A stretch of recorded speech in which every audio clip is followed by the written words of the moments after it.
I'm uploading copyrighted content on Patreon at Cultivation Audiobooks*. You can follow and request any novel you'd like. Please like, follow, and comment on the videos of this YouTube channel. It's free for you and a great motivation for me. When the crashed tribal ark fired upon sunlit arcs, the forces within it poured out.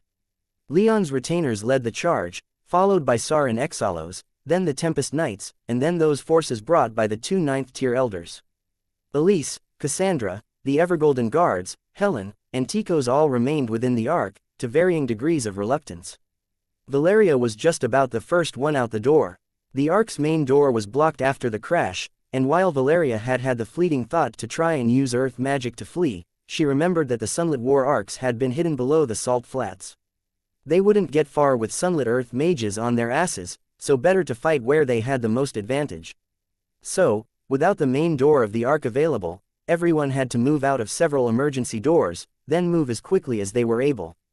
Valeria shot out of hers so quickly that only Red emerged before her from a different door.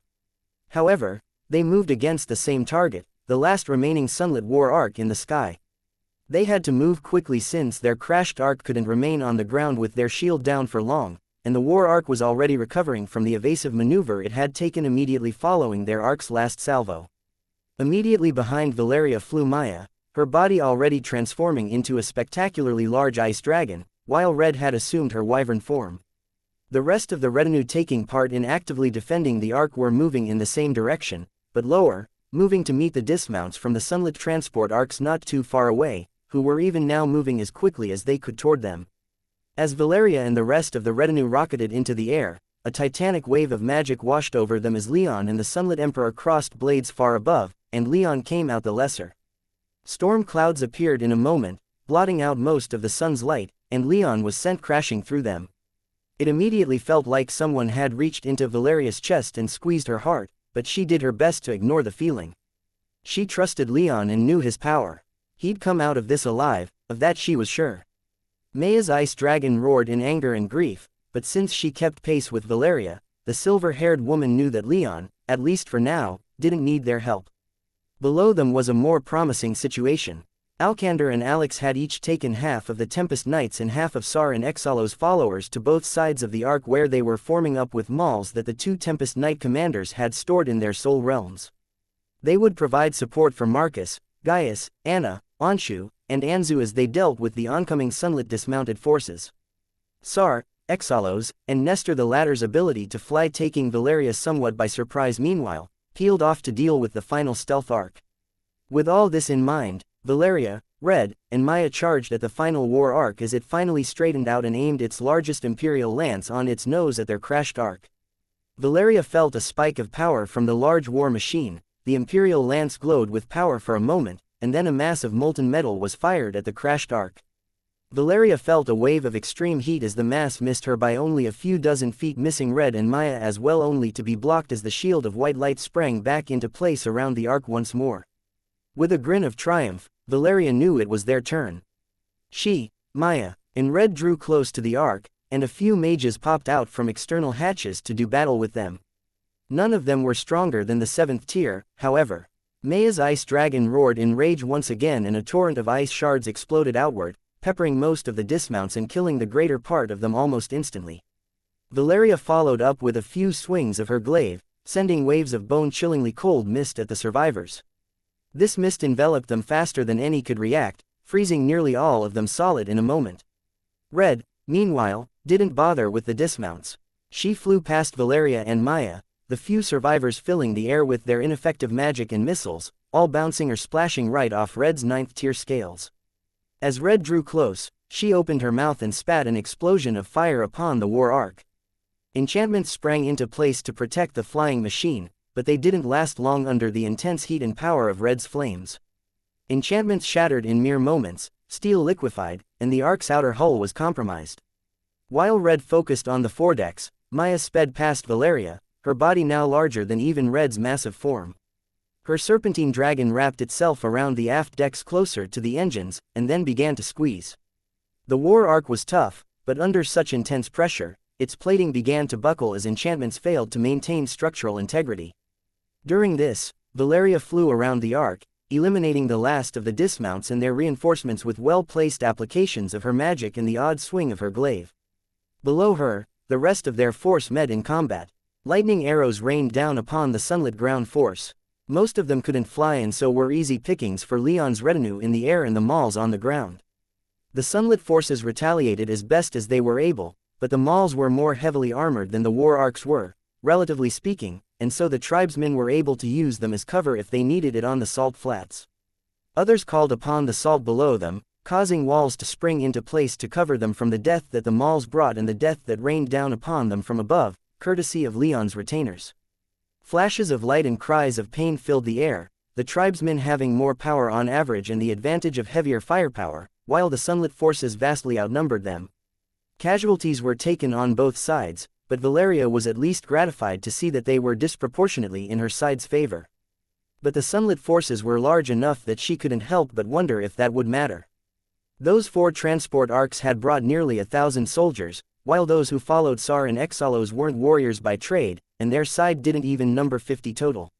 Her growing fears were alleviated as the arc she'd been flying around defenders having stopped coming out as Red's fire turned its front into molten slag and Maya crushed its back lit up her magic senses as its stored magic power was released. The damage it sustained breached its magic stores, and what remained of the arc by then detonated with great power. Valeria was sent flying as Maya's ice dragon was shattered and Red roared in pain and triumph. As Valeria righted herself, she saw that one of Red's wings had been torn slightly and a few pieces of broken arc were sticking out of her scales, but she still flew, roaring her pleasure at the destroyed arc. Maya, meanwhile, simply reformed her ice dragon without a word. Valeria then turned her eyes toward the final arc in the fight, the stealth arc that Nestor, Exalos, and Sar had challenged.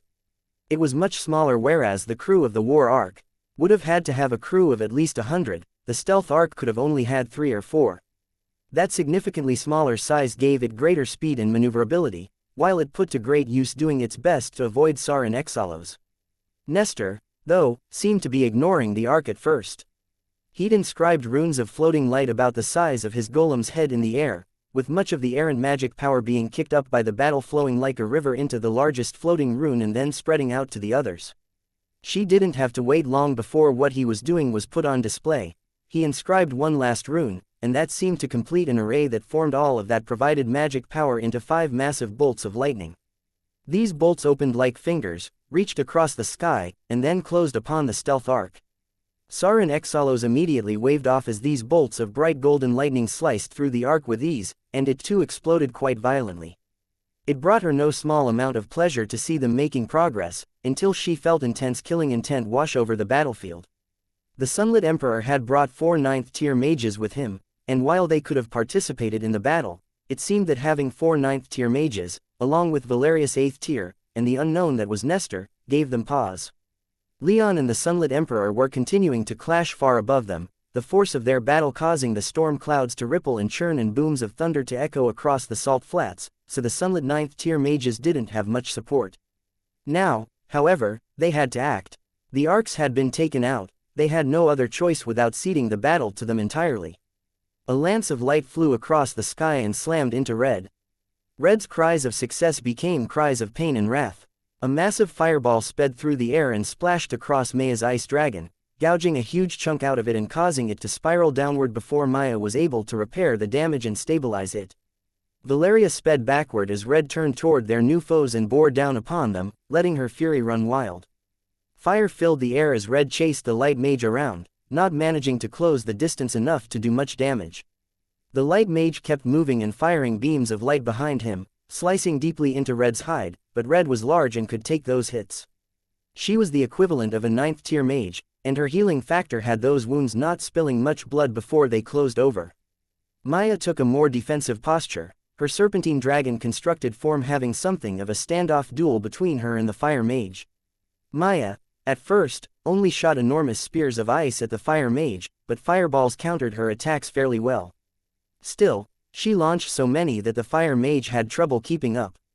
After a couple exchanges, Maya's ice dragon roared, her magic rose into the sky, and rain began to fall.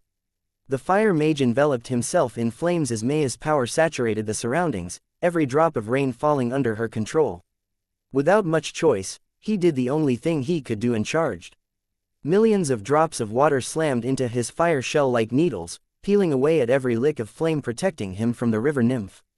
His fire shell was even penetrated in a few places, and Maya's water-dented plate pierced mail and drew blood. But the fire mage hit her and detonated an explosion with such force that everyone below on their side of the crashed ark hit the ground. A few of the weaker mages in the sunlit force even fainted.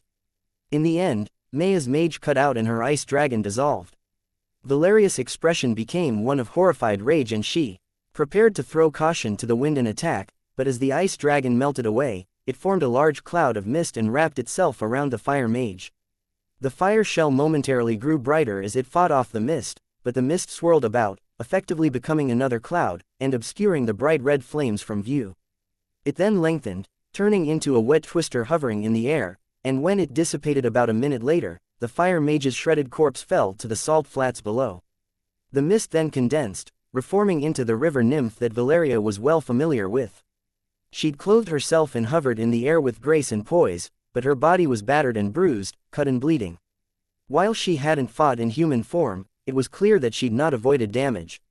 "You all right?" Valeria shouted out. Maya turned her head and nodded, her aura much weaker than it was before but still strong and vigorous. A roar grabbed their attention, and they bore witness to Red finally catching up to the light mage, though her wings were in terrible condition, and her hide wasn't much better. Scales had been ripped clean off, leaving much deeper gouges than she'd sustained in the battle before. But she had the light mage in her jaws.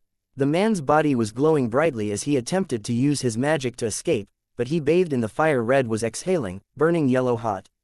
There was a flash of white light, and then his magic cut out. A moment later, Red spat out his charred corpse. With that, Valeria spared the other side of the ark a look. She saw Nestor hovering in the air, another runic enchantment drawn in the sky.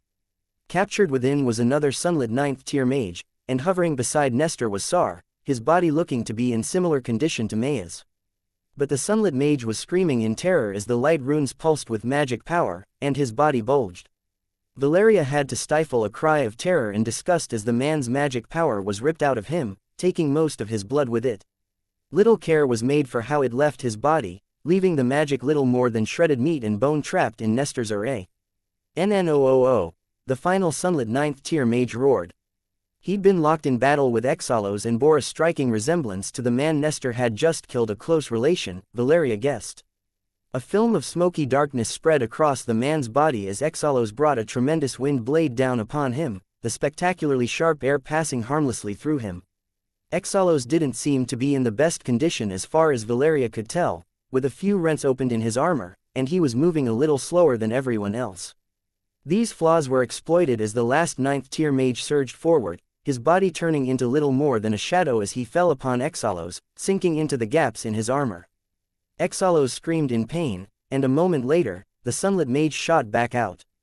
Exalos, however, his eyes wide, fell, his aura falling in intensity faster than his body did through the air. The final sunlit mage glared at Nestor and Sar and charged.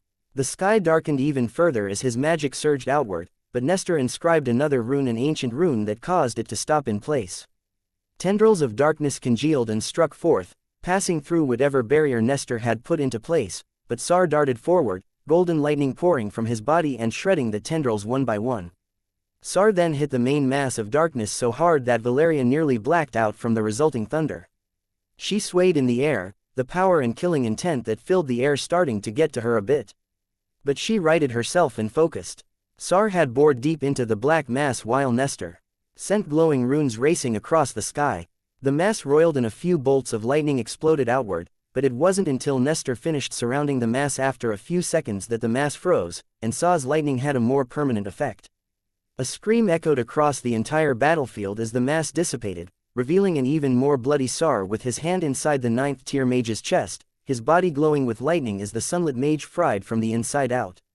His eyeballs filled with blood and popped, his body flailed and seized up, and Sar threw him down, letting the now thoroughly dead man fall to the ground below. But then, Sar fell without much indication of control.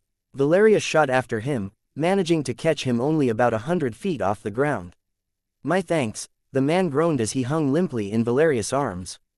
"Just stick with us, we're not done yet," Valeria replied as she rose back into the sky. Nestor, help me with him, if you insist, Nestor replied as he inscribed another rune, forming a platform of ice hovering in the sky. Valeria gently placed Sar upon it and Nestor and Valeria each began applying healing spells. At the same time, Maya's ice dragon had descended upon the battlefield, unleashing great waves of freezing mist upon the Imperial forces. Red, on the other hand, sped off toward the transport arcs. Barely a second after Valeria turned her attention toward the wyvern, the first of the transports exploded in a gout of bright yellow, orange, and red flame. Lady Valeria, Sar gasped as his wounds were slowly sealed by the healing spells. Please, Exalos, his eyes turned downward, and Valeria nodded in understanding as she left Nestor with a stack of healing spells and threw herself off the floating platform.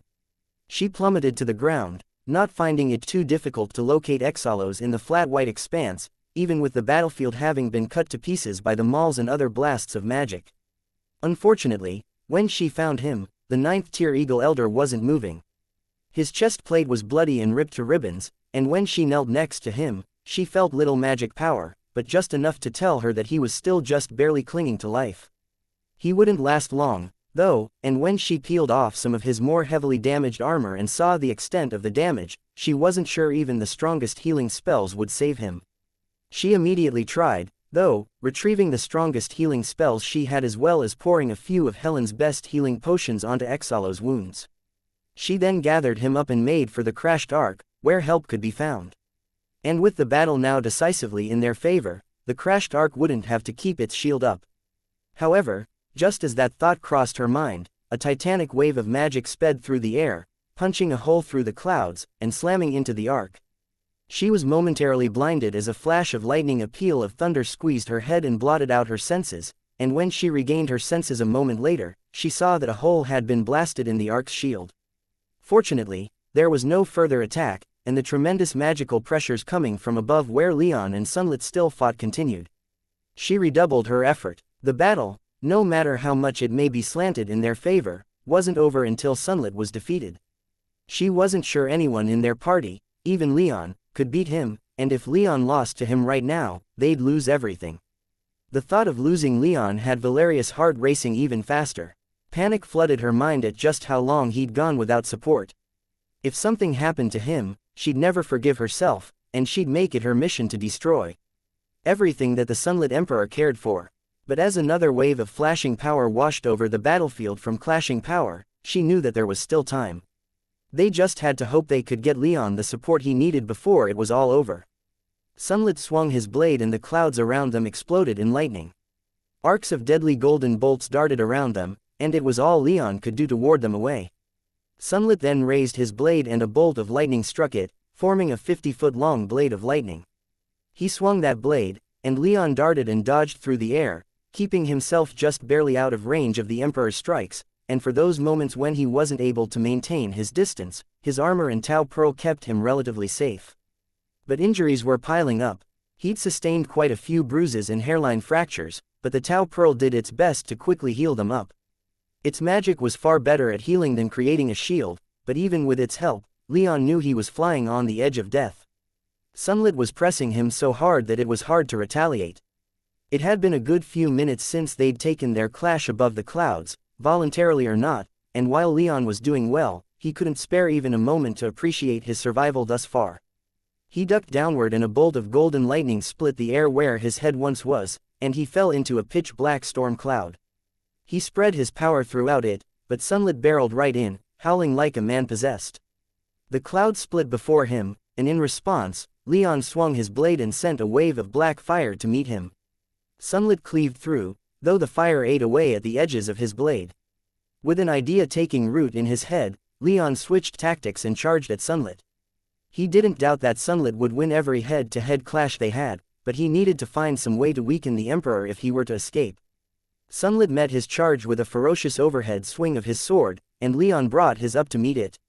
The two blades met in a terrific explosion that sent Leon flying backward while Sunlit barely moved, but while countless arcs of golden lightning rolled over Leon's armor, Sunlit's sword was enveloped in black fire.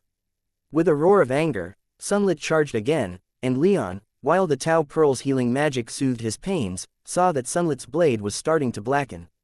Leon surged backward, creating a bit of distance, and took a moment to build up some black fire. As the Sunlit Emperor drew close, Leon thrust his blade toward him, letting loose with a river of fire that formed into a serpentine dragon that looked much like Maya's, if quite a bit smaller than what she usually conjured. With a cry of frustration and disgust, Sunlit cut through the dragon with ease, but the black fire clung to his weapon and armor, slowing the Emperor down when he realized that it wasn't going to extinguish itself on its own. Magic pulsed outward from Sunlit, forcibly putting out the flames. His armor was looking much the worse for wear, though, and his blade looked like it was one good clash away from shattering entirely. You. Sunlit screeched as he charged again. Leon, his initial mind-bending anger from their meeting now cooled, fell back again. He wasn't sure how long he could keep this up, but he still had some tricks up his sleeve, and while he was more than ready to continue with black fire, he also wanted to show the Sunlit Emperor exactly what power he was missing. Before that, though, he shouted into his soul realm, Zaffin. About time, the demon of flame responded. I'm ready. With that guarantee, Leon slowed slightly, and Sunlit was upon him.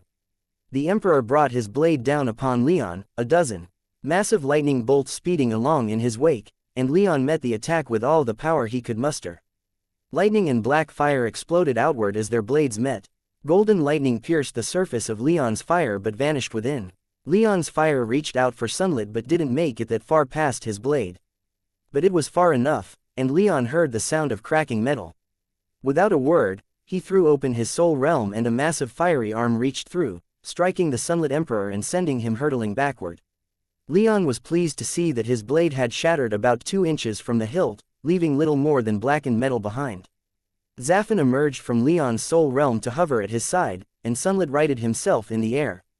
For the first time since their fight began, Sunlit didn't immediately charge. Instead, he took in the sight of his broken weapon, his battered and blackened armor, and the readiness of Leon and Zaffin, and seemed to take a more defensive posture.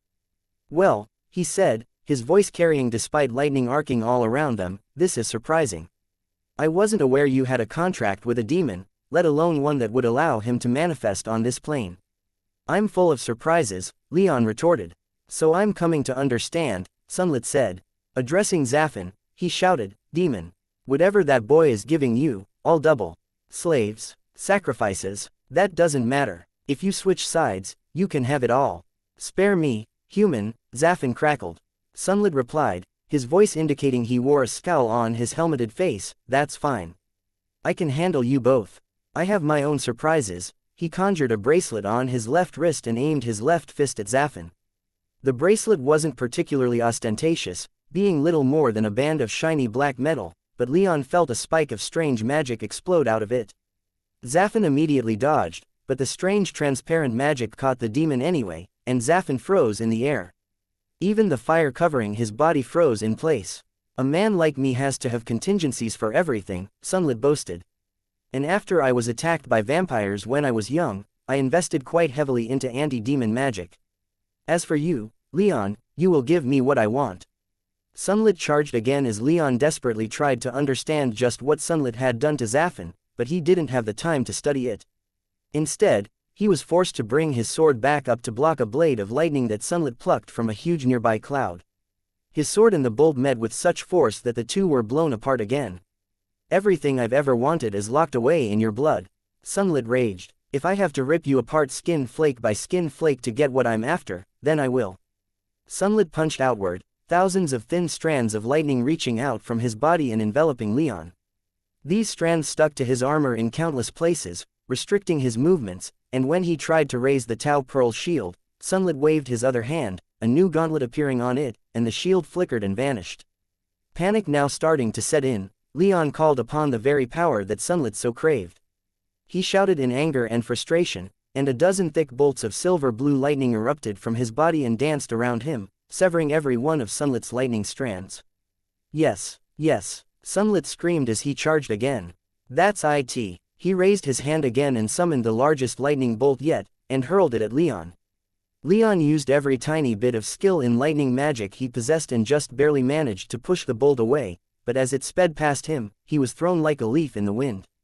As he spun away, he also saw Sunlit alter the bolt's course, and it fell downward instead of chasing after him. It cleaved through the clouds below them, letting him see it hit the light shield covering his crashed arc. The bolt blasted a hole in the shield, but instead of pressing the advantage, the Emperor turned back to Leon. Though Leon couldn't see his face that well through his helmet, he could imagine Sunlit giving him the most shit-eating grin that had ever graced Eterna.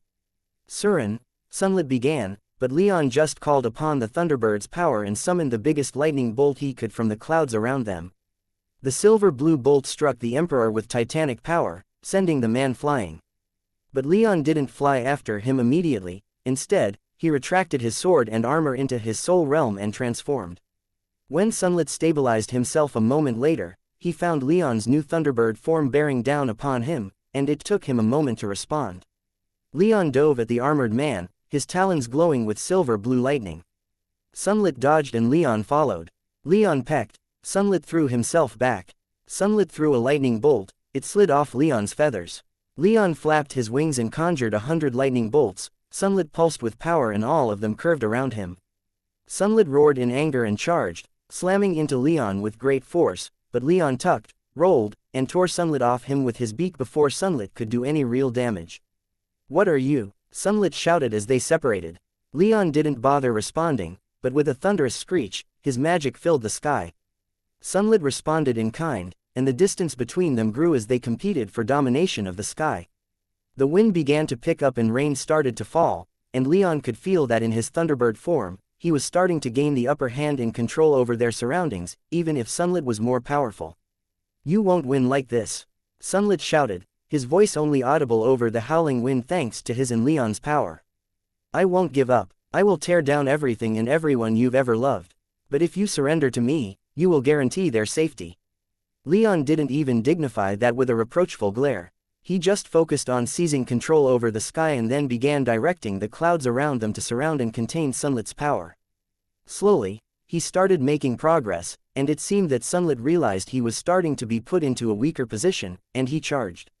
"I will have you," he screamed as he streaked across the sky. Leon rolled out of the way, but Sunlit held out his hand and extended bolts of lightning out of his fingers, raking them across Leon's feathers as he dodged. Most of his power was blocked, but Leon was thrown downward and felt the skin beneath his feathers split. His feathers turned red from blood and mana, and he had to focus to block out the pain. Sunlit chased him, but he used wind magic to gain a bit of distance, and then, using his wings to keep himself moving, Leon shot rain back at Sunlit at such speeds that they would have shredded unenchanted steel. Sunlit just projected a few arcs of lightning ahead of him, vaporizing any raindrops that came too close. With a burst of speed, Sunlit managed to close the distance, and he reached out toward Leon's tail feathers. Leon quickly dove again, hoping to regain some space, but Sunlit followed closely, hurling a few lightning bolts that, while splashing across Leon's feathers, still hurt and forced Leon to use more power to prevent that lightning from entering his body. Leon sent silver-blue lightning back with every flap of his wings, but if they were doing any damage to Sunlit, he was ignoring them. Leon hoped that these bolts they were certainly doing damage to the remnants of the Emperor's armor, though not doing much to his flesh beneath. As his helmet slowly cracked and fell apart, however, Leon could see that the man had some rather nasty-looking burns where he'd been hit with some black fire. But for all his attempts to gain space, Sunlit continued closing the distance. Just as he reached out to grab Leon's tail, however, Sunlit suddenly slammed into an invisible barrier that certainly hadn't been there a moment ago as Leon flew through that space. Sunlit bounced backward, shock and confusion visible through the growing holes in his helmet. Leon took the presented opportunity to regain some range and sent a couple hundred bolts of lightning back at the Emperor. Sunlit barely straightened himself out in time to punch outward and scatter Leon's lightning bolts. When Sunlit retaliated with more lightning of his own, however, it hit that strange barrier once again. This time, though, Sunlit didn't even have the time to curse in confusion before Zafin came barreling down from above, his fiery body slamming into Sunlit with stupendous force. Armor shattered and melted, Sunlit screamed, and Zafin roared in triumph. For daring, Zafin shouted as demon fire erupted from his body. To touch, Zafin struck the Emperor with a punch that would have killed a 6th-tier mage instantly. "O Lord," Sunlit screamed in agony as his armor finally fully gave way under the strain. Of flame, Zafin conjured 1,000 bats made of fire that dove and thrashed the Emperor. "You'll die," Zafin wound up, summoning what seemed to be a new sun there on Eterna, but before he'd even done anything with it, a massive golden lightning bolt fell from the clouds above, striking Zafin and sending him tumbling through the air several hundred feet. "You can't kill me," Sunlit declared as Zafin's power dissipated around him. He looked ragged with only a few blackened pieces of metal still clinging to his body, letting Leon see his badly burned body. However, he hovered proudly in the air, his aura still thick and commanding. He wasn't yet even close to being done. Zafin darted away, flying up to meet Leon and present a united front against the Emperor. "How'd you get out of that whatever thing?" Leon silently asked. "Dead man," Zafin responded. As if on cue, Nestor drifted down from the clouds, a glowing rune hovering next to him. "You fight like a barbarian," Nestor quipped. Leon glared at the man, but Nestor quickly added, "All of you do." "This doesn't matter," Sunlit shouted. "Bring all the reinforcement you want, you aren't leaving without my express permission." "Let's kill this guy," Zafin said. "We can do it, right now, let's go," Nestor grunted, and Leon clicked his beak. With them, he felt like they could do it. Taking the lead, Leon surged toward Sunlit, silver-blue lightning filling the air around him. Zafin took a more oblique angle, intending to flank the Emperor. Nestor stayed behind and began inscribing new runes into the air. Sunlit, however, grinned madly and opened his arms welcomingly. The air shimmered around him, his magic radiating from him so thickly that it almost looked like he was underwater. As Leon drew close, Sunlit slammed his hands together, summoning so much lightning that the clouds around them were torn asunder. The thunder was so loud that a shockwave halted Leon right in his tracks and shook his internal organs, making him nauseous. The fire that Zafin projected dissipated, and Sunlit charged. Leon braced himself for a hit, but Sunlit sailed right over him, drawing an ornate spear from his soul realm and thrust out toward Nestor. Nestor scribbled a rune in panic, but all the runes that he'd drawn exploded, buffeting his golem body and bathing him in lightning. The protective enchantments he'd laid upon his body were broken and his body shattered. In a moment, Nestor was rendered into little more than tens of thousands of bits of white-hot metal streaking through the air. Sunlit didn't take the time to gloat, but turned instead toward Zafin, and charged again, his spear extended. Wrath shot through Leon more intensely than before. His golden eyes darkened to a dirtier yellow-orange, and without thinking, he tucked his wings and dove to intercept the Emperor. As he sped through the air, time seemed to slow as he focused his entire being on one goal, destroying the Sunlit Emperor. But through his otherwise all-consuming fury, he felt something glide across the surface of his mind in much the same way that Elise would run her fingers through his hair to get his attention. Something called to him, some alien awareness that was reacting to his emotions, something he'd never felt before. Without hesitation, Leon grasped that power with both hands, and he felt something small and metallic appear in his talons. He thrust it forward, and a bolt of terrible black lightning burst from his talons and hit the Emperor. Sunlit didn't even scream, his body simply stopped emitting power and he fell like a marionette with its strings cut. Leon, in shock over what just happened, pulled out of his dive. He pulled the iron needle for that's what he'd summoned, he quickly realized back into his soul realm. The last thing he needed was to lose it in the storm that raged all around him. Sunlit vanished into the storm, falling into a pitch-black cloud. Leon glanced at Zafin and shouted mentally, "After him." Zafin didn't waste a moment and practically turned into a meteor as he pursued the falling Emperor. Leon, however, turned back toward Nestor. Bits of golem still fell through the air, but Leon sought out a single piece, the most hardened and protected of all components within Nestor's body, the core within which his soul realm lay. It didn't take Leon long to find it. Despite how small it was and how dark the storm made it, it was still mostly intact, but the container had been breached and magic was pouring out of it. Leon flew after it as fast as he could, managing to catch it just before it disappeared into the lowest layer of clouds above the battlefield. Without hesitation, Leon pulled it into his soul realm. "Nestor," Leon shouted. "Dead man, can you hear me?" Silence was the only response. With a cry of frustration, Leon almost dove into his soul realm right then and there to inspect the damage, but a sudden flaring of magic power below the clouds stole his attention.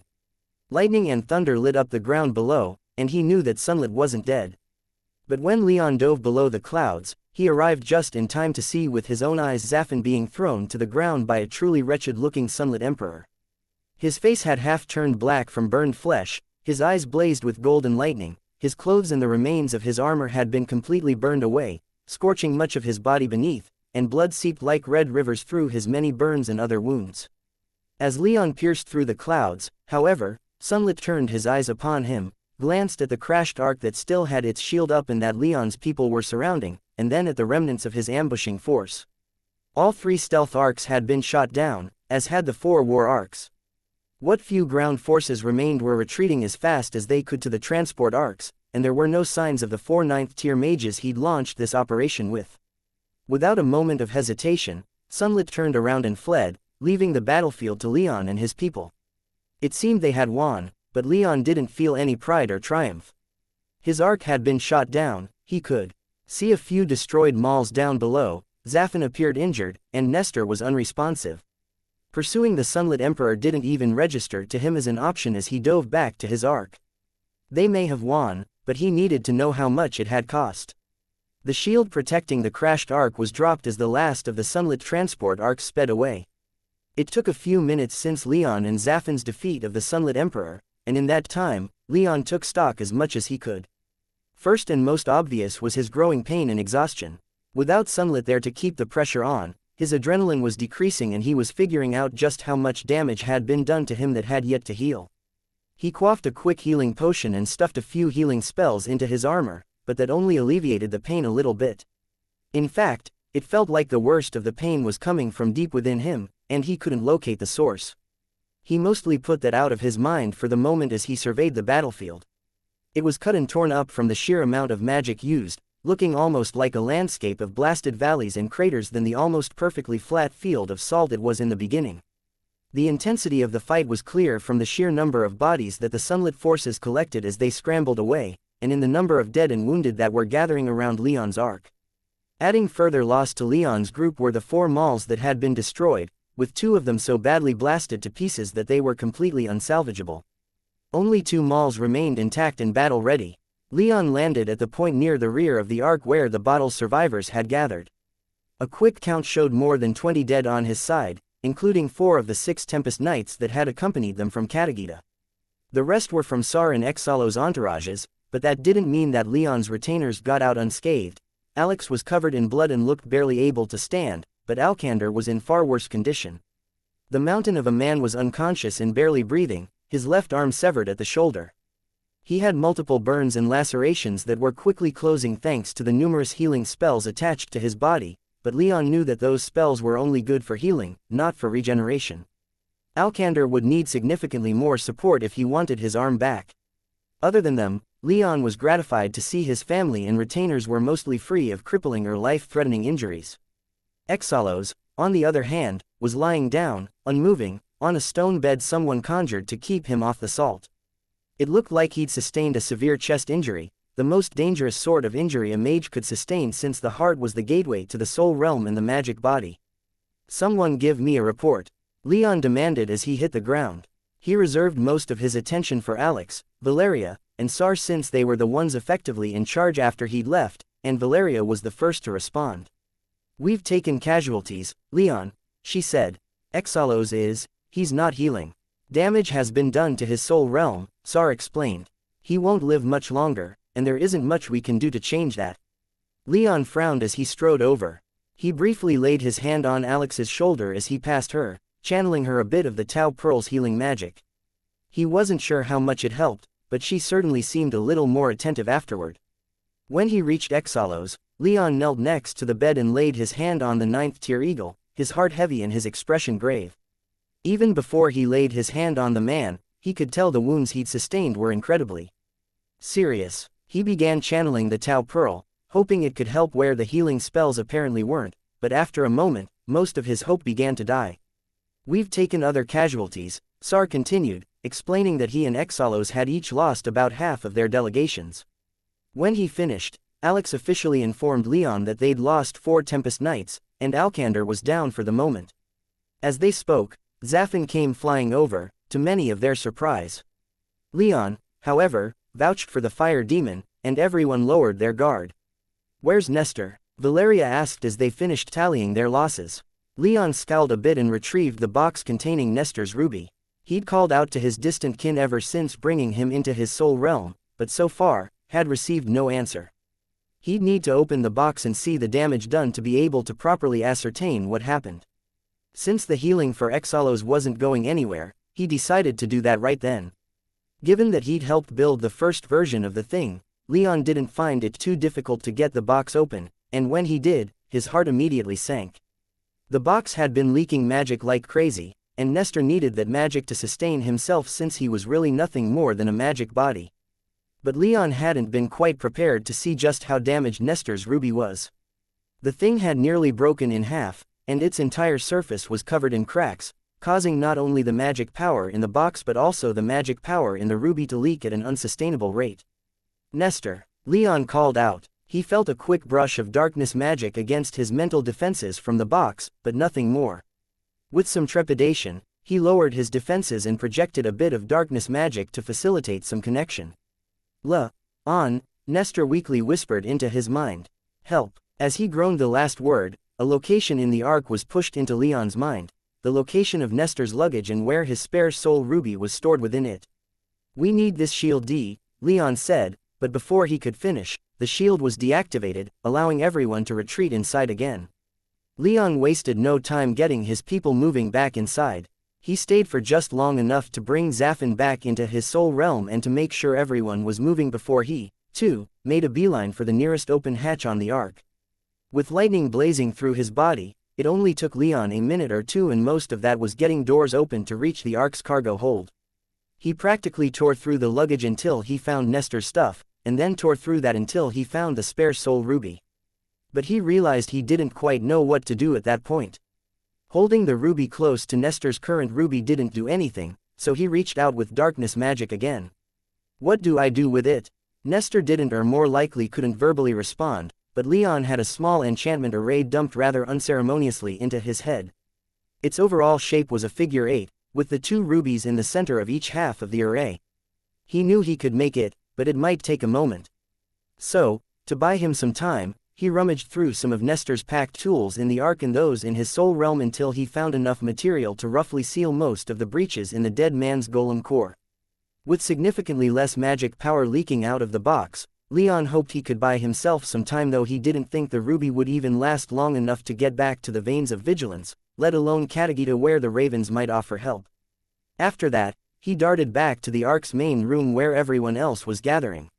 He'd need a bit of space, and he wanted to liaise with everyone else. The room was decidedly somber despite them successfully fighting off the sunlit ambush, and the reason was clear.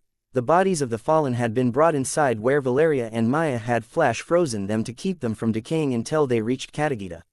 Many of those who were so heavily wounded that their injuries were still being healed were there, too, but most eye-catching of them all was Exalos, who now lay on one of the ark's main tables. "Leon," Cassandra said in muted relief as Leon walked in. As everyone's attention once again turned in his direction, Leon suddenly found his arms full of shuddering and crying wife, though Cassandra had only taken a few steps toward him. Leon," Elise sputtered, her voice shaking so violently that she could barely form his name. "Was worried," she said as she hugged him as tightly as she could. Thanks to that, he could tell that she was terrified. Her body was shaking even harder than her voice had been. "It's all right," he whispered. "It's over. We've made it." "Many of us didn't," Cassandra quietly responded. "And some still might not." Her words brought a couple angry looks from those who'd fought outside, but no one contradicted her. Alcander was still unconscious, and it was becoming more and more obvious that Exalos was on his deathbed. "We're not quite done saving people yet," Leon said as he quickly disentangled himself from Elise, though she immediately stuck herself to his side, not that he minded. He conjured a couple large sheets of spell paper and immediately began inscribing the first of hundreds of runes the array needed. "What is that?" Valeria asked. "Nestor can be transferred to this spare soul ruby. His current one is damaged." Valeria nodded and the ark went quiet for a moment while Leon concentrated on his work. He expected that silence to continue for a little while at least, but this was going to be a job that would take a good few minutes, so he didn't expect that silence to stretch on forever. However, the silence was broken a little sooner than he expected when Sar hesitantly asked, Can that soul ruby thing be used for anyone?" Leon froze partway through the fourth rune. A quick glance back made it clear who he was talking about. Sar was giving Exalos a few curious looks. "He's my friend, Your Majesty," Sar explained. He paused to take a deep breath and steady himself. I would rather not lose him today. I'm old and have lost enough friends already. The 6th tier second in command of Exalo's delegation stepped forward and said in a nervous voice, if there's any way, Your Majesty, I beg you to take it. Exalo's Ados is our lawspeaker. He has been the leading voice for our tribe for more than 200 years. To lose him today would be a blow we'd need a long time to recover from. Leon frowned, though he didn't sense any threat in the mage's voice. Those words were earnestly spoken, a genuine plea for the life of a great, highly revered man in their tribe. But Leon only had the one soul ruby. His frown grew deeper. He wanted Exalos alive. Having a task to focus on was helping him compartmentalize what was going on, but he had to admit that losing Exalos would be crushing. The man was loyal, honest, and stalwart. He'd been one of the first in all of Katagita to swear his support to Leon's cause. While Leon hadn't known him long enough to consider him a friend, he still greatly respected the man and had been looking forward to working with him in his kingdom for a long time to come. What was more, if it were known that he allowed the most respected man in the Screaming Eagle tribe to die, then what kind of loyalty could he expect from everyone else, let alone the other eagles? He supposed this probably wasn't enough cause to rebel against him, but it could be the start of a long-standing grudge they might hold against the Thunderbird clan. And all that was put up against Nestor, a man who had once tried to possess Leon's body and kill Valeria and Maya. But Nestor had proven that his loyalty lay, if not with Leon, then at least with the Thunderbird clan as a whole.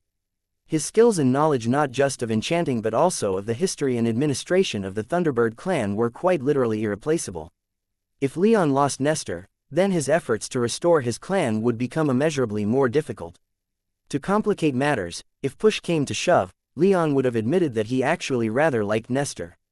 They bickered, sure, but he and Nestor shared many passions, and he'd studied under Nestor for more than a decade. The dead man had taught him more about enchanting than anyone else had ever taught him about anything, even the Thunderbird herself about using the power of their shared bloodline. In Nestor he'd be losing a teacher, advisor, confidant, source of all kinds of useful historical information, the only clansman he had left, and possibly even something that vaguely resembled a friend. Leon froze up, unsure what to do. His eyes darted from Nestor's damaged box to Exalos and back again. Perhaps the Eagles would understand if he told them about Nestor. Perhaps they'd accept Exalos' sacrifice for their ancient prince. After all, it was Sunlit's fault that they were dead and dying, not Leon's. Or perhaps they'd resent him and Nestor for generations. Perhaps this would be a source of kindling for an eventual betrayal. With Exalos, Leon knew that the Screaming Eagles were behind him. With him gone, and the reasons why well known, even other tribes might be more tempted to rebel. He could potentially save Exalos right now. Seeing him save an elder might even convince many other tribes that Leon really was looking out for all of them, not just himself. Passing Exalos over invited a ton of political instability at one of the worst possible times. The war with the Sunlit Empire was undoubtedly going to pick up, if only because the 10 tribes would want vengeance. But then again, Leon knew Nestor wanted to live. He had no idea what was going on with Exalos or even if he would survive having his magic body transplanted into a soul ruby, or even if the ruby would survive it. He was certain, though, that getting Nestor into the spare gem would work. We will, of course, abide by your decision, Your Majesty, Sar eventually said as the silence stretched. I don't, Leon began, but trailed off as he struggled to put what he was feeling into words. They're both indispensable. I don't want to lose either of them. Saw's mouth thinned in a conflicted scowl. It seemed like he wanted to say more, but was refraining, likely for propriety's sake. Eventually, Leon said to the room, though he remained seated with his back to them, thoughts. Marcus was the first to respond. Were the choice in my hands, I'd save the elder. Alex was less diplomatic as she simply said, Nestor's an ass. Fuck him. Taking a more balanced approach, Gaius asked, if it's possible to separate ourselves from the situation and look at it dispassionately, who's more valuable? And I don't mean to insult anyone when I ask that, I'm just advocating for a decision based on logic rather than feelings. Who can help you accomplish your goals better? Leon honestly wasn't sure what the answer was, though he was starting to lean in a direction. He half listened to the others, with Helen, Tikos, and to his surprise Cassandra all advocating for Nestor. Everyone else who spoke up recommended that he save Exalos instead, but Leon kept Gaius' words in mind. Weighing The two of them against each other wasn't easy, and he wasn't sure he had enough distance from the issue to make such a dispassionate decision. But he couldn't help but want what Nestor knew. There was so much that the dead man had locked in his head that would be forever lost if Leon let him die a true death right now. And yet, it was one thing to want to take a specific action and another thing entirely to commit to it. Leon was so conflicted that he didn't even notice that Elise had stopped shaking until she laid a hand on his shoulder. She was the only one in his inner circle who hadn't given him an opinion but simply stood by him as he listened and weighed the two options.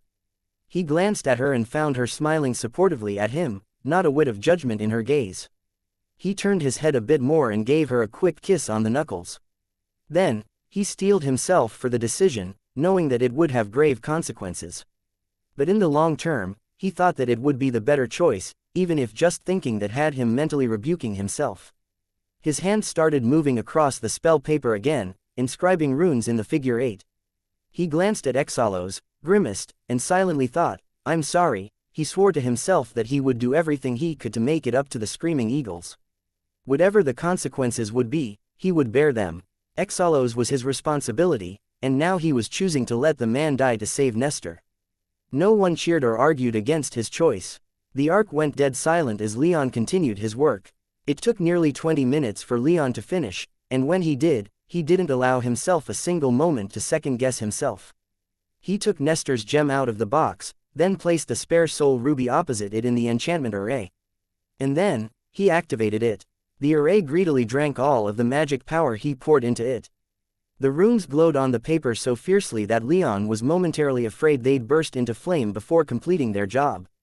But he could feel a mass of magic power be slowly drawn from the damaged ruby, and once it was fully out, it shot straight into the spare.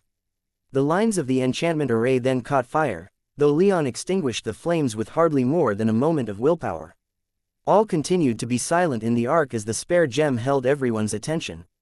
But after almost a whole minute, during which Leon checked and double-checked the gem, Nestor finally groaned and said aloud, "Thank you, Leon, I am alive." Leon sighed in relief, though he did his best not to show it. He glanced over at Exalos and saw that the man was no longer breathing, and even with the holes in his chest, his body no longer emanated any magic power. Exalos Ados had died. Nestor was alive, but the mood in the crashed ark didn't improve much by any stretch of the imagination. The body of Exalos lay on the table, with the bodies of all the others killed in the fighting nearby, potent reminders of what had just happened. For a while, Nestor went quiet, likely out of some measure of fatigue rather than propriety. Leon guessed so. After taking a few deep, steadying breaths, Leon got to work getting everyone moving again. "All right," he said, drawing everyone's attention. "Let's get to work. We have to mourn later. Start packing everything that can be moved and destroying what can't. I don't want so much as a single rusty nail left behind for the Sunlit Empire to salvage." As he spoke, Leon made meaningful eye contact with those who were in charge of the various groups on board the Ark. Valentina and his researchers, Valeria and his retainers, the captain and the Ark's crew, Sar and the remaining tribal delegates, Alex and the 2 remaining Tempest Knights, and Cassandra and her guards, all got moving to varying degrees of alacrity, with those leaders getting their people organized. The Ark was quite advanced and quite overloaded. There was a lot of magical engineering to ruin and luggage to secure. Sar got his people moving but remained in the main room with Exalos' body. Leon didn't begrudge him that. It was where he could monitor his people's work as best as he could. Leon knew that he had to help out with the acid denial operation, but he spared a few minutes to join Sar at Exalos' side. Neither of them said a word, but Leon laid a hand on Sar's shoulder in solidarity with the man. Sar nodded gratefully to him, and after those minutes, Leon got to work himself. Leon didn't have too much luggage out in the Ark. He kept most of that in his soul realm, as did most everyone else in the Ark. Still, the Ark's cargo hold had been filled, but fortunately, it wasn't that difficult to get everything in it secured. After that came the harder part, destruction. The Ark's main systems had to go. This was the most advanced Ark built by the Ravens of Hale Hall. Letting anything fall into sunlit hands was utterly unacceptable. Leon let the idea of leaving anything that could be studied behind to be seized fuel his anger, which in turn fueled his black flames. With his power, and that of his followers, the Ark's magic engines were slagged in short order. After that came the weapon and shield systems, and then the Ark's stealth enchantments. Once that was accomplished to Leon's satisfaction, They moved on to the less critical systems, and eventually down to anything and everything that could channel magic power, including the lights. The Jaguar's Ark fleet would arrive in a matter of hours, and Leon wanted their work finished before then. Throughout all of this, Alex and the remaining Tempest Knights maintained an active patrol outside the Ark, ensuring that their work remained undisturbed. Once the interior of the Ark had been destroyed to Leon's satisfaction, or rather, begrudging satisfaction since they couldn't render the entire thing a mass of molten metal, everyone joined Alex and the Knights outside. There, while waiting for the Jaguar, Leon had the battlefield policed for anything and everything that could be salvaged or had to be collected. Anything that couldn't be salvaged was destroyed on the spot. The remains of 2 of the destroyed malls were judged to be salvageable, so Alex took them into her soul realm. The other 2 were melted into unrecognizability. At the same time, a small shelter was constructed for the wounded, and Alkander soon woke up as his wounds were healed. Leon immediately went to see his retainer when he heard the news. "Leon," Alkander gasped when Leon walked into the simple stone room jutting out of the salt flats. He struggled a bit as he tried to sit up, but Marcus, who'd been helping to heal him, and Sophie, his wife who hadn't left his side once the battle was over, pushed him back down. "Stay down, friend," Marcus glibly said. "I'm being babied," Alkander complained as Leon walked over, though the bravado he attempted to put on didn't quite come through with how deathly pale he was, or the effort it clearly took for him to speak, and the obvious pain in his expression. "Let them baby you," Leon replied. "I remember when I lost my arm and feeling similarly frustrated, but trust me when I say that rest is for the best. You don't want to damage yourself any further, do you?" Alkander grumbled a bit, but he eventually said, "No. I get it, I just feel useless right now." He absent-mindedly rubbed his shoulder where his arm had been severed, a look of muted terror on his face. Sophie quickly took his hand, though, and kissed it a few times, bringing Alkander no small amount of comfort. "Don't worry about it," Leon replied. "Alex has the rest of the Tempest Knights in hand, so just focus on yourself." "How are they, by the way?" Alkander asked. "I confess I wasn't able to keep track of them as I wanted to after." He trailed off and Leon didn't ask him to finish. "4 dead," Leon answered. "Killed when the malls they were piloting were destroyed." Alkander sighed in dejection. "4, he whispered. "It could have been worse," Leon added. "As far as I'm concerned, you performed your duties admirably. We were just caught off guard. That part's on me." Alkander grimaced while Marcus looked set to object, but Leon waved him silent. "Just get some rest, my friend," Leon said with a bitter smile. He glanced at Sophie and added, "Make sure he stays down, all right." Sophie smiled and pinched Alkander's good arm, drawing a look of surprised and unserious reproach from her husband. "He's not going anywhere," she promised, a grin spreading across her face. Alkander gave her and Leon exasperated looks and made a show of getting settled back on the stone slab he was resting upon. And with that, Leon said his goodbyes, went around the room to check in on the other wounded and then headed back outside. Once there, he glanced to the south, noting that the Jaguar's fleet had closed to within 500 miles, more than close enough that he and the Jaguar had been in contact with darkness magic. The Jaguar was briefed completely on what happened, though he didn't lessen the pace at all. So, with nothing else to do, Leon found a shady spot in a temporary pavilion established for their use while they waited and took a seat. It didn't take long for him to be joined by his ladies, but no one said much, everyone coming to a tacit agreement to just sit in silence for a while. Zafin, however, was under no such agreement, as he displayed not too long after Leon sat down. "It shames me that fuckboy got away," the demon crackled, surprising Leon a bit with how willing he was to share. "It shames us both," Leon replied. "I suppose we ought to be proud that we met a 10th tier mage in battle and managed to fight him off, but it's hardly satisfying, is it?" "I'd be much more satisfied if we'd left him nothing but ash on the wind," Zafin groused. That would have made for a better ending. But I don't think we had the capability to do so ourselves. Got a few good licks in, though, didn't we?" Zafin darkly chuckled. "We'll get in more than that in our rematch." "We are having a rematch, aren't we?" "Hells yeah, we're having a rematch." Leon had to control himself not to let his sudden burst of killing intent spill out of his body, but it seemed that Maya, at least, noticed as she sidled up a bit closer to him, remaining silent but making sure that Leon knew that she was there.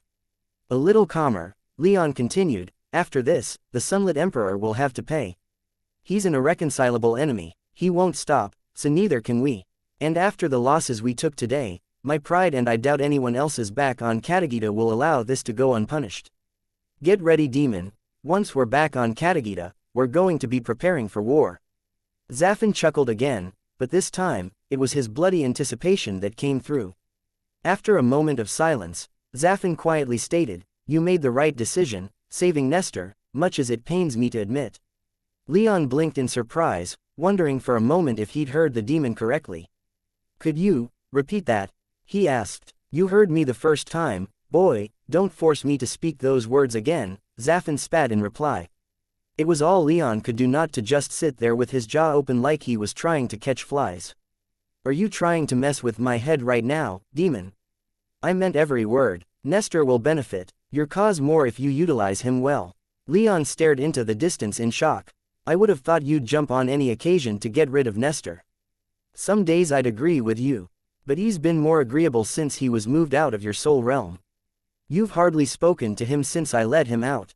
"Exactly. Not having to hear his shit-licking voice prattle on and on about shit that doesn't matter makes him far more tolerable. You say all that after claiming I did the right thing by giving up Exalos and saving him. Don't mistake my words, Leon, I hate that fucking ghost. But he's going to give you far more than that other one ever would." Leon sighed. "You're not helping, demon. Funny, I don't recall ever intending to be helpful in this matter. Maybe you should try it. Might make for a nice change of pace." On further reflection, I've decided that I was mistaken earlier. You should have left that bodiless runt to die. Sticking that ruby up a filthy asshole would have derived far greater use of it than letting that arrogant stain on humanity's honor inhabit it. You don't sound serious. Are you embarrassed that you just advocated for Nestor? Purely pragmatic recommendation, I assure you. Just know that I think you did the right thing, no matter what other empty-headed morons might tell you. Other empty-headed morons? Sounds like you're counting yourself in that group, Zafin. As if. Don't squander my goodwill, boy, receiving it was the greatest bit of luck you've ever had in your life. Or will ever have, for that matter. Speaking of lucky, Leon continued, I felt, well, the Iron Needle kind of acted on its own, coming to our aid. I was going to ask about that later, but yes, I was quite surprised you used it. I would have thought such an exalted thing would refuse to be wielded by some human. That was weak. Put more effort into it, demon. Just because you lack the mental faculties to appreciate my barbs doesn't make them terrible, Leon. No, it's the fact that they're terrible that makes them terrible. Leon paused a moment and, as Zafin seemed readying himself for another shot across Leon's bow, he moved on. So, the Iron Needle. What did you make of it? Zafin was silent for a moment before grunting and responded, I'm still collecting my thoughts on that matter, but my first impressions are, impressed, and, wondering how long it's going to take for you to use such a weapon on a more regular basis. Well, thinking of it like a weapon will probably extend that time, so I'm not going to do that. Instead, I'll just concentrate most of my creative efforts on learning how to make proper adamant. That's my real bottleneck. If I could make my new sword right now, I'd embed the Iron Needle into it and hopefully be able to wield it properly, as my ancestor did millennia ago.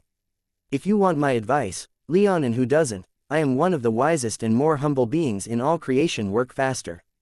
Having that thing on call would make challenging a 10th tier mage again, or anyone stronger than you, much less nerve-wracking. Is that concern I hear in your voice, demon? Yes, concern for my current refuge. Try not to damage it if you're in trouble, all right? It's taken a while, but I've finally grown comfortable here. I'll see what I can do, but no promises. Typical human response. Fine, do what you will. Just don't fuck it up, boy. Leon lightly snorted, then, recognizing that the conversation was over, turned his attention back to the Jaguar's rapidly nearing arcs. When the Jaguar's arcs arrived, the Jaguar himself led the sortie out to secure the area. To say that he was angry would have put it mildly, and that was after having had hours to cool down and have Leon assure him that the situation had been handled. If Leon hadn't immediately ordered everyone to get back to Katagita, he felt like the Jaguar might have made for Thunderhaven right then and there to do his best to kill the Sunlit Emperor. As it was, though, the force that the Jaguar brought, while quite powerful, wasn't enough to threaten even a single empire, something which became quite obvious when, on the edges of his magic senses, Leon detected another force of sunlit arcs gathering. While what the Sunlit Empire had lost in the battle represented a not insignificant portion of their combat capabilities, they still had other deep reserves to draw from. Getting revenge right then and there's something his furious side demanded he do, and damn, the consequences would have to wait. He needed to get his people back home before thinking of true retaliation. So, he ushered all of his people into the Jaguar's arcs as quickly as they were able, and once the area around the crashed arc had been emptied of people, the Jaguar had his arcs open up on it. Anything that might have remained after Leon and his people salvaged and destroyed the arc was obliterated with a few salvos of tribal flame lances. There would be no useful pieces of salvage from that arc, Leon was certain of that. Once that was finished, without any further delay, Leon had their task force fly with all haste back toward the sword. Stealth was no longer a factor, and with their entire group no longer crammed into a single overloaded arc, they made spectacular time. It was barely 2 days before they were back in territory controlled by the 10 tribes. Those couple of days were nerve-wracking, though, since Leon was paranoid about the Sunlit Emperor getting other forces to pursue them, or arranging some other ambush ahead of them using the forces that had been gathered to combat the 10 tribes. However, despite some obvious scouts keeping an eye on them from a great distance, they received no challenge on their journey back to Katagita. As they flew out over the eastern veins of vigilance, they were finally able to relax and mourn their dead. Sar and the Jaguar were particularly affected by Exalo's loss, but to Leon's relief, both of them independently assured him that they didn't blame him for anything. Leon didn't feel like he needed to be told that, but he still didn't mind hearing it. He assured them that this wasn't going to end with just that battle. They had a truce with the Ilian and Sacred Golden Empires, and without those two providing support, the Sunlit Empire would be vulnerable.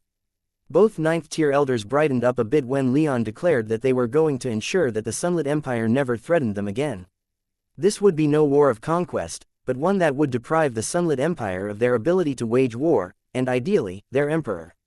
Leon's biggest concern on that front was the Sentinels. His relationship with them was quite poor, what with the Keeper having attacked his home with the intent to murder him some years ago. He imagined that asking them to be neutral would be far too great of an ask, especially since it seemed the Sentinels and the Sunlit Empire had strengthened ties ever since then. But Leon was confident that they would be able to surmount that obstacle. Nestor woke up not long after they got underway and spent most of his time in Leon's soul realm helping Leon prepare another golem body for himself.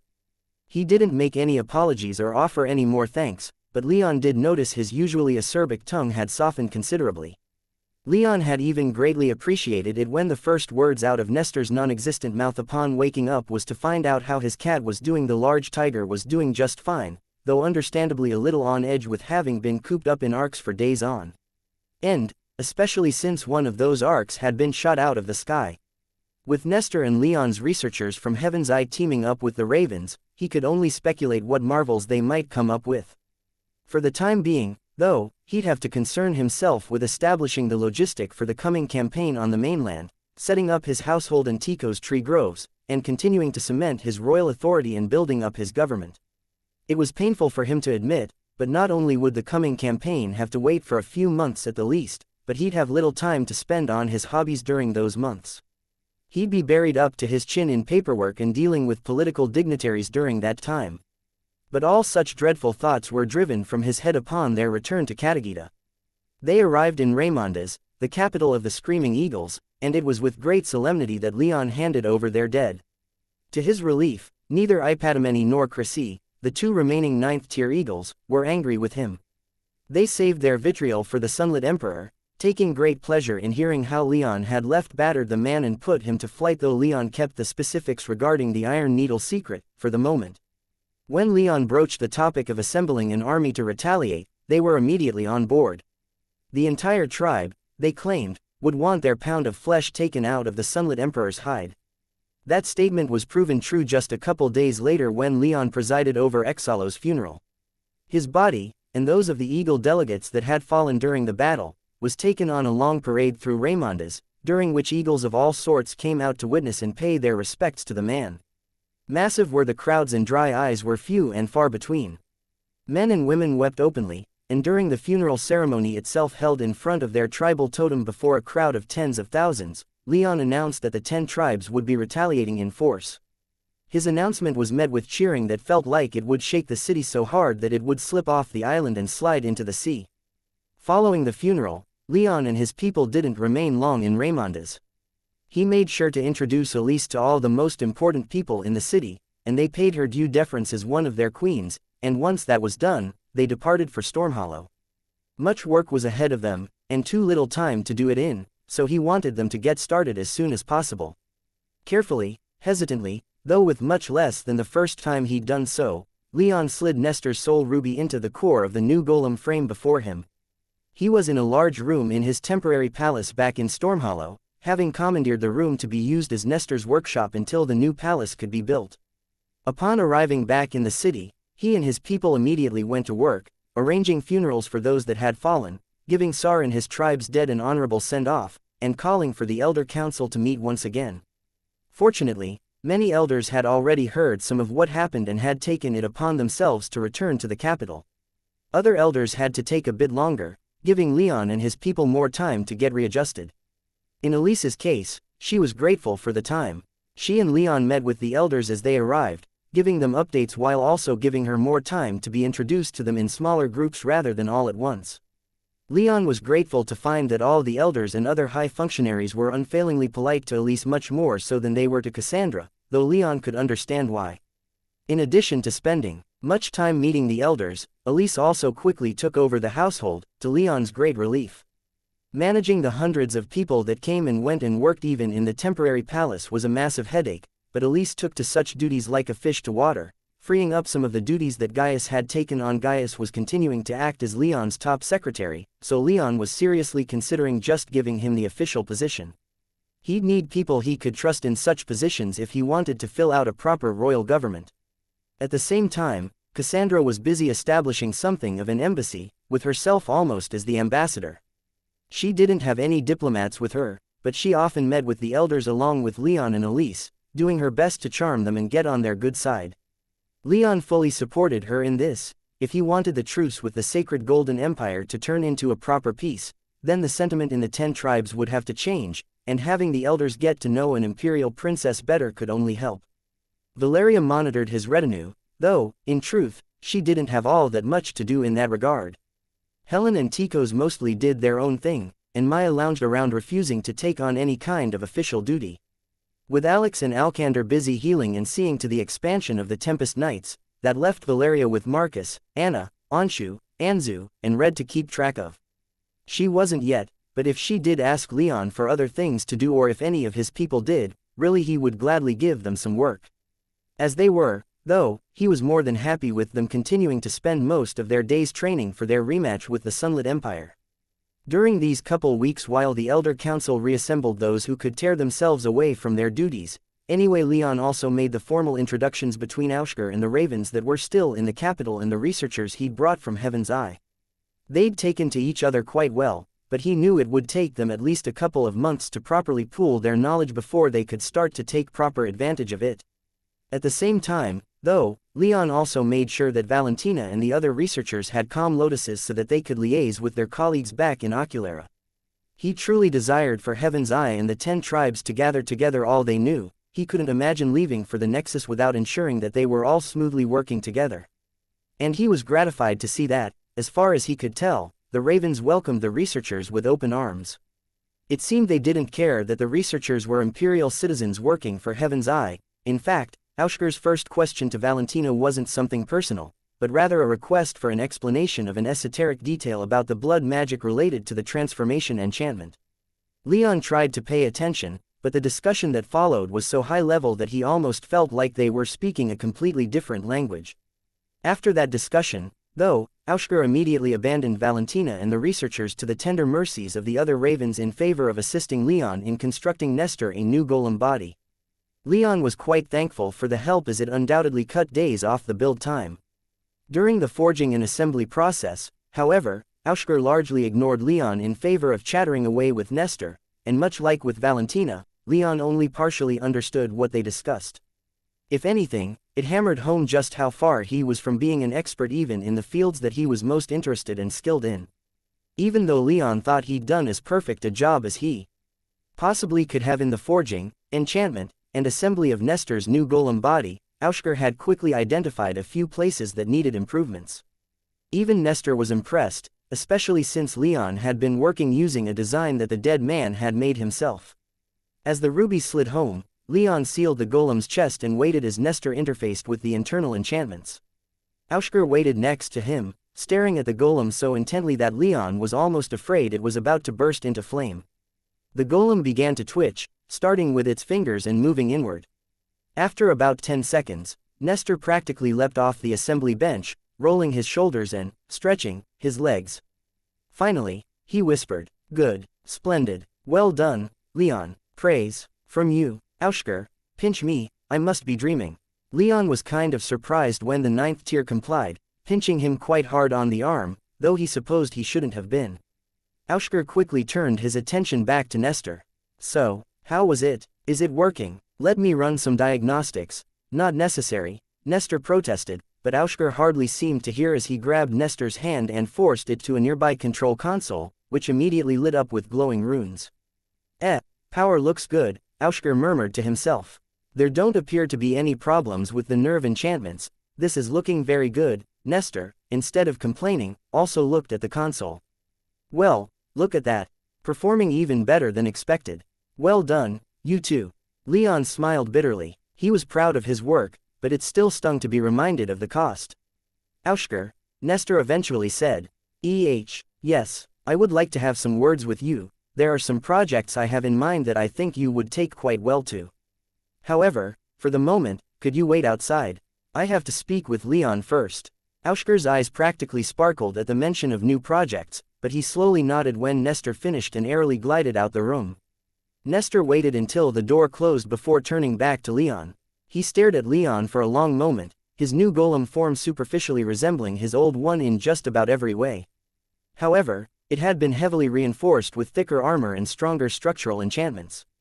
This, of course, required greater power.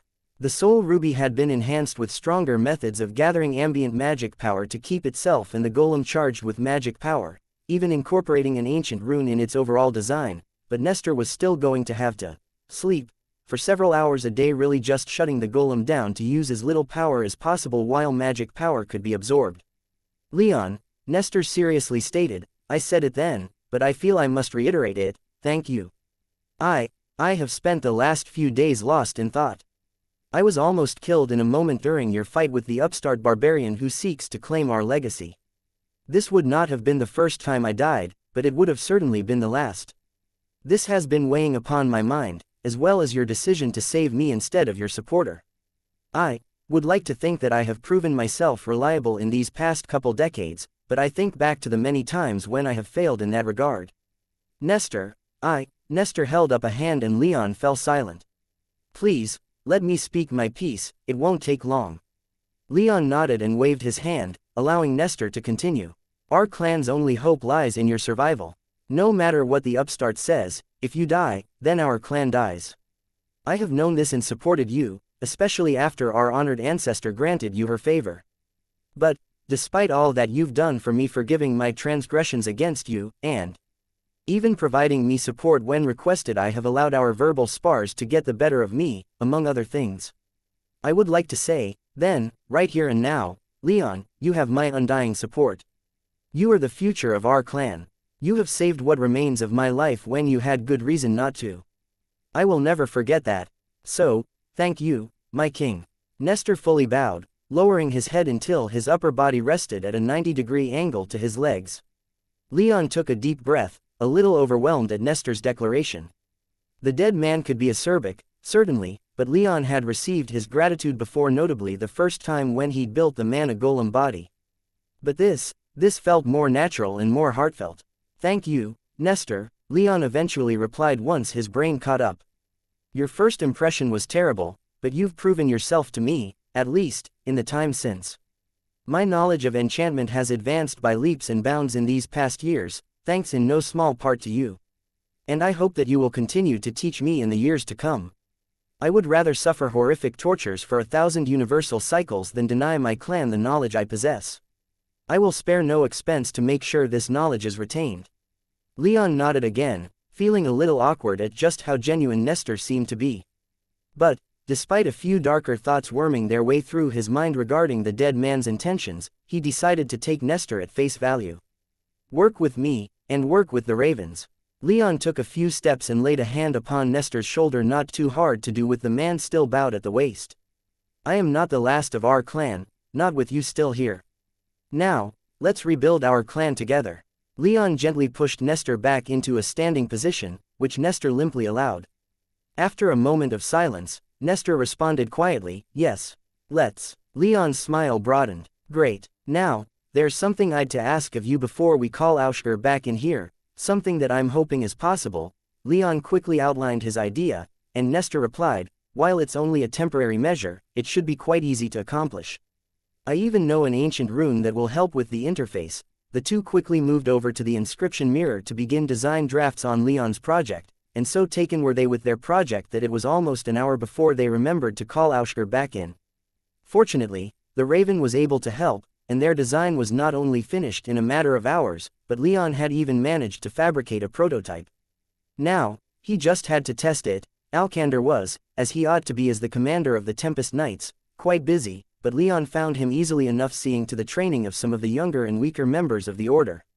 The Tempest Knights had been given barracks close to Leon's palace, but since most of the order's members were fairly high-tiered members of their respective tribes, they had plenty of financial resources of their own and so often had their own homes in the city. Still, part of the barracks complex were several training fields that had been donated by the Lions for the Knights' use.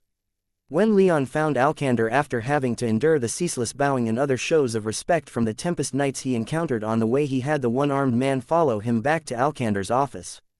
It was a fairly small space, but more than enough for a man who preferred to spend his time outside with the knights than he did inside doing paperwork. Fortunately, there were plenty of other knights who were bureaucratically competent that Alkander could rely upon. So, Alkander said as he closed the door behind them and they were able to speak without ceremony, "What's up, Leon?" Leon simply grinned at him and produced what he, Nestor, and Aushker had so recently completed, the arm of a golem, but more human-sized or, perhaps more accurately, Alkander-sized. Alkander's eyes immediately shot upward as a smile spread across his face. "Is that just something to tide you over until we can get that arm regrown?" Leon said. "Want to try it out?" "Fuck yes." Alkander boomed as he immediately pulled everything covering his torso into his soul realm, leaving him bare-chested. "How are we going to do this?" "We have to strap it on, and a series of enchantments will seal the arm to your shoulder while an ancient rune will allow you to control it as if it were your own arm.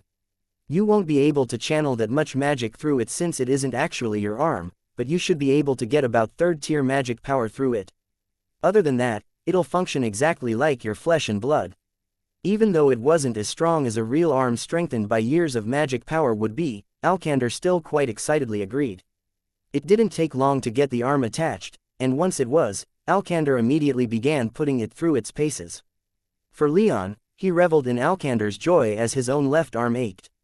However, that revelry soon came to an end when he received a call from Gaius over the calm lotuses. The last of the attending elders had arrived. The Elder Council would finally be meeting in just a few hours to discuss their response to Sunlit's attack and Exalo's death. White-hot pain lanced through him as the salve was pressed against his face for perhaps the dozenth time. He could practically feel his flesh sizzle beneath it, the foul concoction doing nothing to soothe the pain that had lingered for days. Sunlit endured the pain for only a few seconds before snarling and pushing the healer away. He cleaned his face with ravenous alacrity, eager as he was to get the stuff off his face. "Why, Your Imperial Majesty?" the healer sputtered. "The ointment must have time to work." Sunlit turned toward the hapless healer, all the fury of the storm in his expression. "That shit felt like it was going to burn my fucking face off. What have you put in it? Are you trying to assassinate me?" "And no," was all the healer was able to get out before Sunlit lunged across the room and slapped the man across the face so hard that his entire skull disintegrated, painting a not insignificant portion of the wall behind the healer red. "You fucking incompetent cocksucker." Sunlit raged as the pain continued to linger, his wrath only momentarily assuaged. Out of the corner of his eye, he glimpsed himself in the mirror. He'd been shirtless to let the healer do his best to treat the wounds that he'd suffered in his battle with Leon Rame, and while it wasn't the full extent of his injuries, it certainly put them into perspective. His upper body had been covered in angry red lightning burns that crisscrossed nearly every square inch of his upper body, resembling a spectacularly complex root system. Worryingly, some of the vein-like burns had been burned black, and even with the natural healing abilities of a 10th tier mage along with the finest healers that the Sunlit Empire could call upon, no progress had been made in healing any of this. The memory of how he'd sustained those burns had Sunlit shivering in terror and fury in equal measure. Black lightning, summoned from practically nowhere, and powerful enough to knock him out for a few seconds. Some trump card that Leon Rame had pulled out when it became clear he couldn't win with the power he had at his disposal. If he still has access to that desperate measure, Sunlit thought as a shiver of fear ran down his spine. What he found far more concerning, however, were the black burns he'd sustained to his once handsome face. Much of Leon Rame's strange black fire had penetrated his helmet, causing nearly the entire right side of Sunlit's face to blacken and melt, ruining his features. Worse, after the fight was over and his adrenaline and misplaced euphoria, for a moment at least, having had his long-for-goal practically in hand had finally worn off, pain had flooded through him from all of these wounds, and none of them could seemingly be healed. Whatever Leon had done to his power to make it black had infused it with some kind of power that none of his healers could identify, that caused him ceaseless pain, and that resisted all attempts to heal. He supposed he could count himself lucky that his wounds were only superficial, but he couldn't help but despair and rage at the damage done to his perfect looks. His appearance had been ruined, and not a single one of his cockless healers could do anything about it. There came a knock at his door, and it took Sunlit a minute to dress and conceal himself from the door before he opened it from a distance with his power. One of his adjutants, clearly shit-scared but unsurprised at seeing the healer's corpse, entered the room. "Your Imperial Majesty, the Keeper of the Sentinels has arrived." Sunlit, from behind his privacy screen, smiled for just a moment, the stretching of his burned flesh bringing even more pain to him. It was time for the Keeper to fulfill his end of their bargain. The Sky Devils would be put to the sword once and for all, the Ilian and Sacred Golden Empires would bow to him, and he would tear Leon limb from bloody limb as he plundered every little secret squirreled away in his blood. "That black lightning will be mine," Sunlit greedily thought. "That black fire will be mine. Those women will be mine." Another smile bloomed, but this time, Sunlit didn't suppress it immediately despite the pain it brought him. "Perhaps I'll keep Leon alive as I force him to watch me take his women. Hey, when I'm done, that boy will wish I'd killed him quickly." "You look terrible," the Keeper said once he and the Sunlit Emperor were alone. They had met in the Sunlit Emperor's palace, and while Sunlit hadn't directly shown himself, he had obscured himself behind a privacy screen so that his servants wouldn't see how reduced he'd been. Keeper could still see him quite easily with his magic senses. It took all the self-control that Sunlit possessed to restrain himself from ending their meeting right then and there as his anger spiked precipitously. The humiliations he'd endured during that battle were constantly on his mind thanks to the lingering pain. He didn't need Keeper to remind him of them. "That's part of the reason why I summoned you here," Sunlit spat through clenched teeth. "Leon Rame is stronger than either of us have given him credit for. The power, weapons, and allies he possesses are profound. It was Leon Rame who did all this to you?" Keeper asked, his tone as flat as if he were inquiring about the weather. "Don't act like you didn't know this before you even arrived," Sunlit growled. "I'm in no mood for games." Keeper sighed. "Everyone dismissed my concerns about that boy, now you're paying the price. Why did you even challenge him? I demanded he remain in Oculera until I had resolved my disagreements with the way his personal affairs have infected Heaven's Eye.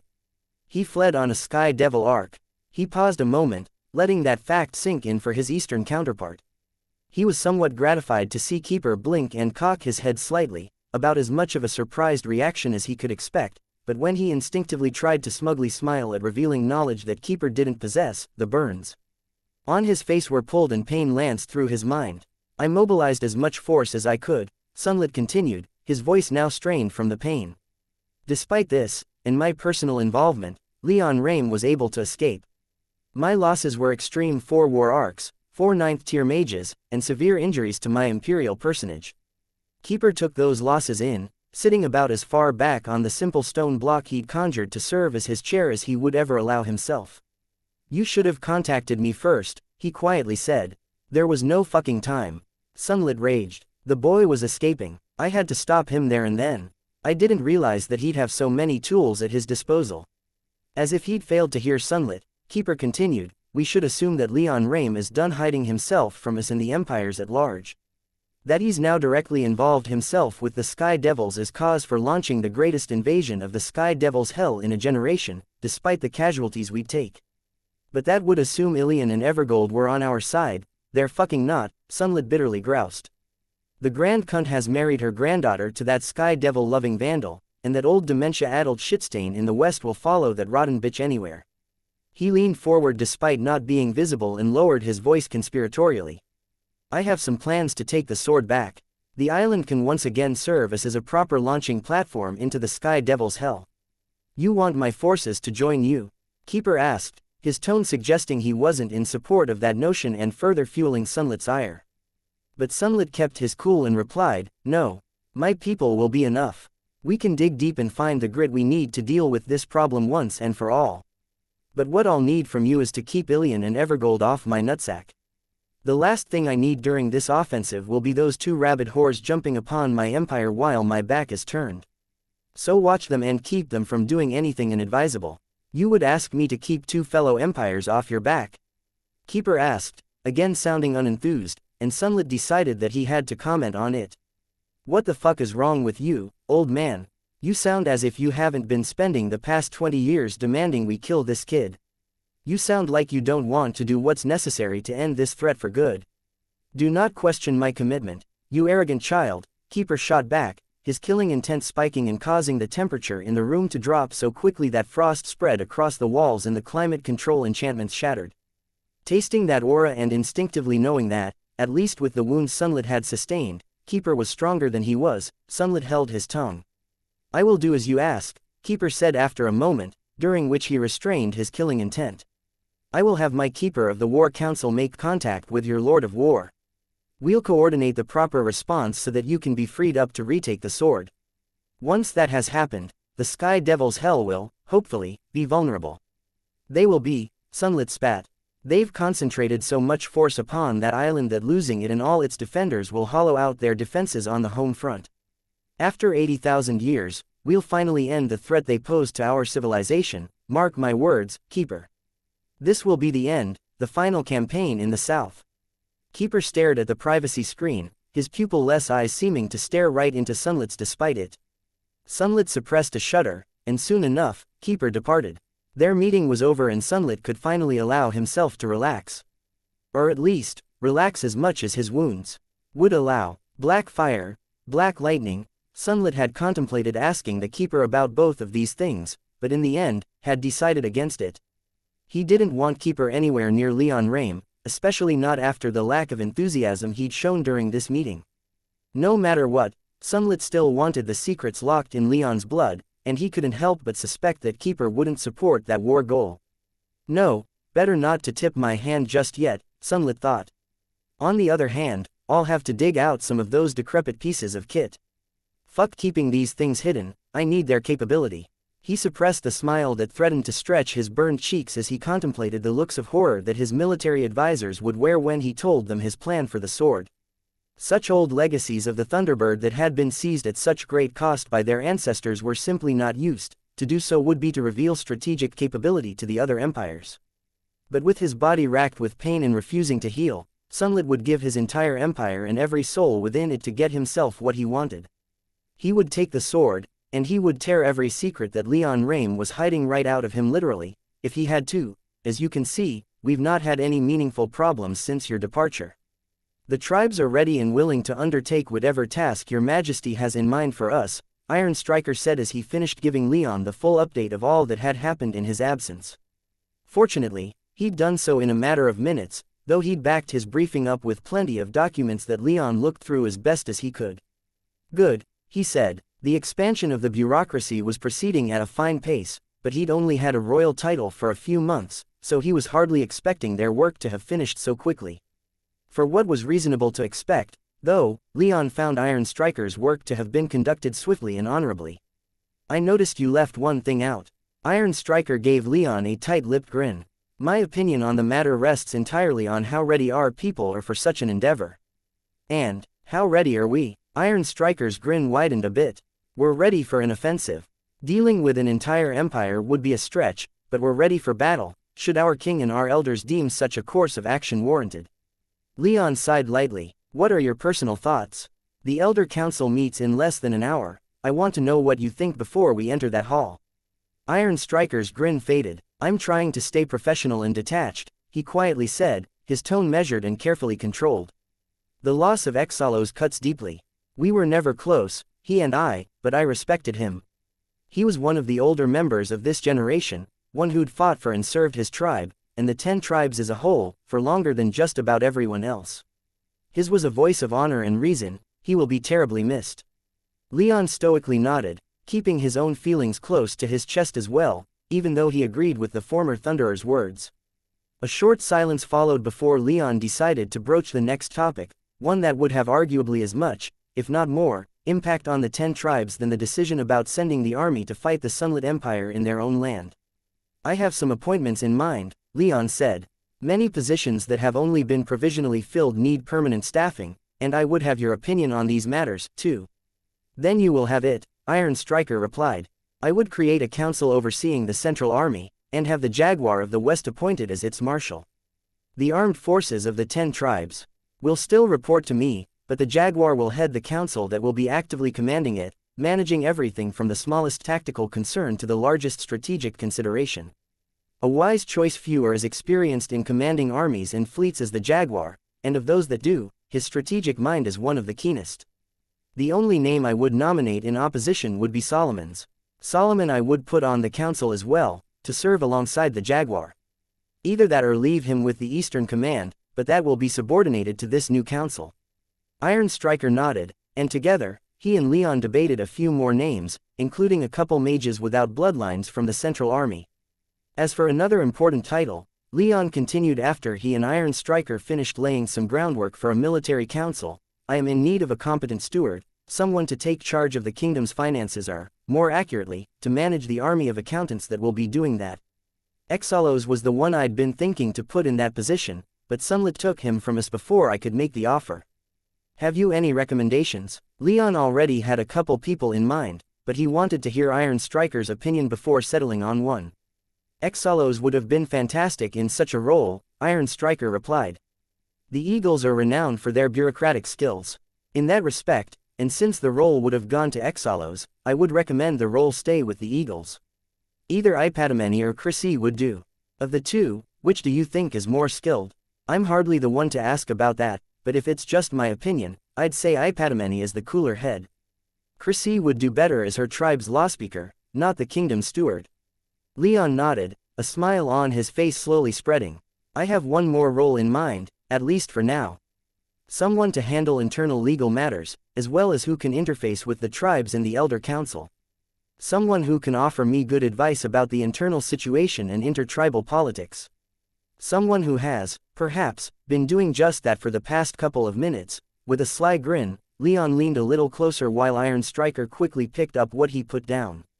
Are you suggesting me for that role? He asked. I left you in charge of Katagita while I was gone.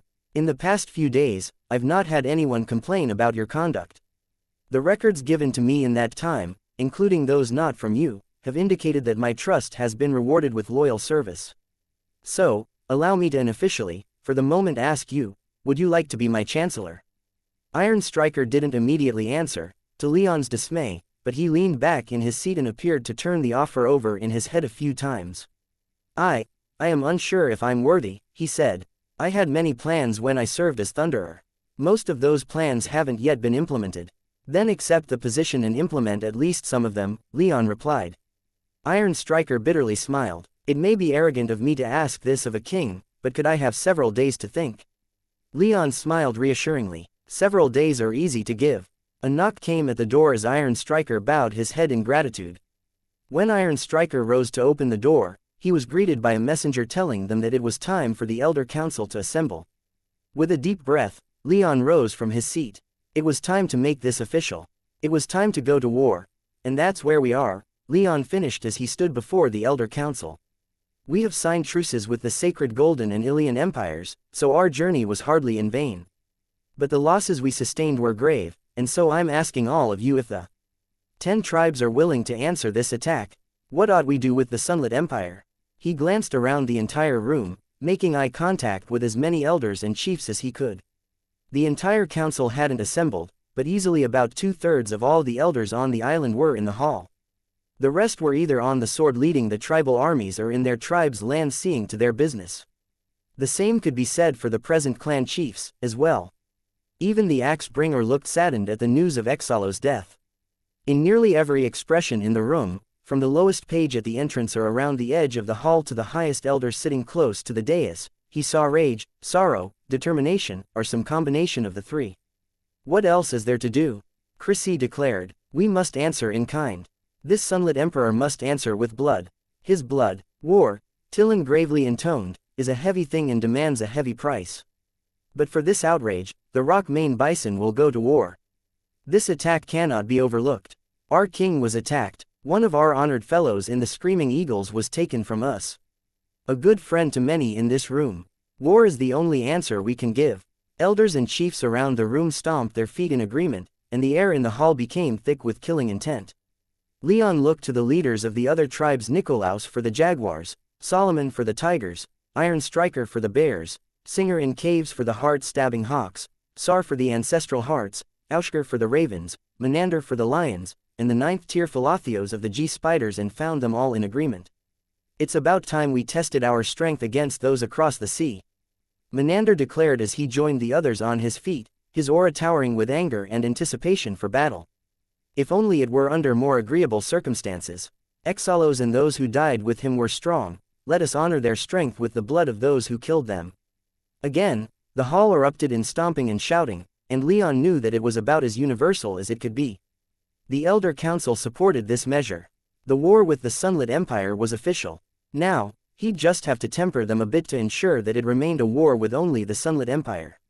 Now's not that time, though, Leon thought as he smiled in gratitude at all the elders rising to shout their support for war.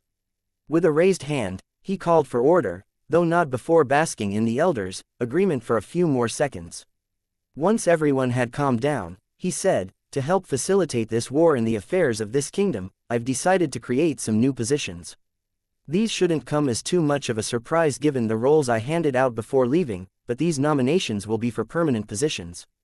He paused a moment, finding that the silence had, especially in light of the raucous calls for war just a few seconds before, turned deafening as all the elders and chiefs leaned forward, hanging onto his words. Leon grinned and began with the military appointments. Some of those nominated weren't present as they were with the Central Army or on the sword, but many were. "Your Majesty," the jaguar shouted as his name was called to lead this council. "I will not fail you. By the winged grace, the jaguar tribe shall always be the claws and fangs of the Thunderbird clan." Leon thanked him and kept going. Ipatameni was offered the position of steward, and he accepted.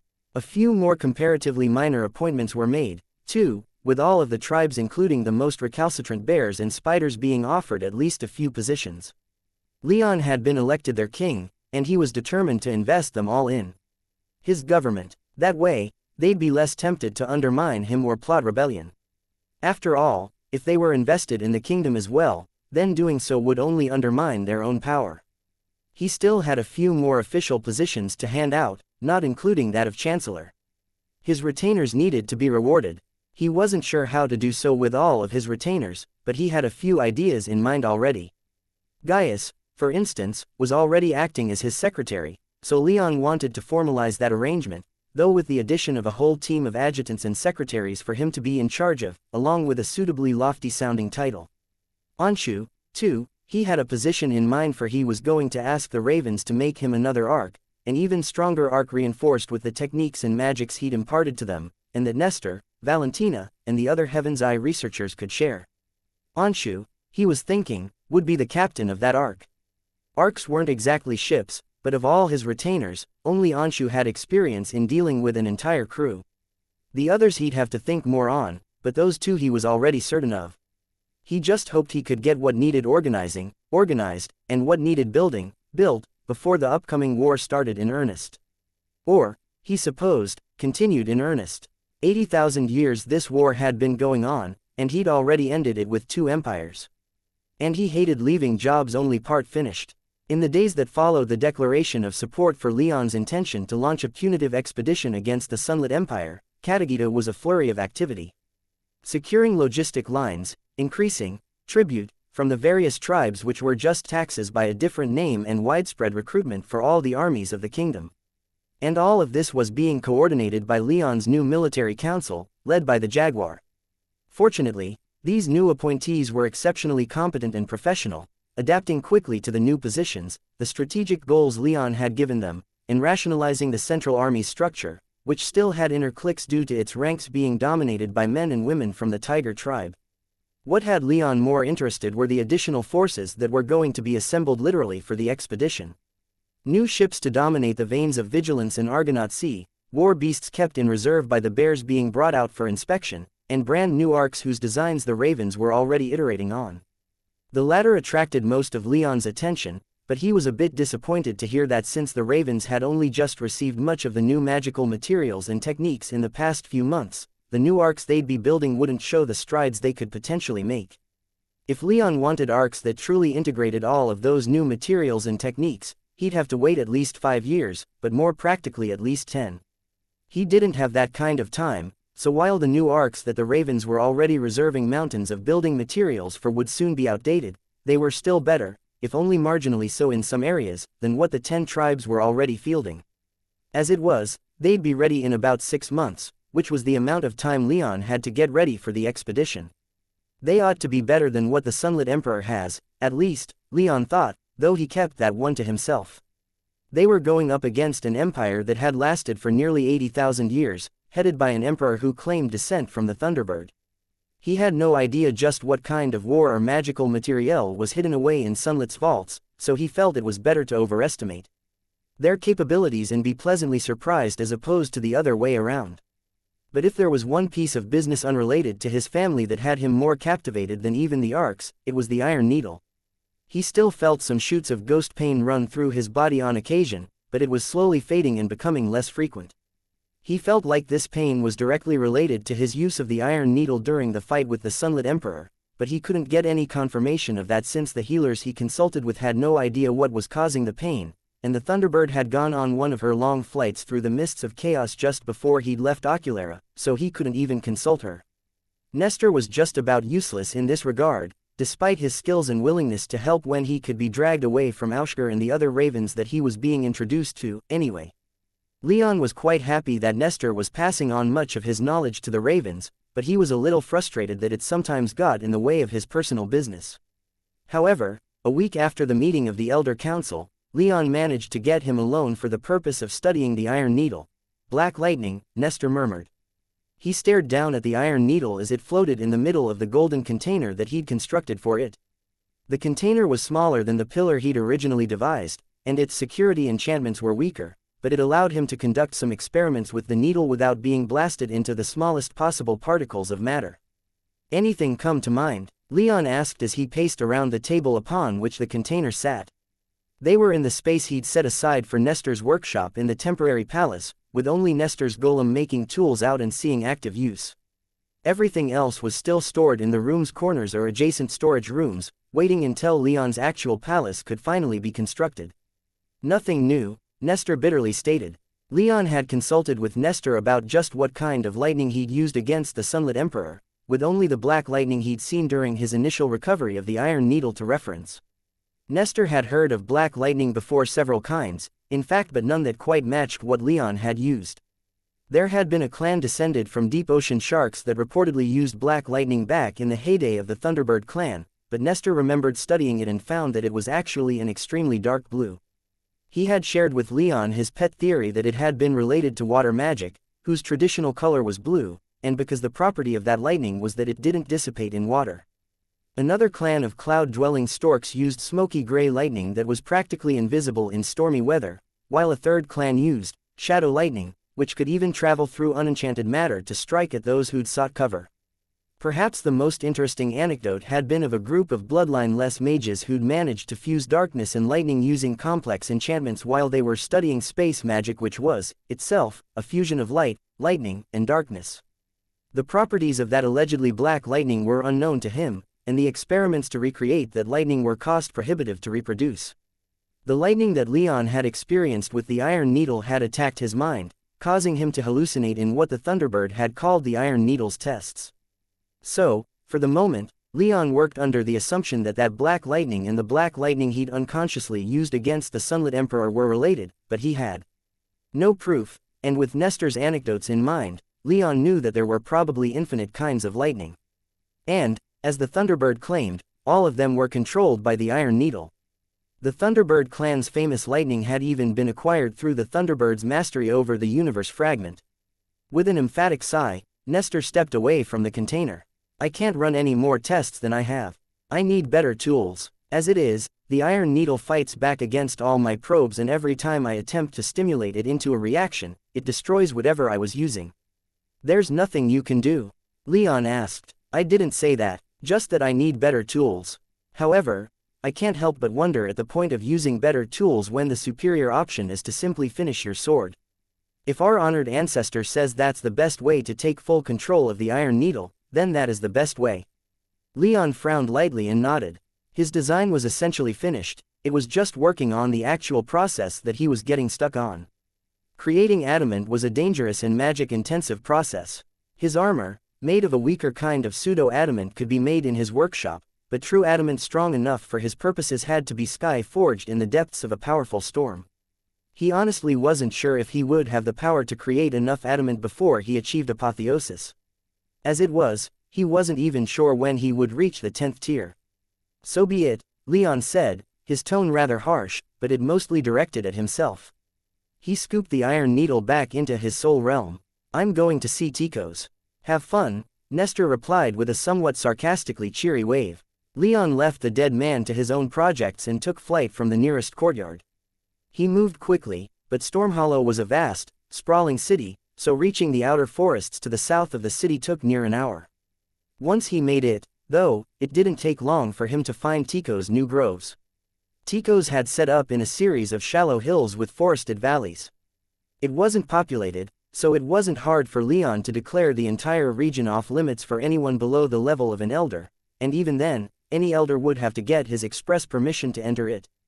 To enforce that decree, Leon had devised a similar security scheme that had been placed upon the old grove in which Tico's had done much to set up. In the center of the largest valley was where Tico's had replanted the Hesperidic apple trees. The tree sprite had done so only a few days before and hadn't been able to give Leon a good timetable for when the next batch of apples might come. Tico's, Leon called out as he landed next to the trees.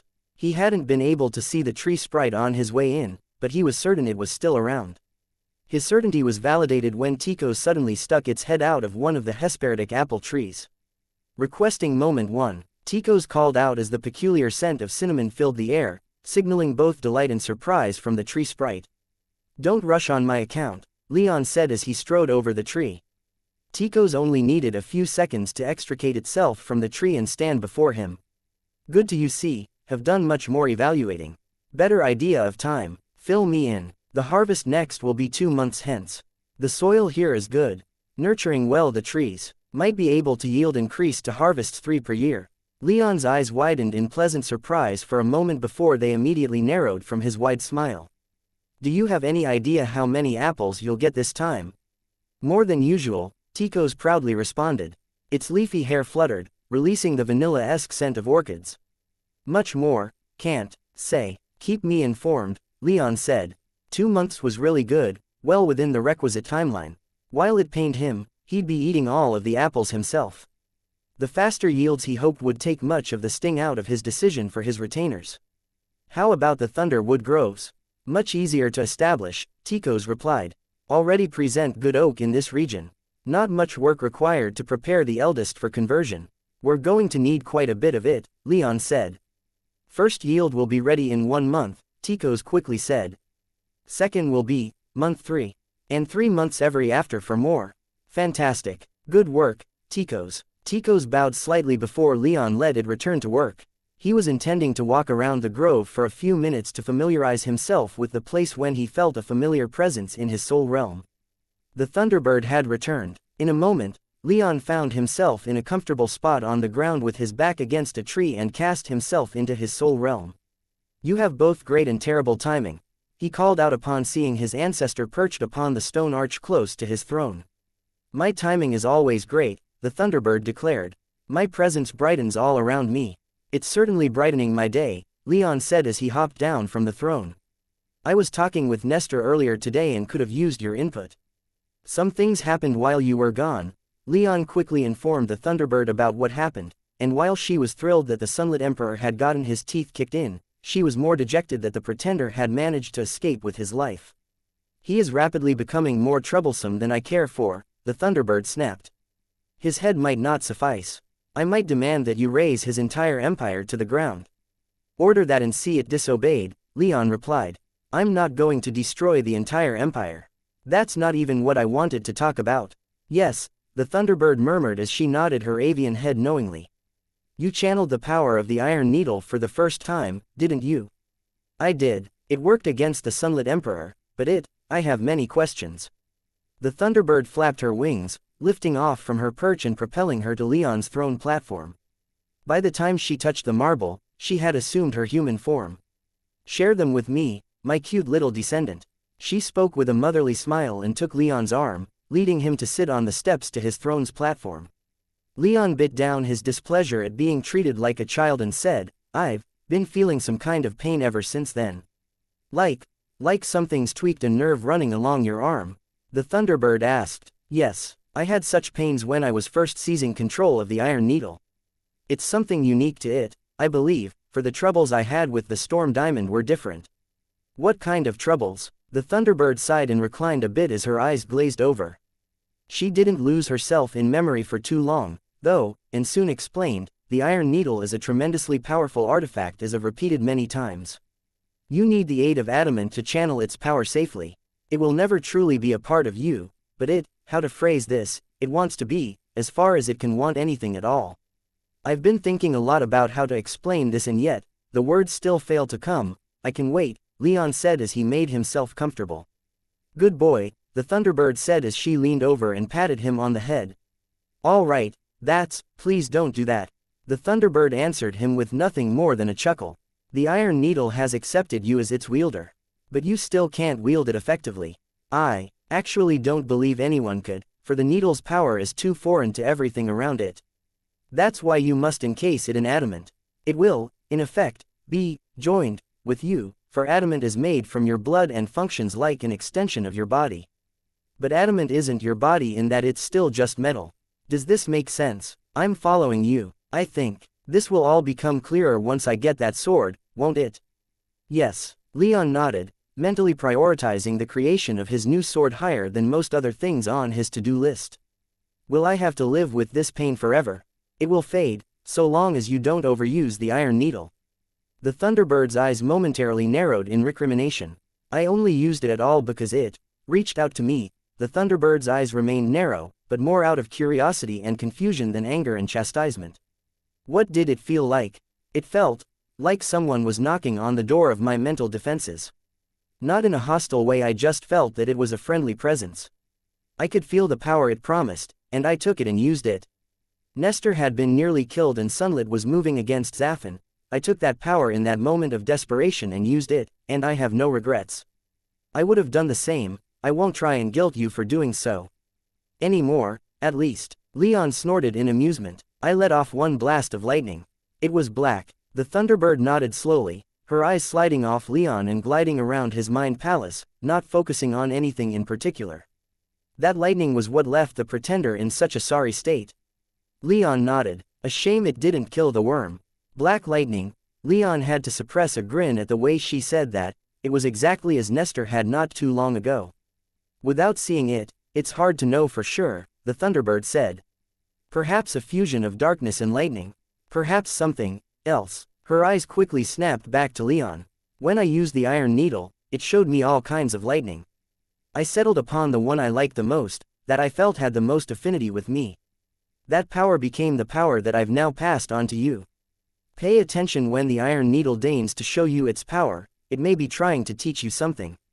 Leon cocked his head as his suppressed grin freed itself from his control and spread across his face. You're saying, I might be able to use this black lightning without the Iron Needle? If I can figure out how. Yes. Would this power also be passed down to my children? The Thunderbird was quiet for a moment, then answered, I can't say for certain, but I'd also hesitantly say yes. Leon's grin widened even further into a full-fledged, unabashed smile. But a moment later, his smile faltered. How would that work? Would it play nicely with the power I've inherited from you? Would I have to choose between your power and this black lightning? Your power doesn't seem to prevent me from using the power of the great black dragon. Leon cut himself off as he remembered what Valentina had told him about his two bloodlines. One was dominant, and the other was recessive. Not perfect explanations, but he wondered if his Thunderbird blood was hampering his use of the great black dragon's power, somehow. I don't know what will happen, Leon, the Thunderbird quietly admitted. I tried to add other lightning variants to my bloodline, but none ever took. I can't say what you may gain from this, but I suspect it might be possible. A bloodline inherited is different from a bloodline made. You'll have to tell me about that at some point. For now, I think I'm going to head home so I can work on that damn sword. Sky forging adamant won't be easy, but I have to figure it out. Somehow. The Thunderbird nodded in approval. I'll remain here a while. Be sure to come back for further training. Leon nodded as he returned to the real world. He had about 6 months before the arcs were finished and he could launch his punitive expedition assuming Sunlit didn't move first. That was the maximum amount of time he had to work on not only his sword but also reaching the 10th tier. He felt like he'd acquitted himself well in his battle with the 10th tier mage, but he couldn't simply acquit himself well the next time they fought. He couldn't rely upon artifacts that harmed him when used, either. He'd have to fight the Sunlit Emperor again and win on his own terms. Doing anything else was out of the question. With a disappointed sigh, Leon put away the charred remnants of his most recent attempt to create true adamant. He swept the bits of lightning-blackened steel into a drawer in his temporary workshop, right with several other piles of similarly destroyed metal. In the past 2 months, in between seeing to his duties as king, he'd been flying around the island whenever word came in of a large storm. So far, however, despite all of his preparations, he had yet to succeed in making his new sword. He was running out of time, but as he leaned back in his chair, he found that he was too tired to care. So, he got to his feet and walked right out of his workshop without another thought. It was about noon, and in his search to find something to occupy his mind with that would help him clear his head, he soon found just who he needed. Only a few minutes later, he walked into one of the smaller courtyards that Elise had been using as her office. A long, low table stood at one end, with several chaise lounges next to it upon which Elise and whoever she was meeting with would recline while discussing business. She'd not only taken it upon herself to act as their household seneschal but had also occupied herself with aiding in streamlining the production of the various alchemical materials that they'd taken from their villa back in Oculera. Elise was meeting with a 7th-tier raven when Leon arrived, and the raven, his entourage, and all of the servants in the courtyard immediately stopped what they were doing and bowed. With a practiced wave, Leon had them return to their duties while joining Elise in her seat. She leaned forward, letting him slide in behind her, before leaning back and letting him wrap his arms around her waist. "Husband," she whispered breathily.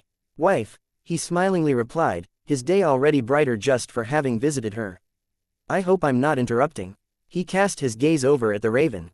"Not at all, Your Majesty," the raven replied. "I was simply ensuring that the next batch of Thunderwood will arrive on schedule." Leon's smile widened slightly. The first batch of Thunderwood that Ticos had made had been finished the month before and been quickly delivered to the ravens so that the wood could be properly integrated into the new arcs. "Has construction started?" Leon asked. "Just a few days ago, yes," the raven replied, the sun sparkling on his dark skin as he smiled in pride. "We've been hurrying to complete those that were already partially completed, but we can only go so quickly without sacrificing standards. Still, the 10 tribes gained 4 arcs in the past 2 months, and 6 more will be completed in the next 2 months. All of those arcyards will then make arcs incorporating the new materials that we're receiving. By the timetable we have, we will have completed 11 new war arcs and 5 new transport arcs in 6 months. Additionally, we are on track to finish 7 of the newer model arcs in the same time frame." "That's wonderful news," Leon said. "Arcs are the greatest weapons we can bring to bear. To have so many will only help our cause." The raven bowed his head and whispered, "Indeed. The only real bottleneck that we're facing is Thunderwood, which is the reason for my visit. They just need assurances that they'll get the material that they've been promised when they've been promised it will arrive," Elise explained. "As I've been made to understand it, The ravens of Hale Hall don't like building arcs without all the materials they need to build those arcs already stockpiled. The raven bowed his head again and said, "We don't. When it comes to arcsmithing, we like sure things. The uncertainty of not having the needed materials in hand yet is giving some of our more orthodox arcsmiths serious conniptions." "They'll get their thunder wood," Leon declared. "Of that, I have no doubt," the raven replied. "Let's finish, then," Elise said as she sat up to address the small stack of papers on the table in front of them. From listening to the end of their conversation, Leon learned that most of those papers were receipts for the delivered thunder wood and reports on how that thunder wood was being used. As far as he could tell, the thunder wood was being reserved for only the most important systems that it could aid, the engines and weapons. With incorporated thunder wood, they'd be able to squeeze more power out of their engines, allowing the arcs to be larger and carry more weight. They weren't exploiting the former quite yet, but the latter meant thicker armor and more lances. If Leon's last arc was anything to go by, about half a dozen lances were standard on a typical tribal war arc, while the new arcs would have 10 forward to a side and 2 pointing forward. The amount of armor on the arc would also nearly double, though it had already been thin enough that this didn't represent nearly as much of a gain as it seemed. Still, Leon hoped that their arcs would be able to take more than a single shot from Imperial arcs without having to rely upon power-intensive shield systems. It had struck him quite greatly seeing how easily the Imperial and tribal lances had torn through the arcs in Sunlet's ambush, and he didn't want to see a repeat of that performance. With the receipts signed and written assurances made that the next batch of thunder wood would be ready for transport the following month, the raven departed, he and his adjutants bowing to Leon and Elise as they did. "Have you any more meetings today?" Leon asked as he slouched a bit, pulling Elise closer as he did. "I have some time," she replied. Leon sighed and relaxed a bit more. He glanced at the few servants and secretaries still there and ordered, "Give us some space, we'll call for you if you're needed." A moment later, he and Elise were truly alone in the small courtyard. "So," he said, "how are things going? You've clearly settled in well." Elise giggled. "Not quite as much as I'd like people to think. I miss my mother and father, but being able to call her with the calm lotuses is good. I know that Valeria misses Justin more than she lets on, but she calls him every now and then, too." Leon fought off a scowl at the mention of Justin. Elise almost certainly noticed, but she proceeded on as if she hadn't. "I miss our old home and the people we hired to take care of it. Our new staff treats me a little too respectfully, honestly. They're all determined to be servants, not friends." "Understandable," Leon said. "You're a queen, now, not just someone who's extremely well connected with a powerful merchant's guild." Elise groaned as she stretched out, then cuddled closer to Leon.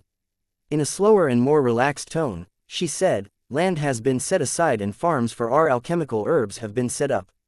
The bison tribe has been extremely welcoming on that front. Getting access to better potions and all sorts of other potions that Helen can make is surely a massive boon in their mind." Elise hummed in agreement, a lazy smile crossing her face. "Tico's is expanding the thunder wood groves. I had a heart here a few days ago asking if they could set up some groves in their forests." "I have no problem with that," Leon replied. "I'm not sure how Tico's will take it, though. Those trees have specific requirements that I wonder if anyone but a tree sprite could see to." "Tico's had some ideas on that front," Elise replied. "They can use certain lotuses that Tico's produces to prepare the trees." Leon frowned a moment in thought. "I wonder if those lotuses can be produced in any other way. I've only ever seen Tico's use lotuses from their own body before, and even then, the trees often need some internal rearranging that only our tree sprite friend can see to. Some land has been set aside in Jaguar territory for experiments in growing those lotuses without Tico's direct involvement," Elise explained, intriguing Leon mightily. "Tico's has also expressed interest in finding any local tree sprites who they may be able to sway." "Oh, that's surprising, but I suppose it shouldn't be.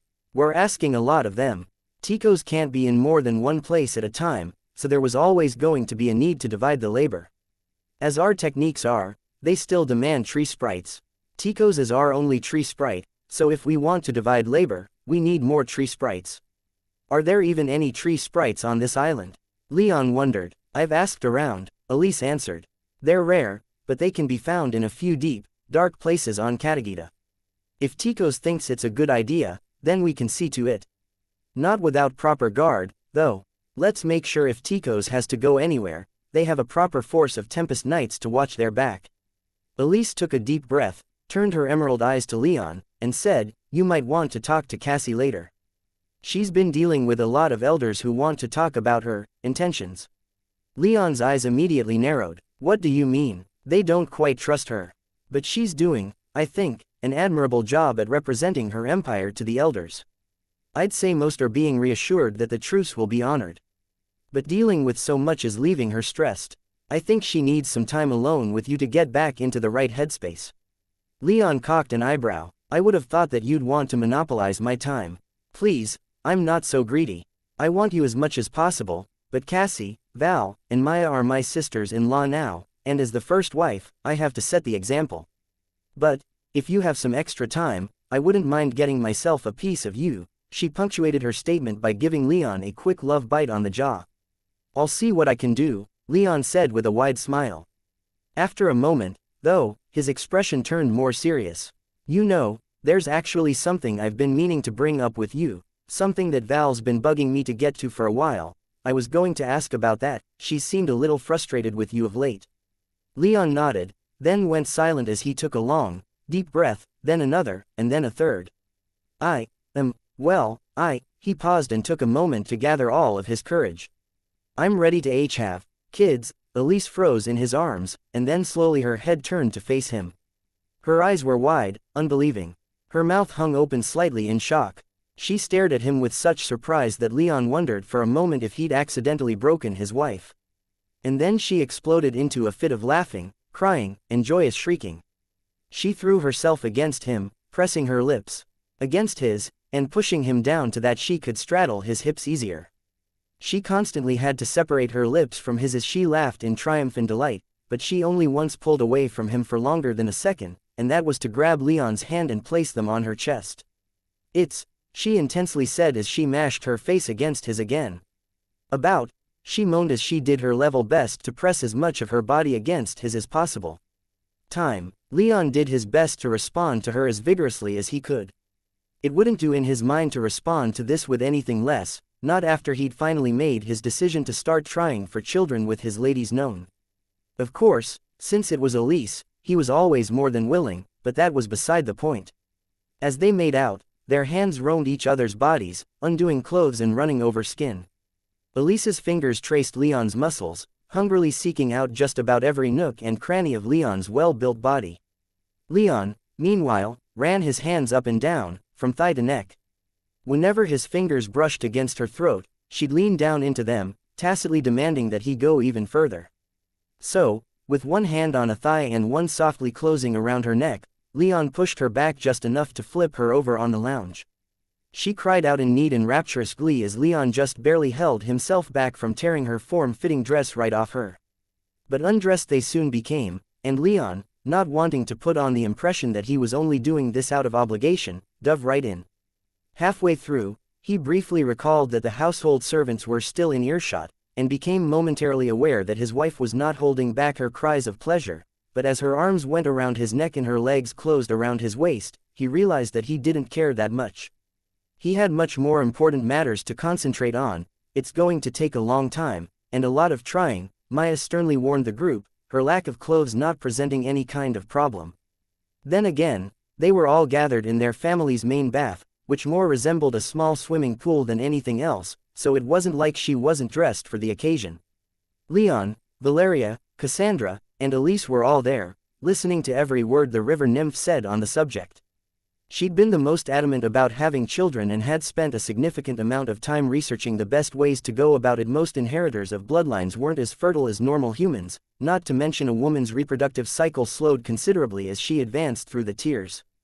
Once per month on average became more like once every few years, making reproduction even for two fully human high-tier mages require quite a bit of effort. At our level, Maya continued, her demeanor deadly serious, 2 humans would need to try for at least a decade on average. Many need half a century of trying before they're able to not only conceive but carry a child to term. How is that going to work for us? Valeria wondered aloud. Of everyone there, she was the only one even somewhat dressed, though with only a towel wrapped around her body as they soaked in the hot water. I mean, as exciting as it finally is for us to be taking this step, some of us, Elise playfully interjected with a pointed look.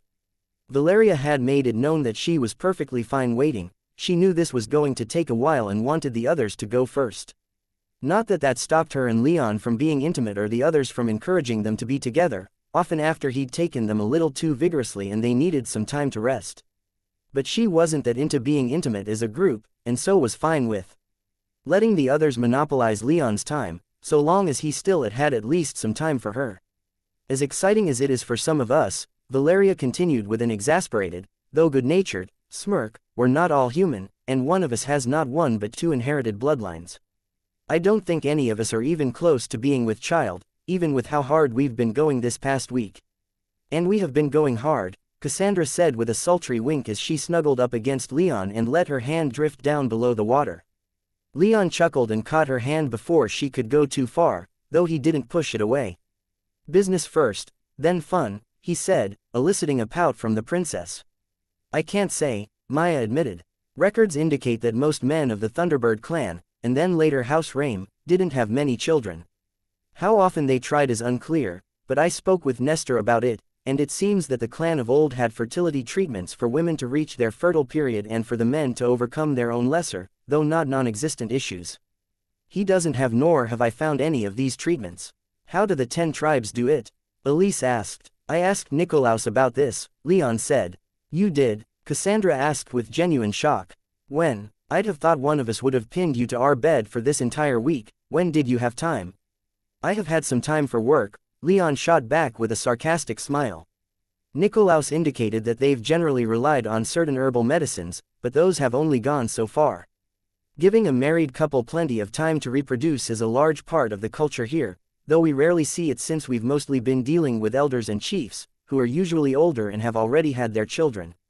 We need those herbs, Maya declared, the other three nodding with varying levels of enthusiasm. Even then, it might not be enough. You have 2 bloodlines, Leon. Who can say how long this will take?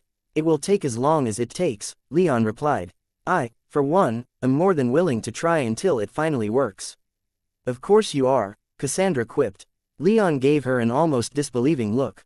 Who is the one here with her hand on me right now? That's Valeria, clearly, Cassandra said without a hint of shame, despite Valeria being on the other side of Elise from Leon. Then, she gave Leon a hungry grin and pushed her hand lower from where he'd stopped it. However, before things in the bath could escalate as they seemed about to, with Elise grinning as she slid up to Leon's other side and Maya swam back to him from where she'd been speaking, one of Elise's female attendants entered the bath, respectfully turning her eyes from the scene. Your Majesties, she called out, perhaps a little louder than was strictly necessary. The honored tree sprite Exoticos has arrived. All thoughts of sex were thrown out the window. Ticos had sent word that the next batch of Hesperidic apples was rapidly ripening, and its return to Stormhollow could only mean one thing. The apples had been harvested. It was time for Leon to see just what 20 Hesperidic apples could do for him. 20 Hesperidic apples. Ticos had just brought them in and placed them before Leon, and he could still hardly believe his eyes. His soul realm had grown to the size of 2,500 miles, so he wasn't quite sure how many apples he'd need to reach the 10th. But 20 apples, he figured that just might do it. With Leon were only his family members, Ticos having departed just a moment before. He still felt awkward about keeping all of the apples from his retainers, and while he believed them when they said they understood and held no hard feelings, he also didn't want an audience.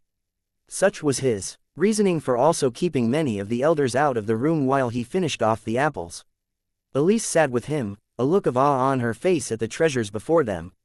Maya was sitting on his other side, looking much calmer, but her lake blue eyes never left the apples. Cassandra was openly staring across the table, while only Valeria watched Leon, a subtle smile on her lips. The last of his spectators, meanwhile, seemed hardly fazed at all. Anzu was in griffin form and had curled up in the sunniest spot on the floor. He was slowly blinking, treating what was going on like it was barely interesting enough to keep his eyes open. Without much further ado, Leon sighed and reached out to the first apple. The fruit was practically magic power given physical form, and his skin tingled as he picked it up. He brought the golden apple to his lips and took his first hesitant bite, delighting in the spectacular taste. That taste lit the fire in him, and in a little more than a minute, he'd eaten all but the apple core. Buried in the core was a single seed, which he carefully extracted and placed in a small dish next to the apples. There, He paused as he waited for the fruit to take effect. He didn't have to wait long as warmth exploded out from his stomach, power flowing through his body that was both fast and fierce, yet light and soft at the same time. It flowed through his veins like it was his own power, and flowed straight into his soul realm, where it vanished into the sea of power that he'd stored within, which in turn provided outward pressure that expanded his soul realm. However, unlike other methods that might try to forcibly expand the soul realm, this power was able to do so without damaging the soul realm at all. He cast his gaze inward, watching as the boundaries of his soul realm expanded outward in fits and starts, pushing back against the mists of chaos before settling for just a moment, allowing itself to reach some kind of equilibrium before immediately pushing outward again. However, as his soul realm expanded by dozens of miles, something caught his eye, something glowing in a gold container in his mind palace. The iron needle. It was being stored in the smaller gold container that Nestor had recently built for it for closer inspection rather than the larger gold tube that he'd prepared during Leon's acquisition of the universe fragment. Power flowed around the needle, power from the apple and power from the needle itself. Wind picked up around the container, kicking up the dust and dirt around the mind palace, and as the twister became bigger and more opaque, Leon saw multicolored lightning occasionally illuminate the interior. And yet, Leon felt no panic. A twister erupting in his soul realm might have come across as a problem that he needed to deal with, but the feeling he got from the needle was one of peace and serenity, the power controlled and beneficial rather than dangerous and wild. And then the twister dispersed, the contained wind suddenly flying in all directions as lightning shot out from the needle and into the mists of chaos. The mist was pushed even further back, and Leon's soul realm, already starting to slow in its growth, expanded to fill the gap. Leon gasped as his soul realm grew even faster, with the remaining power from the apple and additional power from not only the needle but also his bodily reserves contained in his blood rushed to fill that space. His heart beat uncontrollably as his soul realm greedily devoured all the magic power that flowed into it, and for a moment, panic shot through his mind. But then, his soul realm began to slow its growth, and he calmed. The iron needle, however, didn't seem to be having any of that, and 7 more bolts of rainbow lightning exploded outward, pushing the mists of chaos back again, inducing another growth of Leon's soul realm. But with the power of the first apple having already been absorbed, Leon had significantly less power flowing into his soul realm to fill it. Soul realms were a bit like balloons, and if they were expanded too quickly without enough magic power to fill them, the mists of chaos could collapse back in, causing some level of soul realm implosion. Leon had heard of a select few cases where such an implosion occurred, and it was never good. In fact, he was quite certain that this sort of thing was one of the reasons why Justin and Zafin had been so injured following their stints as magic generators for his clan's old facilities. Power was still flowing out from the iron needle, but Leon didn't think it was enough. With panic starting to set in, he opened his eyes and quickly reached for the second apple. He needed to get power into his body as soon as he possibly could. With growing concern in his ladies, Leon devoured the next apple in 30 seconds. A cursory look showed no seeds in it, so he tossed it away as the fruit's power filled him. He quickly realized that only one apple wasn't going to cut it, so he ate a third as quickly as the second. Only then did Zafin finally wake up from one of his healing trances. Leon, what's going on? Apples, Leon shouted, the panic running through his mind doing a real number on his ability to communicate well. Needle, power flowed from his stomach and into his blood as the eaten apples swiftly dissolved, releasing their magic power. It flowed even faster into his soul realm now that most of his power reserves had already been absorbed back into it. He was almost dismayed to see the iron needle react again, sending out another 14 bolts of rainbow lightning arcing through all the corners of his soul realm and vanishing into the mists of chaos. His soul realm began growing even faster. Shit, Leon practically shouted. Fuck. He dove headfirst into his soul realm, hoping there was something he could do to stop or control this. He felt terrible as his ladies started panicking as well, but he couldn't pay any attention to their shouted concerns as he tried to deal with this problem. His soul realm expanded ever further, pushing the boundaries of the mists of chaos far beyond what he would consider safe. He was in no mood to emulate the Bull King, but there wasn't anything he could think to do to stop this. Leon, Zafin roared as Leon sprang up from his mind palace's throne and into the air. What is this? The iron needle is doing this. Leon replied. It's reacting to the Hesperitic apples, I think. Zafin's fires began burning even hotter as the fire demon turned on the spot, glaring in all directions. This is bad. he declared. I picked up on that. Are you in any pain? Leon focused a bit, trying to push his panic down enough for him to regain some measure of sensation. As soon as he did, he immediately stopped, for he felt his body racked with pain. Unfortunately, now that he was aware of it, his adrenaline was of less help. He practically fell out of the air, but he'd experienced his fair share of pain in the past, and so was able to stay conscious and floating. He instinctively reached out to the iron needle, hoping to cast it out of his soul realm and see if that helped things, but as he concentrated on doing just that, the iron needle seemed to strike out, a single arc of black lightning shooting out and orbiting around the universe fragment, preventing him from removing it from the situation it had caused. We need power, Zafin shouted as he sprang up from his pavilion to join Leon in the sky above the Mind Palace. Something to fill in all of this space. The iron needle has reacted to all the apples of Eden. Leon shouted. Potions aren't going to be enough. They'll buy time, Zafin declared. Hurry. Leon plummeted down to his vault where he stored everything in his soul realm that he might need. He kept as a personal reserve a few potions that aided in regenerating magic power that Helen had made, but he rarely carried many. Still, he bulldozed into his vault, ignoring the door, and located the potions. He pulled them into the air from a distance with no more than a gesture, and he immediately threw them at the foot of his throne. The sealed glass bottles they were stored in shattered, spilling their contents across the carved stones in the exact center of his soul realm. Magic potions were designed to be drunk and to interact with the body, especially stomach acid. However, that didn't mean they were entirely inert in this state, as Helen's potions evaporated in seconds, joining the thinning clouds of magic power in his soul realm. It's still not enough, Leon shouted. Get more potions, then. Zafin shouted. We have time, so long as your soul realm continues to expand. Until the mists of chaos fall back inward, they won't apply pressure to your soul realm. Leon bolted back down to his throne and sat. A moment later, he sprang up from his sofa and nearly smashed his head against Elise, who'd in her concern taken to standing just above his limp form.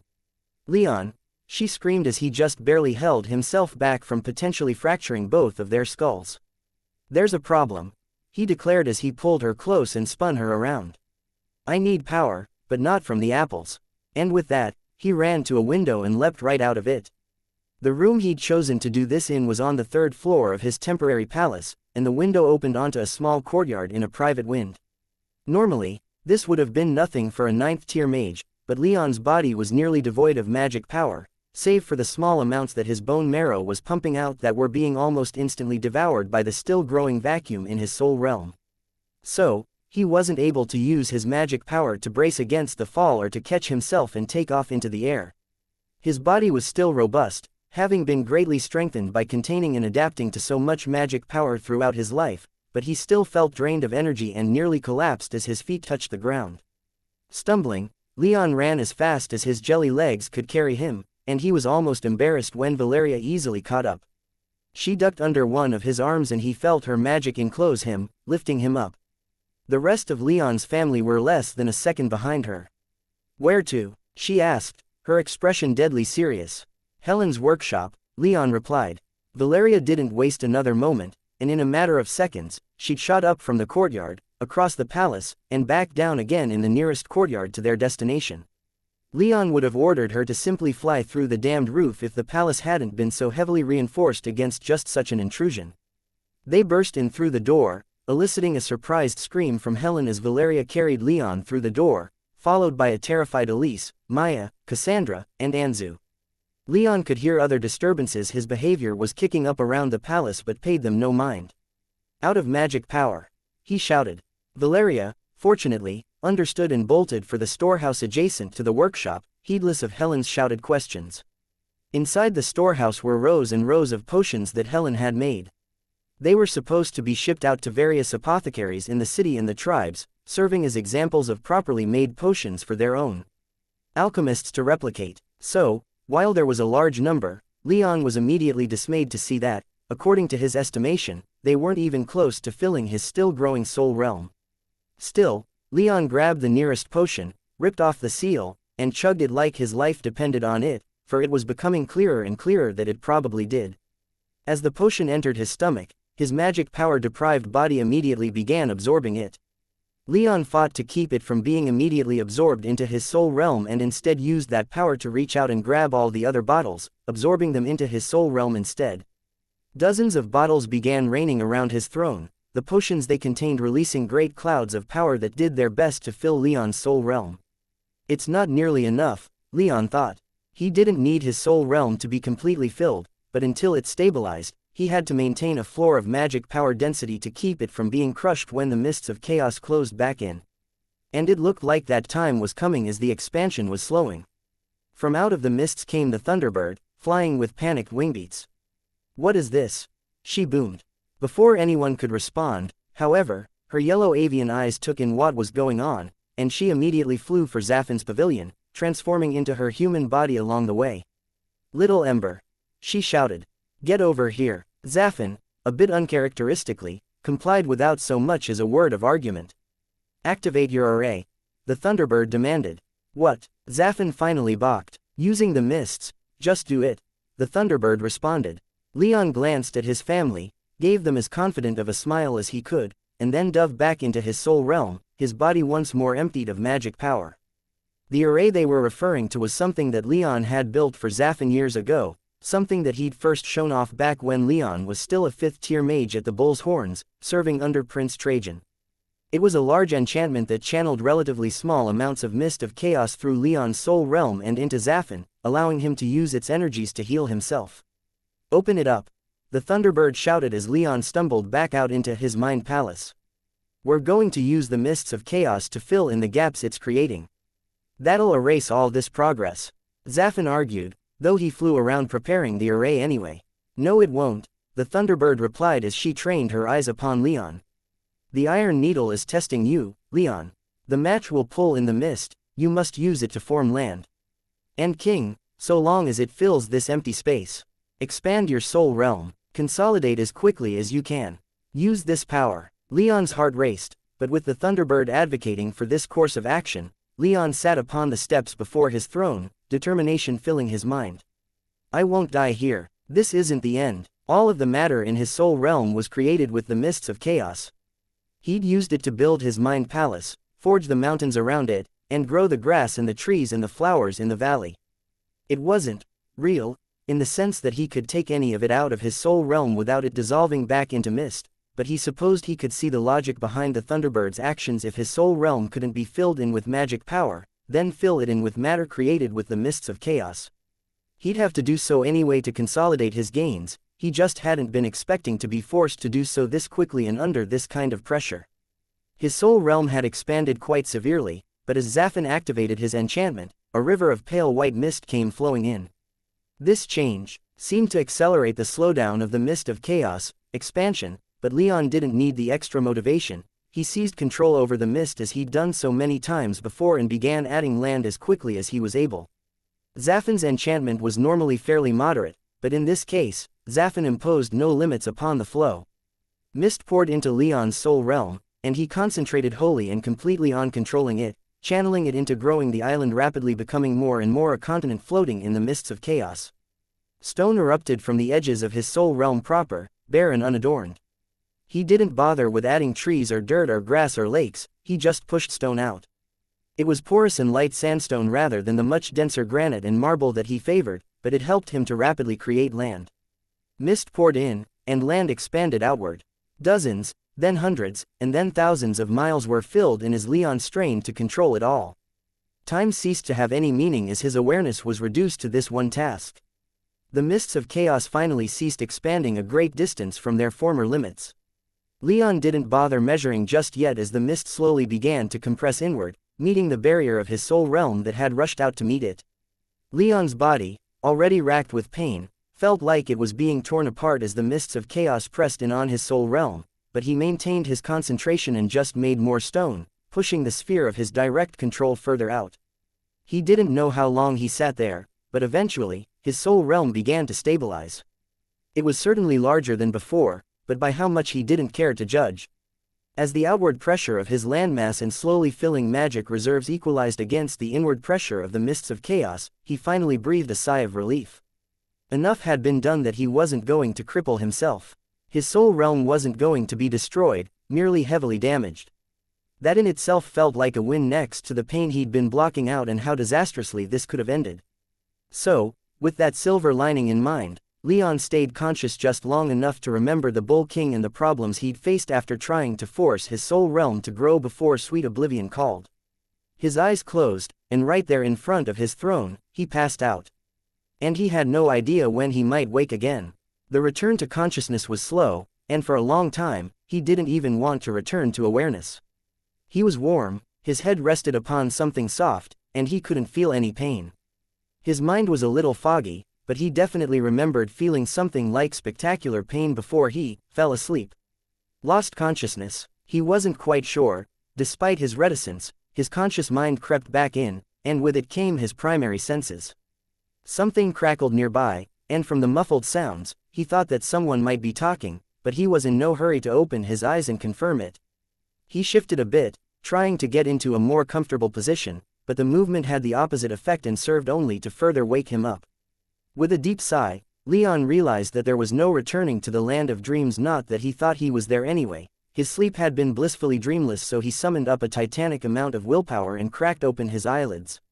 He found himself staring up at a cloudy sky, or rather, he realized as he did his best to look around while moving as little as possible, the sky of his soul realm. He wasn't staring up at clouds but the mists of chaos, so far in the distance that even with his senses and awareness in his own soul realm, the mist seemed like a gray sheet rather than a roiling and churning mass of strange material. But with this realization, the events that had unfurled in the minutes before his loss of consciousness returned, and his heart, until now beating at a particularly sedate rate, spiked with anxiety. He had no idea how long he'd been out of it, and when he thought about it, the possibilities that meant chilled his blood. Energy flooded his magic body as he bolted upright, his eyes finally opening fully and his awareness returning in its entirety. He'd been sleeping upon a small bed that he'd built in his mind palace but had never used, but the bed had been pulled out into the main pavilion rather than in the small house that it had been in. Nearby, Zaffin and the Thunderbird stood watching over him, apparently having been quietly talking until he started moving. "Leon," the Thunderbird asked a little hesitantly, her human face scrunching up a bit in trepidation. "Expecting someone else?" Leon asked, his hoarse voice doing a terrible job of projecting the confidence that he didn't actually feel. As he struggled to pull the sheets off of himself, he realized just how sore he was, though he supposed he ought to consider himself lucky that he wasn't in the kind of pain that came with uncontrolled soul realm growth. "What in the hell's happened to me?" "The Iron Needle," the Thunderbird began, "reacted unexpectedly when you ate a Hesperidic apple. It amplified the power the apple contained to an enormous degree, and it pushed back the mists of chaos. Your soul realm grew to fill the gap but without enough of a foundation to remain stable. Had you been any slower in filling your soul realm with power or expanding the landmass, your soul realm might have collapsed entirely when the Iron Needle stopped and the mist returned." Leon groaned as he finally extricated himself from those damned sheets and sat up fully on the bed. "How did this happen?" "I'm unsure," the Thunderbird replied as she exchanged a look with Zaffin. "We're unsure, I suppose I ought to say. The power of universe fragments is mysterious even to those who've studied them for millennia. I forged my adamant sword before I ever ate a Hesperidic apple, which I think is the reason why the Iron Needle never interacted this way with me before. Have you ever eaten one of those apples with the Iron Needle in your soul realm before?" "I don't think so," Leon replied. "If I did, it was stored in its larger container." The Thunderbird tilted her head a bit as she mulled the problem over. "Well, we can try and figure out what happened more easily now that you're awake, but I think that you have other things that need to be addressed first." "Yeah," Leon said as he pushed himself up to his feet, his strength rapidly returning. "How long have I been out for?" 2 months, the Thunderbird answered. Leon wasn't sure whether he should be relieved or dismayed. He eventually settled on hesitantly relieved. 2 months was a tiny fraction of the time that the Bull King spent comatose after his soul realm injury. Still, he'd had such an injury before, and it had halted his growth for many years. He couldn't help but feel his heart sink as he contemplated what the consequences of this might be. So, to get a better idea of his current situation, he projected his magic senses. They felt a little stiff, for lack of a better word, but he was gratified to find that his body had filled his soul realm back up with magic power, so there were no problems with actually using his power, as there had been in those hectic few minutes after eating those apples. The first thing he became aware of was that his soul realm had grown by several times, going from 2,500 miles to somewhere over 9,500. He stared outward in abject shock. He hadn't thought he'd be approaching the threshold of 10th tier for years yet, but here he was, perhaps only 5 or 6 apples away from ascending to a new tier. Assuming they behaved properly, this time, he thought with some bitterness. His soul realm was still a bit of a mess, though, with the landmass he'd built being particularly ugly and in need of complete reconstruction as soon as he could get the time. He'd have to do that to reinforce his soul realm's foundations before even thinking about gaining power, but he was at least comforted knowing that he could do that in a matter of weeks, not years. What concerned him more were the injuries he could sense in the barrier of his soul realm. It felt thinner and weaker than it should in many places, and its surface was uneven as the mists of chaos pressed inward. There were even a few small tears here and there where the mist was leaking in, but thankfully hadn't widened into much bigger problems. Yet, he had no idea how long those injuries might take to heal. Decades, perhaps longer. He shuddered at the thought. Having to hold off training for even just 10 years after the campaign in the Serpentine Isles had been near torture, he wasn't sure if he could take much longer than that. However, as that thought occurred, his eyes narrowed as he turned back toward the iron needle. "Have either of you tried to move it?"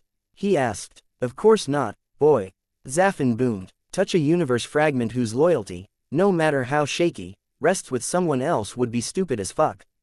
What kind of empty-headed morons do you take us for?" "Just asking," he said, a little annoyed but otherwise completely unfazed by Zaffin's reaction. He summoned up some of his power and gingerly probed the iron needle's small container. It no longer had the black lightning bolts surrounding it, protecting it from his attempts to get it under control, so his magic settled around the container without any reaction from the needle. Leon telekinetically lifted it, then gently shook it around. Nothing happened. No reaction from the needle. With a relieved sigh, Leon set to work getting the needle more secured. He had the larger golden tube still in his soul realm, being seen to by the librarian golems, so he secured the needle as best as he could in there for the time being. If he could do what he hoped would be possible, he couldn't allow the iron needle to interfere as it just had, or, he supposed, as it had 2 months ago. With that thought in mind, he projected his magic senses outside of his body and found himself lying in bed in a dark room. Judging by the furnishings, he guessed he was still in the temporary palace, but there didn't appear to be anyone in the room with him. He pushed down his desire to get back out into the world for the moment and turned toward the Thunderbird. The cause for this was because the iron needle amplified the power of the Hesperidic apples, for some reason. "Yes," the Thunderbird replied. "So if I were to remove the iron needle from my soul realm, I shouldn't expect this to happen again." The Thunderbird frowned, shrugged, and said, "I wouldn't expect it. Certainly, some time ago, I gave Justin Isonos a Hesperidic apple to aid in fixing the damage done to his soul realm. Would something similar help me?" The Thunderbird glanced around for a moment, pondering his question. Then she turned back to him with a smile. "Yes, I'd say that they would aid you in this, assuming this doesn't happen again." Leon grinned. "I'm not taking any chances. I still had 17 apples to eat before this, so hopefully they haven't been thrown away." "Then get out there and check," the Thunderbird enthusiastically said. However, as Leon turned toward his throne to do just that, the Thunderbird suddenly approached him from behind and threw her arms around him for a moment. "It's good to see you back up, kid. You had me pretty worried for a while." Leon twisted in her grasp a bit and gave her a quick hug in return. "Sorry about that, wasn't intentional, honest. It had better not be," the Thunderbird said with relieved sarcasm. She released him. "Now, go handle the business of rebuilding my clan." "Hop to." Yeah, I'm going." "What are you going to do, Zaffin?" "Same thing I've done since you shit yourself, collapsed frothing at the mouth, and somehow hit both your head and your tiny balls on those stairs, just waiting here." Leon grinned despite himself. "Truly, your productiveness would put even worker ants to shame, demon." "Indeed, it would. Now go, young human. This great lord of flame permits you to leave his presence." Leon chuckled and glanced at the Thunderbird, whose smile at his revival seemed to falter the more Zaffin spoke. "Is it bad I kind of want to stick around now?" he asked. "Go," she replied. "Leave disciplining this pile of wet kindling to me." Leon nodded and focused his attention on his physical body and everything around it. As he sat on his throne and closed his eyes, the last thing he heard from his soul realm was the sound of Zaffin's head hitting the floor as the Thunderbird assumed her avian form. Leon barely had the time to open his eyes before the door to his room was torn from its hinges. Maya burst in, her eyes wide, a smile rapidly coming to her gorgeous face. "Leon!" She screamed into his mind as she rushed forward and threw herself down onto his bed. He groaned in pain as her elbow dug into his stomach but otherwise made no objections to her show of affection. A moment later, Elise, then Valeria, and then Cassandra filtered in. Gaius poked his head in only long enough to give Leon a nod and to pick up the door and put it back into its frame. For his part, Leon spent the next quarter hour buried in the arms of his ladies as they fussed over him and expressed their worry and relief. Once everyone had calmed down, his ladies having taken seats on the bed with him, Leon propped himself up against the headboard and said, "So. I've been led to believe it's been 2 months. What's happened in that time?" "Many things," Elise replied. "The sunlit emperor invaded the sword." Leon's eyes sprang out so widely and so quickly that they just about popped out of their sockets. He stared at Elise for a moment wondering if she was joking, but Maya and Valeria laid their hands on his shoulders and pushed him back down. "Losses were taken," Cassandra added, "but many of the elders have crossed the straits and joined the fight. Sunlit is in control over the northern half of the island." "What losses?" Leon asked. "About a dozen of the older arcs still in service," Valeria explained as Cassandra gave her a pointed look. 20 elders from various tribes have died and tens of thousands have been killed on both sides. But Sunlit has been fought to a standstill. Everyone's scrambling to get their next offensives ready, but for the moment, no one has the initiative. Leon frowned as he turned his eyes westward, his magic senses now easily able to reach the shores of the sword. While seeing some of her explanations wasn't easy given the scale, Leon was able to see that Sunlit forces were, indeed, swarming over the island. "That's a lot of people," he observed. "You can see them?" Valeria asked. Leon nodded and said, "We can get into it in a moment, right now I want to know more. That looks like hundreds of thousands of Sunlit troops. How is he able to muster that large of an army?" "He's apparently pulled as many soldiers off their posts as he could without leaving his empire completely."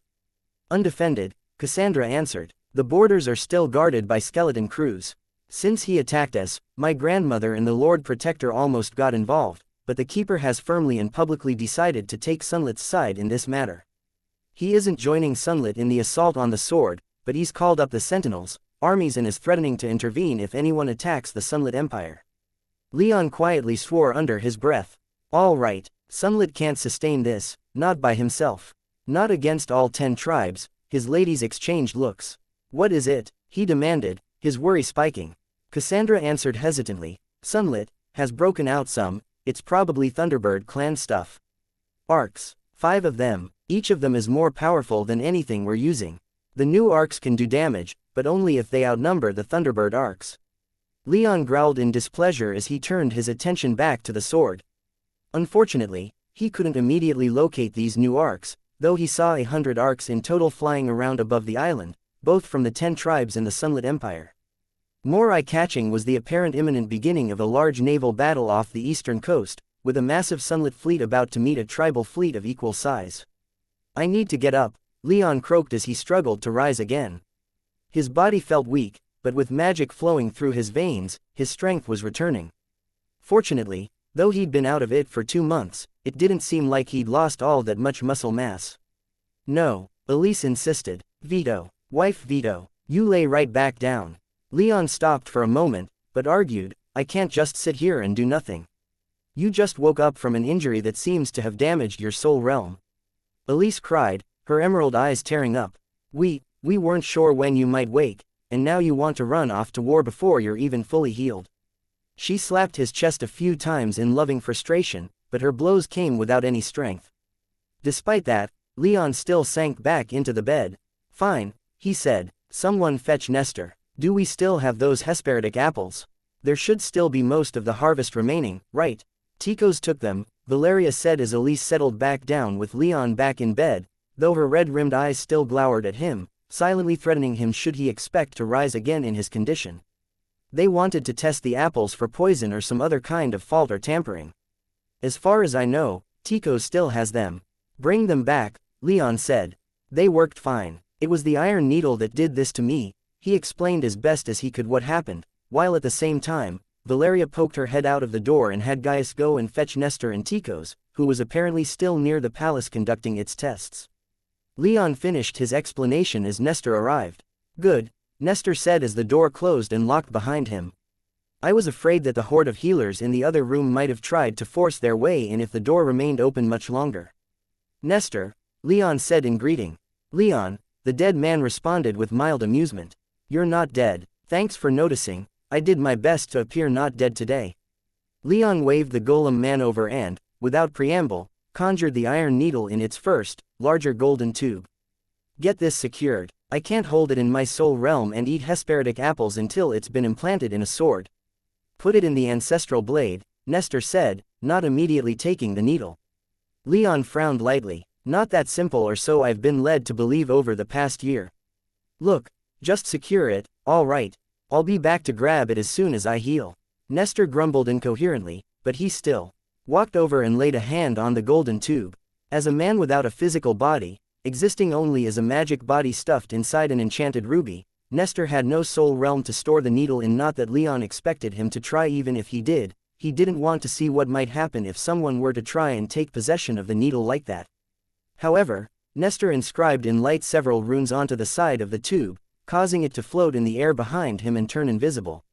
"I'll bring this down to the workshop," Nestor said as he departed. Leon nodded gratefully, and with that, he managed to relax a bit as his ladies filled him in on more of what had been happening in the 2 months he'd spent laid out. Iron Striker, despite not having yet accepted Leon's offer, had, by agreement of the Elder Council and Leon's other ministers, been declared the regent. Elise had made sure to stress that she had been in the Elder Council to speak on Leon's behalf, though she got the impression that she didn't really need to. The tribes were quite adamant that while Leon had made his preference for Iron Striker taking a position like this already known, this appointment was only until he woke up.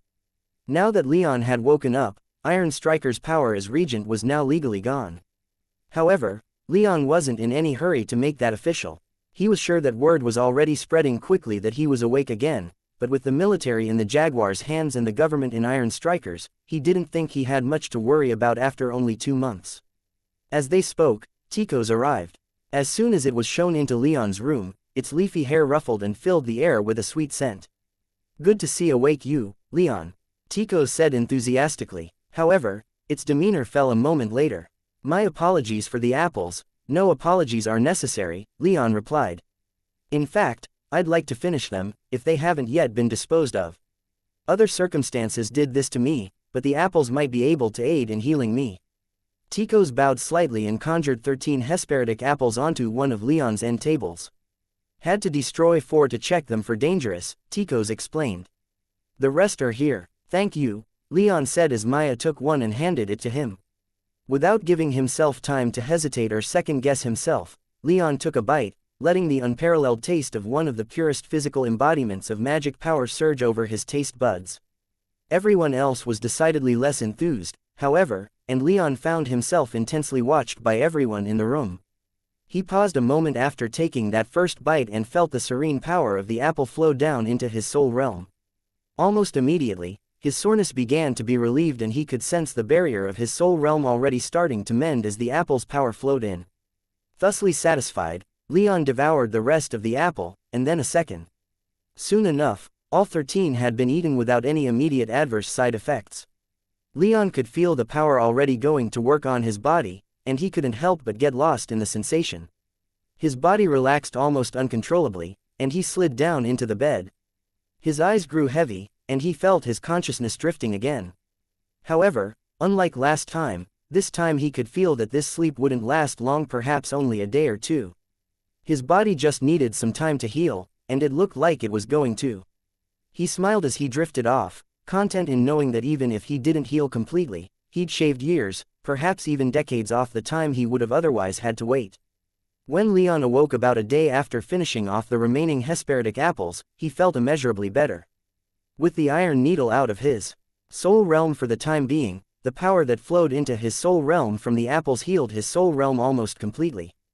By his estimation, replacing all the sandstone he'd used to reinforce his soul realm following its spectacular growth would need a month or 2, but by the time he'd finished, all of the remaining damage that the apples hadn't managed to fix would be healed.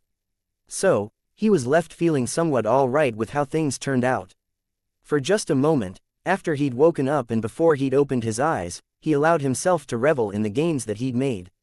From 2,500 to nearly 10,000 was a massive jump, putting him within range of reaching the 10th tier with the next apple harvest, if not sooner. But the reason why he hesitated to call it a complete win was all the political chaos that came in his absence, the Sunlit Emperor's new offensive on the sword using some of his clan's arcs being the cause of nearly all of it. So, after his moment of revelry was over, Leon properly awoke, finding that his ladies had spent the night with him including Valeria, he was happy to note. Once he'd gotten to his feet, his day was spent receiving the many guests that came to pay their respects and provide him with all the updates that he'd missed. Land for additional Thunderwood and Hesperidic apple groves, expansion of the bureaucracy and central army, tax revenues, expansion and training of the Tempest Knights who were essentially now at full strength with 100 members from each of the 10 tribes and more. But Leon, mostly happy with how things had been run during his absence thanks in no small part to the ministers he'd put in place before his 2-month nap allowed them to continue their work without much disruption. He reserved most of his attention for the war on the sword. To that end, before the day was up, he got in contact with both the Jaguar, as his marshal, and Iron Striker. Both were happy to see him back up and about and were more than willing to give him an update on the war. That meeting lasted several hours, but the summary that the Jaguar gave at the beginning described it well. The Sunlit Emperor invaded last month with a force nearly 1 million strong, with a navy and air force large enough to support them. The Pegasi states have been lending him their support as needed, keeping his supply lines robust. We had less than half a week to prepare once we noticed his approach. Using this short period of time, we reinforced our positions as best we could, abandoning those positions that were deemed untenable. They made landfall at 3 locations, the largest beaches on the island's north side, taking them at the cost of high casualties from our prepared defenses. Our navy engaged here on the west side, the battle proving a tactical stalemate but forcing them to turn back and focus on the land invasion rather than surrounding and blockading the island. To that end, they steadily pushed inward over the next few weeks, our armies and fortresses proving tenacious, but ultimately, the Imperial forces managed to seize half of the island, including the biggest cities on the northern coast.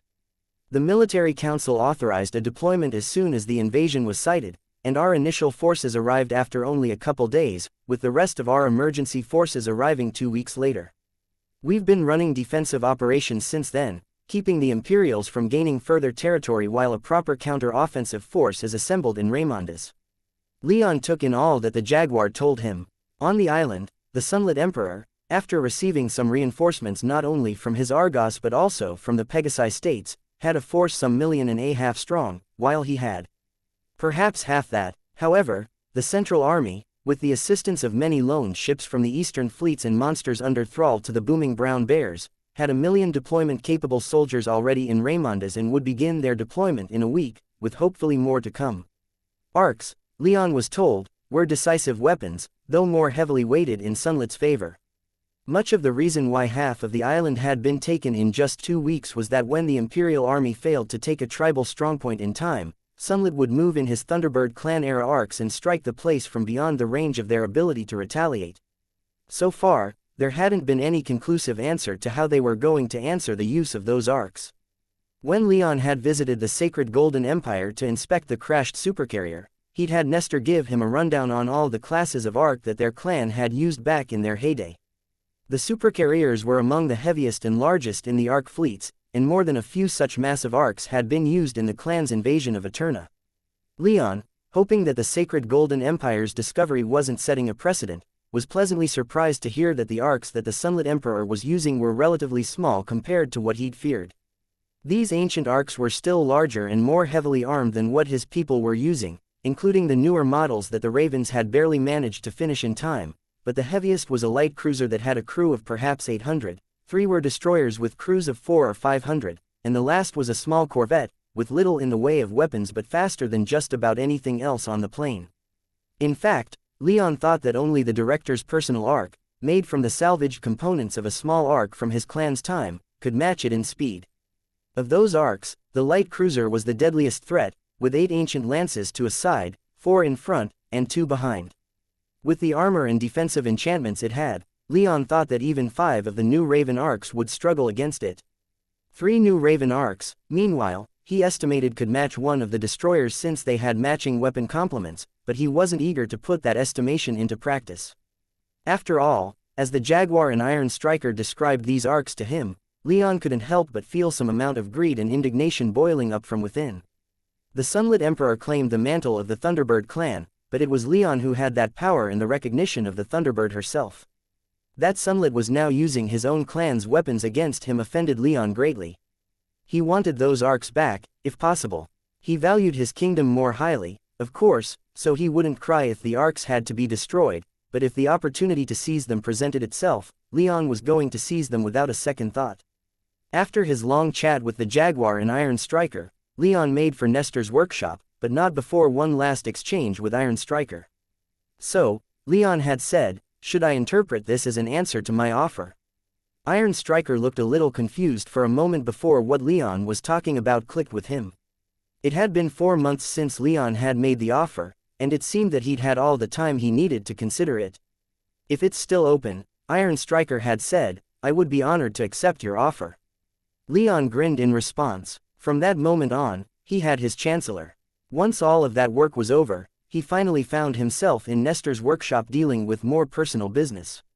So, Leon began as he finished his brief greetings with Nestor, have any ideas? I'll admit that I've never studied Hesperidic apples in much detail, his ancient kinsman replied. Other members of the clan have, as is only right for such things, but I personally never have. I can't even hazard a guess as to why the released magic of a Hesperidic apple reacted in such a way with the iron needle. I can only speculate that it possesses more powers than we know. Leon frowned as he glared at the iron needle, hovering in the air within the larger gold tube, lazily spinning around in a manner that Leon read as nonchalant, as if it were some trickster whistling and avoiding eye contact with the hapless victim of some, definitely, absolutely harmless, prank. Though, he wondered if he was anthropomorphizing the universe fragment a little too much. The Thunderbird says these things are intelligent, he grumbled aloud, but not truly sapient in the manner of a human being. To be honest, I'm not sure I can wrap my head around this. It certainly seems like the iron needle has been trying to fuck with me for the past few months. What it may want, Nestor replied, it certainly isn't sharing. It's proven resistant to all my attempts to study it, and yet lends you power during a fight, and then dangerously amplifies the power of a Hesperidic apple. I'll admit that I have a hard time imagining what it's doing. Could just be reacting to outside stimuli, like an animal, or reacting according to some kind of universal design in a manner like that of a golem. Leon rolled his eyes. And yet, the stone giants have proven that even golems can change and become something they were not designed to be. Nestor roughly laid down the tools he'd been absent-mindedly tinkering with some upgrade to his current body. Leon assumed and turned his full attention to Leon. First off, boy, I designed my golems with the express intent to create sentient life. If the golems have done as you say, then they would be acting in accordance with their design. But since they aren't. All they're doing is continuing to act as I've instructed them, to venerate the clan and to act as cheap labor, mostly for building projects. They cannot act outside of those constraints.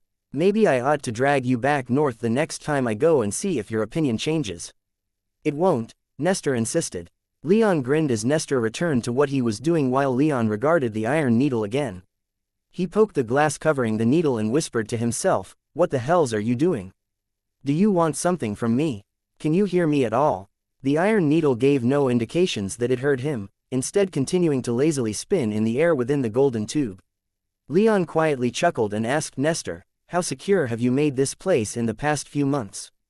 None but one of us are allowed in the workshop at any time. This place is a vault, so if I leave the iron needle here, nothing will happen to it. It would be secure, yes. Leon frowned lightly and, before committing to leaving the iron needle behind, gave the idea a little more thought. The thing had nearly killed him just a couple months ago, but it had saved his life and Nestor and Zaphan's during his fight with the Sunlit Emperor. The iron needle represented the most powerful weapon in his arsenal, but how useful could that weapon be if it was so utterly unpredictable? What might happen if it decided to emit that multicolored lightning again without prompting, while he was in the middle of a battle? He took some comfort in knowing that it had never acted against him until it encountered the power of the Hesperidic apples, but he still wasn't entirely sure. What do you think, Nestor? Should I leave this in your care? Nestor paused his tinkering a moment. There is nothing more I can do to study it, he admitted. I would require better tools which I don't yet have. I have exhausted my options for study, and so it would just sit here, doing nothing, if you don't bring it along. I will keep an eye on it if such is your wish, but know that that course of action will bring you no benefit. Leon sighed and, after one last moment of thought, pulled the entire golden tube back into his soul realm. I suppose I'll take the risk, then. Who knows, maybe the needle will prove itself useful again at some point, Nestor shrugged. Now, as for something else totally unrelated, I assure you, these arcs that Sunlit has, Leon heard the uncomfortable sound of tearing metal. Nestor had ruined the piece that he'd been working on. Yes, the dead man growled, hatred almost dripping from his voice. Those arcs, flown by barbarians, desecrated by their filthy footsteps, dirtied by their tainted hands, polluted by their tainted breath, defiled by their corrupt presence, Leon sarcastically asked, profaned by their debauched whatever. Need a thesaurus? I'm sure you can find one in the library. This palace has one of those, by the way, as I'm sure you were unaware. I'm very aware of the library, Leon sullenly retorted. That doesn't stop words from failing me from time to time. But back to the matter at hand, have you any ideas for dealing with these arcs? Nestor took another moment to mull the problem over. That depends, he said. If you're able to get inside the arcs or not, and whether or not they continue to be operated by their original wisps. Good chance of the latter, I'd say, since I doubt any of the primitive barbarians on this plane would have had the capacity to replace any of them in the past 80,000 years, and those arcs need dedicated wisps to handle many of their functions. So we're also assuming that these functions haven't been replaced or overhauled to allow humans to handle them. Nestor craned his neck as if he were exaggeratedly rolling his eyes. Yes, we're also making that assumption, Leon. Because to assume otherwise would be to assume that they have knowledge of magical engineering that they haven't yet shown. They can build arcs that don't need wisps already. I'm not sure you're giving our enemy enough credit. Then why don't you just rule out the possibility of seizing those arcs, then? Destroy them as the profane things they are. Bring all the force you can bear down upon them. Those classes of arc weren't our most powerful. I'm sure that the facsimiles that have been built down on this island can do the job if in great enough numbers. All right, I didn't mean to upset you so much. Nestor waved his hand dismissively. I'm not upset, just offended at the actions of that arrogant shit. He paused a moment and turned his head in Leon's direction. I don't suppose you're planning on taking that presumptuous little shit alive, are you? I wasn't planning on it, but if given the option I probably would. I can't imagine the option will present itself, though. Sunlit seems the sort to resist to the very end. He nearly killed me, Leon, so I was hoping to get a pound of flesh in recompense. I can carve one off for you. No, just focus on those arcs. If they are still operated by wisps as they should be, then simply getting aboard ought to allow you to seize control over them using Demetrios' ID card. As I recall, the director said that Sunlit has a platinum card of his own. Nestor went quiet. In a softer voice, he said, those cards were given to all members of the clan, but those of the princes would still be prioritized. So long as this emperor of piss and shit doesn't have one of those cards, then yours would supersede his. Leon frowned for a long moment. Penthesileia's crown was taken by the sacred Golden Empire. What are the chances that other royal ID cards also survived? He claims that he is descended from remnants of our clan, but who, specifically? Some distant relation of yours in the same generation maybe. Or maybe another prince from another generation. Did your father have any siblings? Did any of your siblings continue their line? Many questions, Leon. Maybe try letting me answer one or two before just barreling on. Leon shrugged. My father was the only one of his generation. My grandfather had 3 siblings, of whom only one had a child, but that child died without continuing his line. My father and consequently, me and my siblings had no close relations. Only clansmen, and of my siblings, only my second eldest brother had a child, and even then, his son was a bastard who was forbidden from awakening his bloodline. If there are any other royal ID cards on this plane, they would have been of my father's line, not of another branch of the clan. Leon nodded, not quite fully relieved but still feeling a little more confident. And if those arcs don't respond to my card, what then? I'll draw up a few plans. They won't be perfect, but they ought to be serviceable. They'll point you straight to the engines and power stores. Destroy either of those and the arcs will be rendered completely non-functional. Those plans ought to work even if we can't get on board, right? That they should. Get that done as quickly as you can, then. Nestor nodded, and without much more to discuss, Leon departed the workshop. As much as he would have loved to continue discussing arcs with Nestor, Sunlit wasn't going to just wait around for him to finish his business. Thankfully, the Ravens had finished a replacement for Leon's arc that Sunlit had ambushed and destroyed. It was the only new model arc that hadn't been deployed to the war. It was just waiting for Leon to take control of it. Leon just had to finish his administrative business on Katagita, and then he could join the forces amassing at Raymonda's, and from there, join the war on the sword. Even as he left Nestor's workshop, his blood was already singing in anticipation of the war to come. Leon admired the new arc that the Ravens had built. The new model arc that they had kept in reserve even while their forces on the sword were fighting off the Sunlit Emperor was larger than he'd anticipated, being significantly larger than the last arc they'd given him.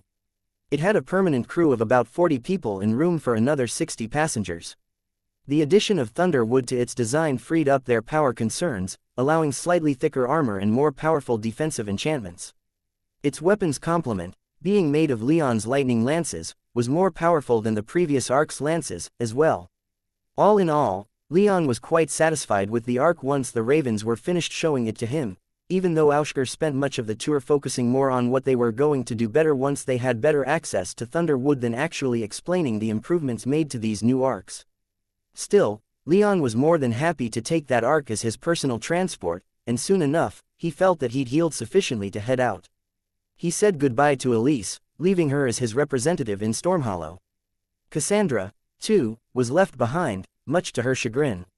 But she, after getting in contact with her family back in the Sacred Golden Empire, had been officially appointed as the Evergolden ambassador to Leon's kingdom, and as someone who represented another country, Leon couldn't justify bringing her to a war zone.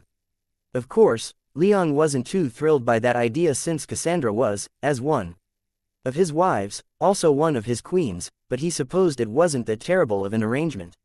Marriage alliances were hardly unheard of, where a given spouse acted as one family's representative inside of another family, but it still annoyed him. If he hadn't been planning on leaving Eterna once achieving apotheosis, he might have insisted that their arrangement remained more informal. So, Elise, Cassandra, and Cassandra's guards remained in Stormhollow with a force of Tempest Knights to guard them. Leon took the rest of his retainers and the Tempest Knights to Raymonda's, where they met up with the assembling army. It was, in short, massive. Hundreds of thousands of tribesmen gathered in that one city, raising its population by nearly a quarter. Feeding and housing that many people was difficult and expensive, but Leon was grateful to have the support of the Screaming Eagles, who were more than willing to do what had to be done to avenge Exalo's death. Temporary barracks were made by Earth mages, and Nature mages worked overtime to ensure the army had enough food and water. The biggest concern was just how to get all of those warriors to the sword. Few of them were strong enough to fly the whole way or fly at all, so thousands of ships, arcs, and war beasts were needed, all of which had their own logistical needs. Thankfully, the 10 tribes were hardly inexperienced in these matters, so there wasn't much Leon had to do on an administrative front once he arrived in Raymonda's. Instead, the few days he and his people spent there were filled more with troop inspections, meetings with the various elders and chiefs leading their tribes, warriors and officers of the Central Army, and making public appearances in the city itself to reassure the people for the war to come. Wherever he went, Leon was almost surprised to find that he was quite well received.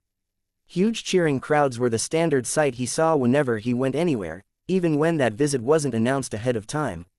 It cheered him up immensely, even if he found it mentally taxing enough that he was almost happy when he boarded his arc one more time and led the first task force of the reinforcements out into the veins of vigilance. They were moving separately, not in one massive wave since it took time to load the ships and arcs. Leon wanted to emphasize speed, getting the reinforcements to the sword as quickly as was considered safe since combat operations were ongoing. The large naval battle off the eastern coast, at least, hadn't kicked off, with neither side apparently willing to commit to the massive battle it would become, but still engaging in smaller skirmishes along the islets and coves of the coast. For the most part, their movement was uncontested. The seas between the Sword and Katagita, despite the presence of the Sunlit fleet out in force, were still controlled by the 10 tribes, so they had a straight shot to the island itself. It took about a day for the entire task force to reach the Sword from Raymonda's. The closest port was also the largest, ensuring rapid deployment once they'd arrived.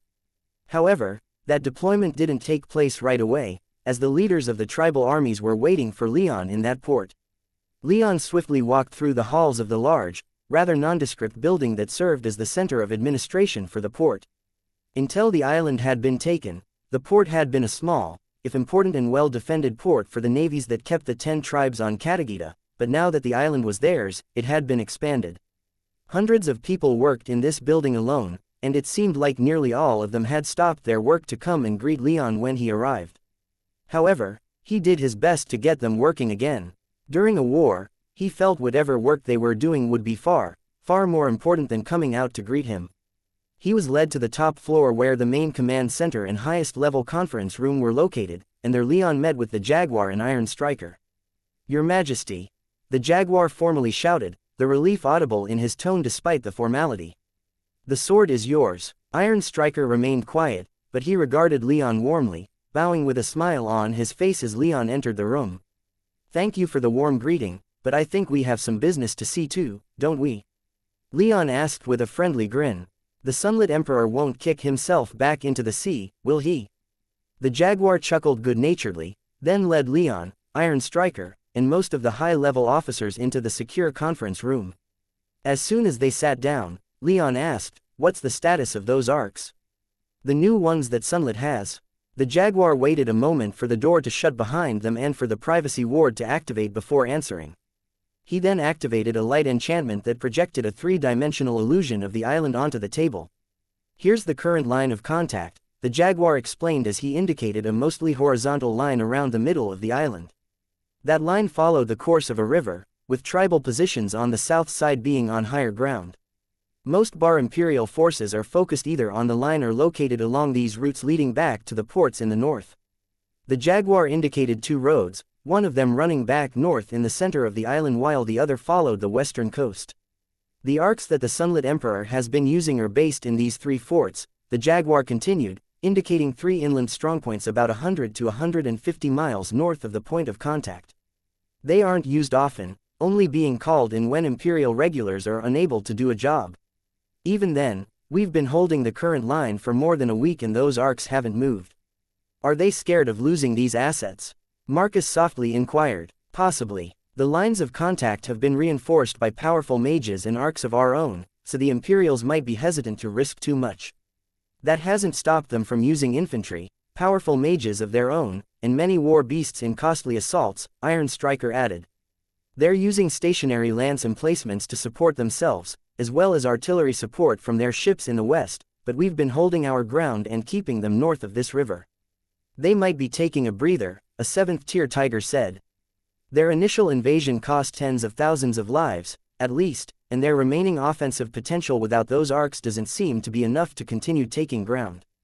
But they have reinforcements inbound, too," the Jaguar said. "We're hoping that with ours reaching the island first, we'll be able to strike first and recapture some favorable territory before they bring their fresh armies to bear. We're going to have to take out those arcs first, though," Iron Striker said as he gave Leon a pointed look. "That's what I'm going to focus on," Leon replied. "I have a few ideas, but let's go over the rest of the strategy first." Over the next hour, the Jaguar and the other tribal officers in the room gave Leon and his people a framework for how they wanted their plans to go, along with alterations made based on how any potential offensives went, and whether or not those Thunderbird arcs were still in play. While Leon considered himself far from a rank novice in matters of war, the kind of war they were fighting on the sword was markedly different from what he'd fought in the Bull Kingdom. Even the campaign in the Serpentine Isles, which featured the usage of air power and flame lances, didn't quite come close. So, while he had a few questions, he largely didn't demand alterations to the current strategy.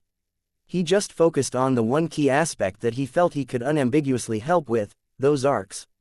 From the conference room, Leon projected his magic senses north and quickly brought the forts that the arcs were stationed within into sight. They were great fortifications on high ground, surrounded by plains or swamps. Unfortunately, he wasn't able to see much more since his magic senses were disrupted the moment they brushed up against the heavily enchanted walls. Leon wanted those arcs. He really wanted those arcs. He wanted them so badly that he could almost taste it. He kept it in mind that they might be beyond capturing, but he wanted to try. So, after some planning and debate, it was decided that he would make an attempt on one of them. The arcs were mostly spread across the line, but that didn't mean they were too vulnerable. The light cruiser, one destroyer, and the scout arc were being kept in the middle of the 3 forts, with the remaining 2 destroyers on the flanks. Any threat to those flanking destroyers themselves heavily defended by tough fixed defenses, thousands of sunlit troops, and several sunlit arcs could be answered by those 3 central arcs moving out in response. What was more, the destroyer in the west was close enough to the sea that the sunlit navy could lend fire support if any attempt was made on that fort. Compounding those issues was the fact that these 3 forts were still far behind enemy lines, making any attempt to seize the arcs militarily almost unfeasible.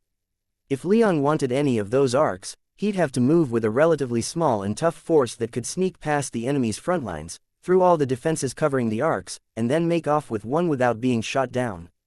A tall order, to be sure, but Leon was willing to try. He was fine with waiting until they could set better conditions for such a raid or until they had a better plan, but he wanted to try soon.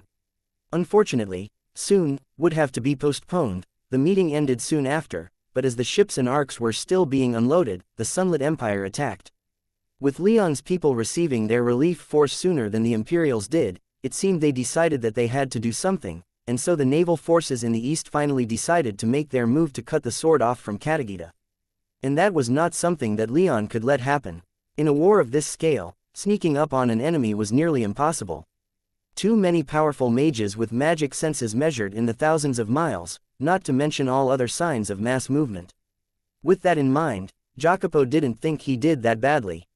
He'd maneuvered the ships under his command well, taking the Sky Devils by surprise as his advance force dealt with the outlying scouts. But such maneuvers can only go on for so long, and soon enough, all of the Sky Devils' dread ships were turning in the direction of his fleet. Their terrifying weapons were stronger and more versatile than Imperial lances, and their crews were fanatical. Jacopo had seen their ferocity firsthand in his long life, and while it pained him to admit, the upcoming battle terrified him.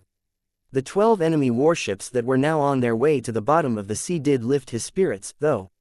He projected his magic senses again, his 9th tier magic pushing them as far as they needed, taking in every rock in the water and every grain of sand on the beach.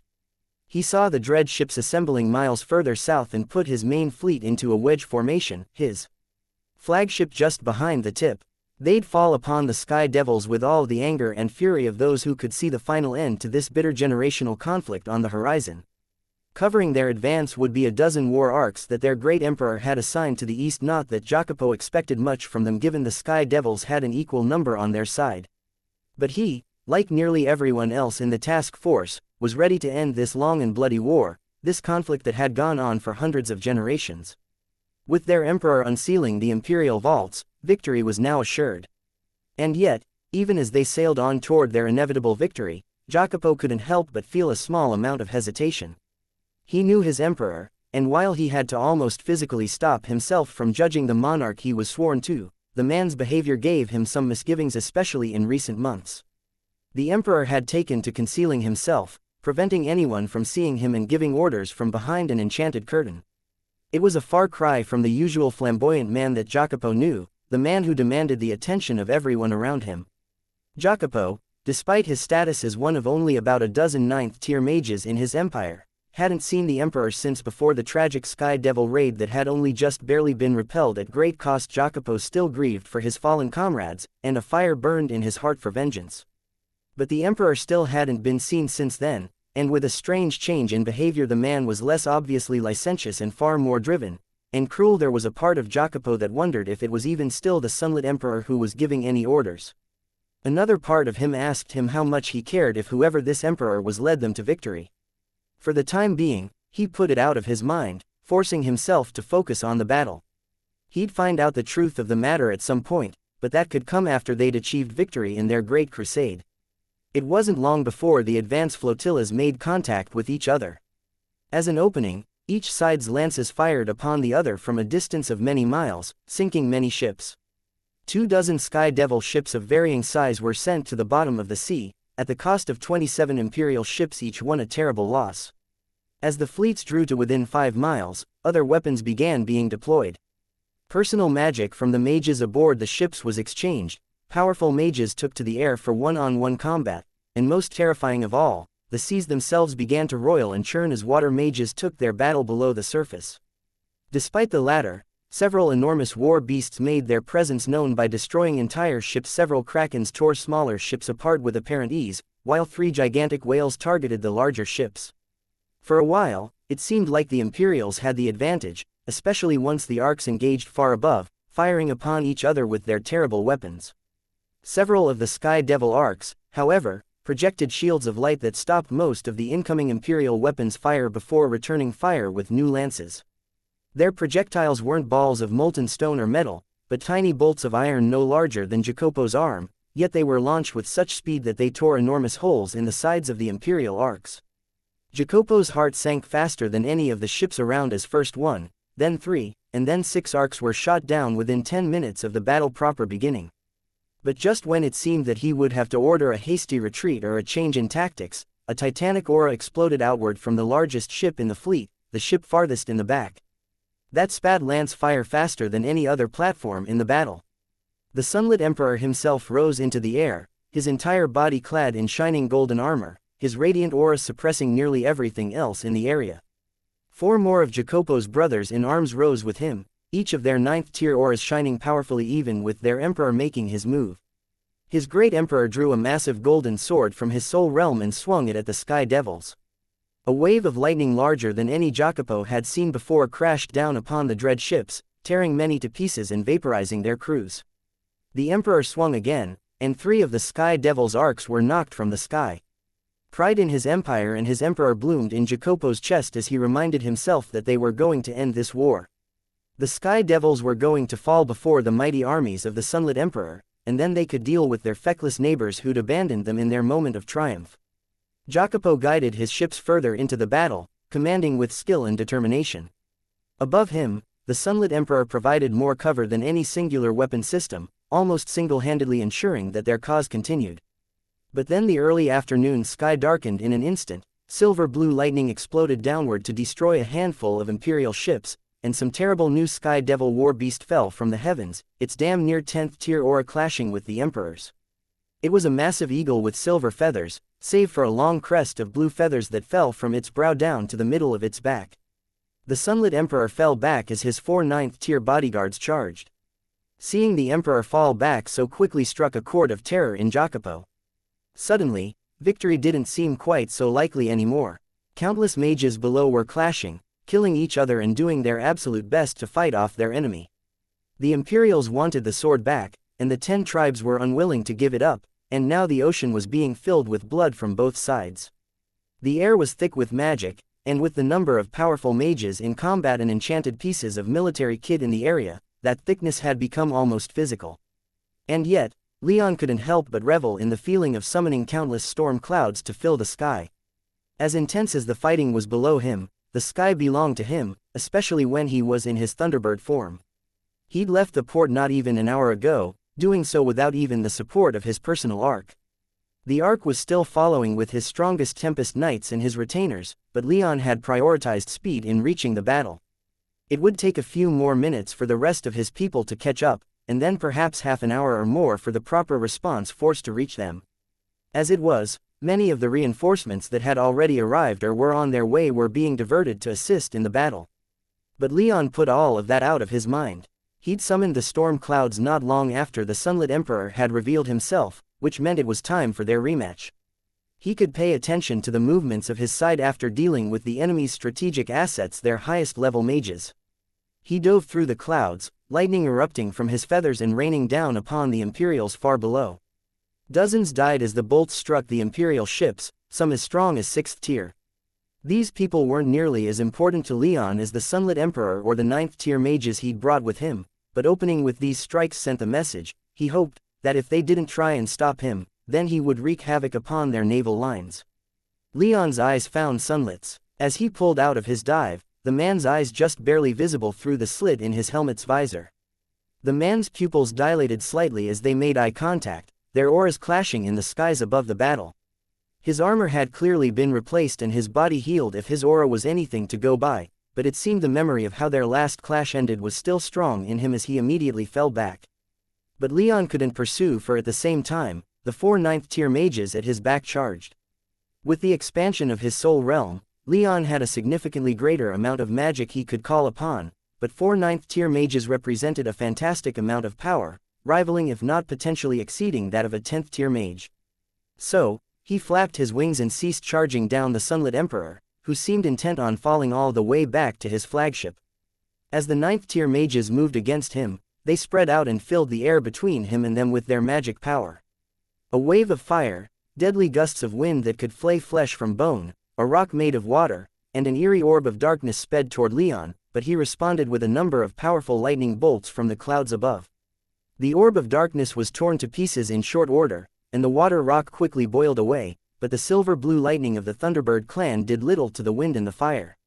So, Leon rose higher, the fire flowing beneath him while the wind ripped and tore at the feathers of his undercarriage. He felt the sting as a few flesh wounds were opened and a few feathers were pulled out, hardly debilitating injuries, but it was their first exchange and he'd come out bloodied. His heart began to beat not just from exertion but from excitement and anger. His eyes narrowed as he responded to this insult with another round of lightning from the heavens, and the 4 9th-tier mages were forced to halt their advance and defend themselves.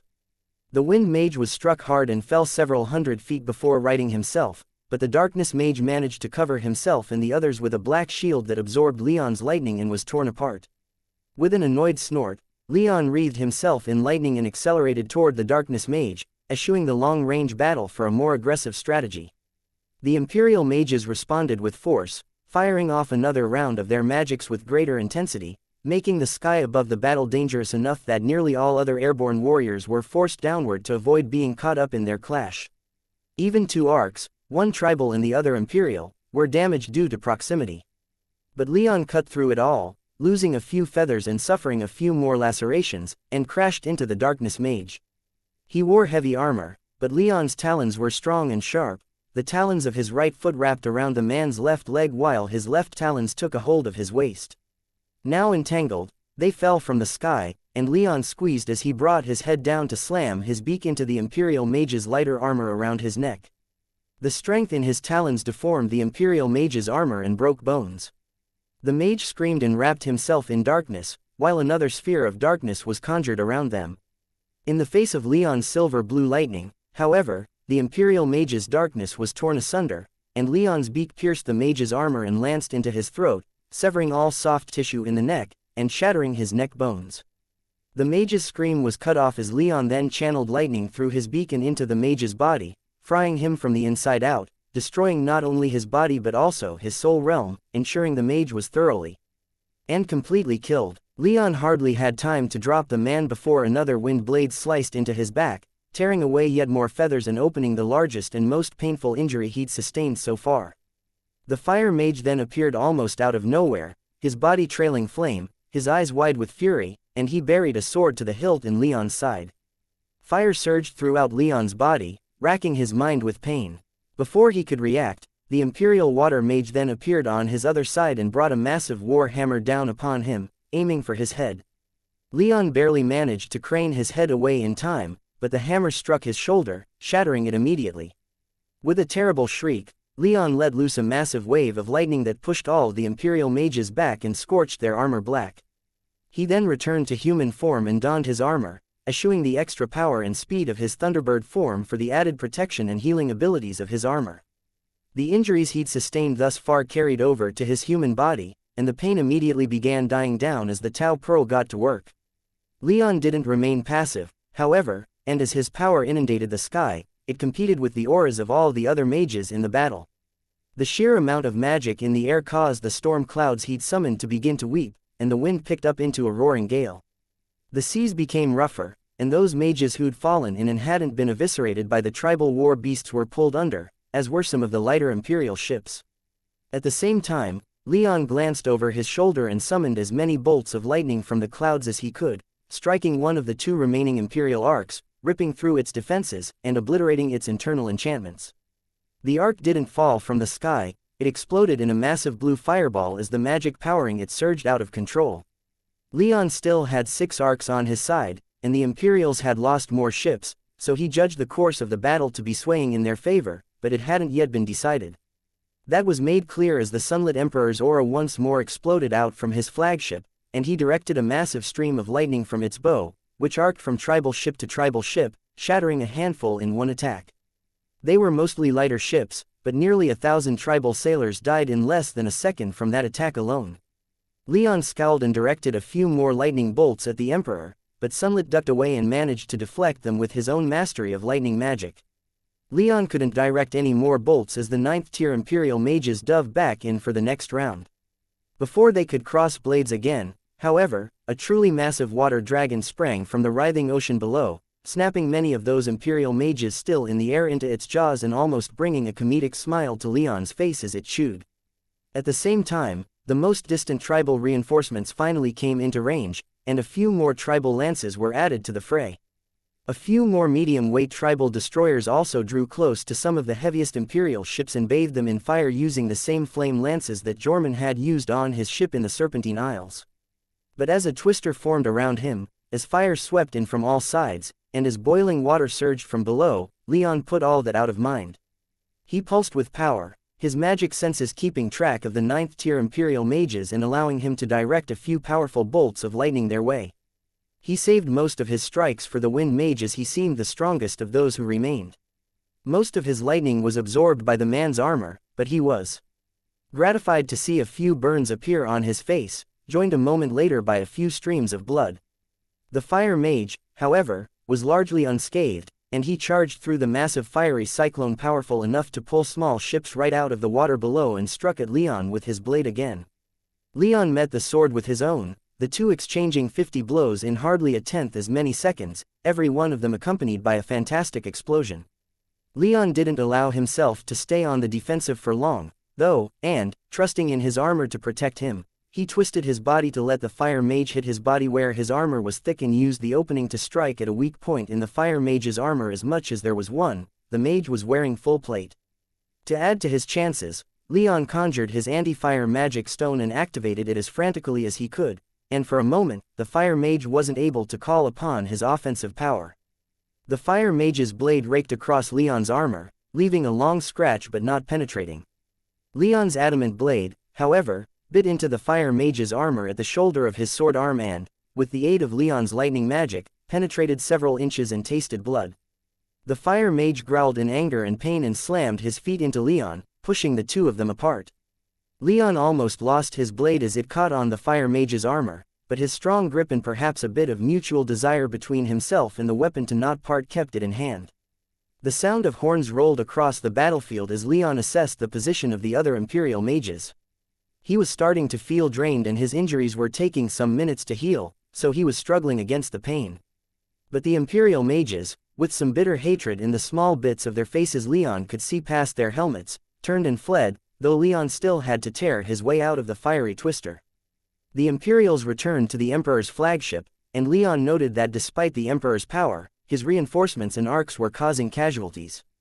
Maya's water dragon was rampaging through their fleet, too, causing immense damage among all but the largest of Imperial ships. He grinned behind his helmet as two older tribal arcs approached from the southwest, adding additional flame lances to their arsenal. The Imperials, however, began turning their ships around. The sunlit Emperor glared up at Leon as his flagship began the laborious task of turning its hulking hull around, and Leon hung in the air, glaring right back as the Tau Pearl continued to heal his injuries. Had he been without those injuries, he would have pursued the Imperial mages, but as it was, his adrenaline and excitement for battle weren't able to keep the pain away, and the stab wound in his chest and the long laceration on his back were making themselves impossible to ignore the more he strained himself. The sunlit fleet then fled, leaving more than a third of their ships, 11 of their arcs, and several tens of thousands of their sailors behind. Leon's fleet, however, had lost about a quarter of its force, half of the 6 arcs they'd started with, and of their war beasts, only 2 krakens and 1 whale had been killed.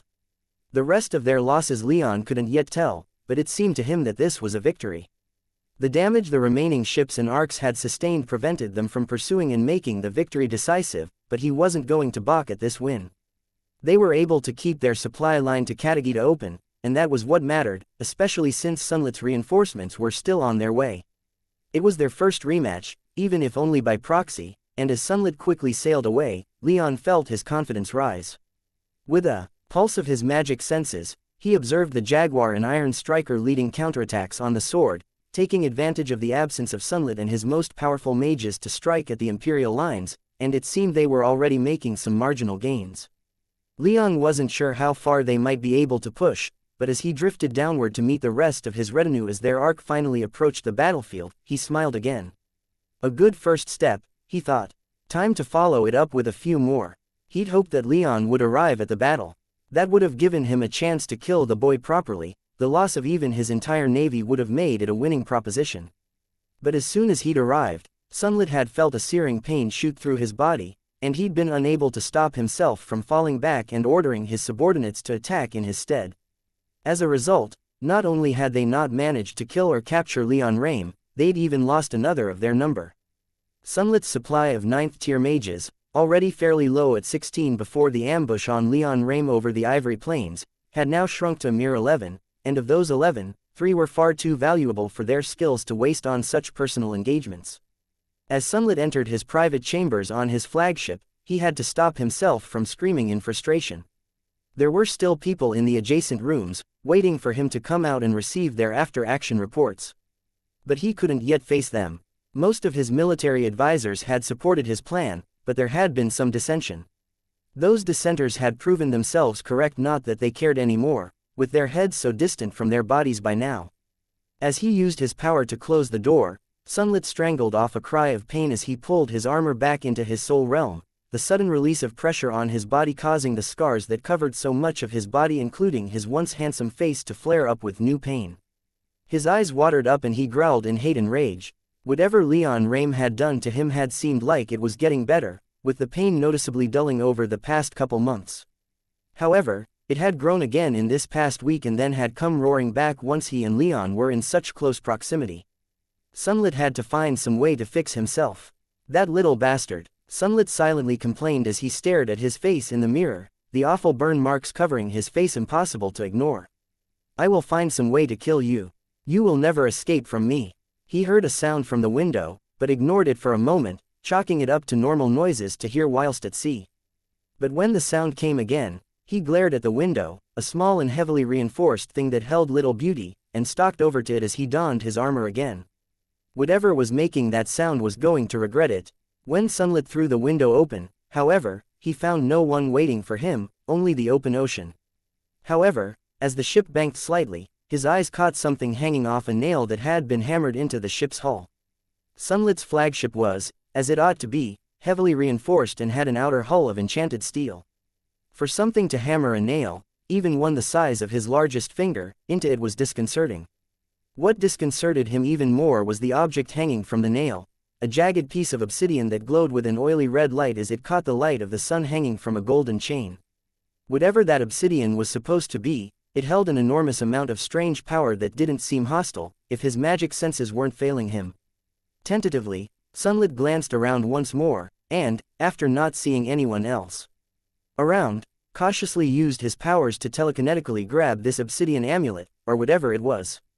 As soon as he brought it inside and closed the window, it flashed with yellow-orange light, disrupting Sunlit's power holding it up. But instead of falling, it simply hovered in the air, and Sunlit retreated and drew a vicious-looking hammer. The obsidian then calmly emitted a flame that surrounded it, forming a ball of fire. Within that fire, 2 glowing white-hot eyes then formed. Your Imperial Majesty, a deep, crackling voice resounded from the fireball. I believe we may have a common enemy, one that has proven himself frustratingly hard to kill.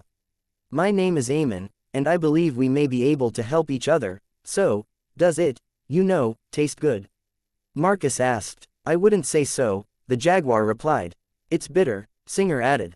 It still tastes like blood, that doesn't change. It can be a bit weaker, but it's still a recognizable taste. Marcus gagged in disgust. There are many things to envy about your transformation powers, but I'm glad at least that I don't have to experience that. It's easily ignored in the moment, the jaguar said. When the blood runs hot, you don't really think too much about what your tongue is telling you. Have you ever thrown up a little in battle? From the smell, or otherwise? Marcus nodded, though his face turned a little greener. Tearing into someone in our animal forms isn't too different, honestly. A bad taste, and one that has to be ignored for the sake of the mission. Leon grinned slightly. He felt he had a bit of an advantage in this area. Certainly helps, he said, when your other form doesn't have much of a sense of taste. There's a saving grace, Marcus murmured, still looking like he was trying his best to hold on to his lunch. Leon and his people had all returned to the main tribal port on the southeastern edge of the sword a few days after the battle. They were victorious in the battle off the eastern coast, and it was now time to see to the rest of the island. During that battle, though, other elements of the tribal military had pushed at imperial defenses, and seeing how that push had gone was the purpose of their meeting now. They amounting to Leon and his retinue, the chiefs and elders of the various tribes' armies, and the command staff of the Central Army were just waiting on a few more people to arrive and had been chatting amongst themselves to kill some time. Somehow, the topic of killing humans with fang and beak came up, and Marcus was morbidly curious about how it tasted. "It is," the jaguar said. "Fortunately, jaguars don't have much of a sense of taste, either. I'm honestly unsure if I could even use my fangs on our enemies if that weren't the case. We pay a price for our transformations," Leon said to Marcus, "and sometimes those prices turn out to be blessings in disguise. Hard to think of a weak sense of taste as being anything but a blessing when you sink your beak into an enemy's neck." Marcus began to cough. Right, consider my HURRGH, curiosity sated." Leon chuckled softly and was about to say something more when Iron Striker and his subordinates finally arrived. Most of the conversation in the room died down as several dozen of the most important men and women in Leon's kingdom acknowledged the Chancellor's presence. The Chancellor himself, meanwhile, paused a moment to give Leon a quick bow before taking a seat at one end of the table. Leon was already sitting at the other with the jaguar to his right. His retainers were mostly standing, but Maya, Valeria, and Anzu were standing directly behind him in the place of most honor that wasn't directly involved in the meeting. "It's good to see everyone here," Iron Striker said. "When we launched this quick defensive operation a few days ago, I dreaded the thought of seeing empty chairs upon our return." A palpable sense of relief and pride settled around the room. The counter-offensive had, of course, taken some casualties, and some of those casualties were quite highly ranked, but their losses so far hadn't been that terrible. Judging the complete scale of those losses, however, was one of the reasons they were meeting here and now. "By your leave, Your Majesty," Iron Striker asked. Leon nodded first to him, and then to the jaguar. The jaguar then stood and activated the light projection on the table, showing the entire sword in great detail. "The Imperial offensive in the east has been repulsed," he declared, and the elders and chiefs around the room laughed and stomped their feet for a few seconds in celebration. "The enemy has lost a full third of their committed fleet, as well as 11 war arcs. Our king even killed one of their 9th-tier mages in battle. Thousands of their sailors and marines were swallowed first by the waves, and then by our war beasts. Our water mages have ensured that few, if any, made it to shore. Our supply line to our home island has been secured, and reinforcements even now pour into this city and begin their deployment around the island." More stomping and cheering ensued as the jaguar paused a moment. The jaguar allowed the celebratory atmosphere to persist for a few seconds before his expression grew grave. "Unfortunately," he somberly intoned, "even the greatest of victories come with great cost. We lost 10,312 of our brothers and sisters, many thousands more injured or missing, 14 clan chiefs, and 3 elders. 4 heavy cruisers, 2 destroyers, and 13 frigates were lost, as were many war beasts. 6 war arcs now decorate the bottom of the sea, as well. Nearly every ship in the fleet sustained damage of some kind, too, though many that were in danger of sinking were saved." Leon grimaced. That was a steep price to pay, steep enough that they'd not been able to pursue their vanquished foe even when they'd achieved not just the strategic but also the tactical victory. Rescuing their fellows in sinking ships and taking imperial prisoners had taken priority, which allowed the Sunlit Emperor and the remains of his armada to escape. "We should execute those we took prisoner," one particularly bloodthirsty 7th-tier tiger exclaimed. He was an officer of the Central Army, Leon thought, and lacked a bloodline, though his tribal affiliation was clear enough from the tiger-striped tattoos visible even on the few bits of exposed skin he displayed. "An ocean of their blood for every drop of ours." There were some scattered shouts and stomps in support, but most eyes turned toward Leon before expressing anything. And Leon glared at the 7th-tier tiger, making his displeasure known without saying a word. Just to make things abundantly clear, he also growled, "We're not executing prisoners of war. We're not barbarians." The tiger withered under Leon's uncompromising glare, lowered his head, and said no more. Leon glanced first to Iron Striker, who gave him a nod of approval, and then back to the jaguar. With a quick nod, he signaled for the jaguar to continue. On our other fronts, the jaguar continued, looking like the previous exchange hadn't happened. We made some limited gains. Casualty reports are still coming in, but it seems we managed to push the Imperials back several miles in the interior of the island. Their war arcs were deployed, however, and played a key role in halting our advance. Many of our units further west are even now retreating to previous defensive positions. The jaguar's eyes turned toward Iron Striker, who'd been the one closest to that front and had first-hand knowledge of what had been accomplished. Many lives were lost for the gains we made, Iron Striker sadly said. If anyone were to ask me if it was worth it, I would probably say no. Or not yet, at any rate. Iron Striker indicated the map, pointing to the easternmost push. We have gotten closer to the fortress holding one of the Thunderbird arcs, making a potential attack upon it easier. Then that's our new objective, Leon decisively stated. We have to hit it before that arc can be moved away from the front. Iron Striker nodded and continued. Our advances further west were stymied by supporting fire from the western fleets and by uncooperative terrain, which didn't provide enough cover for us to seize much territory. The addition of our king's mauls ought to aid us in that endeavor. I'll provide what I have, but there aren't many, Leon said. Between himself and the rest of his retainers, they probably had less than a dozen mauls, or they did before the ambush on Leon's arc, which had seen not only the arc itself destroyed, but also 4 mauls. Leon himself only had 3 more in his soul realm, and the rest were given to Alcander for the Tempest Knight's use. The Ravens should have built some, Iron Striker said as he glanced at a 7th-tier Raven who was attending the meeting. My tribe is still working on getting manufacturing up to scale, the Raven replied. Given a few more months, we'll be able to build 40 per month assuming materials can keep up. Leon nodded in acknowledgement. Thunderwood was a critical component in making the heavily armored mauls viable. Without that material, they'd have to strip nearly all of the armor and get rid of the space for troops in the back to keep it mobile, and even then, its speed would drastically decrease, and its lightning lance would be significantly less powerful. 40 is still quite a few, Marcus observed. And we have about 60 already spread across the front, the Jaguar replied. What are the defenses like in the east? Leon asked. Lines of smaller fortifications, covered by larger artillery pieces, the Jaguar said as he waved at the projection and zoomed into the area in question. It quickly became apparent that they had less detail zoomed in, but the terrain features were at least more visible. The area has been laced with explosive enchantments, making forward advance difficult. Our mages have to blast their way in to be safe. As he spoke, the Jaguar indicated the flat floodplains that extended for miles north of the river that the 10 tribes had used as their primary defensive feature, and then the hills to the plains north where the Imperial fortifications started. Those fortifications were quite formidable despite their recent construction, thanks to Imperial magic engineers. And that's assuming they're not under fire from enemy lances and war arcs, an 8th-tier Jaguar elder added. Then we'll have to move by air, Leon said. Stay highly mobile and above the range of their lances. Mauls and infantry can advance after we've cleared the area from the sky. The Sunlit Emperor will likely move to stop us doing just that, an elder said. He has 4 more 9th-tier mages at least, as well as himself and a considerable number of arcs remaining. Not to mention the remaining fortifications protecting this arc, and all of that's assuming that we can get close to the thing without it taking off. Leon grinned as he leaned forward. My retainers and I have done operations like this before. Not exactly like this, but we're used to being stealthy.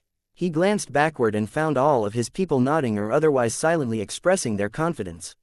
So, then, how about this? We move in certain support assets. Close by, my retainers, Tempest Knights, and I will infiltrate the fortress and take the arc, and then we make a bigger push once pandemonium has been raised. When Leon glanced around the room, he found a lot of uncertainty, to his disappointment. It seemed to fall to Iron Striker to raise everyone's concerns.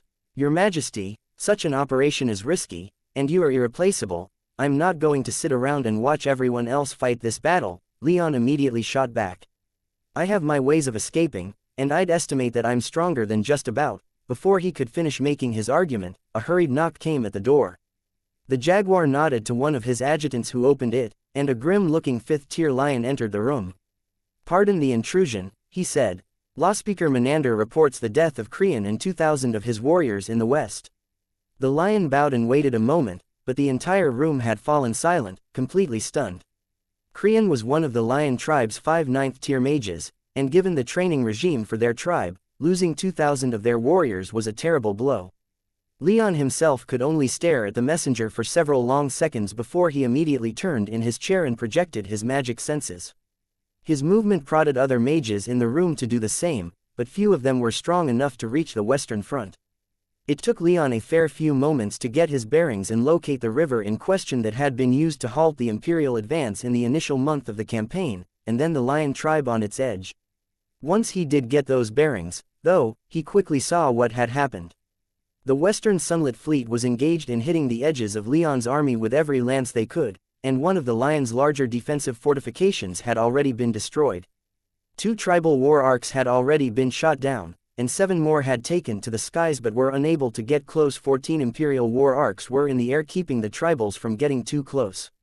Leon's mind went into overdrive, and as he turned back to the meeting, he started speaking.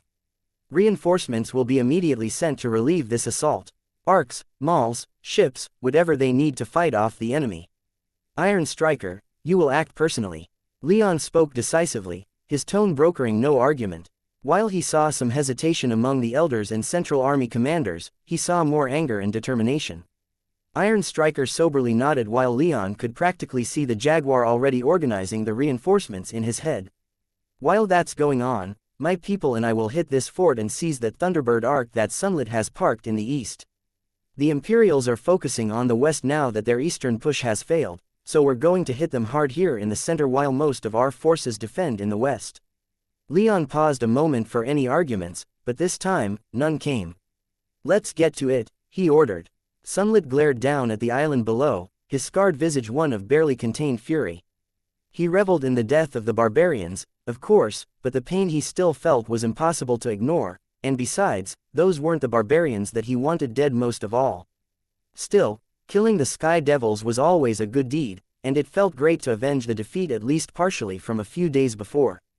Still, from where he observed the bombardment in one of his few remaining stealth arcs, Sunlit glared alternatively down at the blasted Sky Devil fortress, and then southeast at the main Sky Devil port.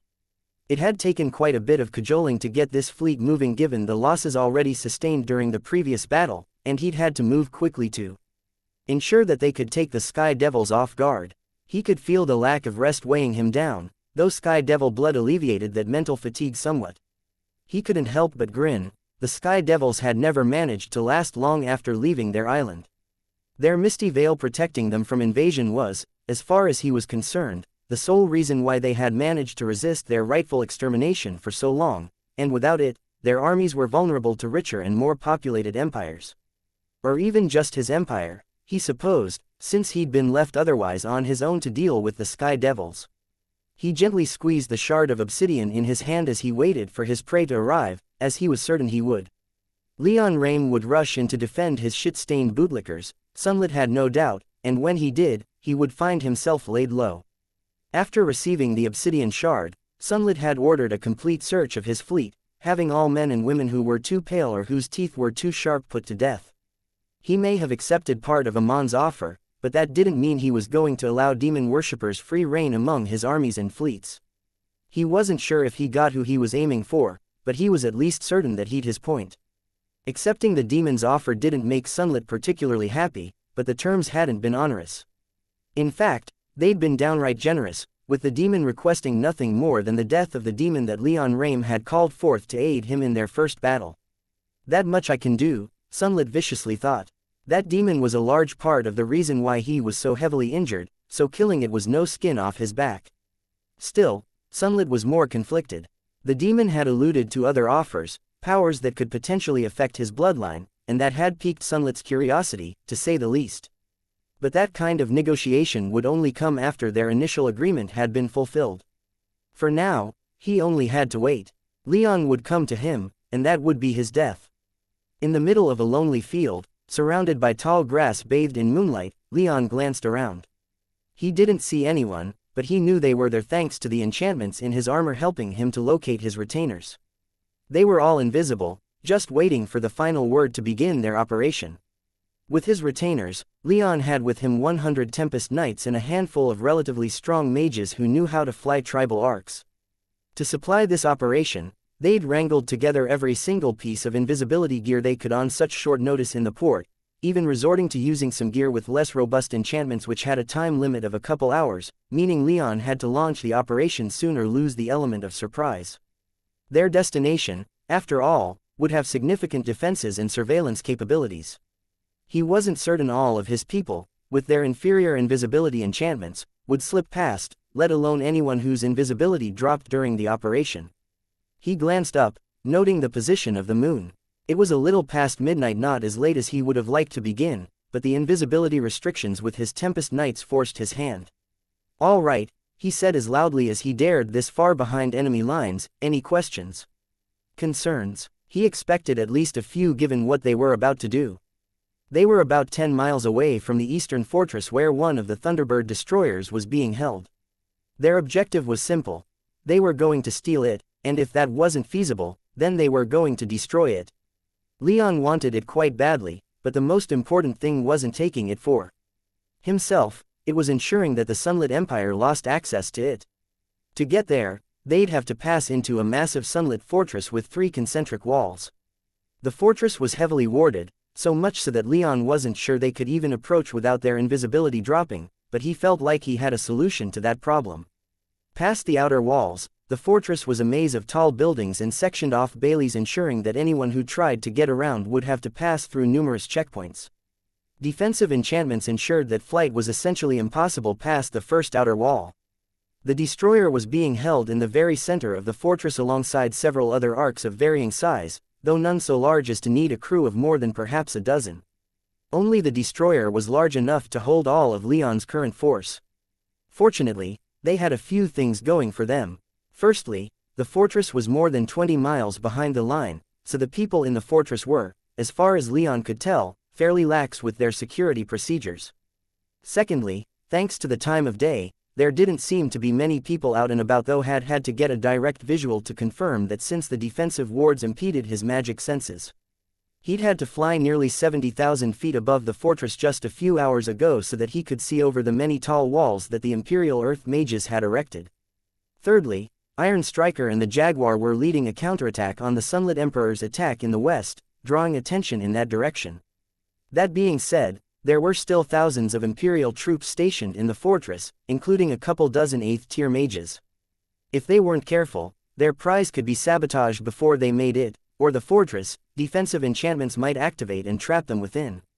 Leon wasn't looking to get bogged down in a protracted battle, he just wanted his clan's old arc.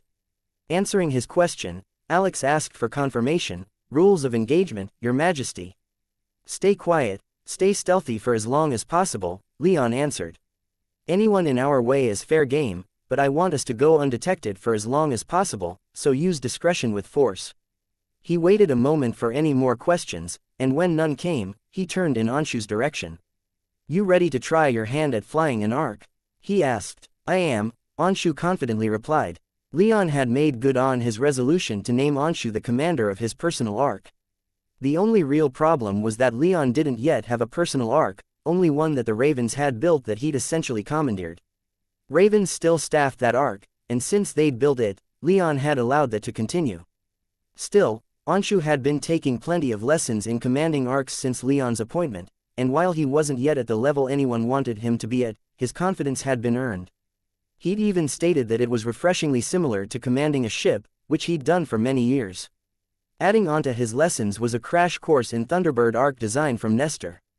The dead man hadn't been able to give Anshu absolutely everything he'd need, but the rough locations of critical systems based on the arc's design and class, and a primer on how the arc's control systems would be laid out were given to the Indradian. So, Anshu was confident he could do it, and his confidence was infectious. "If there are no questions, then let's get to it," Leon ordered, and together, he and his 120 followers took to the skies. Thanks to their invisibility, their short flight to the fortress was uneventful. There were frequent sunlit patrols, but they were concentrated closer to the front line. There were still a few around the fortress, but there were still wide gaps in their patrols that Leon easily exploited. They flew around the fortress a bit until they found themselves on the northwestern side, the side of the fortress that had the fewest towers since it was the steepest side of the hill on which the fortress had been built. Their rendezvous point, arranged just in case anyone got lost since they were all invisible, was the point on the walls with the widest gap between towers.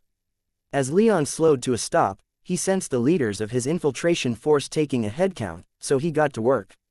He drifted forward, filling his mind with the image of a great dome of light surrounding the fortress that represented the defensive wards that enshrouded it. The wards were so strong that their boundaries were easily seen in his magic senses, so getting close to the point where his invisibility would be stripped away was easy enough. Then, in his mind's eye, he imagined a hole appearing in that defensive perimeter, the streams of magic that made it up simply parting to make a gap instead of being disrupted to force open a rupture so as not to set off any alarms. He held that image in his head as he retrieved a spell from his soul realm. The spell was simple, a single simple rune inscribed upon the spell paper. The ancient rune for open. There were ancient runes for everything that could be imagined, but the more specific the task, the more intricate the rune. More general runes could be used for such purposes, but they required a clear head and a strong vision of what had to be done. Leon was using a very general rune, so he'd have to fill his mind with nothing but what he wanted it to do, otherwise it would likely fail. As he positioned himself, Valeria murmured to him, "Everyone's accounted for." "Good, I'm going to begin," he responded. He brandished the spell and steeled himself. He let all loose thoughts drift away, and when he thought himself ready, he channeled his magic power into the spell. The rune glowed, power extended out from it, and the dome-like barrier formed by the fort's wards shimmered. Leon didn't want the wards destroyed, that would only alert the fortress inhabitants that they were under attack. No, he just needed a relatively small hole that his people could pass through, and once they were past the first wall, the hole could close. A circular pattern roughly 6 feet in radius appeared in the air, looking like shimmering gray light. After a moment, the light in the center of the circle bent inward and then vanished, leaving what looked almost like a hovering window in the sky large enough for 2 people side by side to pass through without touching the edge.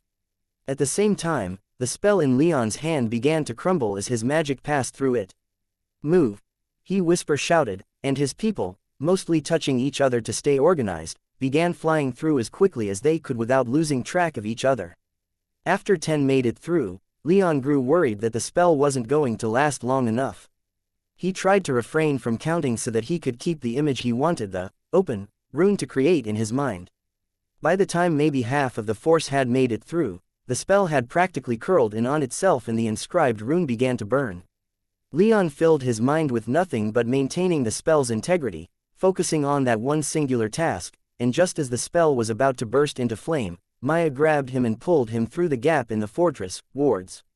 Just as he was pulled through, the rune burst into flame and the spell was rendered ash on the wind. "Head count?" Leon asked just to be sure. After getting a quick report, Leon couldn't help but grin.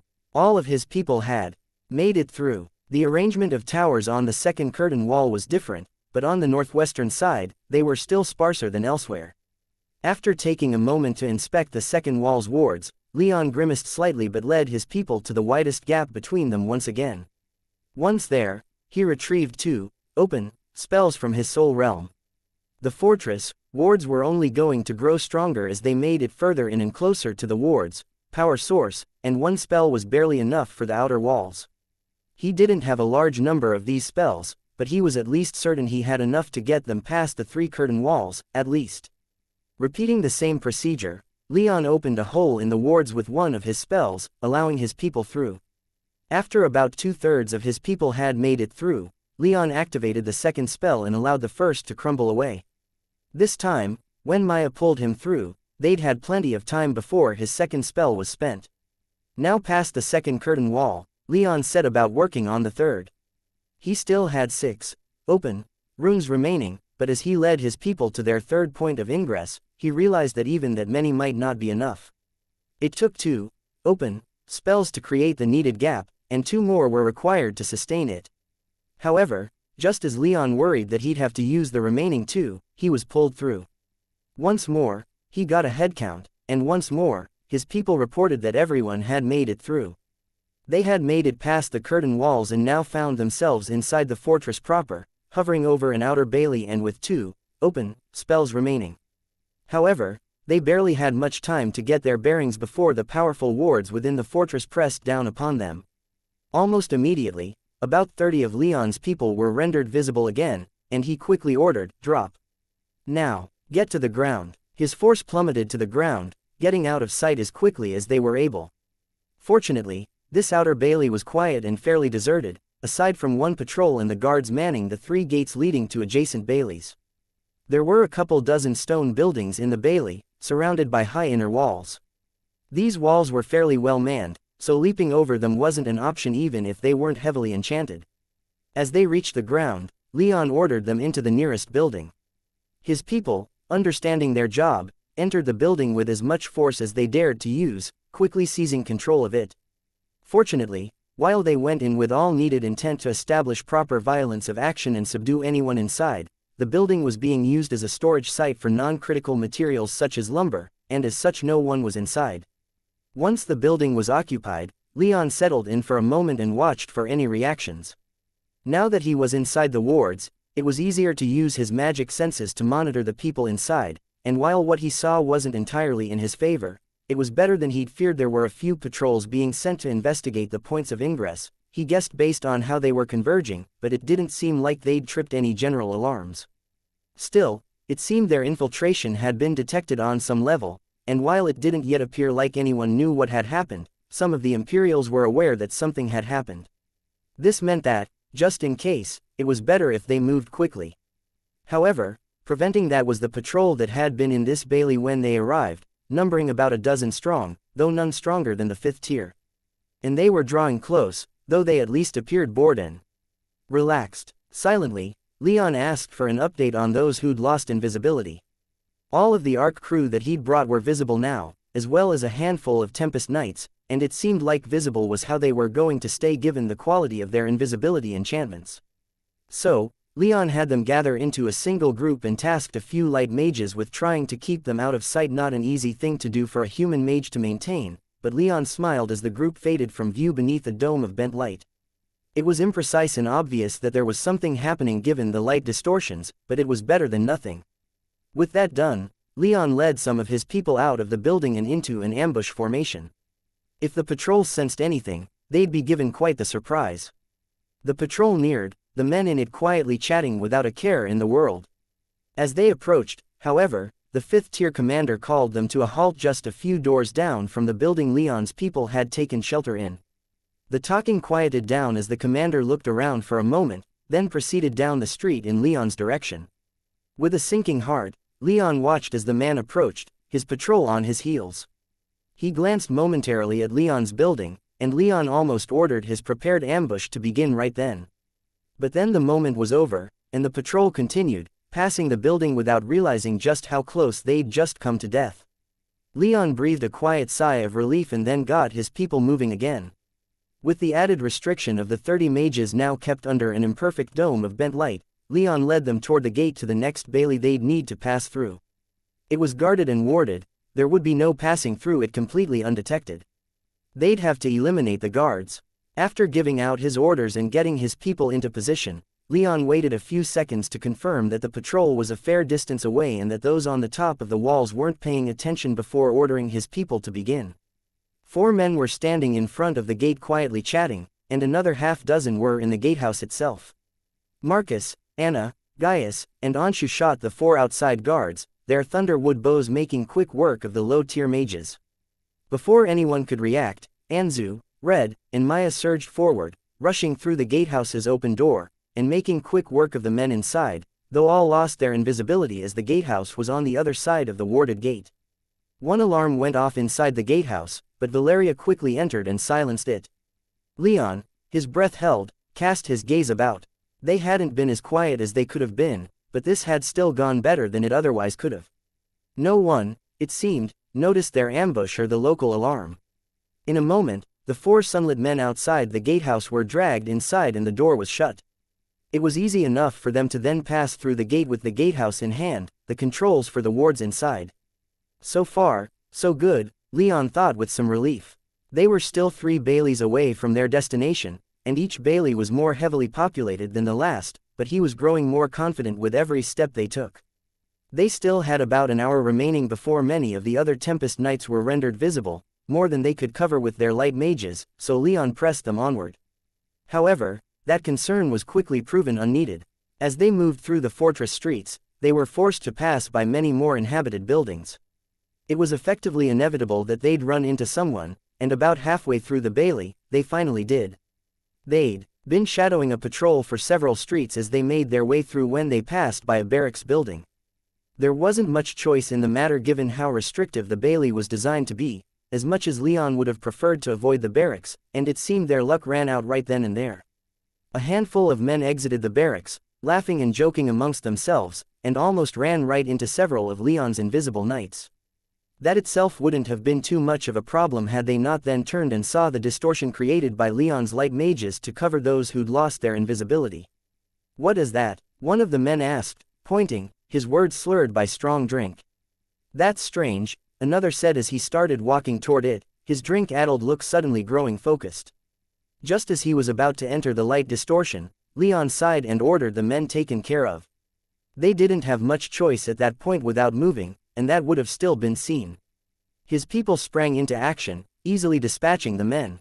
And from inside the barracks, someone started screaming, "By the fucking gods, we're under attack. Raise the alarm." For the briefest of moments, Leon wondered at the value of trying to keep quiet. The barracks were stirring, they had perhaps a few seconds to try and silence everyone inside. There were thousands of sunlit soldiers stationed at the fortress, and seizing the Thunderbird destroyer intact would be nearly impossible if the entire garrison were roused and alerted to their presence. On the other hand, they'd gotten close, and as far as he knew, there wasn't a single 9th-tier sunlit mage at the fortress. He only had that split second to weigh their options, and in the end, he decided that stealth had served its purpose. There were many soldiers in the barracks, and silencing them all without alerting anyone else was, he judged, impossible. Leon glanced over his shoulder, the only visual sign that his people were there being the light distortion created by those covering his people who'd lost their own invisibility, yet he knew they were there thanks to the enchantments in his helmet tracking his retainers even through their stealth enchantments. Stealth is no longer a priority, Leon silently stated with the aid of darkness magic. "Kill them all." His people sprang into action without a moment's hesitation, but none moved faster than Red. In a moment, her human form practically exploded as she assumed her wyvern form, her body becoming visible again as her armor was pulled back into her soul realm. With the ferocity and mercilessness that Leon had come to expect from her, the enormous 9th-tier wyvern smashed her way through the buildings around them as she grew and then bathed the barracks building in yellow-hot flame. The hastily constructed building only possessed what enchantments it needed to keep itself upright and to see to the comfort of its residents, it simply couldn't stand against Red's fire. Under her breath, it melted almost instantly, and the hundreds of sunlit soldiers inside became ash on the wind. While Red kept her fire breath contained enough to not harm anyone outside of the barracks building, the magic that spilled off of it was intense enough that just about all of Leon's party lost their invisibility. "Move!" Leon shouted as alarms went off around the fortress. Without the need to accommodate stealth, they moved much faster than they just had been. And they needed that speed, as Leon could see the fortress waking up like a kicked anthill. Thousands of soldiers were springing out of their beds and donning their armor while the night shift guards were already assembling. Inner and outer gates were closing and locking, and the wards in the inner walls grew stronger as additional enchantments were activated. Leon led the way, charging through the streets and cutting through the sunlit soldiers who noticed and tried to stop them. With their cover blown, their only recourse was extreme and highly aggressive violence, and he spared not a single spark of power as he charged at the next gatehouse. The guards at the gatehouse had already slammed the gate's portcullis shut, but even with its powerful enchantments, Leon didn't hesitate for a moment. He fell upon the guards like a lightning bolt, his retainers and knights at his back. The guards on the ground were swept aside like they weren't even there, while the guards on the walls above were swiftly eliminated with accurate blasts from thunderwood bows. But that didn't solve the problem of the gate. Fortunately, Leon had his own personal master key. He extended a hand and poured all of his power and concentration into summoning the destructive power of the great black dragon. Black fire erupted from his fingers and engulfed the enchanted iron bars of the portcullis. Under the heat and pressure of that fire backed by the power of a nearly 10th-tier mage, enchantments shattered and iron liquefied. In moments, Leon burst through the remains of the portcullis and, with only a few swings of his sword, cleaved through the handful of guards on the other side, who were too busy losing their minds in terror to put up much of a fight. And with that, only one gatehouse remained between Leon and the Thunderbird Ark. Wasting not a second, Leon led his people through the streets. Their progress was hampered by the waking fortress, though, and more soldiers streamed out of the buildings and formed up in squares and blocked streets. However, once they were through the gatehouse and beyond the walls, wards, Red took off and bathed much of the fortress district in fire. Maya also peeled off and summoned a few water dragons to rampage through the streets. With their power, nothing could stand in their way, and the soldiers of the fortress fell by the dozen. With this cover, Leon barreled through the fortress defenses. The men in metal stood little chance against them, the soldiers putting up about as much of a fight as they could but doing little.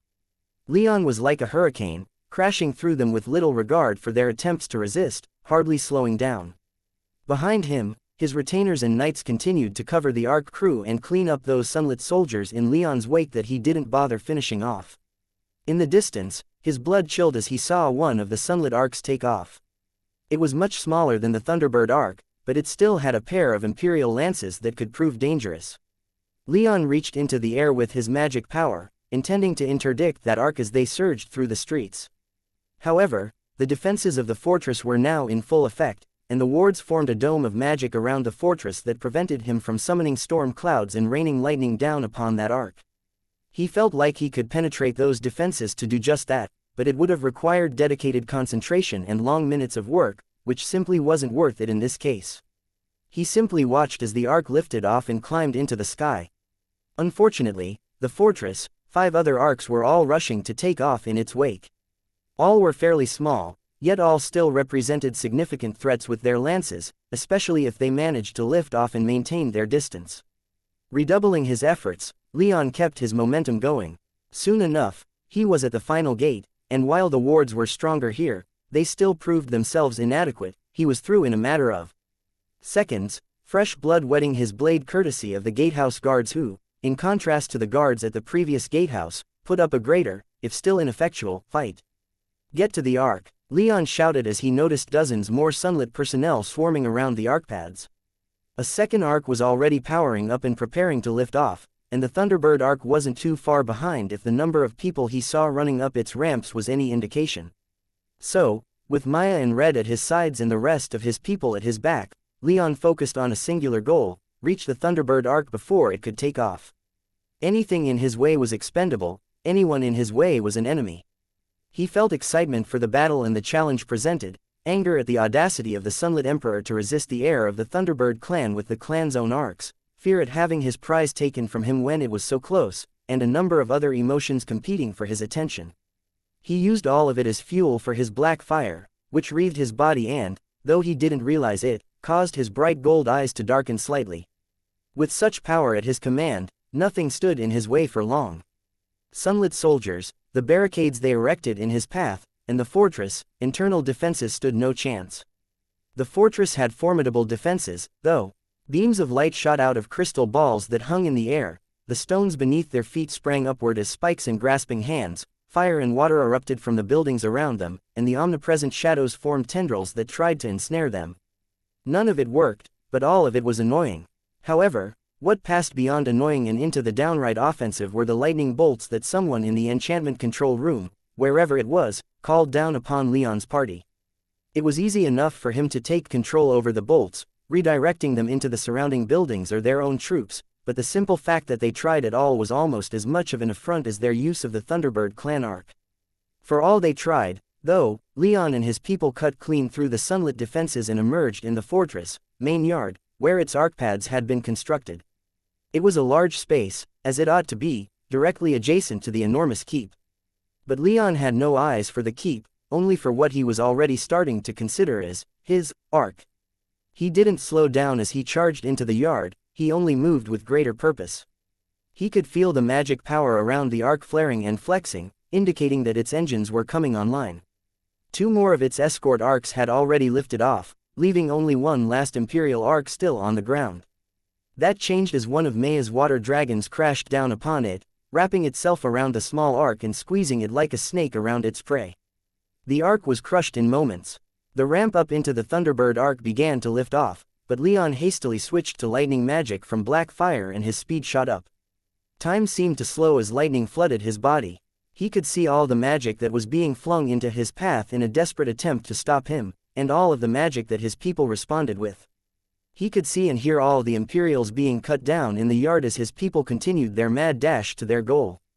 And he could see the terrified faces of the sunlit soldiers in the Ark doing their utmost to get the Thunderbird Ark sealed before he reached them. He reached them first. The ramp had only risen a few feet off the ground, so it was easy enough for him to simply leap right into it. The sunlit soldiers met a swift and painless end as his lightning struck them hard enough to flash vaporize the flesh off their bones. At this point, Leon was familiar enough with his clan's control schemes to get the ramp to lower again, allowing his people to start streaming up. The airlock chamber at the top didn't have much room, but Leon only had to get the door open, which he didn't think would present that much of a problem. He slammed his fist into the runic circle that controlled the door. He half expected it to flash red or otherwise indicate that it was locked and that he couldn't get through. What he didn't expect, though he wasn't quite sure why he didn't, other than simply assuming the worst and not even considering the best, was the runic circle zapping his armored hand with a tiny bolt of lightning that his armor's defenses did nothing to stop. But that lightning wasn't the least bit harmful. Instead, the runic circle flashed gold and then vanished. The door slid into the wall only a moment later, allowing Leon's people past the airlock and into the Ark itself. Leon allowed himself only the tiniest moment of satisfaction before springing into action. The Ark's crew, Leon struggled not to think of them as piratical hijackers, had formed their strongest mages into a defensive formation on the other side of the airlock. Now that they were inside the Ark, Leon couldn't allow himself to go as wild as he'd been in the fortress, but as he charged into their formation, he still hit them like the fiercest of squalls, his sword and his lightning bringing them naught but death. In less than a minute, it was all over. Leon stood covered in blood, upon the deck of one of his clan's arks. He allowed himself just one more moment to revel in the feeling before turning to his followers, most of whom looked just as bloodied as he did, though he was gratified to see that he hadn't lost a single one of them and that there were only a few that needed magical healing so far. "Let's get to work," Leon shouted. "Engines, bridge, power. You know what to do, so get to it." His retainers began getting his knights and the Ark crew organized. Most of the crew would be directed toward the engines, while the rest would be spread out amongst the rest of the Ark's critical areas. They'd be protected by the Tempest Knights, while the knights themselves would be led by their officers and Leon's retainers. Alkander and Alex, as their commanders, got them moving quickly and efficiently. Leon, Maya, Red, Anzu, Anshu, and a handful of knights and Ark crew would be taking the bridge. They set off as soon as Alkander finished dishing out the specific orders and making sure the knights had gotten into their groups. Then he took charge of the group heading to the engines. As he thundered through the corridors of the Ark, Leon couldn't help but marvel at the thing, even as a few more of its sunlit crew attempted to stop him. It wasn't anything special to look at, objectively speaking, with the corridors being little more than vaguely trapezoidal and lacking any and all adornment, being purely functional, but it still screamed, Thunderbird Clan, to Leon, and so felt almost like coming home. However, the more he inspected, the more he realized that what he was seeing wasn't how it should be. He could sense a tremendous amount of magic power in the Ark, but only a small part of that power was being used. What was more, he could feel some pulsing power that followed him, but that didn't seem to be doing anything. He frowned, but reasoning that it didn't seem hostile and that he had bigger things to focus on, put it out of mind for the moment. It wasn't long before he'd reached the bridge. He'd been quietly fearing that the Ark's internal layout would differ from Nestor's briefing, but his distant kinsman's knowledge proved accurate, and Leon soon found his group charging toward the largest and thickest blast doors in the Ark. Leon gathered his power and prepared to put the door's defenses to the test, but as they rapidly approached, the door simply slid open, to Leon's quiet astonishment and the loud terror of the sunlit bridge crew. Not wasting this moment, Leon charged in, his blade and blood singing in tandem as he cleaned out the squatters and asserted his clan's control over the Ark once more. By the end of it, Leon had to take a moment to process the sheer amount of death he'd brought in the span of not even a quarter of an hour, but he allowed himself no more than that moment.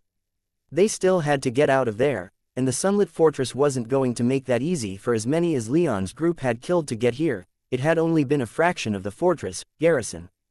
The destroyer's bridge was considerably smaller than the other bridges that Leon had been on in the past. Instead of resembling a mountain of terraced control consoles over which the ARC commander would sit, the commander's seat was located in the center of the room around which about a dozen other control consoles were located. Additional consoles were built into small recesses along the wall, indicating that the bridge would have had a staff of a few dozen if the ARC had a full crew complement. Leon didn't have that. He only had about half a dozen men and women with him who might know what they were doing. Fortunately, they were already getting to work moving bodies and analyzing what they could. Unfortunately, it looked like it was going to take some time.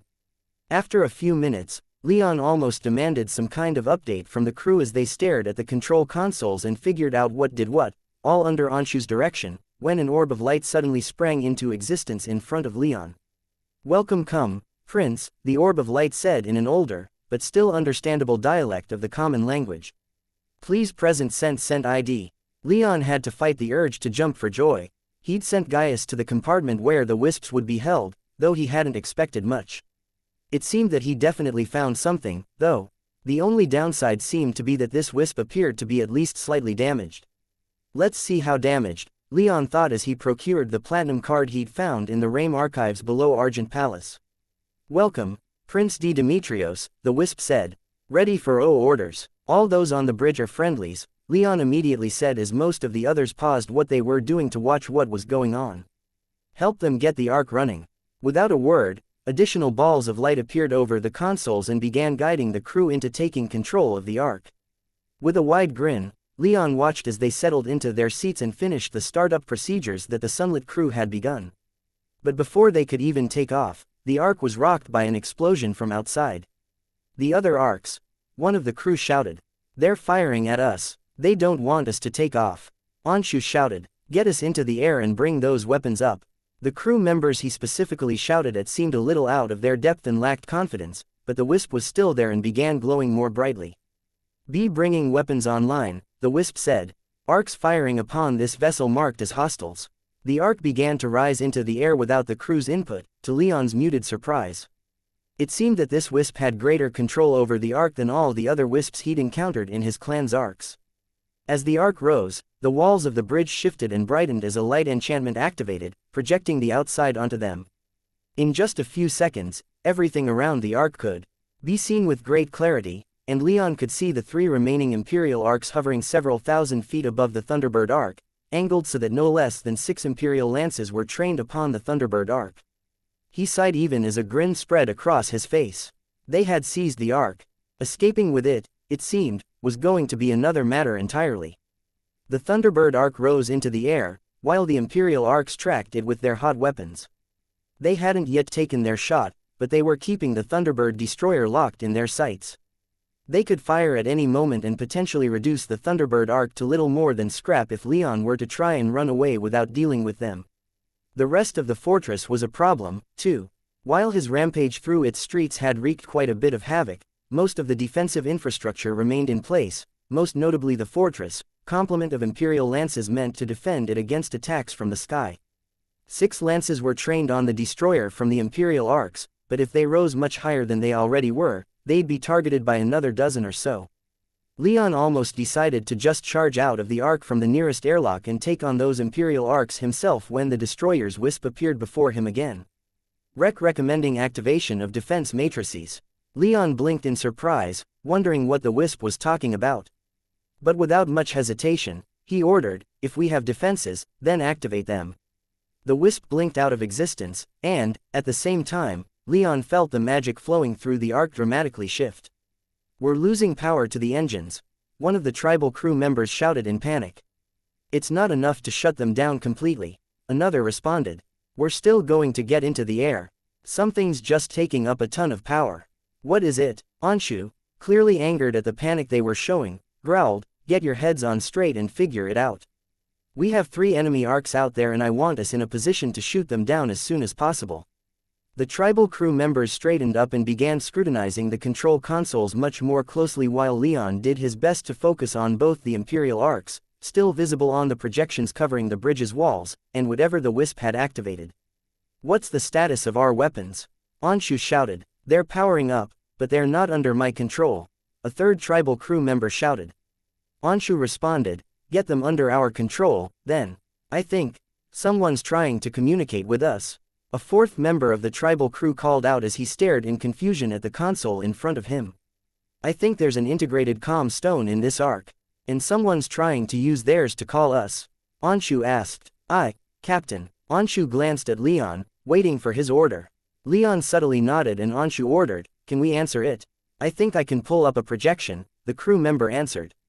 Anshu cast his gaze Leon's way once more and, without hesitation, rose from his seat in a clear offering. Leon walked over, sat down, and said, bring it up, then. Yes, Your Majesty, the crew member shouted as he tapped a few control runes. A moment later, a light screen appeared floating close to one side of the ark's bridge. Appearing on the screen was a sunlit military officer looking quite serious, yet with a few beads of sweat running down his brow. For a moment, a look of shock appeared on his face, quickly buried as, Leon presumed, a projection of him and the status of the destroyer's bridge appeared on his screen. With the man visibly conveying as much confidence as he could, he demanded, surrender yourselves in that vessel. Immediately and free all prisoners you've taken, or you will be fired upon. Not really interested in negotiating in good faith, are you?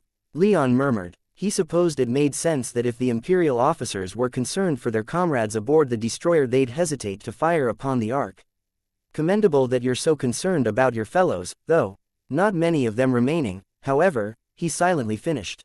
The destroyer had a crew of a couple hundred, and all but a handful had been killed as his people seized the ark. A few prisoners were taken when some chose the wise option of surrendering, but most either fought to the death, barricaded themselves in less important compartments, or hid as the ark was taken.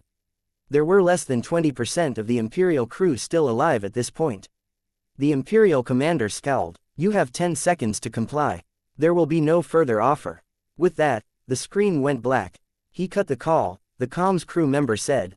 Leon sighed and looked around. Wisp, he asked. To his relief, the wisp blinked into existence right beside him. Oh, orders, it sputtered. Leon stared at the wisp for a long second. This was it, he could feel it. Either they were going to get away with this ark or it would be shot down right here, potentially killing everyone aboard. He didn't take too long to think it over. Surrender wasn't an option, and they weren't sneaking back out. They could fight or they could die, it was that simple.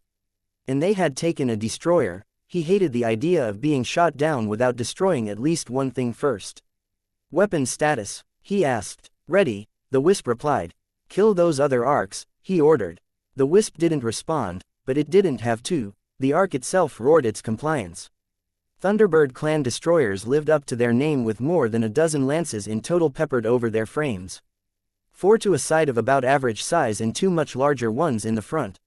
Surrounded as they were, they had plenty of firepower to use on all of the enemy arks. The 4 lances on each of the flanks fired on 2 of the arks, while the frontal lances fired at the last, the one that Leon was sure the Imperial commander who demanded they surrender had called from.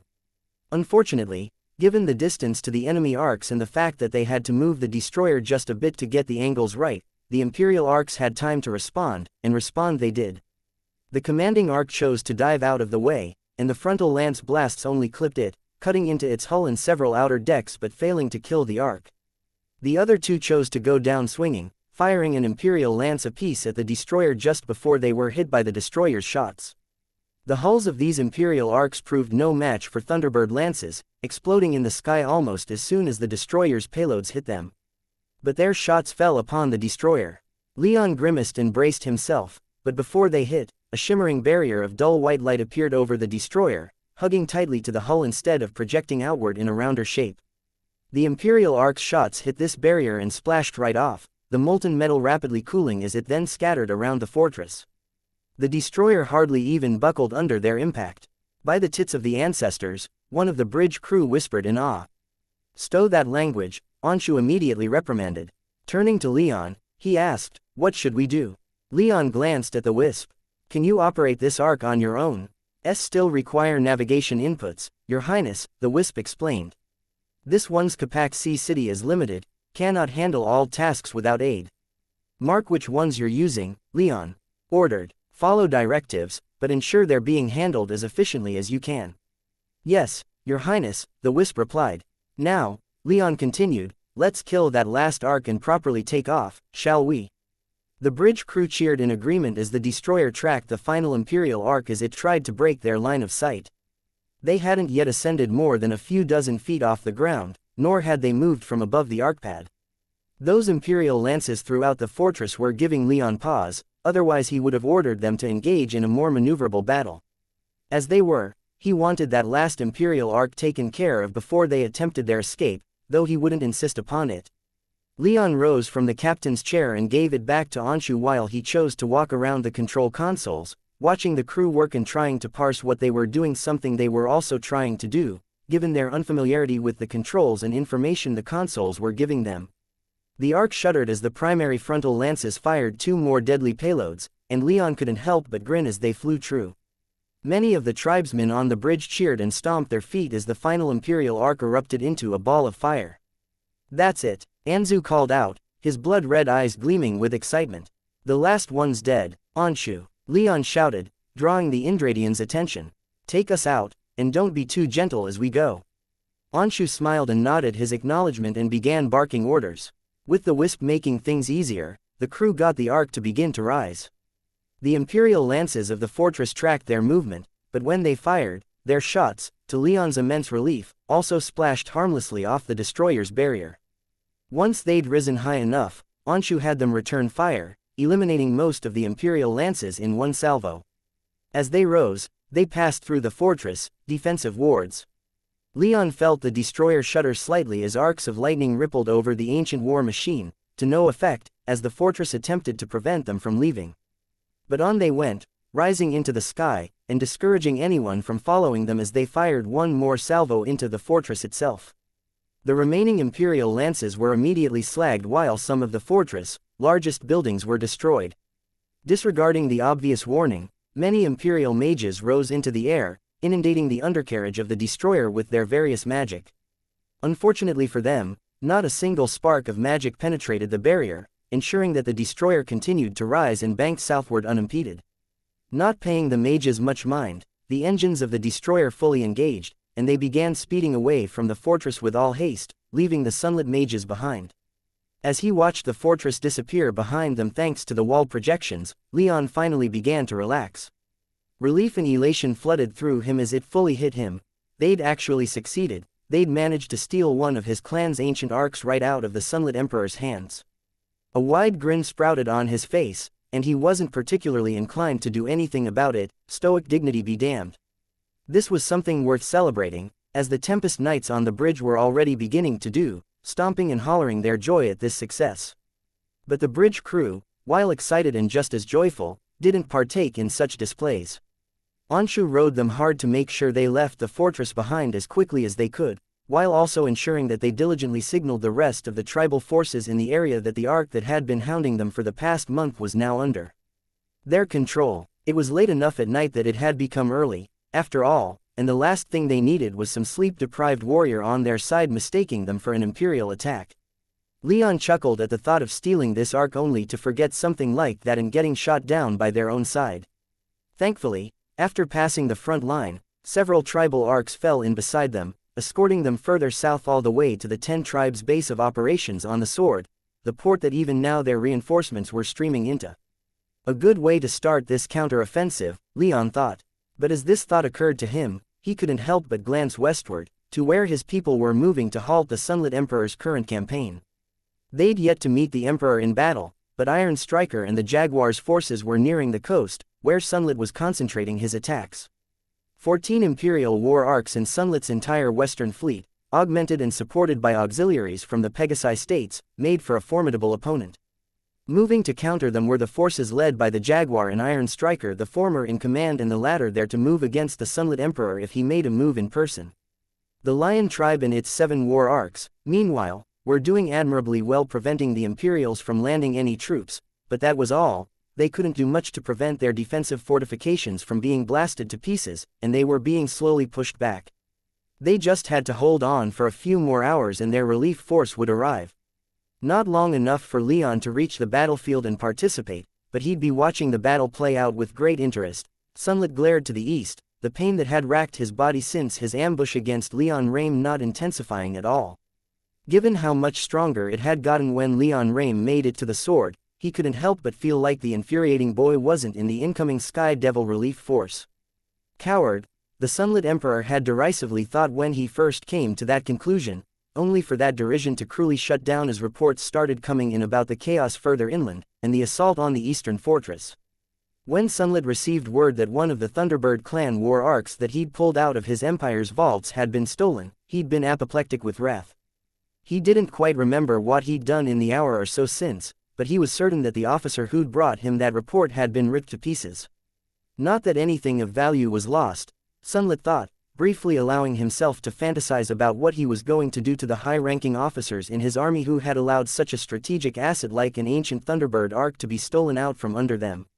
If they weren't currently hammering the Sky Devils in the west, Sunlit would have personally led an attack to try and reclaim that arc or destroy it if that wasn't possible.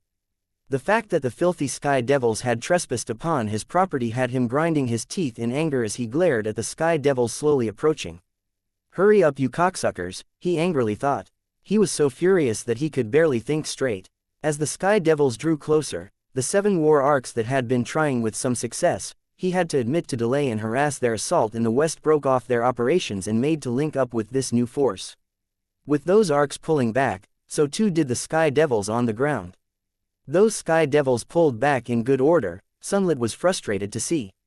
His armies were unable to break their lines and put them to proper flight, and the Sky Devils were able to retreat to favorable positions without suffering crippling casualties.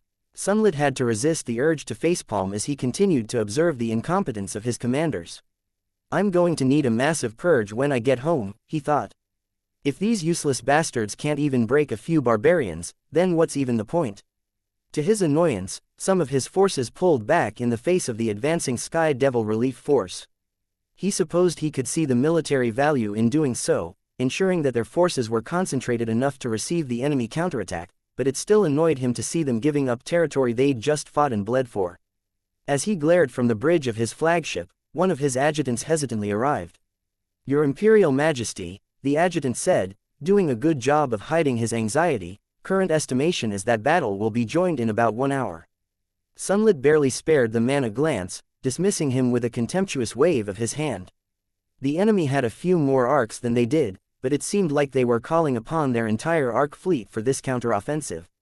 He scoffed. Without Leon Rame, they'd be losing their entire fleet of war arcs, then. He was perfectly happy with that.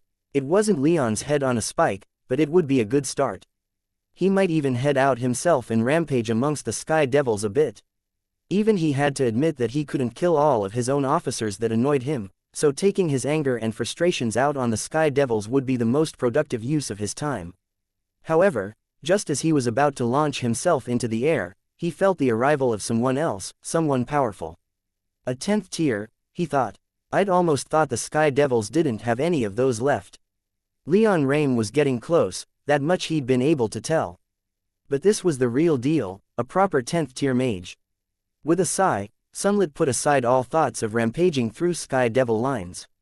It seemed he would actually have to work for his win. His annoyance just wasn't going to get any reprieve, it seemed. He took off from his flagship, leaving it behind as he moved to meet this new challenger in battle.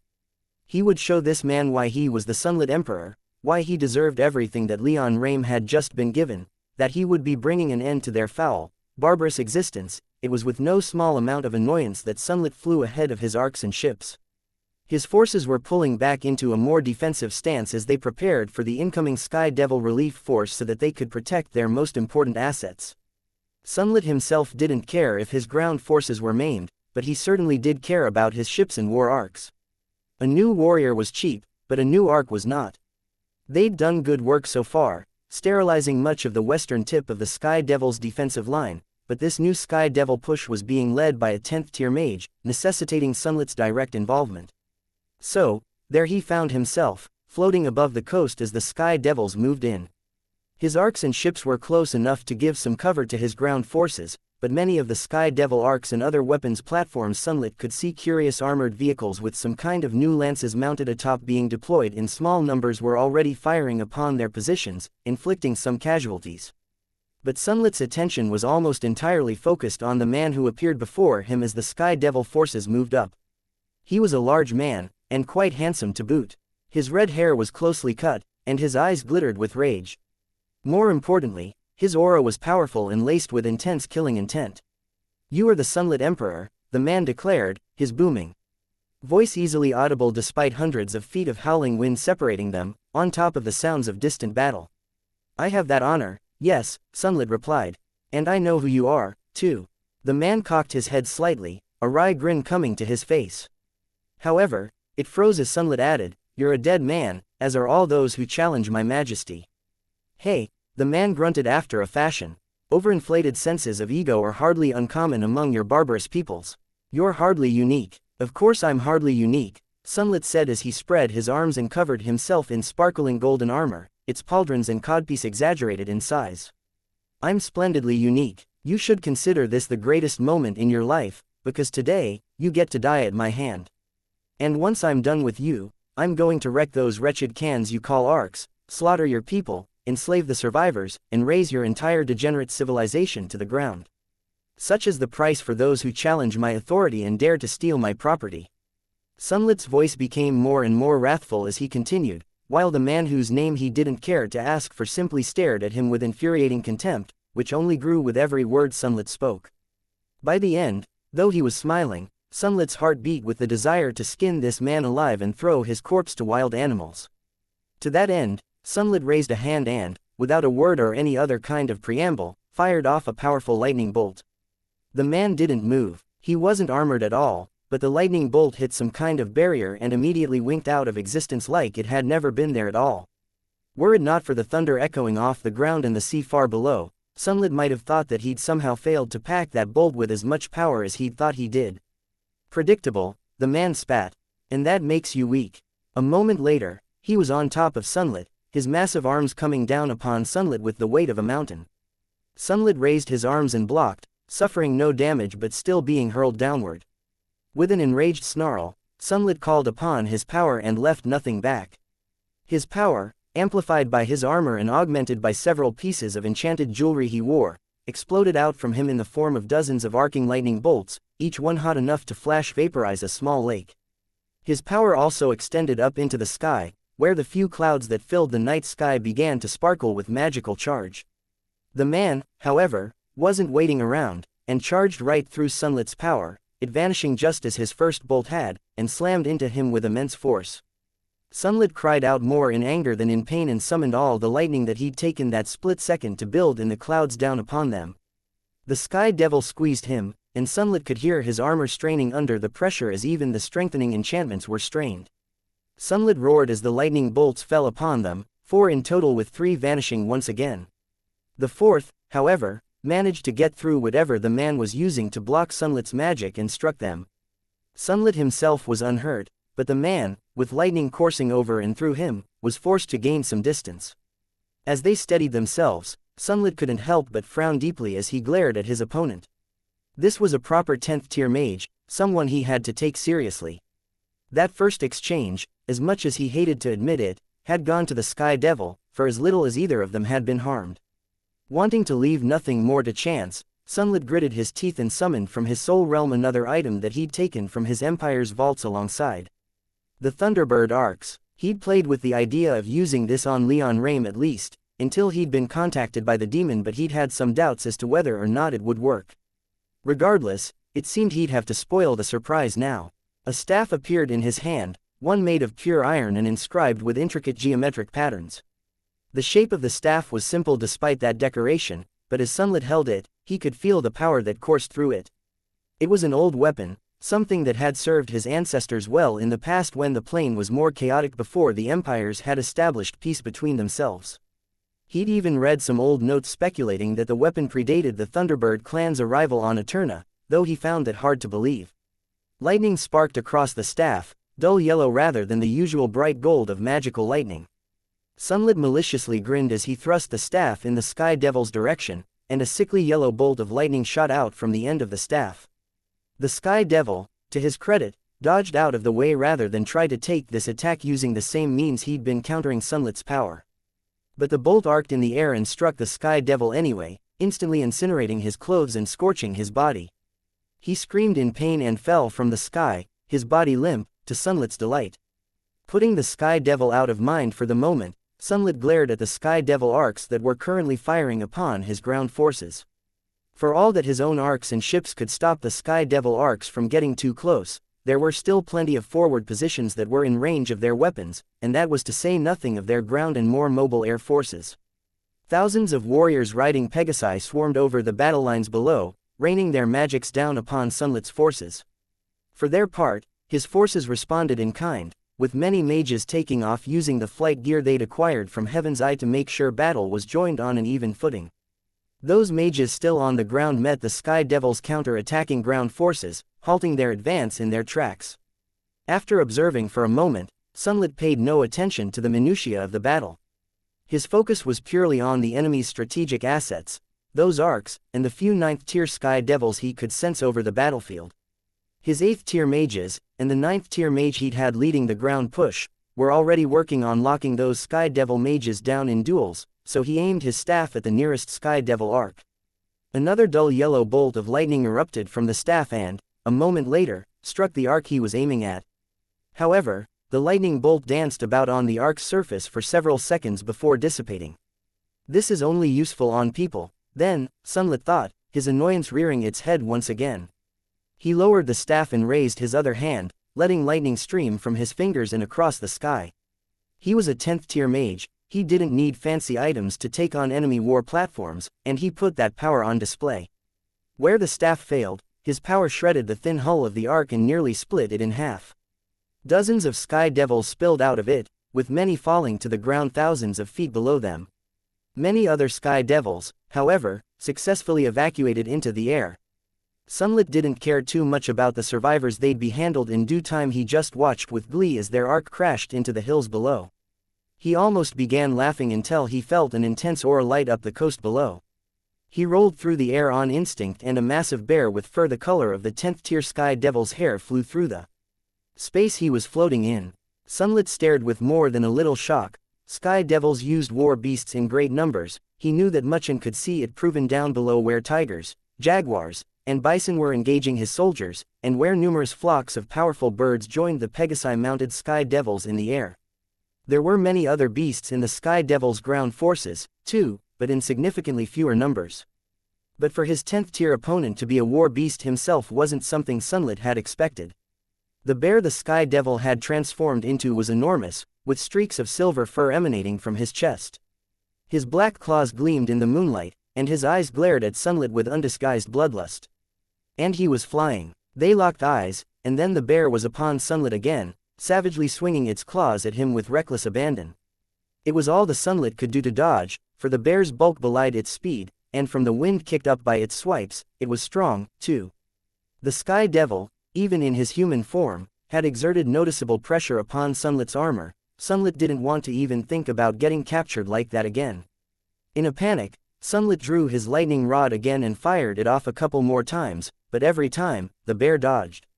It was useful, at least, for keeping the monster at a distance, but Sunlit could tell that this battle wasn't going to go his way unless he did something more drastic. So, abandoning his more defensive posture, he dodged one last time before going on the offense. Instead of trying to keep his distance and fire off yellow lightning bolts, he closed with the bear, using the Sky Devil's surprise to get in close and slam the lightning rod into his furry hide. Yellow lightning exploded across the bear's body, and the Sky Devil was hurled backward with great force. Blood flew from his mouth and eyes, and the bear almost dropped from the sky. However, the monster remained in the air, to Sunlit's displeasure. So, the Emperor charged again, comforted in the knowledge that his weapon was effective. The bear, however, was now more cautious and didn't give himself completely over to his rage. He fought more strategically, always making sure that he wasn't going to be hit by Sunlit's lightning rod. But as fast as he was still quite large, and his body wasn't flexible enough to cover himself completely. Sunlit managed to get in another hit on the bear, hitting him once more with the dull yellow lightning. The bear roared and fell from the sky, this time not catching himself. Sunlit watched with satisfaction, not turning his eyes away until the bear hit the sand below. To his delight, his ships then opened fire upon the bear as he struggled to his feet. Their imperial lances launched their deadly payloads, and the bear was unable to dodge in time, taking several direct hits. Whatever magic was protecting him from Sunlit's magic was overwhelmed, and the bear was struck directly by molten metal. He was a 10th tier mage, so this wasn't enough to kill him, but Sunlit didn't mind. When he glanced up, he saw that his forces were being overwhelmed by the volume of fire from the sky devils. He sighed in disappointment, but he couldn't say he was entirely surprised. He felt like he was starting to get used to his people's incompetence at this point. He'd have to put the general in charge of the ground forces to death for this, though his 9th tier mage fighting in the battle could only be given a light punishment. Perhaps a public flogging should get it in their empty heads that if even a 9th tier mage can be punished, then they should fight with all they have. With that thought in mind, Sunlit dropped downward, towards the injured bear. He briefly thought about joining the rest of the battle, but decided against it. There was only so much he could personally do, and the force the Sky Devils had assembled was more than even he could take on single-handedly. Without better support from his own arcs and ships, he couldn't swing this battle in their favor anymore. No, better to leave now, he thought as he landed on the sand of the beach not too far from where the bear fell.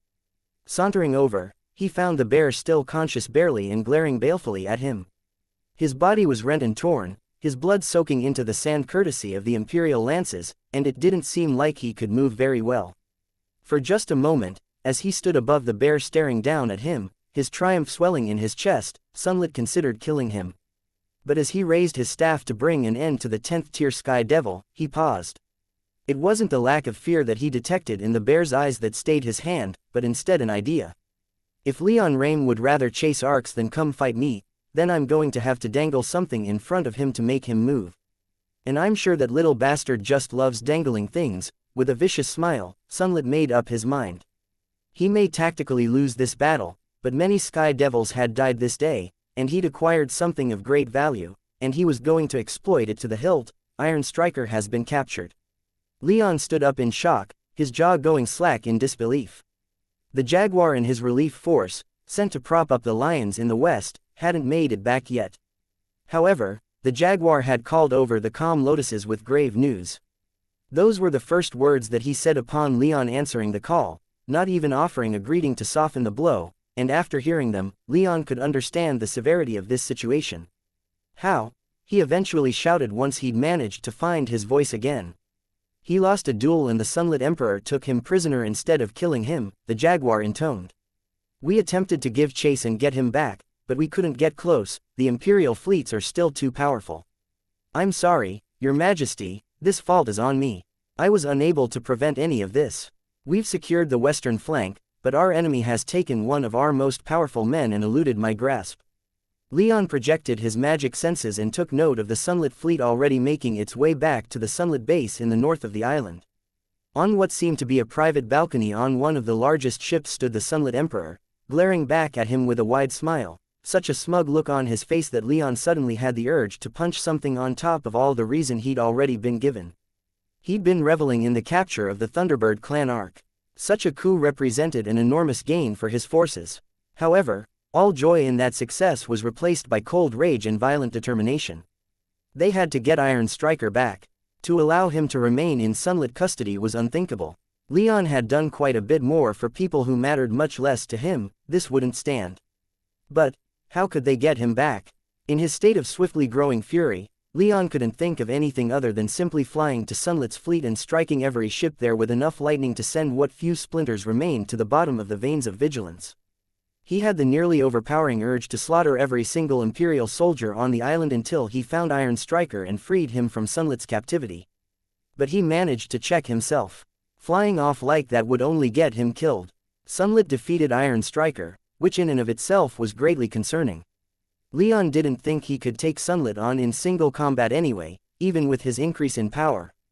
And this was just more confirmation that trying to do so would be a terrible idea. We need a plan, Leon growled.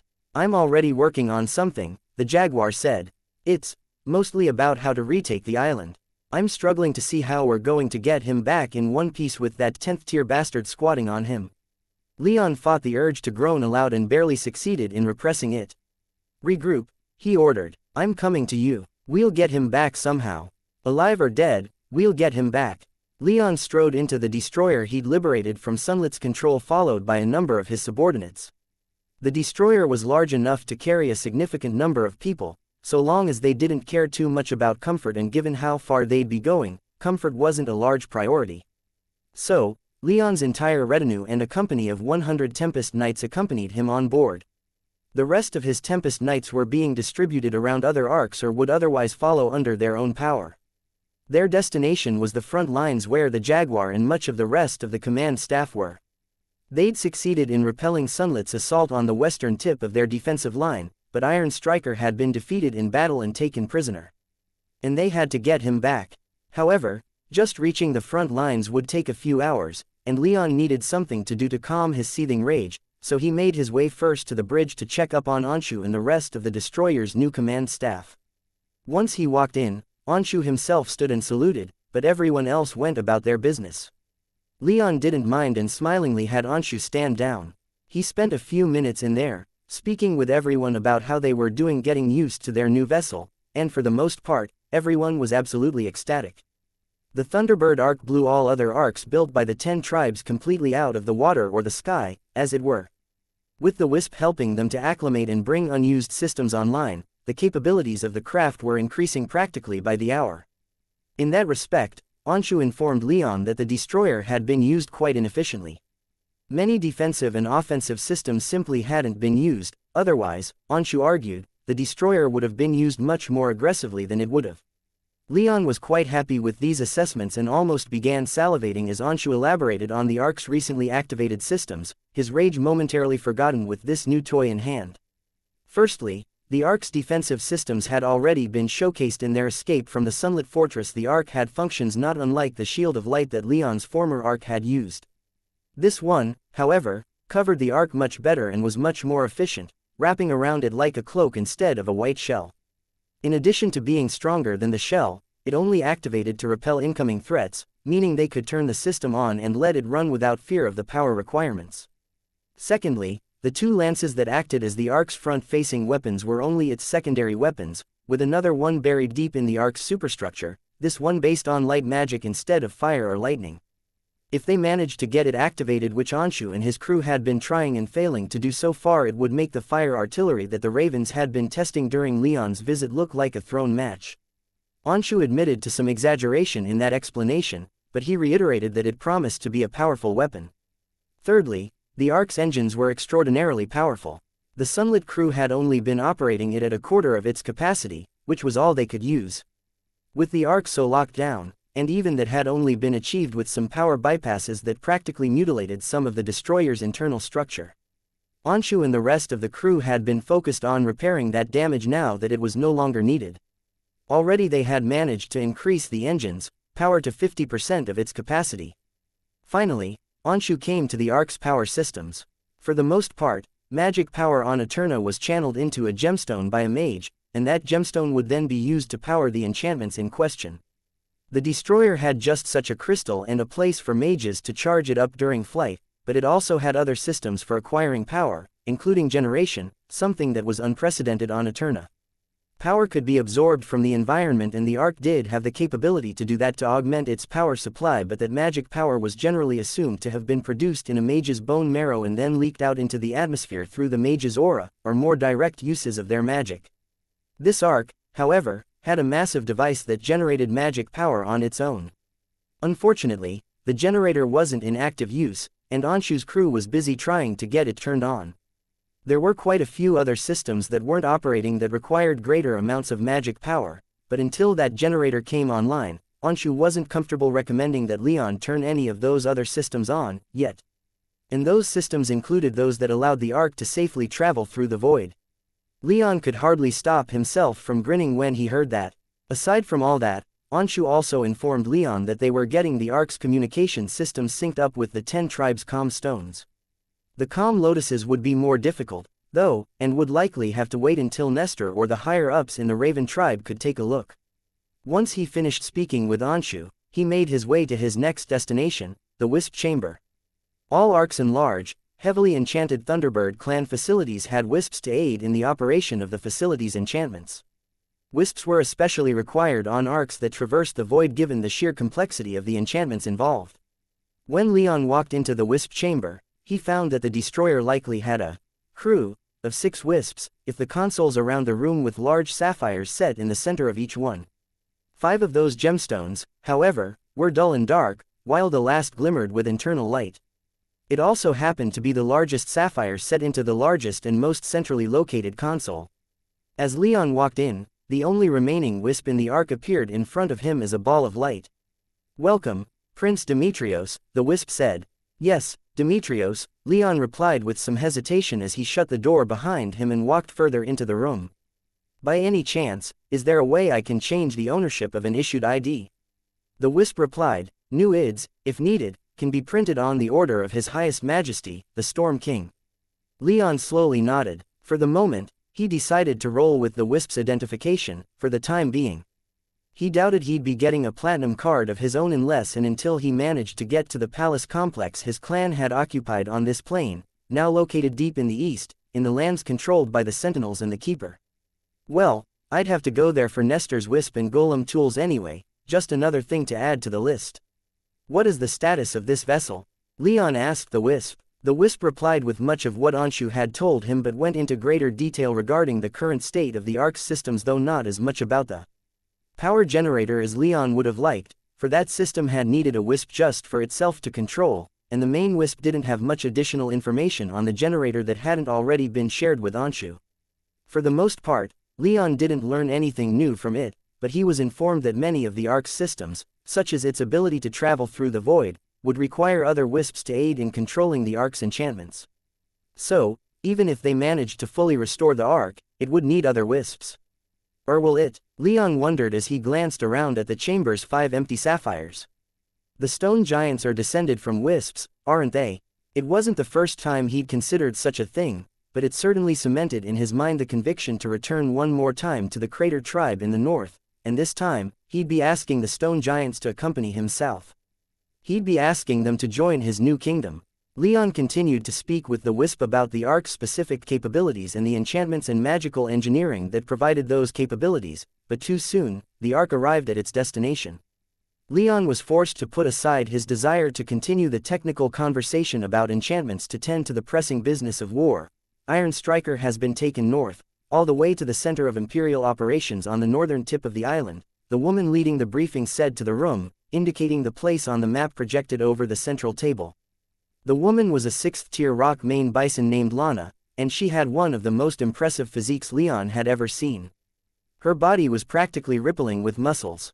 Combined with her imposing near 6-foot frame, she certainly embodied the strength that her tribe was known for. She was also the daughter of Tillin, the rock mane bison's 9th-tier lawspeaker. She'd joined Leon's party on the operation that saw the defeat of Hector's rebellion. "The enemy fleets have retreated along with their flagship," Lana continued. "Continued enemy naval presence this far south has been from the Pegasi states, not from the Sunlit Empire. But those ships, inferior as they are to our own, are being covered by the Imperial Ark fleet, which didn't retreat along with their ships." Leon lightly frowned. The Pegasi fleet, as weak as each individual ship was compared to the tribal ships, was quite large. The Pegasi states had been some of the most preferred targets for seaborne threats of all kinds, from pirates to tribal raiding parties, so they'd invested heavily in their fleets. Consequently, no power other than the empires could compare in terms of naval might, and even then, Leon suspected only the Sunlit Empire could truly do that, given how far inland the other empires were. Only Ilion had any kind of direct route to the sea, and even that required moving along an incredibly long westward course through the Illumarian wetlands. So, to recover Iron Striker, Leon summarized, "We're going to have to fight our way to Sunlit's base in the north, heavily fortified by now, and seize the settlement without Sunlit managing to escape with his prisoner back to his empire." That was a tall order. Trapping Sunlit in his base would require a combined attack from the land, sea, and likely air, and with the sheer amount of force facing them, he wasn't sure that was possible. Sunlit's forces were being reinforced just as his own were, and already the Emperor likely had more than 1 million soldiers on the island. His naval losses from the first battle after Leon's arrival were probably replenished, though Leon was sure his lost arcs hadn't been. Not that his lost war arcs could be so easily replaced, either. No matter what, he has to be removed from the barbarians' hands, Menander growled. From the moment Leon arrived at the forward base, he'd known that Menander had been beyond furious, but that much was understandable. Creon, one of his tribe's 9th-tier mages, had been killed in the opening phase of Sunlet's recent offensive, and his tribe had borne the lion's share of losses sustained.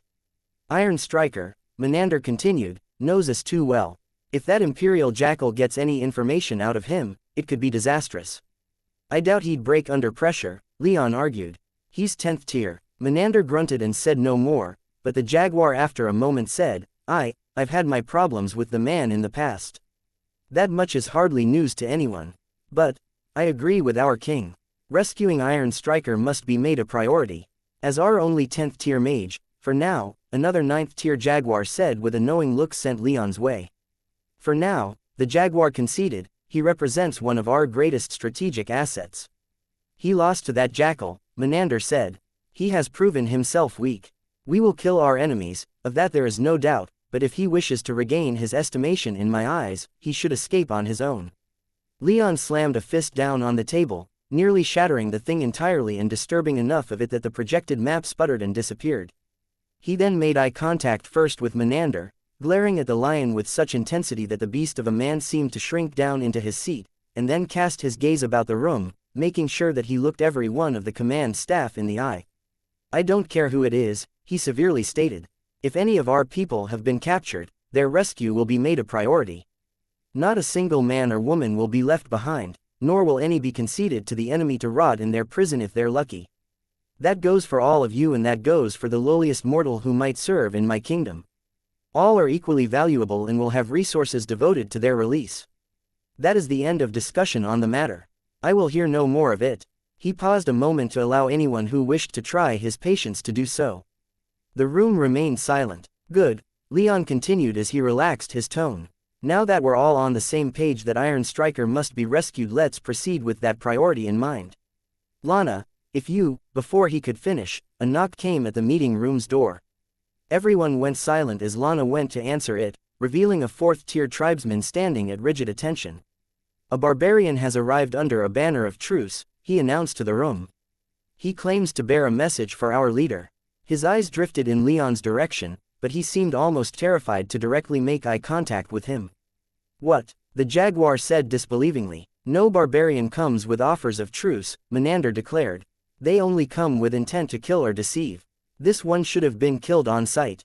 Boy, explain what happened. Immediately. The 4th-tier tribesman lacking a bloodline as far as Leon could tell, though from his appearance he seemed to be from the tiger tribe, nearly jumped out of his skin.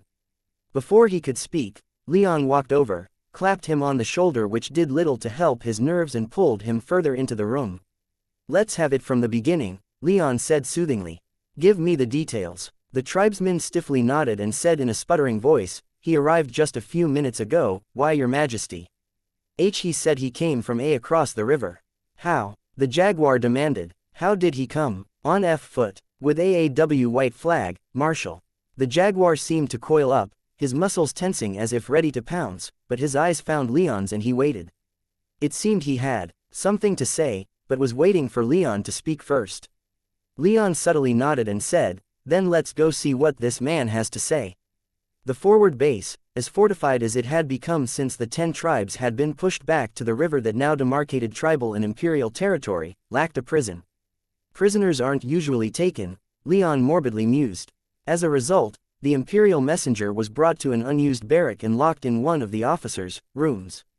Then the building was surrounded, and its halls filled with guards, some of them as strong as the 7th tier, even though the messenger was only of the 5th tier and had been quite thoroughly searched. However, Leon had to concede that a physical search wouldn't find anything stashed away in the messenger's soul realm. Still, it was with the confidence of a man fully in control of the situation that Leon stepped into the barracks room where the imperial messenger was being held, followed a moment after by both Menander and Singer in caves. The rest of the command staff were waiting for them to return to the keep, since no one wanted their forces to be decapitated if this messenger had snuck some way to kill them all in with him. But the terror in the messenger's eyes that Leon saw as he entered the room said to him that the messenger didn't have such means with him. The messenger just sprang to his feet from the chair he'd been trying and failing to relax in upon their entrance. Leon smiled, but any reassurance was lost on the messenger. So, Leon simply said, I'm Leon Rame. Do you know that name? The messenger slowly nodded. You lead the forces here. Menander took a menacing step forward and growled, speak to our king with more respect or I'll have your tongue ripped out. Leon held up a hand but put no heat in his voice when he said, that won't be necessary. He fixed the messenger in his golden gaze. Will it? The messenger somehow stood even more rigidly as he said, no. No, your majesty. Menander growled lightly but didn't reprimand the messenger again. Please, Leon said as he gestured to the small table that the messenger had, until just a moment ago, been sitting at, have a seat. He then took one of the 2 chairs available and waited for the messenger to take the other. The messenger stiffly accepted. Now that we're more comfortable, Leon smilingly said, for what reason has the Sunlit Emperor sent you to me today? The messenger paled slightly and hesitated a moment before responding. Be begging your pardon, your majesty, but I wasn't sent by his imperial majesty. I was sent by Commander Archaean. Leon blinked in surprise, then in confusion. He glanced at Menander, whose scowl had deepened. The Jackal's appointed general in the west, Menander silently explained. The man who would have likely led their forces in battle against us yesterday. Leon subtly nodded in understanding. Turning back to the messenger, he asked, then what does Commander Archaean have to say? Instead of saying anything, the messenger placed both of his hands on the table and visibly called upon his magic power, causing the room to tense up and for both Menander and Singer to nearly charge him. Leon waved them both down but prepared to summon his armor and family's sword at a moment's notice, just in case. But that case never arrived, for the messenger only pulled a single envelope from his soul realm. From the way he braced, almost cringing in upon himself, it seemed that the messenger thought he was about to die, and he tried to breathe as subtle of a sigh of relief as he could. Leon took the letter. It was richly sealed, handwritten, and personally addressed to King Leon Rame, or his representative.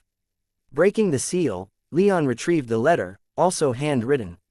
And only on a single piece of paper. It was a request to parley. It seemed that Commander Archaean wanted to surrender. This is some foul trick, the jaguar growled as he paced back and forth. Some ruse to fool us into sending someone important away from our defensive lines. Leon frowned in thought as he turned the letter over in his hand. It had been quite well written, polite, even, but it had sparked nothing but disagreement and argument among his advisors and generals. After speaking with the sunlit messenger, he'd ordered the man given food, water, and some time to rest before being sent back to his commander. He wouldn't have anyone claim he treated messengers barbarically and then reconvened the council that had been interrupted by the messenger's arrival. And what if it's real? Singer in Caves responded. The entire western front could be opened up if this man surrenders. Why would he want to surrender? Menander growled. He has to know that nothing good awaits him on this side of the river. Why would we do anything untoward to him if he surrendered? An 8th-tier tiger asked. We should reward such actions with mercy, else none of them will ever consider surrender and be that much harder to dislodge from this island. They'll die all the same, Menander responded with a frosty grin. Leon glared around the table, not making a sound but making note of the arguments. He was personally inclined to treat the offer of surrender seriously, but he also acknowledged the risks. It could be a trap, but if it wasn't, Iron Striker was still captured, and if tens of thousands of Sunlit soldiers were to surrender to tribal forces, that might be enough leverage to see him returned. It might also be enough to kick the Sunlit forces off the island completely if the surrender was properly exploited. They also have the other destroyer, don't they? Leon thought as he glanced at the paper map that had been laid out over the table that had been brought in to replace the one he'd destroyed. Marked on it were all the locations of Thunderbird clan arcs that had been noted to be active on the sword, with only the one in the east crossed off. There was still one destroyer in the west, as well as the group in the center with the final destroyer, the heavy cruiser, and the scout arc. On top of that, there would be additional arcs stationed at those arc pads, which the 10 tribes would also take control of. Assuming nothing was sabotaged, of course. He refreshed his memory while listening to his advisors argue about the merits of accepting the surrender or not. It took an almost shameful amount of time before what he wanted to hear came up, and by then, he was about to lose his patience. How does this offer affect Iron Striker's capture? Lana asked. Though she was the weakest at the meeting, she had pull with her tribe, so no one minded when she spoke despite her relatively low tier and rank. The jaguar's expression darkened and he didn't immediately respond. Menander scowled, glanced at Leon, and said, Our king has made it clear he wishes Iron Striker freed. We will do all we can to accomplish that. This is a great opportunity to make steps toward that, Singer pressed. She turned to Leon and made a direct appeal. Your Majesty, Whether or not this offer is genuine, we should at least hear it out. Please, send me north and I will ascertain the truth. And lose another 9th tier mage. Menander boomed. We have already lost Krian and Exalos, we should not put another of our number in harm's way. I didn't know you cared about me so much, Menander, Singer responded with a sarcastic smile. Menander snorted. I would consider you a friend, so my feelings are not untainted by personal feelings. But I have no doubts, this is a trap, and we should not spring it. We should continue as we have and drive the barbarians off this island on our own. Leon laid his hand down upon the table, refraining from destroying this one but making enough noise to silence the room.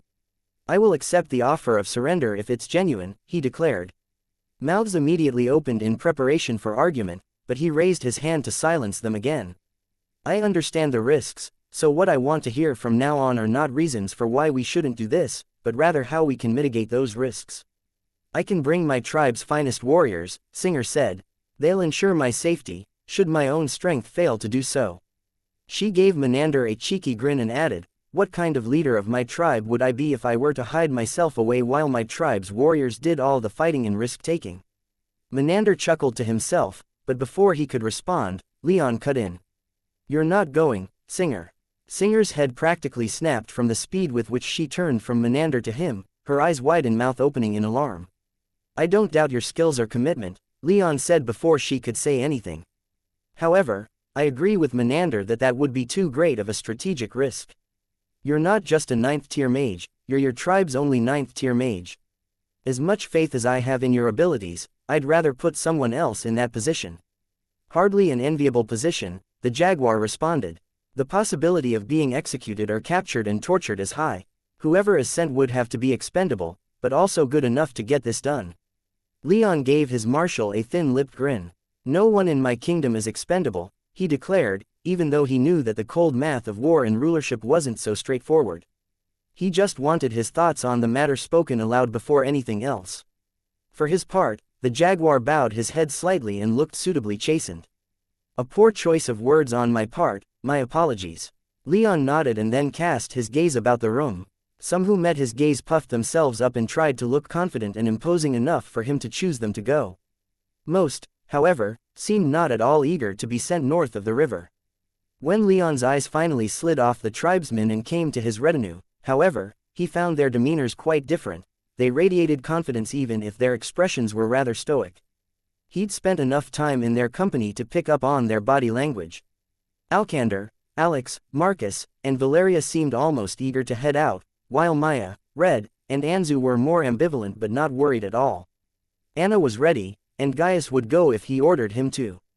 Anshu was the only one not present since he was busy in their captured destroyer continuing to work on getting it fully operational. Almost as soon as he laid his eyes upon his retainers, Leon had his answer. His oldest and most loyal subordinates would handle this. He trusted them with his life, and he knew he could trust them with his kingdom, too. But he couldn't send them all. He had to choose who to send. And the answer was clear almost immediately. Marcus, Leon said, you up for a challenge? Marcus grinned and stepped forward. I'm up for anything. Leon grinned back. Good, because this is going to be an important few days, and you're going to be playing the key role in what's about to happen. Marcus's heart raced as he flew toward the meeting point. It had been 3 days since Archaon's messenger had arrived, and in that time, Leon's adjutants had been moving mountains to set this meeting up. He wasn't going to go to accept Archaon's surrender but to represent Leon at the negotiation. Leon wanted this man to surrender, and the man himself seemed willing to do so if he sent the initial offer, but he wouldn't do so until he had received certain guarantees. Establishing an agreement that both sides could accept was his job. And if this turned out to be a trap, which it increasingly looked less and less likely to be given Archaon's preparations, then it was Marcus's job to simply escape alive. Fortunately, Leon had hardly left him high and dry. 24 Tempest Knights accompanied him, as did Alex. More comforting was the fact that Leon, Naiad, and Red were nearby, along with the rest of the retinue and the Tempest Knights. If the meeting turned violent, they were only a few minutes away. So, it was with confidence that Marcus and his entourage flew to the small island poking out of the river that had been the de facto border between tribal and imperial territory for the past couple months. As if the plane itself knew what was happening and wanted to set an appropriate scene, fog had descended upon the river, and with it being near midnight, a mortal would have struggled to see the island from the river banks. Archaon's party had beaten him there. It was just as large as his own, with the man himself standing proudly on a large stone platform constructed mere minutes ago, his 9th-tier aura proudly radiating from his body. Not that Marcus, with his 7th-tier power, could truly see through it. To his magic senses, it was essentially an opaque cloud surrounding the man, providing few hints as to his power. But Marcus didn't balk despite Archaon having the power to kill him almost instantly, before Leon and the others could intervene. Undaunted, Marcus landed on the platform, shortly followed by the rest of his party. Archaon's party had watched them approach with great caution for some time, and Marcus knew that they had seen Leon's much larger relief force land not too far away. He mused that were he in Archaon's place, it would certainly deter him from springing any kind of trap. But he couldn't just leave without it appearing unnatural, so Marcus supposed if this were a genuine negotiation attempt, Archaon would genuinely negotiate. If not, then he would either take offense at something minor and use that as an excuse to leave, or he would negotiate in bad faith and either not honor any promises made, or simply not make any promises at all. Time to see what he wants to do, Marcus thought to himself as he channeled his inner noble and simultaneously put on his most pleasant face while bracing himself for violence. He was wearing a dark blue suit trimmed in silver that vaguely resembled lightning bolts, but if anything happened, his armor was ready to be summoned. "Hail," Marcus called out, his voice seeming almost muted in the fog. "Commander Archaon, I presume." He addressed the obvious leader who stood there with an unreadable expression. He had a chiseled jaw, fairly long sandy blonde hair that had been brushed back, and a hard look in his eyes that spoke of a long history spent in his empire's military. Like all high-ranking officers in the Sunlit Empire, he took after his emperor's style of clothing, with his outfit padded to emphasize his shoulders and to draw attention to his codpiece. Unlike the Sunlit Emperor, though, Archaon's style was somewhat less exaggerated, if still noticeable. "I am he," the man said. "Who might I have the honor of parleying with?" Marcus picked up on a bit of hostility, but he didn't let it bother him at all. "I am Marcus of House Aeneas, native to the Bull Kingdom far to the north. I serve as a paladin to His Majesty, Leon of House Rame, king of the 10 tribes of Katagita, and chief of the Thunderbird tribe." He spoke with pride, Leon having given him the title as this meeting was arranged on both sides. There had been some concern that Archaon might take offense at having to deal with a lowly, 7th-tier mage, and so Leon had given him this title. He'd confessed that he'd given the title some thought and emphasized that it wouldn't be the same as the paladins from the Bull Kingdom, but would have some similar functions. Regardless, Marcus had been honored and accepted the title on the spot. Leon had done much for him, not only giving him power he couldn't have dreamed of before the Bull Kingdom's civil war but also saving his life on multiple occasions. Marcus was ready to follow Leon just about anywhere. Archaon slowly nodded. "And he formally responded, have the honor of being Archaon, commander of Imperial forces in the West, defender of the Sunlit Empire's territories, and loyal servant of His Imperial Majesty."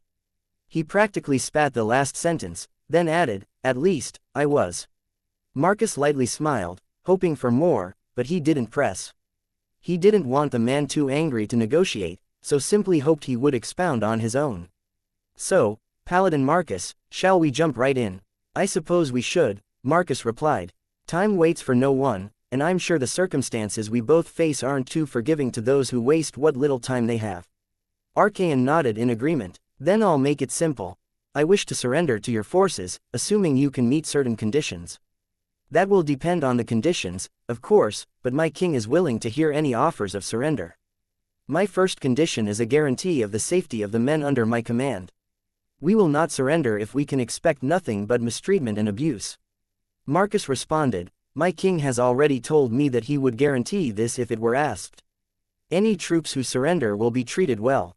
Archaon seemed to relax slightly, and Marcus found himself encouraged. Bad faith negotiations probably wouldn't have started this well. "Secondly," Archaon continued after a moment, "after this war has either reached its conclusion or hostilities have cooled, my men and I are to be repatriated at the earliest opportunity. We will not surrender if we have nothing to look forward to but the inside of a Sky Devil prison for the remainder of our years." Again, Marcus readily agreed. "My king has already expressed interest in allowing such a thing. He doesn't want anything but peace between us, though war has proven itself impossible to prevent. Once we are able, and so long as all of you promise to never fight against him or his kingdom again, you will be sent back home. Archaon's response was a little more mixed this time, but he eventually said, "That's good enough. I have no other major demands, Paladin Marcus. The safety and future of my men are all I care about." Marcus felt no small amount of respect well up within for the Sunlit General. But for a man so obviously loyal to his troops, he couldn't help but wonder why he was surrendering in the first place. He would have figured someone like this would have fought on, or pushed for peace from within, not give up to the enemy. "My king has a few small asks of his own," Marcus responded, and Archaon stiffened again. "The first is to know why you're making this offer in the first place." Archaon opened and closed his mouth several times, his aura flickering with killing intent every time. He was furious, but it seemed he didn't want to say expressly why. "I will answer to your king," the commander eventually stated, "and to you, I will say only that my men's loyalty was not rewarded as it should have been. Blame for failures was unfairly placed at our feet, and our emperor sought to unjustly punish us. I attempted to find some other way but found few that were palatable. It was the actions of my emperor that have made this surrender happen, not anything your side has done." Marcus nodded in understanding. "In that case, our conditions for accepting your surrender are to turn over all the military equipment in your arsenals, the arcs in your care, especially to turn over all of your fortresses and other fortifications, and to give your word not to raise a hand against any in my king's army." Archaon paused to think, but it seemed he saw little value in dragging these negotiations out further and said, "Those are acceptable terms, Paladin Marcus. With these terms, I and my men will surrender to your king." 5 days after receiving Archaon's offer to surrender, Leon stood upon the banks of the river, staring north. Engineers on both sides hurried to finish the construction of a large, practical, and unadorned bridge over the river. Each side of the bridge was constructed of different styles, and Leon couldn't help but smile as they finally met in the middle, these two differently constructed bridges becoming one. Without hesitation, he began striding across the bridge with his retainers at his side and his Tempest Knights at his back, while on the other side, he watched Commander Archaon and his entourage doing the same. Several thousand Sunlit soldiers had been arrayed on the other side, along with 2 Imperial arcs. The rest of the arcs and fortresses would be turned over as the tribal armies advanced. The advance would begin as soon as Leon accepted the surrender. Leon met Archaon in the center of the bridge. Archaon, not hesitating for a moment, took a knee and drew a sword, then held it out with both hands for Leon to take. It was quite the fancy weapon, with lots of gilding and fancy adornments that would probably break off immediately the first time the blade was used to block a strike, not that Leon thought the weapon was actually designed to be used in that way. "Please accept my surrender, King Leon," Archaon said, though clearly not relishing the words. Leon took the ceremonial weapon and replied, "I accept your surrender. Consider you and your men now under my protection." Leon waved Archaon back to his feet, and with that, Sunlit soldiers began streaming across the bridge, flanked on both sides by Tempest Knights and met on the south end by tribal soldiers. At the same time, all across the length of the river, tribal forces began to cross and take Sunlit fortresses and other fortifications without resistance. Their counteroffensive had begun, and with remarkably less bloodshed than anyone had been expecting. Leon just hoped that, after all this, they could still get Iron Striker back. After Archaon's surrender, Leon wasted no time at all in leading his Tempest Knights onward. True to the commander's word, every fortified location for dozens of miles gave up without a fight. Some were even abandoned, presumably by those who didn't wish to surrender, since Leon could sense thousands of Sunlit soldiers fleeing northward. Archaon, before Leon had ventured forth to secure his most desired strategic asset, had informed Leon that he commanded 50,000 combat soldiers, and another 50,000 support troops and auxiliaries, including certain Pegasi naval assets. Those Pegasi ships didn't surrender, and Leon estimated that at least a third of his Sunlit troops abandoned him instead of surrendering, too, and made up the initial bulk of Imperials fleeing north. As these units fled Archaon and encountered other units, they informed them of what had happened, and those units invariably fled as well, not wanting to stand on their own against a strong advance of the tribal army. Most of the static defenses the Imperials held on the sword were concentrated in the region that Archaon had just given up, after all, so those units were in no position to resist Leon's advance anyway. Fortunately, Archaon's fortress, where the Thunderbird destroyer and its complement of 5 supporting Imperial arcs were located, was still held by troops loyal to Archaon, and they surrendered as soon as Leon's Tempest Knights appeared. Leon took the fortress and all the arcs with little fuss. Leon stopped only just long enough to accept the surrender of the local commanders before approaching the second destroyer he'd now come into possession of. His Tempest Knights quickly secured the vessel and the other arcs while his Central Army soldiers handled the rest of the fortress. As he walked in, followed closely by Anshu and several other tribal soldiers who were by now getting fairly well acquainted with Thunderbird control schemes, he felt a subtle probe of magic come from the arc. This, he now knew from his time with the first destroyer, was the Ark's method for bloodline identification, dispensing with the need for him to channel his magic as he'd had to do with his family's archives in Tira. And, much like with the first destroyer, no wisp appeared. So, as Leon made for the bridge with Anshu and the rest of the selected bridge crew, he ordered Gaius and several others to head down to the wisp chamber to ascertain what was going on. Unfortunately, even after taking complete control of the bridge and getting the destroyer's systems activated, no wisp appeared. It wasn't until the crew barely managed to get the Ark into the air that Gaius made his way to the bridge and gave Leon the bad news. The Ark no longer had any wisps. All of the wisp crystals were empty. As a result, this destroyer would remain underpowered compared to the first, at least until Leon managed to replace the missing wisps. Still, even an underpowered Thunderbird clan Ark was more powerful than anything the Imperials or the 10 tribes could build, and they'd managed to seize other Imperial Arks as well. So this was hardly a loss, but Leon couldn't help but feel some measure of disappointment. He pushed that feeling down as far as he could. Accepting the surrender of tens of thousands and getting his hands on so much valuable equipment wasn't a loss in any way, even if he had to remind himself of that. He was now flying away with another destroyer in hand while his troops were pushing north and east, forcing those sunlit troops under other commanders to retreat or face destruction. This is no loss, he silently said to himself. Then, he quietly chuckled as he wondered how Sunlit was taking this before his expression darkened with worry about Iron Striker's fate.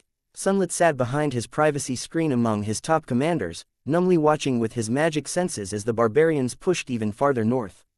The room was dead silent, a mortal could have heard a pin drop. The other commanders were nervously watching each other and glancing at his screen, while also conspicuously eyeing the several empty seats at the table, but Sunlit paid little attention to any of it. He could only stare at the way his forces were crumbling before the onward push of the Sky Devils. Without Archaean's troops in position manning their defenses, just about the entire Sunlit army was left vulnerable, save for those troop concentrations around the major northern ports which were still arriving. "We should," one of the generals began, his voice strong, if hesitant, "consider retreating from the island." "What cowardice is this?" another general shouted. "This is only a temporary setback imposed by a traitor and a coward. Archaean has dealt us a massive blow, but we gained that ground once and we can regain it again." "Yes," another boomed after a quick glance at Sunlit's screen. "The devils might push all the way through these western plains, but their means of advance over land will grow tighter further north. We can cut them down with ease in the hills and mountains." "We won't be able to do that if our troops continue retreating," the first general stated, more iron in his voice now that it seemed Sunlit wasn't going to say anything yet. "And with thousands of troops continuing to disembark in the ports, we risk them being surrounded, cut off, and stuck in those ports under Sky Devil siege. Those fatherless bastards can't challenge our ports," a fourth general declared. "Our navy and air forces are too strong. If they try, they'll be incinerated like the leaves on a tree when it's struck by lightning. If we can't stop this retreat," yet another general argued, "then we'll lose all ground save for these fortified ports. We have to do something to get these men to hold their damn ground and resist the Sky Devils." The generals continued arguing, but Sunlit tuned them out. Lightning sparkled around his fingertips, drawing his attention. He raised his hand and consciously conjured a tiny bolt of lightning around his fingertips and watched as the golden bolt danced around his digits. With a disgusted scowl, he severed the flow of magic power and clenched his fist. His eyes turned back south, to the second Thunderbird destroyer that Leon Rame had stolen from him.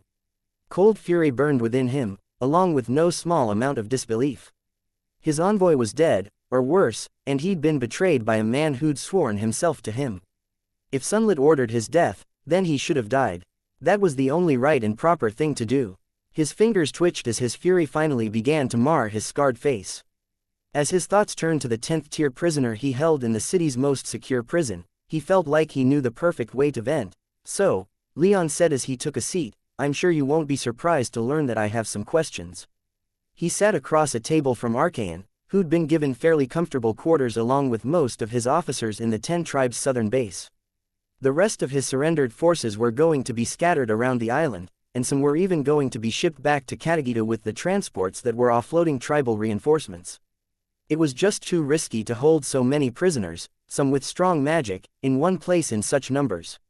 Archaon was given his quarters almost immediately upon arriving, and Leon had gone there almost immediately after bringing the new destroyer into land beside the first. He'd paused only long enough for the tribesmen monitoring Archaon and his officers to explain their defensive wards to him, and only after he was assured of their power and effectiveness they were mostly anti-magic, so Archaon and his people were essentially powerless while confined in their quarters did he enter. Now, he was in Archaon's quarters, having as private a conversation as he could with the man, which meant their words were being listened to by at least several dozen other people, including the guards and Leon's retainers who joined him in Archaon's room. I will answer to the best of my ability, the 9th-tier Imperial Mage responded. Leon nodded respectfully. He sat in a fairly relaxed posture, crossing a leg and noticeably leaning on one of his chair's armrests, hoping to get Archaon to relax and speak more openly. It didn't seem to be working since the 9th-tier mage sat rigidly straight and kept his hands visible at all times.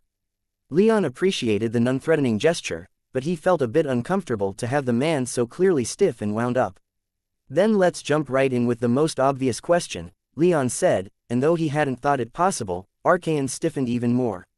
Leon gave the man a consoling grin and asked, "How have you found your treatment so far?"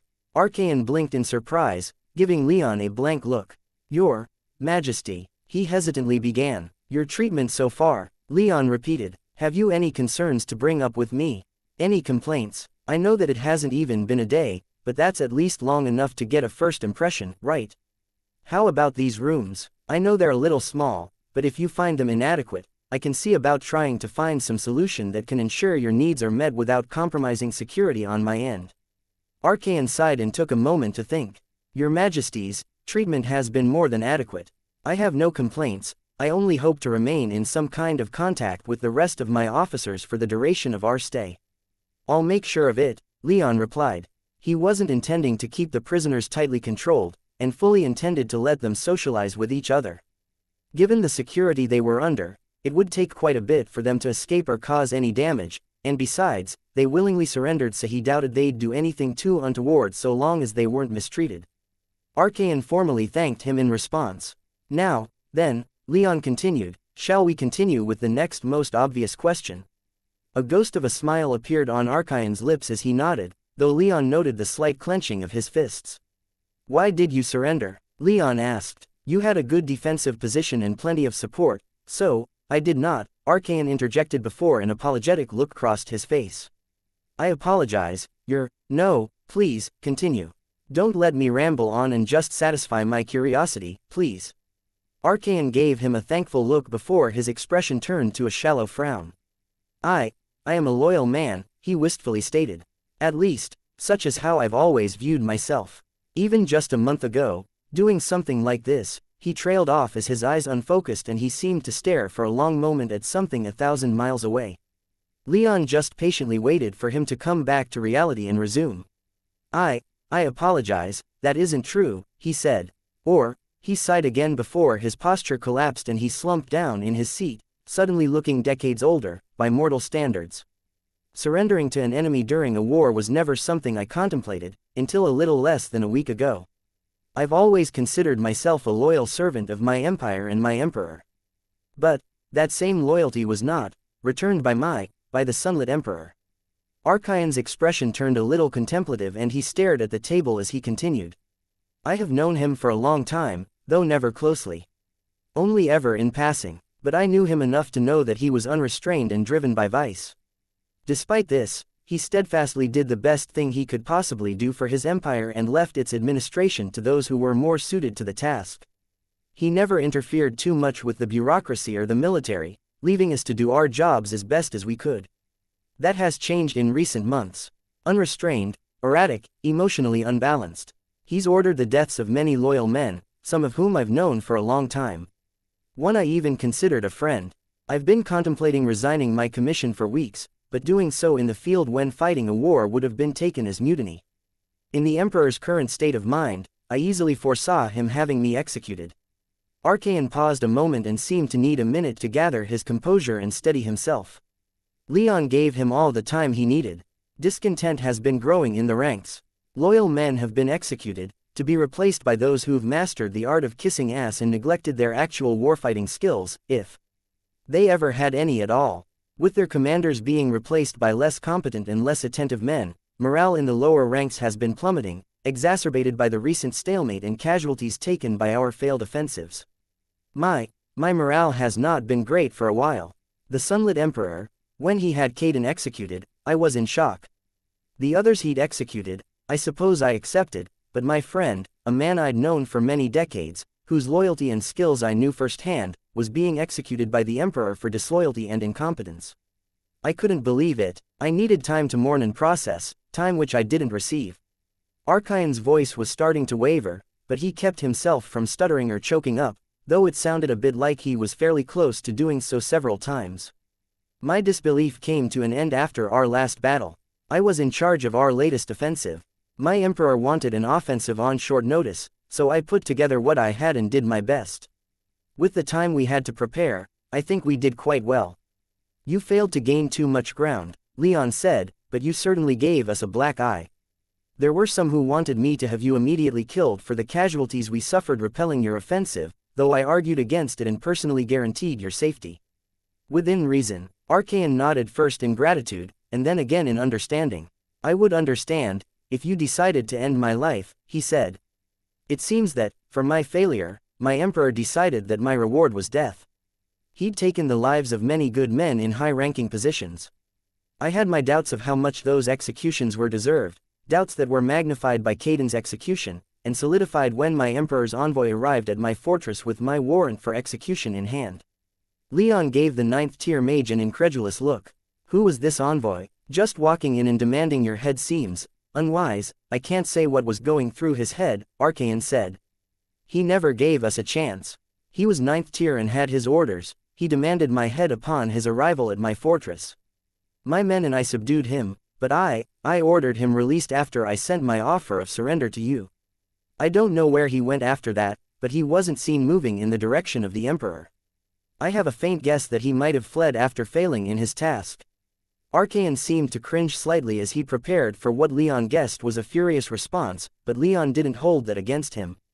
I can understand not wanting to have that envoy executed, Leon said. Even if your Emperor ordered your death, you are a loyal man, aren't you? Archaon slowly nodded. I try to be. I am impossible under these conditions. His voice cracked several times as he did his best to maintain his composure. It was clear to me that my only course of action left was to either flee or throw myself upon your mercies. You know which I chose. Leon smiled reassuringly. Why not run? He asked. My men, Archaon quickly responded. I couldn't leave them to the Emperor. They would have been punished. Or some of them, at least, those who helped me fight off his envoy. I couldn't just abandon everyone, but I couldn't launch a rebellion, either. If I did, you would have hit us in the flank, or my fellows would have killed us when we tried to march against the Emperor. This seemed the least of all evils. I hope you look back on this moment in a few decades as one of the best decisions of your life, Leon replied. At the very least, I will ensure that you won't have any reason to remember this poorly due to any mistreatment on our end. Again, Archaon nodded in gratitude.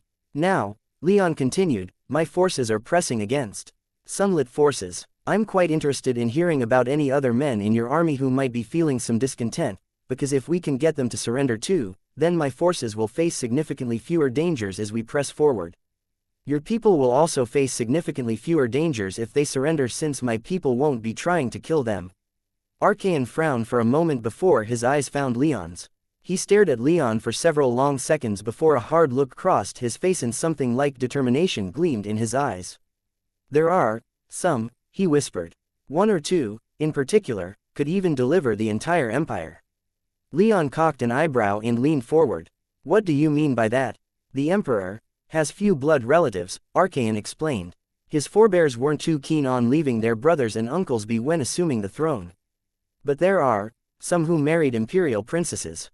Some can trace their lineages back to some sunlit emperor generations back. If given proper support, they may be willing to launch a coup. What happens after that, I can't say. Leon immediately conjured some paper and writing implements. With a grin, he said, "Give me some names. However we manage it, the Sunlit Emperor is going to die if we win. But the chances of you and your people being allowed to return home, I think, will depend on whoever takes power after that. So make sure to give me some good names." The scars on his face burned like fire, but Sunlit remained in his seat, glowering to the south. He knew what that pain signified. Leon Rame was drawing closer, leaving him in enough pain to be unable to relax, no matter what he did. His heart blazed with fury and his hands twitched. He wanted to head out and meet the Sky Devils. He wanted to go out and find Leon Rame, lay his hands upon the boy's neck, and then squeeze until his head popped right off. But whenever he thought about doing just that, his scars twinged and reminded him of his previous failure, causing his legs to weaken and his fists to loosen. It brought him no small amount of shame, but his confidence was boosted since, even though Leon Rame was largely leading his troops from the front as they swept across the center of the sword, routing his forces and pushing north, Leon had so far not used the weapon that had done such catastrophic damage to Sunlit in their last direct encounter. It certainly made him think, since he figured if Leon had access to that kind of weapon, he'd be freer with using it. If he wasn't, then it wasn't something he could use at will. After Archaon's defection, we haven't many options left. Pull keys, troops back here, to this ridge, and have them rain fire down upon the Sky Devils. It will slow them down long enough for us to maneuver reinforcements into position. Sunlit rolled his eyes as his generals argued amongst themselves about whatever tactics they thought might win them the war, or at least bring the Sky Devils' advance to a halt. Anger boiled within Sunlit at the thought of the betrayal, as it had for days. Archaon had opened the door for the Sky Devils, and the dogs had charged on through, then proceeded to ransack the kitchen, chew on the furniture, and shit all over the floor, which was to say that they were putting Sunlit's forces to flight with ease. Entire divisions were being surrounded and forced to surrender or face destruction, and most of his military's fixed defenses were having to be abandoned with the Sky Devils coming in from the west rather than from south across a river. What further enraged him was the indecision amongst his general staff. Why was he allowing them to continue to exist if they couldn't even agree on a proper response? Majesty, he sighed and pulled himself out of his thoughts. Your Imperial Majesty, sire. The speaker was one of his more sycophantic generals. He liked the man and even considered him competent, but his annoyance skyrocketed as the man dragged him into the debate. What? Sunlit demanded, even as he controlled his killing intent. In my humble opinion, hearing your thoughts on the situation would make planning much easier. Sunlit scoffed. I don't need to, for I have my own plans. Some of his generals had been more taken with staring daggers at each other rather than truly paying attention to him, but that statement drew the attention of everyone in the room. Now, every eyeball stared at his privacy screen. Have the ancient arcs been properly pulled back? Sunlit asked. They have, one of his generals stated. They arrived just last night. I will take the scout craft and personally halt the advance of the Sky Devils, Sunlit announced. You are all dismissed. His announcement drew immediate reactions, though not a single one of his generals dared to directly criticize him. What a wonderful plan, Your Imperial Majesty, his sycophantic general exclaimed. With the loss of their 10th tier mage, the Sky Devils will surely fall to your might like wheat before a harvester. Yes, yes, another shouted. The Sky Devils have run out of luck this day. Their advance stops as soon as Your Imperial Majesty wills it. Sunlit sat back, letting their adulation wash over him, taking his attention temporarily away from the burning in his scars. Not all of his generals were so enthused, however about half of them, those that had been appointed by either his mother or his grandfather, were sterner and quieter, with a few quiet looks exchanged amongst themselves. Sunlit made a note of every one of them. They were going to be problems, he could tell. He'd have to deal with them after returning from his glorious counterattack. But before that, he thought he should prepare a present for Leon Rame. Something that would showcase the fate that awaited him once Sunlit was finished with him. Something that would send the right message. It didn't take him long to think of the perfect thing, and once he did, he dismissed his generals and began preparing. He'd leave that night, and by morning, the Sky Devils would be halted in their tracks. Leon smiled as he sat back, finally able to relax after a few days of hard work. The advance of his forces had been hard and fast, and nearly a full third of the sword had fallen back into their possession, leaving only the northern coasts and mountains for the Sunlit forces to cling to. They still had more than 1,000,000 troops, however, so Leon wasn't about to let himself get complacent, but the success of this offensive had been staggering. One of the reasons why it had been so exhaustive, too, was that many Imperial units had been successfully surrounded. They'd either been too slow in falling back to the north or had simply been left behind by their comrades, with them learning of the tribal offensive as the Central Army bore down upon them. With an eye to retaining the moral high ground as much as he could, Leon had done his best to ensure that all these units were taken prisoner rather than exterminated, a feat that had required some doing on his part given the grief and animosity that existed between the tribes and the Imperials. He'd largely succeeded, with not a single unit he'd personally intervened in favor of being killed.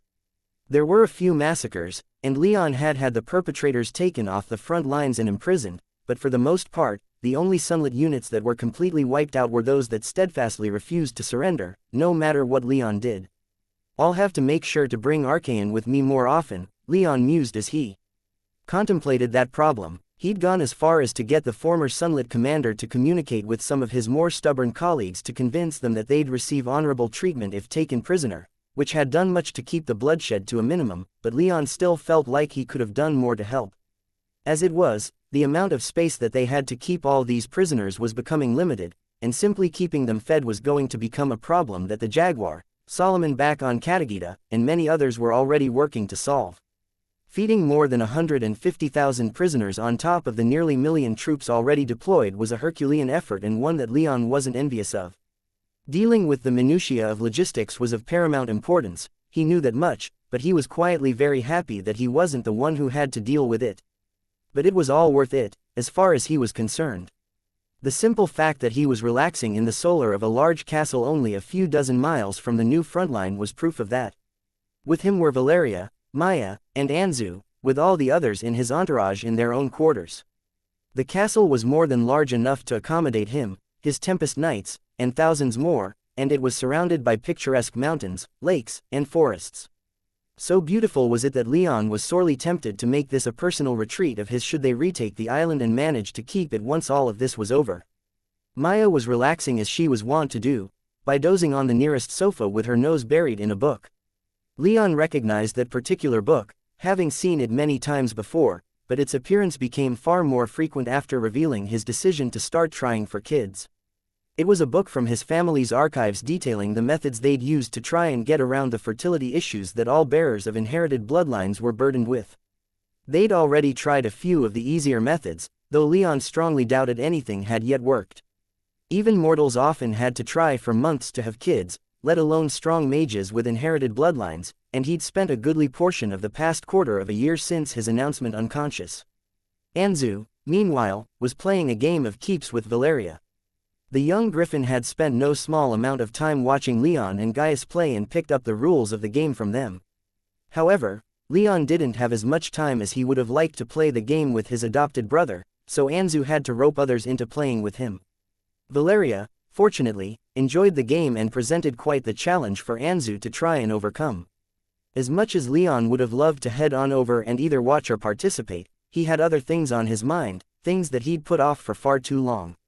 Namely, his lessons. As a king, he had many duties, but he was more than aware that he needed a great deal of help in order to properly fulfill his role. He needed advisors and generals and others to whom he could delegate power. He needed experienced, knowledgeable people who could help him in places where he was ignorant or otherwise lacking. He needed people who had been in his position before and could offer advice and let him learn from their experiences. Fortunately, he had two such people in his soul realm.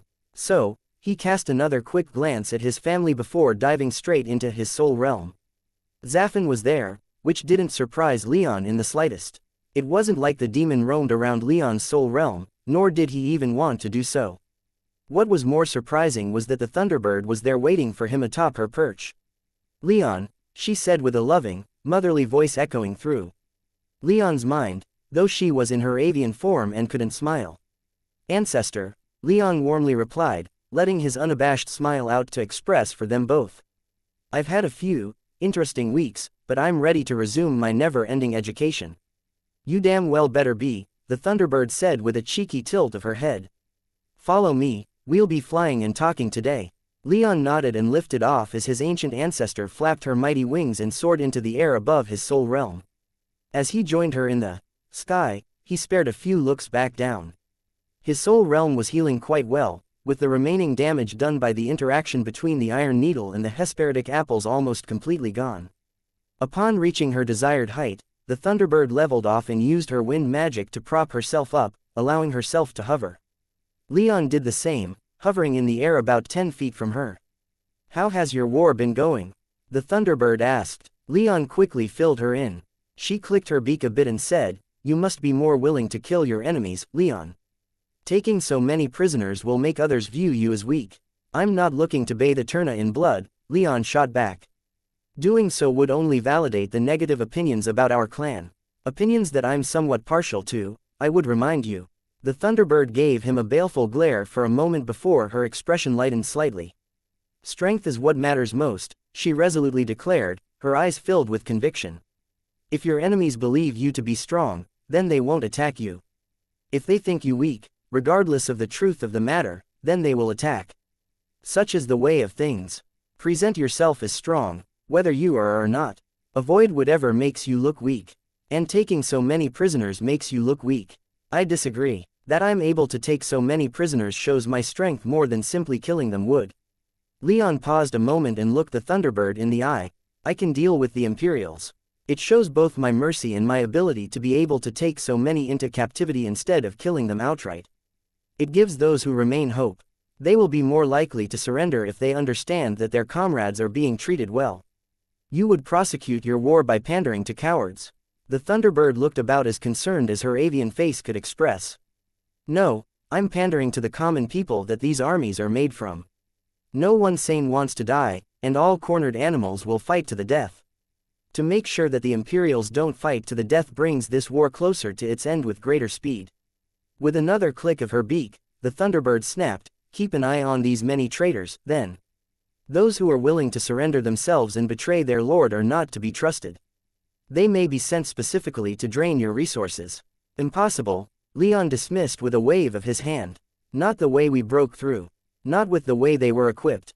But I will assure you, Ancestor, that I have quite a few serious people who are taking this matter seriously. There is a method to this mercy, as much as you seem to abhor it." After a moment of thought, the Thunderbird replied, "Make your own mistakes. Such is the folly of youth, turning away the advice of their more experienced elders." She paused, then brought her head down closer to Leon's to emphasize her seriousness. "No matter what you do, I still want that bastard's head. Bring it to me. The Sunlit Emperor will die by my hand," Leon resolved. "That hasn't changed, nor will it. He will receive no mercy." With a satisfied chirp, the Thunderbird withdrew her head. She was about to say something more when Leon felt someone pushing in, pulling on his physical body and whispering into his ear. Turning his attention back outward, he realized that someone was Valeria. "Leon," she was saying. "Something's happened." "Pardon me, Ancestor," Leon said as worry bloomed within. "I need to head back out. I'll be back as soon as I can." "I'll wait here for you to return," the Thunderbird replied as she followed Leon in diving back to his mind palace. Soon enough, Leon was back on his throne while the Thunderbird stood upon her perch. When Leon opened his eyes, Valeria looked relieved, though her sapphire eyes were narrowed with worry. "What's happening?" Leon hurriedly asked. "The Sunlit Emperor has made a move," Valeria swiftly stated as she waved to Lana standing in the doorway who'd clearly just delivered the news. "He's attacking us right now." Leon stared at the devastation around him, cold fury burning within him. A few black sparks were emitted from his fingers and the night sky, fairly clear until this point, had quite suddenly become overcast. What lay beneath Leon had, until about an hour before, been an important strategic fortress taken on their push north. It had been incredibly large, being big enough for a garrison of more than 10,000 and able to barrack tens of thousands more. The Bear Tribe's army had been tasked with securing it. Now, it lay in ruins. Its tall buildings had been obliterated and the people within were killed seemingly to a man. The ground was littered with the dead and dying, and Leon's Tempest Knights and Central Army personnel were already swarming downward to join the search for survivors. However, one place drew Leon's attention more than anywhere else. It was a stack of war beasts that he could tell had been arranged specifically to draw attention. It started with a bottom layer of dead Pegasi, numbering in the hundreds. Following that were various kinds of bear, though Leon thought he could see the corpses of a few transformed bear tribesmen in there, too. Above them were more unique war beasts, from chimeric hybrids to completely unique creatures. At the top of the stack, however, was a large bear with red fur and the swirling silver pattern that seemed common to all those in the bear tribe. It had been impaled on no less than half a dozen massive stakes, propping it up like a macabre art piece, reminding Leon in no small way of some of the atrocities that Jorman had inflicted upon his people in the Serpentine Isles. The Beast Lord, Leon believed, especially since he'd been in charge of this fortress. He was dead, and staked to his chest was a box hanging from rope woven from silver and blue thread. Leon descended upon the mound of dead war beasts and used his magic to lift the box. A small note attached to the box specifically addressed the box to him, courtesy of His Imperial Majesty, the Sunlit Emperor. Leon, after making sure that the box wasn't trapped, it was just an average completely unenchanted wooden box and that he was still a fair distance away, opened the box, bracing himself for some kind of explosion or other bit of shenanigans. However, what was in the box was not a hidden explosion spell, but something almost worse. A pair of severed hands, nailed to the bottom of the box, freshly severed enough that they were still wet with blood. Within the box was also another note, this one just a little longer. He bravely withstood my attentions, the note read, "But he screamed when I took these. All men scream eventually, no matter how hard they are. If you want the rest of him, you'll have to come and get him. I'll even be generous and leave a few more bits behind to help you find him." Leon glared at the note and barely resisted the urge to incinerate it right then and there. Instead, he drew it and the box into his soul realm, and then turned his rapidly darkening gaze northward, where the Sunlit Emperor's arcs were still hovering around the nearest mountains. Wrath coursed so thickly through him that all other emotions he might have felt were completely drowned out. He knew whose hands these were, for they could be no one else's, they belonged to Iron Striker. Leon was running out of time to get him back, if time hadn't already run out. It didn't take Leon much to get together a force to respond to Sunlit's attack that left thousands of bear tribesmen dead, including their most prominent 9th-tier mage, the Beast Lord. To cap it off, Leon had it announced that Iron Striker's severed hands were found there as a provocation, and in response, he received no pushback from anyone when he demanded a military response. What was assembled was essentially every mobile tribal unit that could reach the site in less than half a day, with the bears making up the majority of non-Central Army personnel. In them, Leon could tell, burned a powerful need for vengeance, and he had a suspicion that if he hadn't ordered an immediate response, the bears would have gone off on their own. And, he also suspected, been slaughtered. The Sunlit Emperor was a 10th-tier mage, and Leon could see that he had what he supposed was every spare arc that his air forces could spare acting as support, numbering around 3 dozen. He could also have many other ground assets hidden from view, which Leon considered quite likely given their show of mass earth magic when Sunlit ambushed him. And that was on top of the potential threat of additional stealth arcs, which the Sunlit Emperor had already shown a capacity for. The end result of Leon's call for vengeance was one of the most powerful armies, pound for pound, on the island. 2 dozen arcs, half of which belonged to the bear tribe and consisted of their entire arc fleet. Of those arcs, only 6 were war arcs, but 2 more of them were the Thunderbird arcs that Leon had reappropriated. The rest were scout and transport craft. Supporting them was the rest of the bear tribe's air force, made up largely of Pegasi riders, but included many powerful mages either flying under their own power or riding more unique beasts. Along with all of that, Leon's 1,000-strong order of Tempest Knights and all their mauls, as well as about 20,000 warriors from the Central Army and an equal number from the Bear Army moved with him. They moved boldly but with an eye for caution. As much as he demanded a violent response, Leon wasn't keen on being ambushed again, and Sunlit or his arcs, at least had been circling the mountains only a few dozen miles away for hours. They could have prepared any number of defenses in that time, and Leon wanted to add as few tribal casualties to their losses sustained so far as he could. But he knew that there were going to be many killed this day. Hopefully, they'd mostly be Sunlit soldiers. The arcs led the way, with the first Thunderbird destroyer in the lead with its defenses fully raised, and the tribal war arcs behind and to its sides in a wedge formation. The wispless Thunderbird destroyer flew directly behind the more functional one, closer than more conventional doctrine might recommend. To the flanks of the wedge flew the lighter scouts, while behind the entire formation were the transports guarded by the rest of the tribal air forces. Below and behind them surged the land troops, led by the Tempest Knights. Leon wasn't going to give his knights such a prestigious and privileged position without also giving the hard task of being the tip of the spear, and he wasn't going to put them at such risk without also taking a risk, himself. As a result, he flew above the first destroyer in his avian form, his silver feathers gleaming, lightning flashing within his blue crest.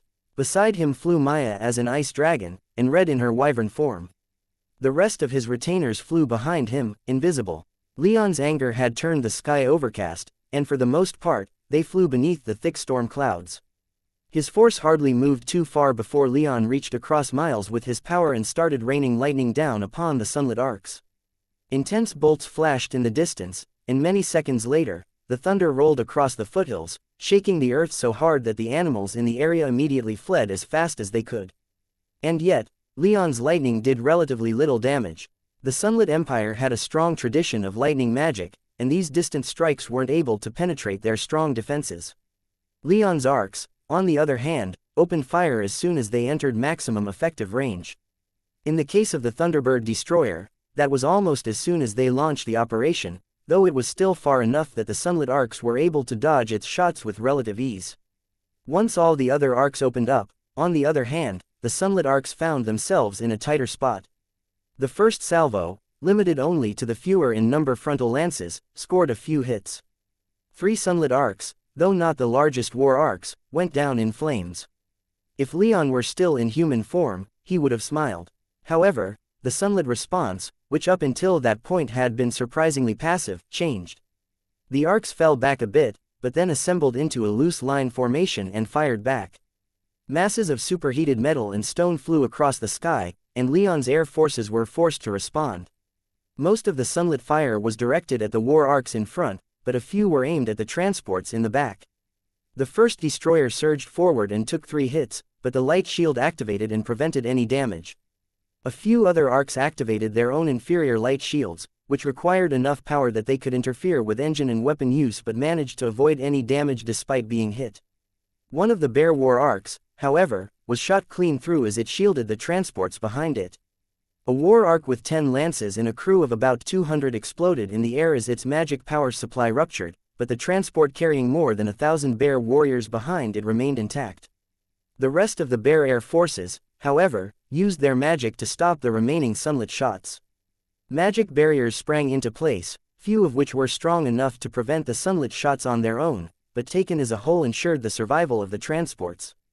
As if that was all anyone was waiting for, once both sides had exchanged their first proper salvos, both sides broke off from their formations and accelerated. The outnumbered but stronger tribal war arcs charged ahead, their lances hot and spitting fire. The sunlit arcs, on the other hand, spread out more to cover more ground and ensure the tribal war arcs were surrounded as they entered the space above the mountains. And then Leon's fears proved accurate. In many of the mountains below, the ground split open, and sunlit ground positions were revealed, many of which had lances of their own. Some positions had more than one, and what Leon took to be the main battery had no less than 6 imperial lances all aimed at Leon's arcs. Leon had been waiting for just this moment, and, with lightning coursing through his veins and hastening his reflexes, he let loose with a borderline apocalyptic barrage of lightning, and then dove. Sunlit positions were struck, countless soldiers were killed, and many lances were slagged. Many others, however, reacted quickly, defending themselves with magic, such as conjuring shields of light or stone, or by simply ducking back into the holes they'd appeared from. Leon's power, so spread out, couldn't chase them well, and the lances that survived his barrage fired, then were pulled back into the earth by the earth mages that had revealed them. Their deadly payloads, however, sped across the sky. Leon's people reacted just as quickly, but arcs are large and cumbersome vessels, and not prone to quickly turning. Most of the sunlit fire was blocked, but one transport was hit twice and began to plummet from the sky. Mages almost immediately began spilling out from it as they bailed as quickly as they were able, while the rest of the transports began a more orderly discharge of their human cargo. 10,000 tribal warriors, mostly from the Bear tribe but also many from the Central Army, were dropped down into the mountains with far less cohesion than Leon would have preferred, but far more than he'd feared. With that, the transports began turning as fast as their bulk allowed, while the Bear air forces began spreading out to support the descending infantry masses. In response, Additional sunlit positions began appearing all over the mountains, raining magic down upon Leon's landing troops, inflicting casualties, and retreating beneath the earth before Leon's troops could properly respond. With a notional scowl, Leon turned his attention back to the strategic picture. His instinct was to focus on the smaller picture, but it was the arcs, the more powerful lances, and sunlit himself that he had to reserve his attention for. And things in the sky needed his attention. Red had broken off soon into the fighting and descended upon a sunlit war arc, systematically reducing it to metal rain with her fire breath. Maya had wrapped her massive icy body around another sunlit war arc and was in the process of crushing it, despite the attempts of the crew to dislodge her. The rest of the air battle, however, was decidedly more evenly matched. Leon's arcs exchanged fire with sunlit arcs, but with the severe numbers disadvantage, half a dozen war arcs against 3 dozen, though those 3 dozen were smaller and less powerful. Despite knocking a few sunlit arcs out of the sky, Leon's war arcs were disadvantaged. That disadvantage was put on full display when one of the Central Army's arcs was fatally damaged, but in a show of heart-warming defiance, managed to control its sudden loss of power enough to crash into one of the largest sunlit war arcs, taking the Imperial vessel down with it.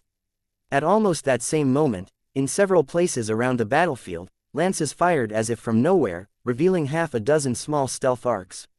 These lances weren't aimed at tribal arcs, but at the ground battles below, targeting some of Leon's most powerful ground commanders.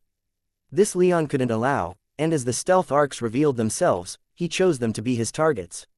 He focused all of his magical attention upon the sunlit stealth arcs.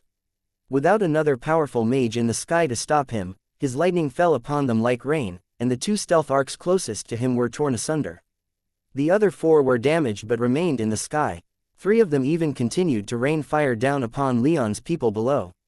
With hot rage coursing through him that grew stronger with every one of his people who fell, Leon flapped his wings, thunder booming through the mountains below with every wingbeat, and surged toward those stealth arcs. Against his anger, the next stealth arc stood no chance. His lightning overwhelmed its defenses and sent it crashing down, its entire front half rendered nothing but white-hot metal liquefied by the power of his lightning. The next stood up a little better, remaining intact for long enough for him to crash into the small arc and tear into its hull, softened by his lightning strikes. With beak and talon, he rent the arc's outer plating and shot off bolts of lightning from any piece of him that he could into the arc. Sunlit men screamed as their bodies were ripped apart, exploded, and vaporized, and the arc fell, now little more than a mass of rapidly descending metal. That left 2 more stealth arcs, but as Leon turned to face them, the only possible thing that could distract Leon finally showed itself. Or rather, he showed himself. Leon Rame. A smug and extremely self-satisfied voice boomed from the summit of the mountain that the sunlit arcs had been circling for hours, and around which the battle had been mostly concentrated. Come and face me. Leon turned and saw Sunlit himself hovering a few hundred feet above the mountain, his arms outstretched, his body covered in thick golden plate, his face obscured behind his helmet. Despite this, Leon could tell it was the Emperor himself, if for no other reason than the opaque aura he sensed emanating from the man. Without any hesitation, Leon shifted his attention from the stealth arcs to the Sunlit Emperor. He focused every bolt of lightning he could summon down upon the man, not dignifying his appearance with any kind of speech or parley. He simply directed every speck of power he could summon on a moment's notice and threw it Sunlit's way. He was neither pleased nor surprised when his lightning bent around the Emperor as if blocked by some unseen magical field. He could sense some new magic emanating from the mountain just barely apparent behind the wild and chaotic aura of the battlefield. Some defensive wards had been activated, it seemed. But Leon was undeterred, and with his remaining retainers behind him, he flew toward Sunlit. However, he had no intention of allowing them to join that battle and ordered them to focus on the primary Imperial Lance battery operating out of that very same mountain, and as Maya and Red finished off their arcs, he directed them to support the retinue in the likely event Sunlit had some 9th-tier mages held in reserve somewhere within the mountain. With that, Leon allowed all of his attention to focus entirely on the Sunlit Emperor, who still smugly hovered over the mountain. Leon imagined he was smiling like some deranged lunatic behind his helmet, but he could only guess. "I've been waiting for you," Sunlit boomed, just a little softer now but no less smug and theatrical. "You didn't give me enough time, so I had to cut my work short, but I'd say the results speak for themselves, wouldn't you?" Beneath him, the mountain's peak split open and folded away, bearing Iron Striker for all to see. Or rather, what was left of the man, tied to a pole and put on display. His legs and arms had been amputated, and none too gently if the blood he was covered in was any indication. His ears and nose had been cut off, and his eyes had been gouged out. Despite that, he was still recognizable, if only barely. What was far more concerning was the weak and pitiful aura that Leon could sense coming from him. Such extensive bodily damage was devastating for a mage's power, potentially greatly reducing them in tier if not quickly healed. Leon had already been nearly beside himself with wrath, but with that reveal, he lost his mind. He focused entirely on Sunlit and bore down upon him with all that he had to give. The sky filled with so much lightning that even the lance fire was drowned out. The thunder Leon brought shook the sparse mountain trees to pieces, and the smell of ozone overpowered the stench of the dead and dying far below. Despite this, it wasn't until Leon finally drew within physical fighting distance of the Sunlit Emperor that his magic started penetrating whatever defenses the Emperor had built around himself. But the Sunlit Emperor began to tumble through the air, rising and falling and twisting and turning as he needed, dodging most of Leon's lightning bolts while his armor protected him from the rest. Infuriatingly, he didn't strike back, he just kept his distance, slowly drawing Leon up into the sky.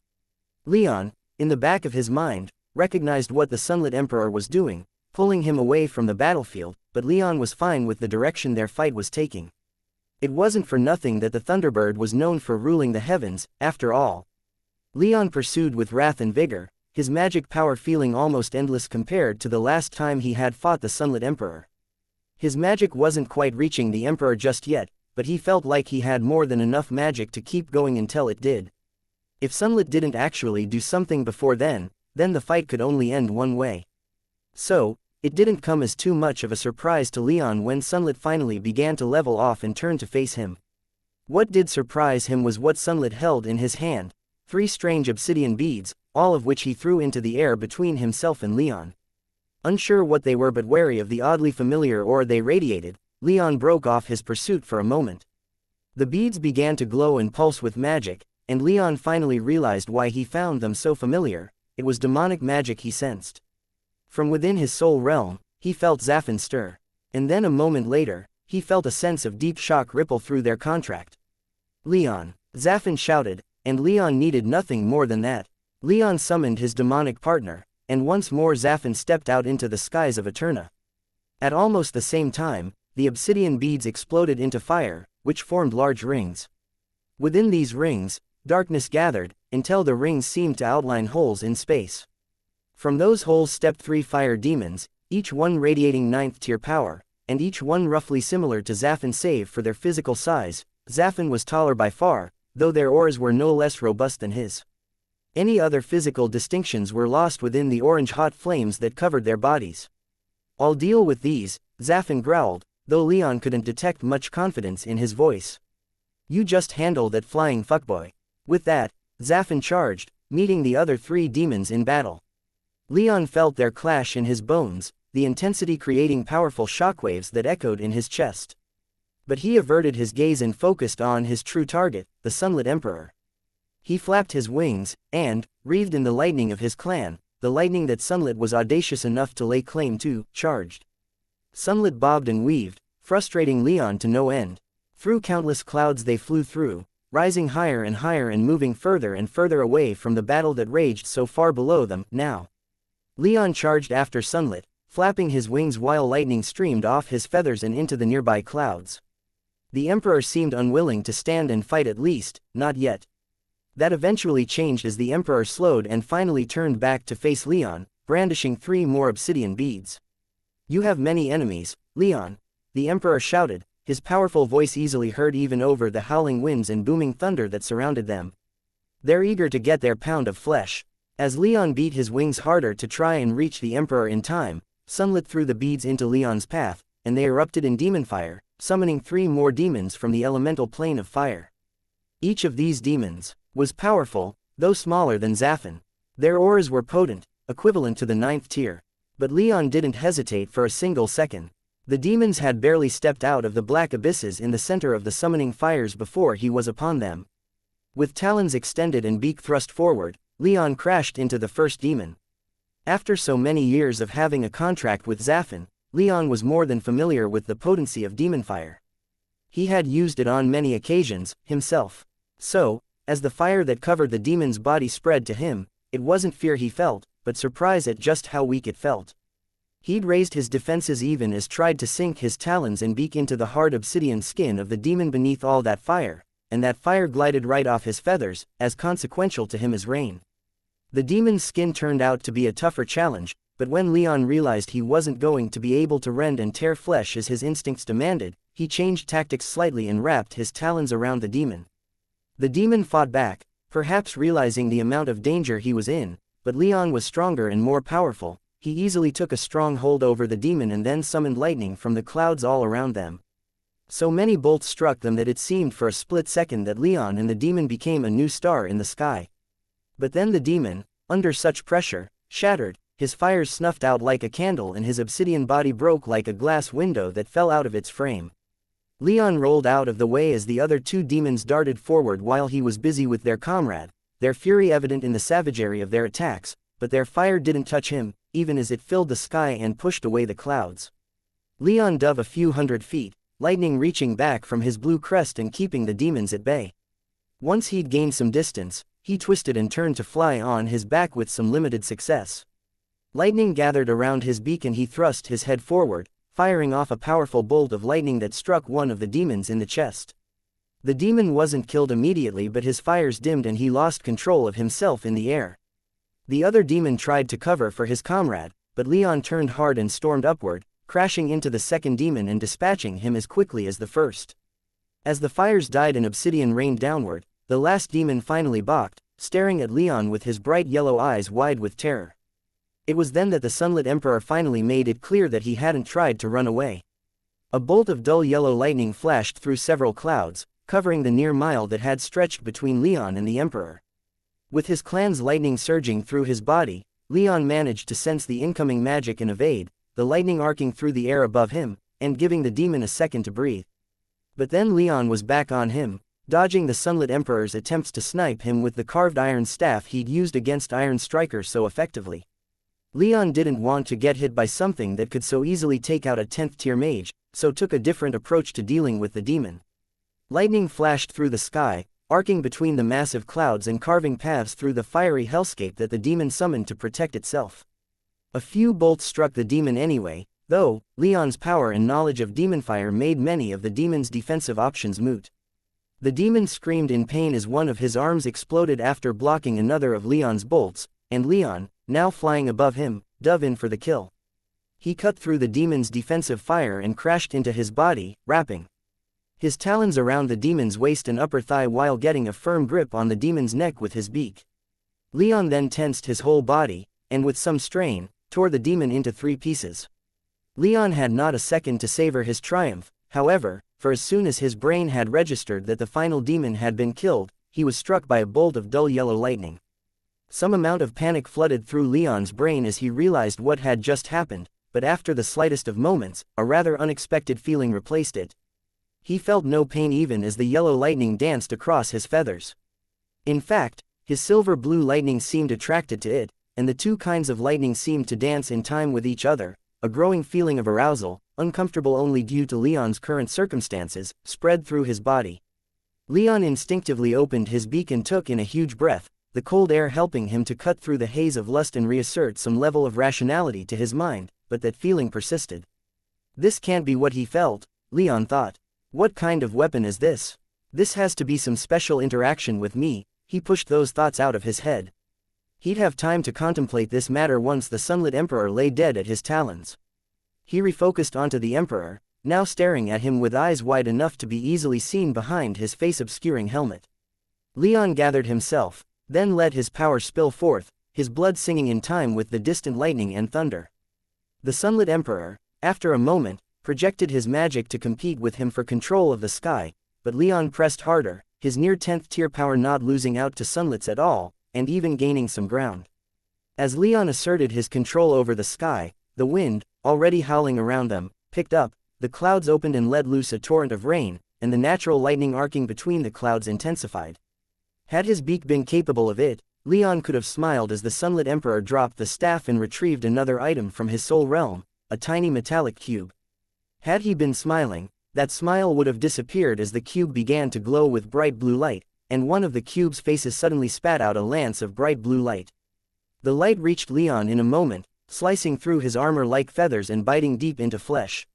Leon screeched in pain, unable to stop himself, and his flight faltered for a second. The wound wasn't quite superficial, but as Leon stabilized himself, he could feel his natural healing ability as a 9th-tier mage begin to go to work.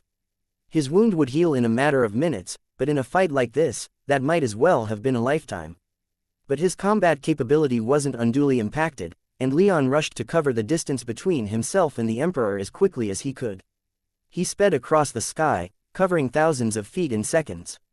As he moved, the clouds struck him with lightning, filling his body with power and his feathers with deadly charge. The Sunlit Emperor, understandably not wanting to take Leon head-on, surged backward, the cube in his hand glowing again. This time, however, Leon was ready, and the next lance of blue light missed him completely as he rolled out of the way and then returned to flapping his wings, hardly missing a single wingbeat. "You little bastard," Sunlit shrieked as he fired off another blue lance, to no effect. This seemed to be his last shot as he dropped the cube, too. Leon had managed to significantly narrow the distance between them, enough to let loose with the storm of lightning that had gathered around him. Almost a bolt for every feather erupted from him and curled toward Sunlit, surrounding him like a deadly net before descending upon him. Sunlit howled in terror and frustration as he spread his arms and countered with his own power, using his lightning to defend himself. A few bolts managed to penetrate his defenses, but Leon joined Sunlit in his frustration when he saw they seemed to have little effect on Sunlit's armor. As Leon's lightning storm died down, Sunlit responded with a massive bolt of his own, striking Leon directly. The bolt cut through many of Leon's feathers and ravaged his body, but Leon suffered through the pain as instead of trying to regain some distance, he dove at the Emperor, his talons extended once more. The golden scales that covered his talons started to blacken under the Emperor's intense bombardment, and Leon lost feathers by the millisecond, but his talons closed around the Emperor's body and squeezed hard. The Emperor yelped in shock and pain but kept channeling his power. Pain racked Leon's body but he fought through it, slamming his beak down upon the Sunlit Emperor's neck. But the Emperor's armor proved itself worthy of such elevated personage and held against Leon's strength. However, Leon's beak sliced through one of the straps holding Sunlit's helmet tight against his skull, and the helmet slipped away, revealing the Emperor's face to Leon for the first time since their first clash during Sunlit's ambush. The helmet fell away, revealing the Emperor's once handsome face now marred and deformed by ugly burn scars, some black and surrounded by eerily pale flesh. The Emperor's features looked half-melted, but his eyes were wide with fear and terror. With a desperate shout, the Emperor drew his sword, so much like House Raim's own, and began to wildly hack at Leon, forcing Leon to release him or suffer further injury. Sunlit dropped through the sky, seemingly not bothering to catch himself, before vanishing into a cloud. Leon only waited a moment before diving after him, but as he pushed through to the other side of the cloud, the Emperor had seemingly vanished.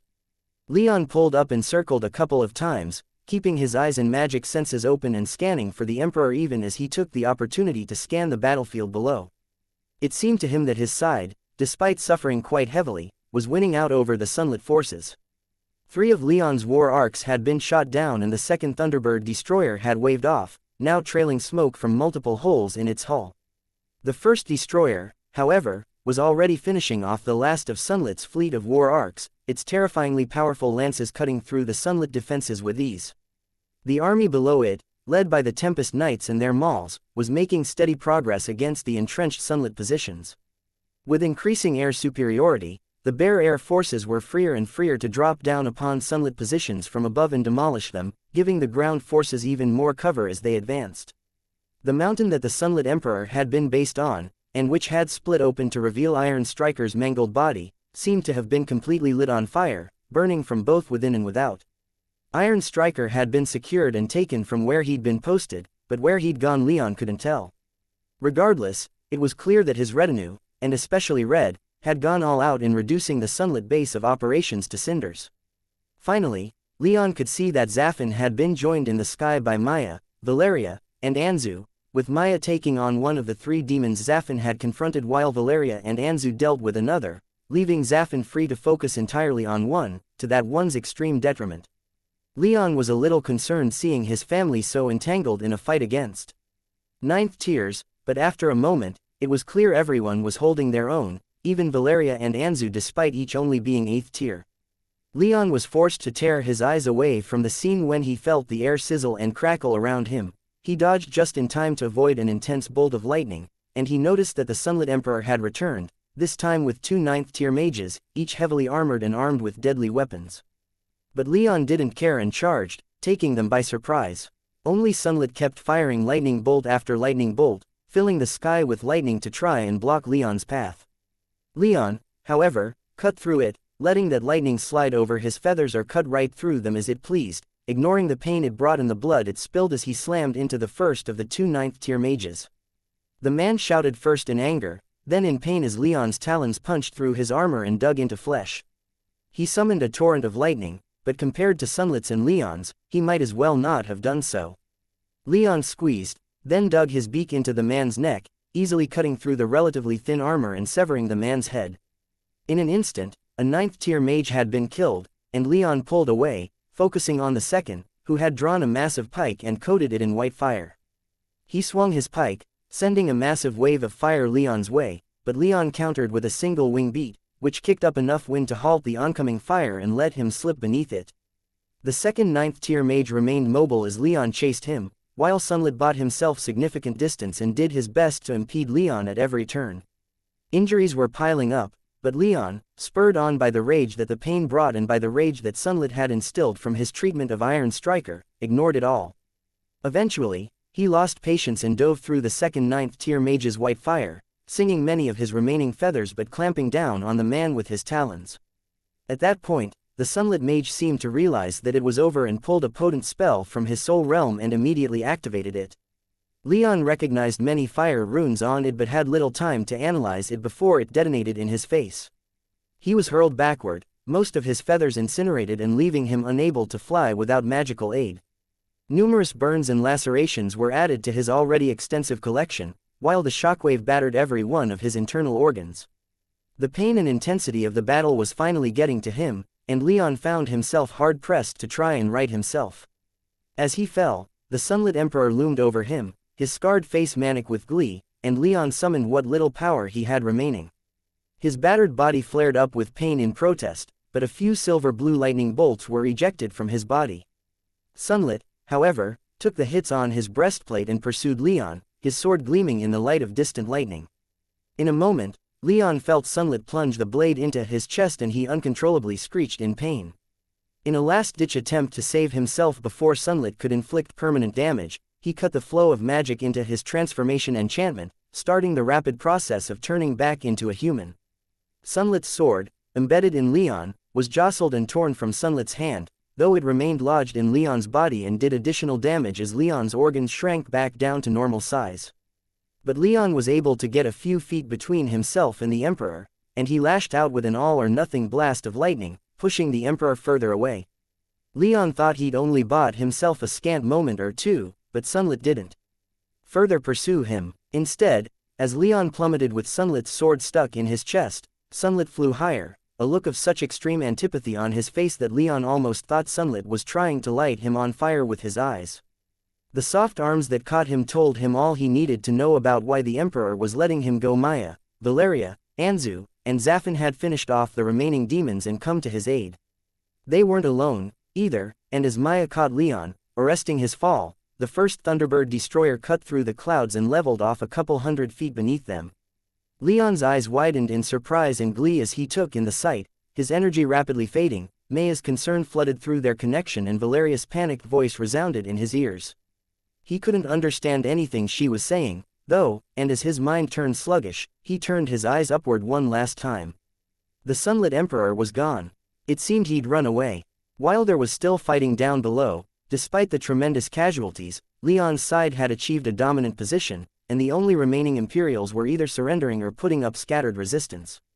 Leon's force had won, though he had only a moment to process that before everything went dark, and he fell unconscious. Softness, warmth, comfort. It took Leon a good long while to remember why he had better things to do than to enjoy such things, but as he slowly awoke, he found himself in no hurry to remember. When he could finally deny reality no longer and accepted that he was, in fact, awake again, and not experiencing temporary restlessness that would soon end and allow him to return to the land of dreams, he opened his eyes. He found himself lying in a soft bed practically buried in sheets and blankets, in a dark and somewhat sterile room. And then his body began to ache, and he remembered everything that had happened leading up to his nap. The attack on the Beast Lord's camp that had left the 9th tier mage dead. The assembly of a punitive force.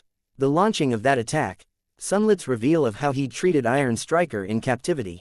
The fight with Sunlit. All of it flashed through Leon's head and he couldn't help but sit bolt upright despite the complaints from his bones and muscles.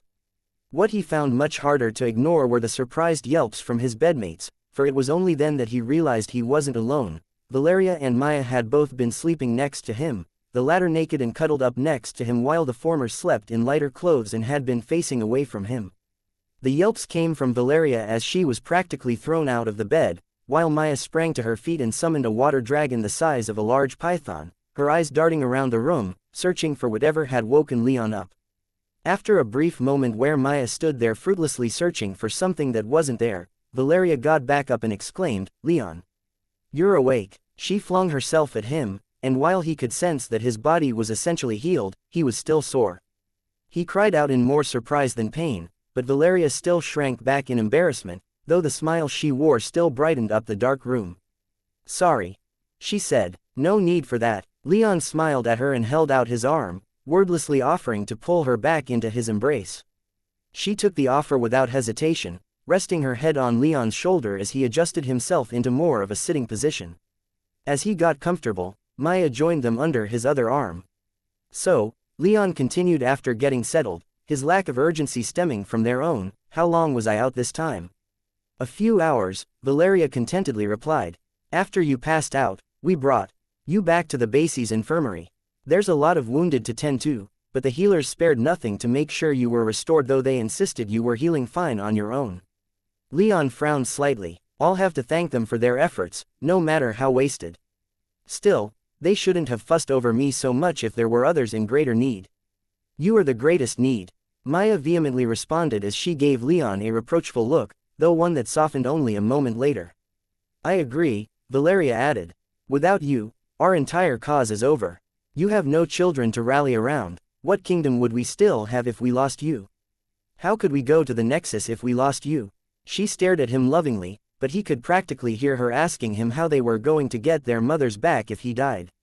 With both of them ganging up on him and making a good point, as much as he didn't want to admit it, he could only smile, lean back against his pillows, and say, "You're right. You're right." He waited a moment as they settled back into his embrace. "But, speaking of those who needed medical attention, what happened in that mountain? Where's Iron Striker?" "We spilled the blood of many of our enemies," Maya replied with no small amount of smugness. "They tried to stop us, and many paid for that mistake with blood." "We fought through the Sunlit base," Valeria clarified. "Most of their good fighters were further out, leaving enchantments as our greatest obstacle, and even those didn't last long. We fought to the top of the mountain and managed to rescue Iron Striker alive, as much as can be said in that condition." She paused a moment and Leon couldn't blame her. Iron Striker had had much taken from him by the Sunlit Emperor, and he felt no small amount of shame in having failed to kill the Emperor in return. He supposed vengeance would have to be satisfied, for the moment at least, with the blood of other Sunlit men. Including, he was fairly proud to recall, at least 2 9th-tier mages. The Sunlit Emperor had lost at least 7 of those since his ambush, at least half by even the most generous estimates. "Is he receiving healing?" Leon asked. "The healers should still be seeing to him," Valeria replied. "Marcus, Gaius, Anna, and Red were tasked with getting him to safety as quickly as they could, and I checked after getting you here that he'd been taken in." "Good," Leon whispered. "Good. I'll have to go and see him later," Maya hissed as she snaked an arm around his waist.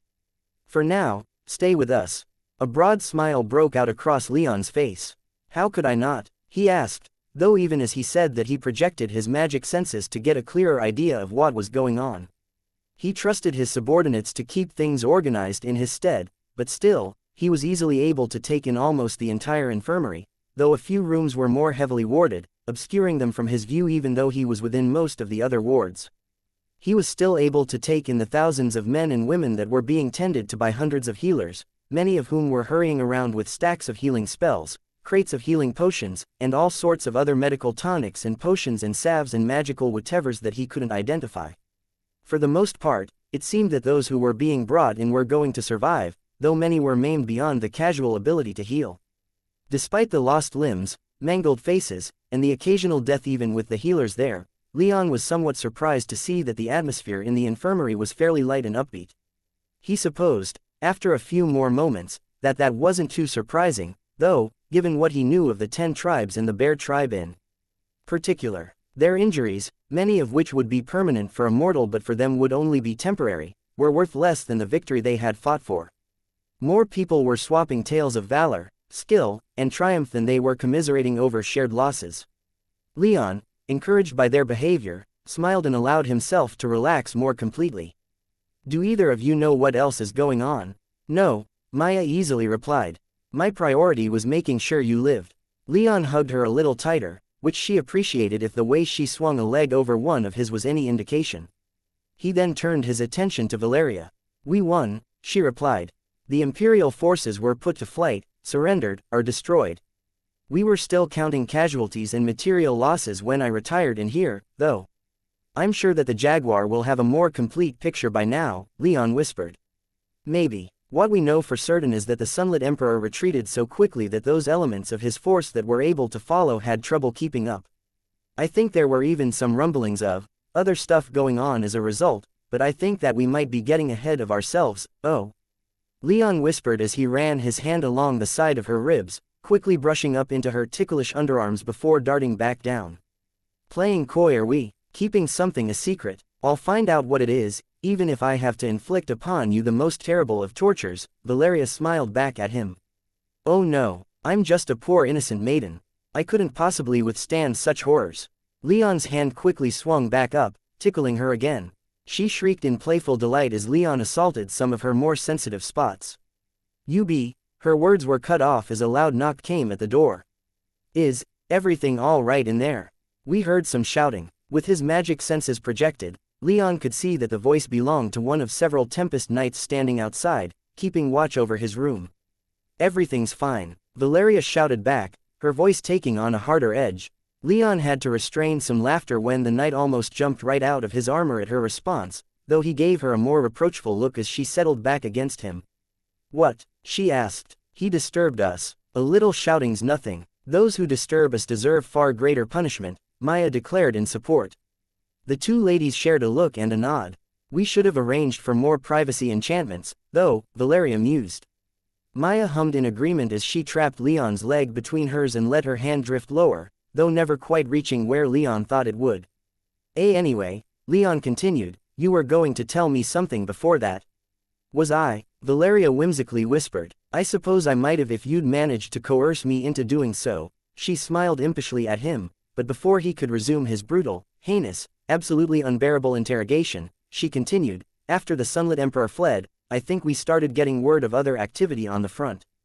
Good activity. For us, anyway. Too soon to say for certain, but I think a lot of people were watching that battle, and Sunlit's people were disheartened. Pitiful creatures," Maya added. "They ought to flee before us.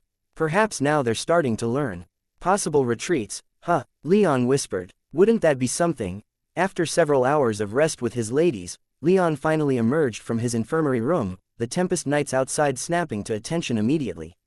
His soreness had, for the most part, been relieved, and he felt right as rain.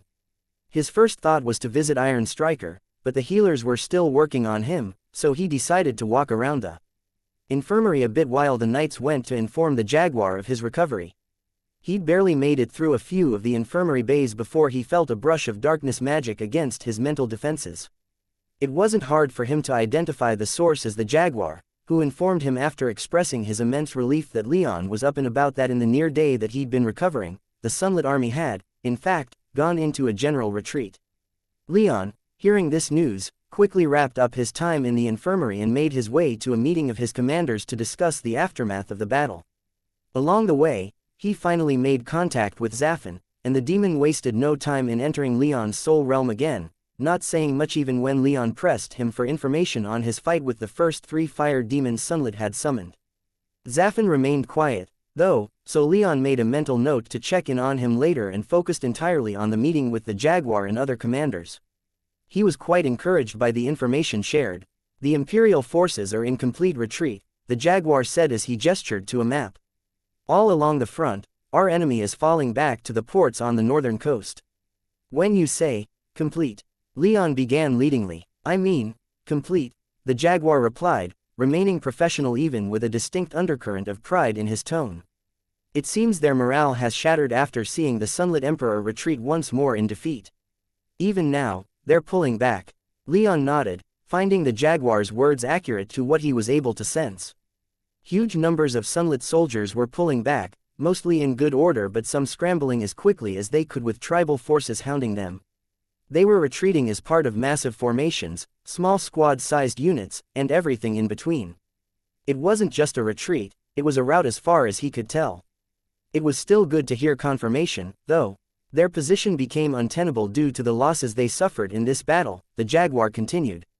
Their armies are still vast, but without significant air power, they couldn't hope to maintain their control over this island. How grave were their losses? Leon asked. In simple numbers of troops, unimpressive, the Jaguar explained. They lost around 20,000 soldiers in battle, with another 10,000 or so taken captive. Their losses were actually lighter than our own, so long as we count all of our wounded. Leon cocked an eyebrow. Are we counting their wounded another way? The Jaguar frowned and glanced around the room, making eye contact with all of Leon's other commanders, including his fellow elders and 9th-tier mages. Many were killed who refused to surrender, an 8th-tier lion cut in. Others were killed when the bear tribe descended upon them. For the loss of the beast lord, blood was demanded, and blood was had. Leon lightly grimaced but bit his tongue. His instinct was to press for them to take prisoners, but he understood why they wouldn't, and why some simply couldn't. The issue would have to be revisited soon, though. He had no intention of leading an army of ill-disciplined barbarians. He could distinctly remember the anger that drove him following his father's and Trajan's murders, that anger that still simmered within him. He also couldn't deny the anger that filled him for the same reasons, nor the white-hot wrath he'd felt after seeing Iron Striker. He imagined the bears felt all of that and then some. With his criticism silenced, he gave the Jaguar a silent nod to continue.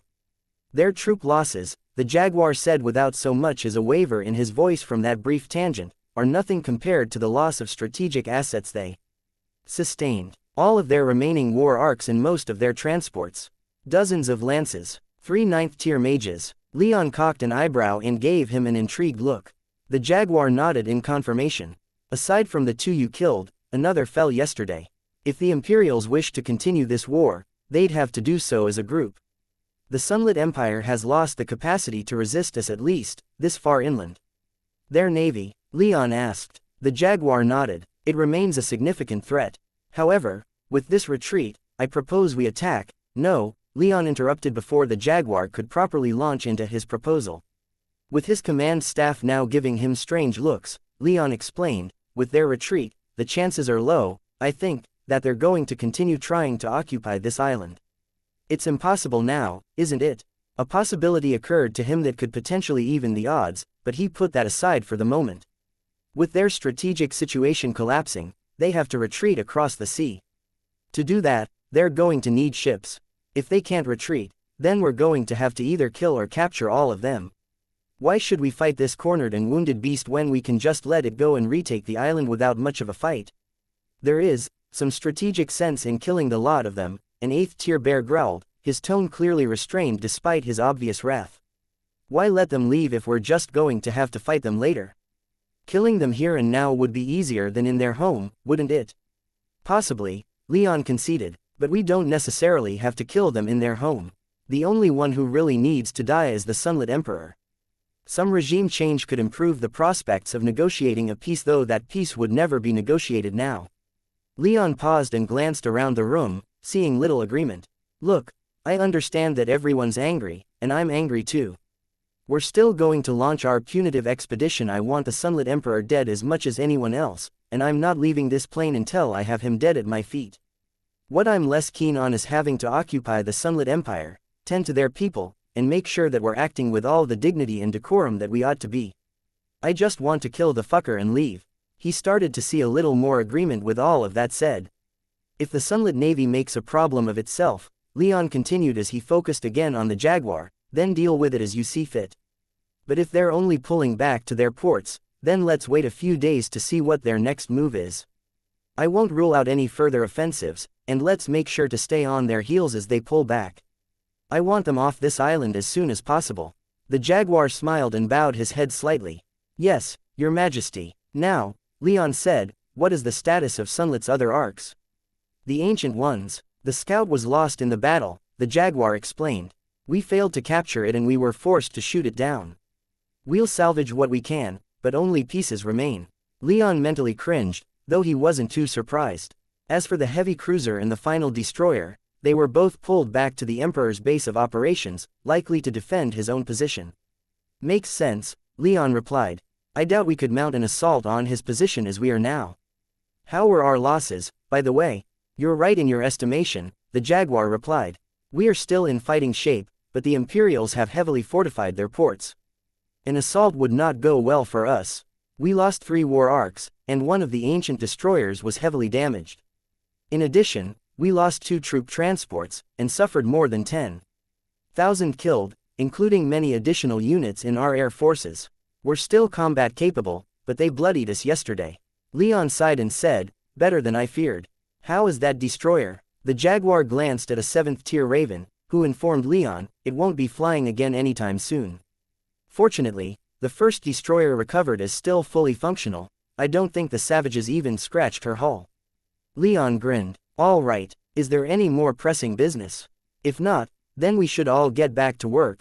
There's one thing, the Jaguar said as most everyone in the room seemed ready to adjourn the meeting. When Leon looked at him, he pulled a long iron staff from his soul realm, one covered in many intricate etchings, only some of which were runic. Leon easily recognized it as the staff that Sunlit had been using to fire off that strange yellow lightning. Leon immediately reached out for it, but the memory of how it had reacted with his avian body had him hesitating just before his fingers brushed against it. After taking a moment to steel himself, Leon gritted his teeth and grabbed the staff, breathing a quiet sigh of relief when it didn't react at all to his touch. That is a most interesting artifact, the Raven said. I'm sure many of my elders would love to get their hands on it. I think I'm going to study this myself, Leon replied. He was not giving this staff to anyone else. Fortunately, the Raven didn't press and simply bowed his head and accepted Leon's decision. With that, the meeting came to an end. However, Leon's day wasn't over, for as he was leaving, he was met by Valeria.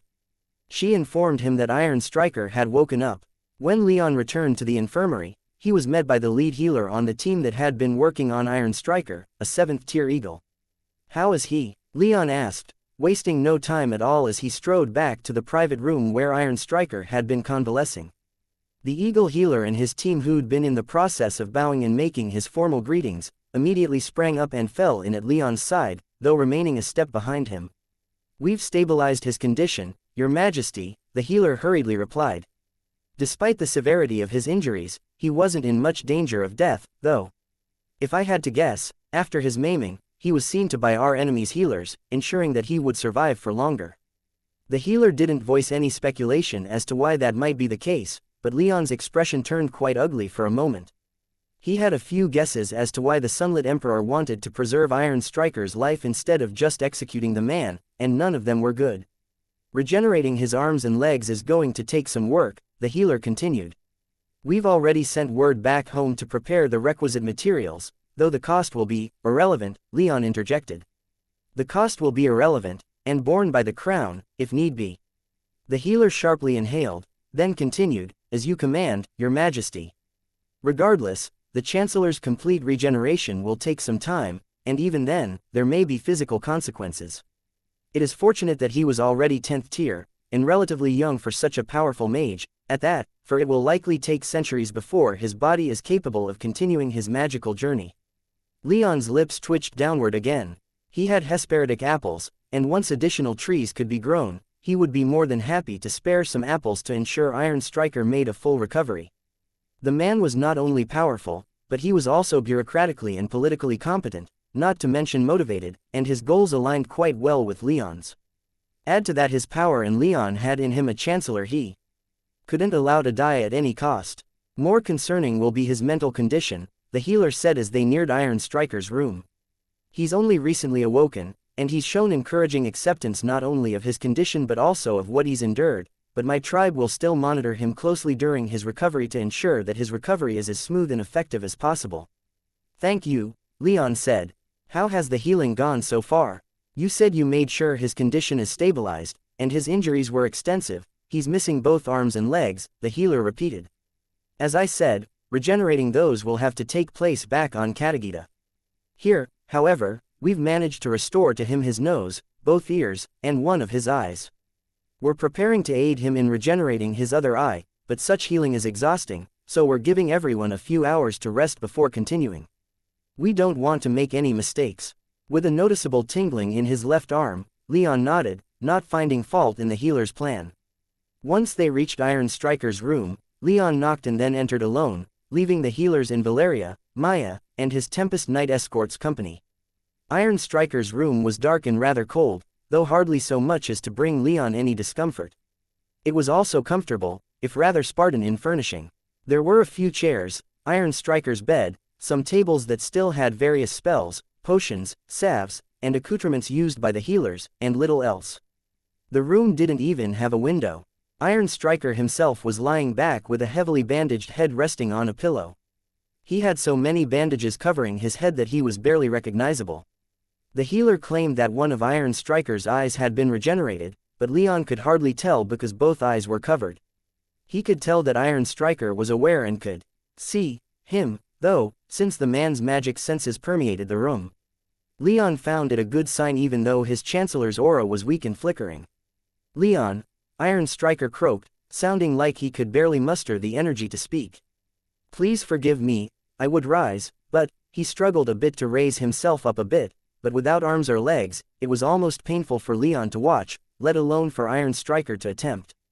No, Leon hurriedly said as he swiftly crossed the room and laid a hand on what little remained of Iron Striker's shoulder while trying his best not to flinch at the instinctive aversion that prickled at him from seeing someone so maimed. Rest. We're alone, no need to see to courtesies. Hells, after all this, I think you've earned a little rest. To his relief and great encouragement, Iron Striker sputtered out a few chuckles. Right, he murmured, his voice still frail. Leon pulled up a chair once he was sure Iron Striker was lying back down. Once he sat down, though, both of them fell silent for a long moment. Leon, after taking that time to think over what he wanted to say, broke it first, deciding to just keep it simple. I'm sorry, Iron Striker. Iron Striker sighed deeply before asking, whatever, for, Leon. Leon closed his eyes in a futile attempt to cover his rising shame. It was uncanny and disturbing to see what remained of Iron Striker, even if covered by his bed's blankets. What Leon found harder to stomach, however, was something else. What happened to you was my fault. As your king, it is my job to protect my people, and while I wouldn't need long to list all of my virtues, nor a particularly large piece of paper, I pride myself on taking care of those I'm responsible for. He paused a moment to consider his next words, and Iron Striker took that moment to jump in. It's not your fault, Leon, he gasped, his voice sounding more forceful yet still nowhere near healthy or normal. This is his fault, not yours. Do not blame yourself, I certainly don't, despite what he said. The allusions to the Sunlit Emperor were spat with the most vigor Leon had yet seen from him in this conversation, and Leon felt freezing spikes in his killing intent when he spoke the words. I lost, Iron Striker continued. That's it, everything else is on him. He came to the sword, he attacked our positions, he spent hours cutting away at me, and ranting about you did nothing, but defend our people. Do not look at me, and think this your fault. I find no fault in anything you've done, Leon bitterly smiled. Well, I can be a bit of a greedy person, so I hope you don't mind if I nab some of that blame. I certainly feel shame enough for all that's happened. You were defending our people while I was chasing one of my clan's old arcs. You were doing the honorable thing while I was acting out of pride. Iron Striker groaned, and though it was frail, Leon could still tell that it was more out of frustration than pain. You're nearing 40, you're still young enough, that this is understandable. With a rather impatient sigh, Iron Striker rolled his head in lieu of being able to roll his eyes. Let this one go, I am centuries old, and I am not so petty, as to unfairly blame anyone for my own failings. You were seeing to vital strategic assets, we both were acting in our people's best interests. Don't make excuses. Don't blame yourself. This is all on him. My only regret is that this war will likely be over before I get around to. Leon chuckled. We'll have to see about that. He noticed that Iron Striker was starting to breathe hard and rough, so he decided to wrap things up. Anyway, we can talk later. I just wanted to check in with you. See how you were doing. Fine, I'm doing fine, Iron Striker replied before his weak tone turned a bit cheeky. I've half a mind to get up and dance, to prove it, but, well, he jerked his head at his lower body. What was left of it, anyway. Perhaps tomorrow. With a growing smile at Iron Striker's ability to make jokes about his condition, Leon said, maybe. Thanks for the words, Iron Striker. I have some things to see to, so rest easy. We'll make sure you make a full recovery, no matter what. Iron Striker smiled tiredly. Thank you, Leon. I look forward to returning to service. With that, Leon left Iron Striker to himself. He was a little cheered up, though his shame at having failed to save Iron Striker before Sunlit had inflicted such pain hadn't diminished. Just another reason to kill that bastard, and ensure that Iron Striker recovers. As Leon closed Iron Striker's door behind him, he felt his heart harden for what was about to come. The Imperial forces were on the run, and it didn't seem like it would take much to kick them off the sword for good. And then they'd be taking this war to the Sunlit Empire itself. Sunlit stood on the balcony of the Solar in the palace he'd been occupying since taking the first port city on the sword. He was staring northward, watching the ships come and go from the many piers down in the port. They'd been coming and going like this for days now, but up until just a couple days ago, they'd been ferrying supplies and reinforcements to the island, whereas now, they were picking up supplies and troops to ferry them back to the continent. The Sunlit position on the sword had become untenable. Their army was large, but they'd lost too many strategic assets. Such was the opinion of many of Sunlit's generals, at least. They still had a few 9th-tier mages left, along with Sunlit himself, and the Thunderbird heavy cruiser and destroyer. They had few arcs remaining to support them, but they did still have a formidable navy in theater. They had plenty of assets to continue the campaign. Or so argued others among Sunlit's general staff. And argue they did. Ever since Sunlit's return and the scale of the losses his raid had incurred became known, his military advisors had practically locked themselves in their conference room and been arguing for hours about what to do. So far, Sunlit himself hadn't yet weighed in on the matter. He was closely monitoring what was being said in the room using his magic senses, but he hadn't yet made a physical appearance, nor made his thoughts on the matter known. He didn't truly have many thoughts in his head about the matter, though. Primal, wordless emotions flooded through him whenever he thought of the many humiliations he'd had to suffer through simply because he was trying to claim his birthright from an up-jumped northern bastard, such as indignation, fury, and murderous intent. However, out of all the emotions he felt, humiliation was the most intense. He'd been forced to flee once again despite having gotten the upper hand against Leon Rame. Had he not, he might have been killed, and that would have ended his line. He had no children despite his lifestyle, no one to carry on his glorious legacy. As he fought to remain in control of himself, to not lose his mind in the wrath that flooded his body, he turned his attention from the ships to his general staff. The order had been given to start some level of evacuation since their strategic situation had deteriorated so much, and that had sparked the initial arguments.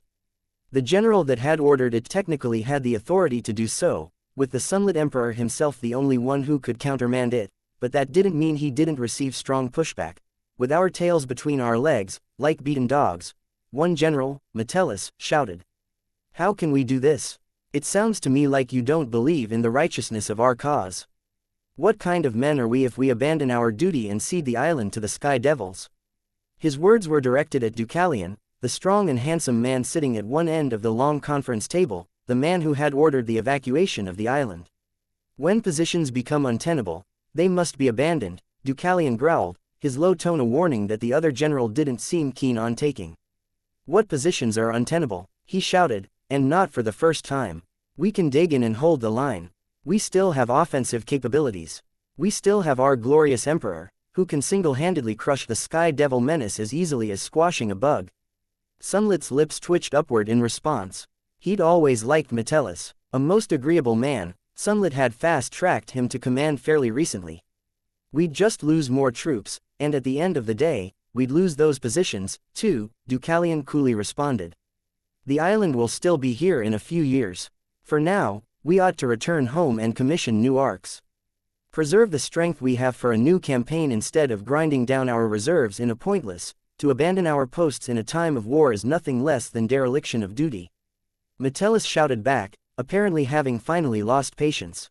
His 8th tier aura rose and became laced with killing intent. He sprang to his feet, a blade appearing in his hand. He pointed the weapon at Deucalion and shouted, "You are nothing less than a traitor and a coward. Our emperor himself is on this island. We cannot abandon it." Another general rose in support, stating, "Archaean was one of your protégés, wasn't he, Commander? And was it not more of your men who were to aid our emperor in this latest disaster? Our invincible emperor could never have lost if he were not always surrounded by fools like you and those that follow you." Sunlit began to smile more openly. "I guess I was wrong," he thought to himself with some amusement. "Some of them really do recognize my brilliance. Maybe they're not all in need of a purge." He was about to head down to the conference room himself, his hand already adjusting his mask to ensure that his aching scars wouldn't be noticeable, when Deucalion angrily rose from his seat, along with nearly half of the other generals, all clearly on his side. "I am a loyal servant of the Sunlit Empire." Deucalion roared, his status as one of the last 9th tier mages on the island being made apparent as his aura effortlessly suppressed Metellus. "I will challenge any who dare to question my loyalty and honor to a duel to the death."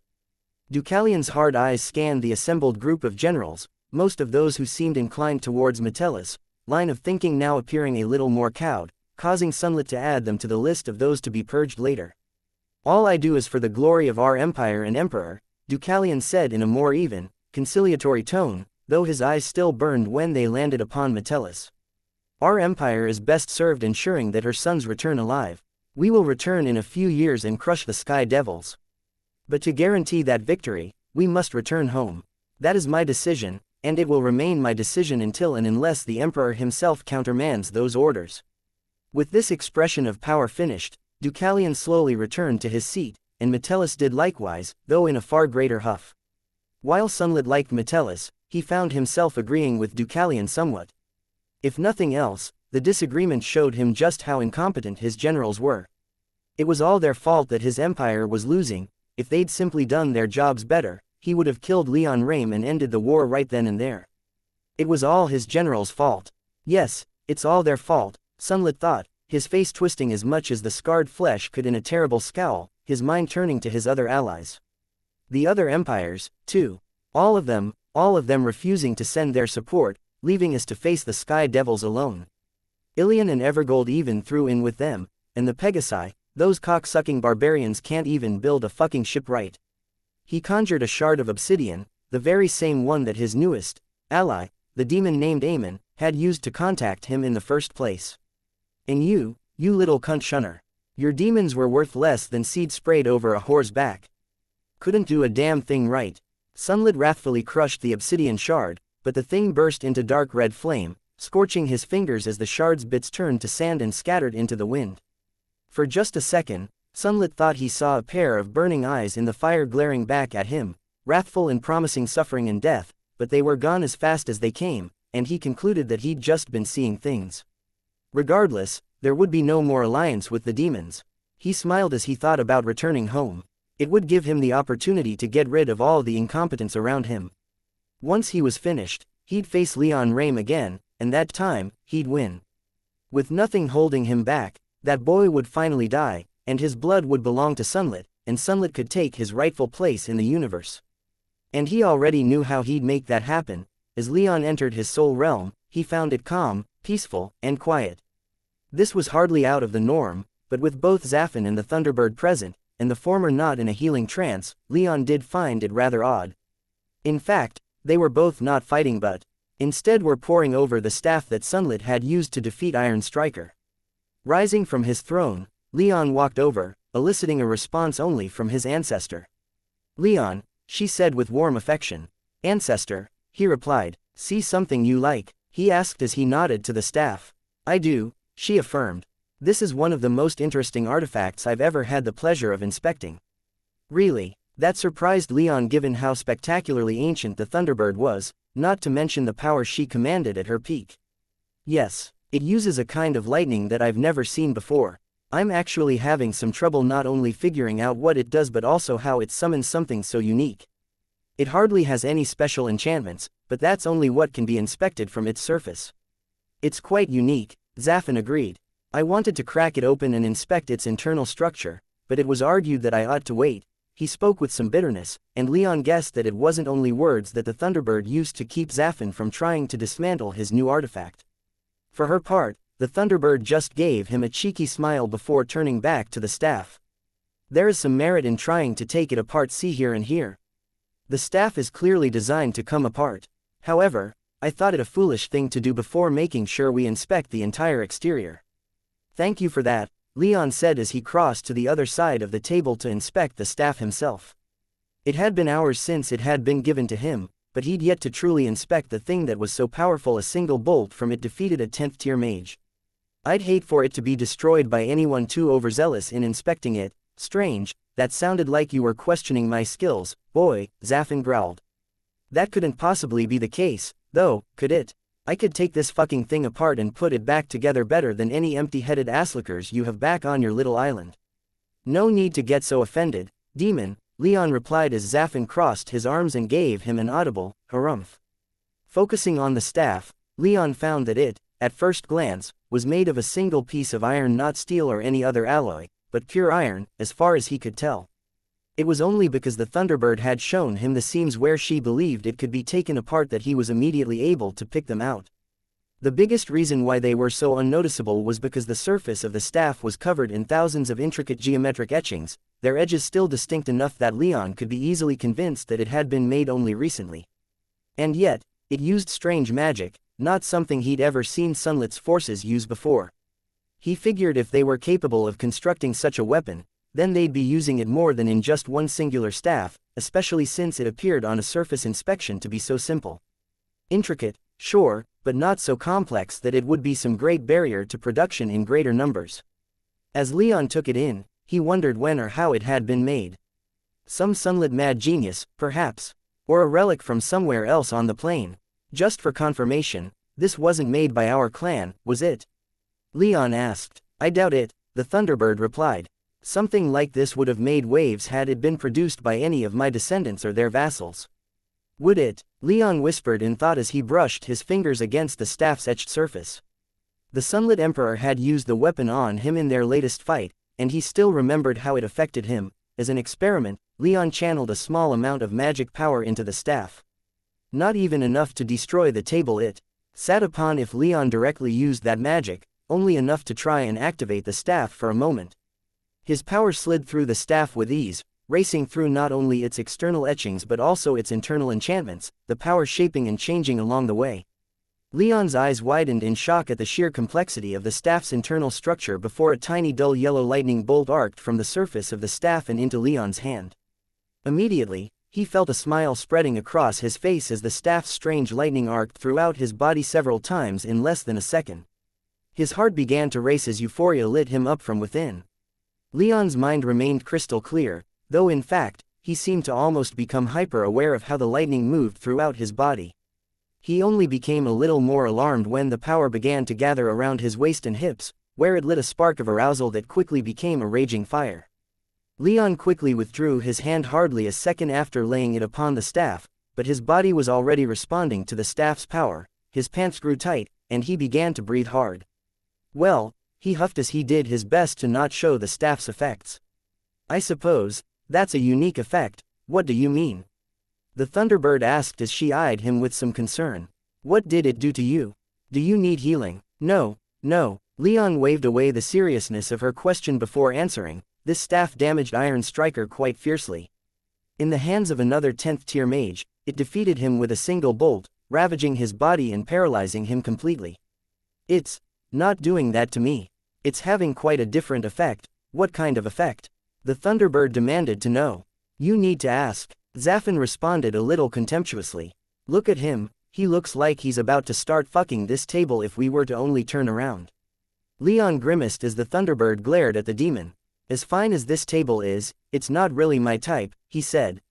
On the whole, though, you're not entirely wrong in its effect. It seems to be inducing well, it's, a reproductive urge. Why did I phrase it like that? Is it really? The Thunderbird murmured as she turned her attention back to the staff, to Leon's immense relief. As she took a moment to study the staff a bit more, Leon focused his magic inward, dispersing the staff's magic and trying to get his body back to normal. Our clan came up with many different ways to be fruitful, but this is quite new. I never even heard of lightning that could have this effect, not even from the Iron Needle. Leon cast his gaze over at the Iron Needle as it lazily spun around in the larger golden tube that Nestor had first constructed for it. Not even from there. Dismantle the staff, Zaffin petulantly interrupted. I'm dying here, just open the fucking thing, and let's see what's in it. He shrieked as the Thunderbird glared at him and her aura slammed him into the ground. However, a moment later, he was back on his feet, staring expectantly at Leon. With a grin and a shrug, Leon laid hands on the staff again and set about trying to figure out how to take it apart. It was only 3 pieces, so he figured it ought not to be that hard. As it turned out, it wasn't, and he soon removed 1/3 of the staff from the other 2/3. Once it was no longer in contact with the other pieces, however, that one piece began to emit an odd aura, and the magic that filled Leon's soul realm began to swirl around it. Nope, no, Leon said as he hurriedly reattached the staff piece. Oh, come on, Zaffin cried, what are you doing? Just let it do its thing, why are you being such a little bitch? Not scared of consequences, are you? Just because you could be easily crippled if injured here in your soul realm. What kind of excuse is that? Quite a good one, actually, Leon murmured, though he knew the demon wasn't being serious. His disappointment did appear genuine, if not quite to that exaggerated degree. I'm not going to risk it doing something here in my soul realm.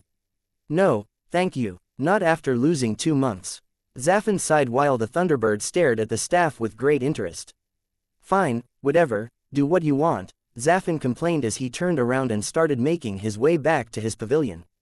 Leon chuckled and shook his head as the demon ambled away. However, he remembered that he had some things he wanted to discuss with Zaffin, so he said his momentary goodbyes to the Thunderbird and followed the demon over to his pavilion, leaving his ancestor to continue her studies of the staff now that she'd gotten a chance to see its effects firsthand. What do you want, Leon? Zaffin asked as he got himself settled in the pit in the center of the pavilion, the enchantment that Leon had built to help him absorb the mists of chaos warming up. I'm about to be doing shit, you know. Yeah, like trying to catch up to me, right? Leon said provocatively. Now that I'm here, it really feels like my soul realm has grown, doesn't it?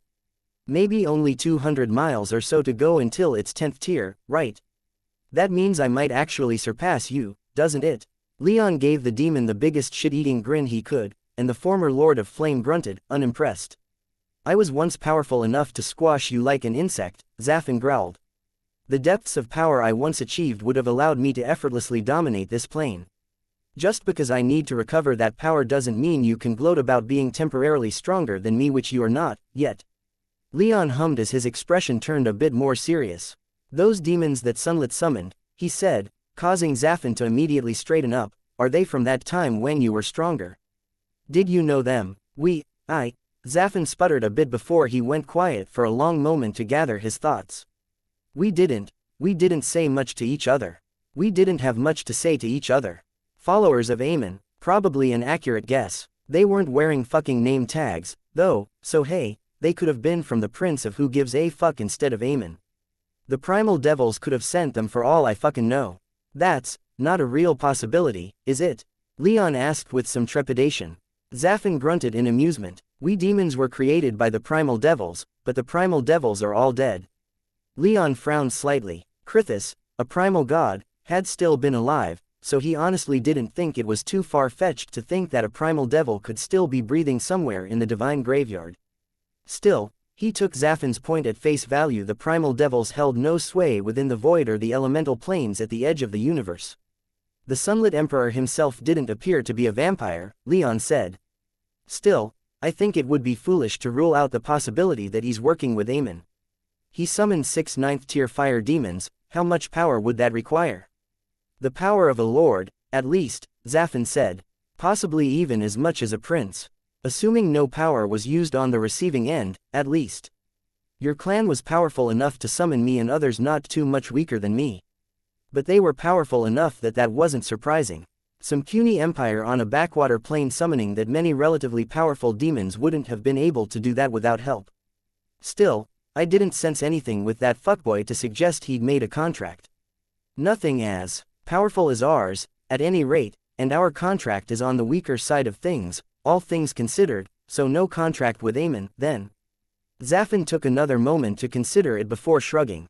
Probably not. That usurping bastard probably just sent those demons to try and kill us. I'd put this more on him than on fuckboy. Leon hummed again. It was encouraging, at least, to hear that the Sunlit Emperor probably wasn't in a power-sharing contract with Amon, but he still possessed some level of power gifted by a demon lord, so he couldn't just assume that he wouldn't pull something else unexpected out in the future. Leon didn't linger too much longer in his soul realm, though he resolved to further experiment with the staff when he had more time. For now, though, he did not have that time, especially once he left his soul realm and found an adjutant sent by the Jaguar bringing him good news. It was now official. The Imperials were abandoning the sword. A week after the last battle, Leon stood on the bridge of the first Thunderbird destroyer, now serving as his personal ark. Anshu was the one in charge, for the most part, with Leon more occupied with strategic concerns than what the ark was doing moment to moment. And the current strategic matter lay before them, the port city that the Sunlit Empire first took in their campaign and that had served as their base of operations on the island ever since. It was surprisingly small, being a city of about 100,000 before Iron Striker first seized the island. About 70,000 remained, though, and, Leon was told, were fairly amicable with the island's occupying force. At least, it wound up being fairly amicable. Things were quite tense at the beginning. Now, though, the city had swollen, with much of its hinterlands squashed and trampled beneath the boots of hundreds of thousands of Sunlit troops, and the newly constructed facilities to support them. Most of those facilities were now empty as everyone either fled behind the city's tall walls or melted away into the countryside, Sunlit's troops mostly doing the former while the island's inhabitants mostly did the latter. It was easy to see why the port was so prioritized by the Sunlit Empire. It was the largest population center on the northern coast, and its port was quite highly developed. The city's port could service dozens of large ships at once, all while dozens more could be sheltered from the elements behind a massive earth magic-created breakwater. That port was extraordinarily busy, with it being apparent even from dozens of miles away that the Sunlit troops were boarding transport ships as fast as they could and leaving the city.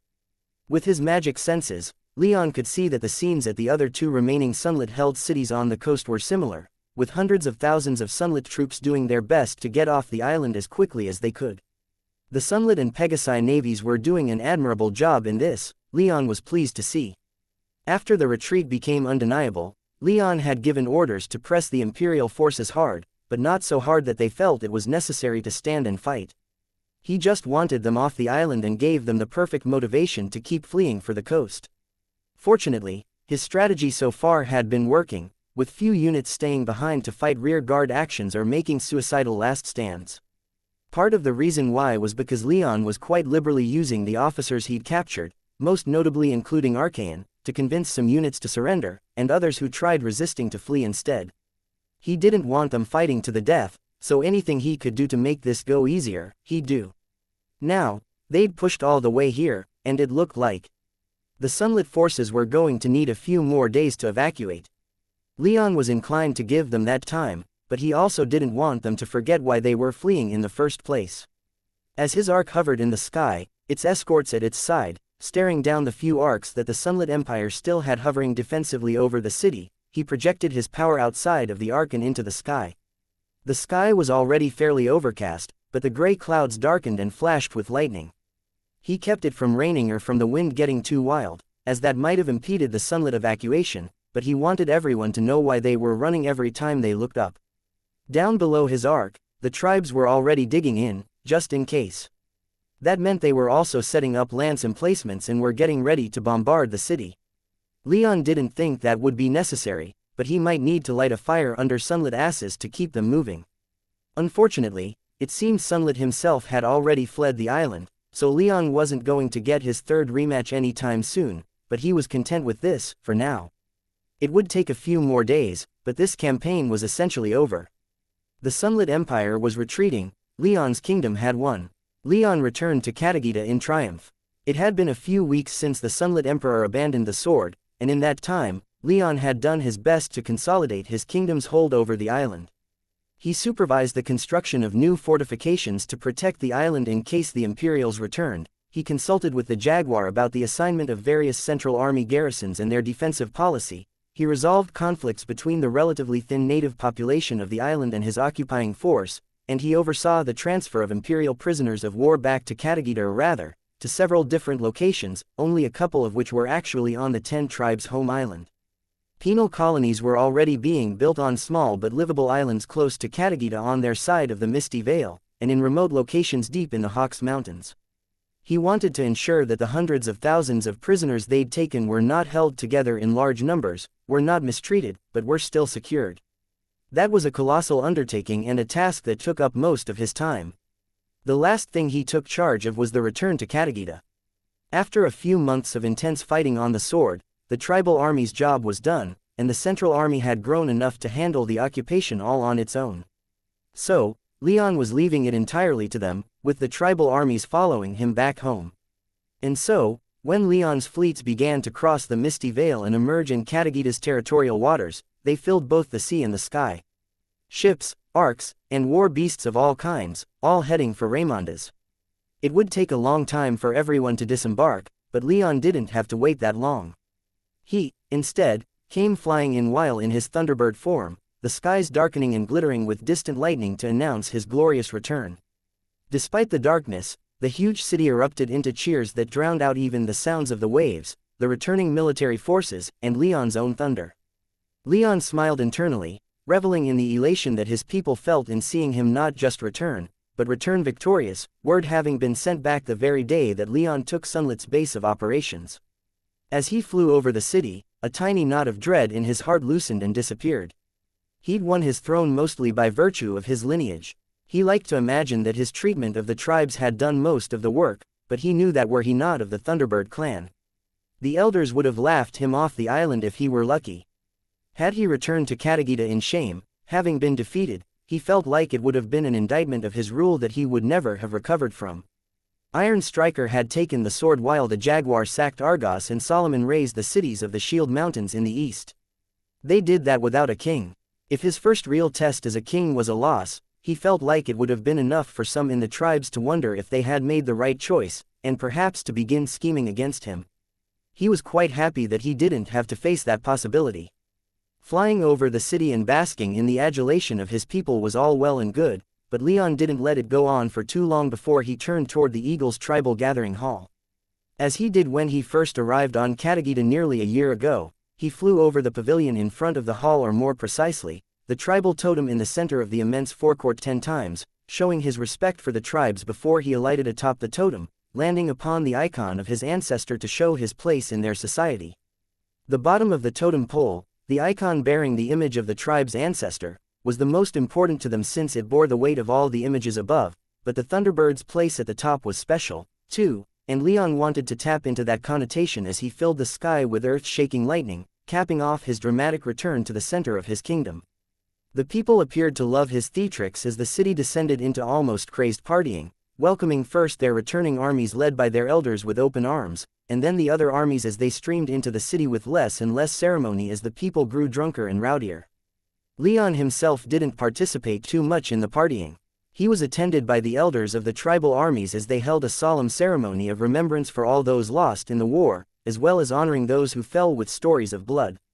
Chrissy, the new tribal lawspeaker, and Ipadameni, the tribe's other 9th-tier mage who Leon appointed as his steward, both formally thanked Leon for avenging Exalos with blood. Only then did Leon, dragged by Sar and Valeria, join the festivities. He was a little overwhelmed by the attention as he went about his tour of the city's largest impromptu parties to mingle with the common people, especially since he went nowhere without a strong escort of Tempest Knights, but everywhere he went, the people greeted him with jubilation, markedly raising his confidence and lowering his embarrassment. He felt like he would have been far more comfortable going around incognito and without such a massive escort, but by the end of the day, he was satisfied and could grudgingly admit that he'd had fun kicking back with many of the city's inhabitants. Inevitably, The next day came and he had to leave, despite the ongoing festivities. The other tribal armies that accompanied him home scattered as they returned to their tribal lands, and Leon's party shrank considerably as he made his way back to Stormhollow. When he finally returned to the city, he was somehow greeted with even greater enthusiasm, as well as a large delegation of elders and government officials. Most importantly, when he returned to the palace he'd been staying in, he was greeted by Elise and Cassandra. Elise was positively glowing with joy at Leon's return, rushing into his arms as soon as he landed in the palace's central courtyard. He was only too happy to catch her as she leapt into his arms and to hold her tight and spin her around a few times as she peppered his face with kisses. Cassandra was more subdued, greeting Leon with little more than a smile and a short embrace, at least while he still had to attend to the few hours of expected ceremony that accompanied his return to his kingdom's capital. Once his duties were finished, she showed him her true enthusiasm as she and Elise dragged him to bed, which he was only too happy to comply with. His only regret that night was that Maya didn't join them, though that changed in the subsequent nights. Even Valeria joined in on their private festivities, though she only watched Leon take the other ladies and still insisted that she and Leon sleep together separate from the others, if only by the space of a few feet. She was, at the very least, less embarrassed about having the others watch her than she used to be, even if she didn't want them participating when she and Leon had sex. Fortunately, Elise, Maya, and Cassandra were happy enough to accommodate her, which Leon was happy to see. It was also fortunate that Valeria didn't try to monopolize his time, which he assumed helped a lot with their willingness to oblige her in her desire to have him without them. Almost as good as lavishing each other with their sexual attention, Leon found, was simply spending time with his ladies doing other things. He had some duties to see to, such as touring the city and attending the groundbreaking ceremony at the site where his new palace would be built, but he had plenty of leisure time thanks to the efforts Iron Striker had put into building and expanding the kingdom's bureaucracy even before it was the kingdom's bureaucracy. He let his ladies monopolize as much of that leisure time as he could get away with without neglecting his training with Zaffin and the Thunderbird, or the enchanting lessons he insisted he and Nestor resume. Those lessons, however, didn't immediately begin since as soon as Leon returned, Nestor had practically dropped everything he'd been doing so that he could head into the Thunderbird destroyer and evaluate it independently of the ravens that did the same thing. Unfortunately, he wasn't able to tour the second destroyer since it remained on the sword, the damage it had taken in Leon's last fight with the Sunlit Emperor ensuring that it wasn't going anywhere until it had received some comprehensive repairs, but Leon considered even having the one destroyer to be an incredible win. He was hoping that Nestor would be able to bring the Ark fully back online, though without additional wisps to aid in operating the Ark, he didn't hold out much hope. Still, when Nestor met with the destroyer's wisp and took his first tour of the destroyer, Leon couldn't help but let his greed and imagination run wild as Nestor described the destroyer's disabled main weapon, a massive cannon, larger even than the largest artillery piece that the Ravens had built, that fired a beam of light magic to obliterate everything it touched. It was a weapon of terrible power, and Leon wanted it terribly. Nestor's subsequent tours and evaluations, unfortunately, doused that fiery passion, much as it had when Leon had first expressed to Nestor his desire to learn how to build arcs. The Ravens could build suitable arcs for use on a plane, but the Thunderbird destroyer was built to cross the great empty expanse of the void, and as such required materials that the 10 tribes simply couldn't provide. They had enough titanstone for the purpose, but orichalcum and luminite were both needed to properly repair the destroyer and bring all of its disabled systems back online. So, with some disappointment, Leon turned his attention to other things, such as planning the punitive expedition he still wanted to launch against the Sunlit Empire, as well as consulting with his allies about how that might go. To that end, soon after returning to Stormhollow, he and Cassandra got back in touch with the Grand Druid and the Lord Protector. The two of them simply sitting out was a big enough boon to Leon's forces that he wasn't too critical of their relative inaction, but what they shared with him had him quietly seething. The Keeper, they told him, was exerting his power and military and diplomatic might to keep them from attacking the Sunlit Emperor, despite Sunlit's actions against Leon. With Sunlit's losses on the sword, Ilion and Evergold could likely win a war with both Thunderhaven and Memoria, but the costs would be so catastrophic that both empires were simply ensuring their national defenses were raised and armies were mustered, but no more. Leon honestly couldn't blame them, but the fact that the Keeper was apparently throwing in with Sunlit had him concerned. Such an ally would imperil his planned punitive expedition, possibly preventing the Sunlit Emperor from meeting his deserved end. In fact, The more Leon thought of it as the days passed, the more he was convinced to put the date of that expedition off until the ravens had completed their new arcs. Fortunately, Ticos had made contact with the local tree sprites native to Katagita. There weren't many remaining on the island, most having been hunted down and eradicated for the threat they posed to humanity, but Ticos had still managed to find several dozen and take them into its service, Ticos not finding much challenge in the endeavor given its power and relative intelligence. The other sprites were easily brought under its sway, allowing Ticos to essentially start its own tree sprite colony around the consequently rapidly expanding forest around the Hesperidic apple trees. Already, production of thunder wood had grown by half compared to what Ticos had been able to do on its own, so Leon was only too happy to encourage Ticos to continue its efforts. His visit to the grove, on the other hand, was a little more nerve-wracking. Ticos ensured that the other tree sprites didn't attack him, but they were hardly friendly to humans. As a result, Leon had to enter the forest bereft of escort. Not even his family or retainers were allowed to join him. Ticos assured him that it would only take a few hundred years for the tree sprites to adjust to not being hostile to humans, but until then, it would have to personally ensure the safety of those who visited the grove, which in turn meant that only Leon was allowed in.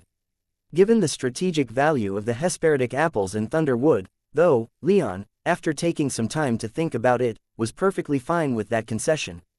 Besides, the grove was filled with a tantalizing and energizing aroma, a scent that lightened the burdens of the heart and mind, that felt like it nurtured and invigorated the body, which Leon interpreted as Ticos taking quite well to its new role as the center of this new tree sprite colony. And if it made his tree sprite retainer happy, then he, too, was happy with the arrangement. On a more somber, though encouraging note, Leon also personally escorted Iron Striker back to the city, where he was taken into the care of some of the best healers that the 10 tribes had to offer.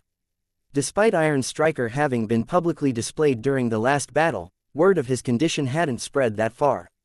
Half of Leon's force that had participated were from the Bear tribe, and they weren't keen on spreading the word of their losses and humiliations.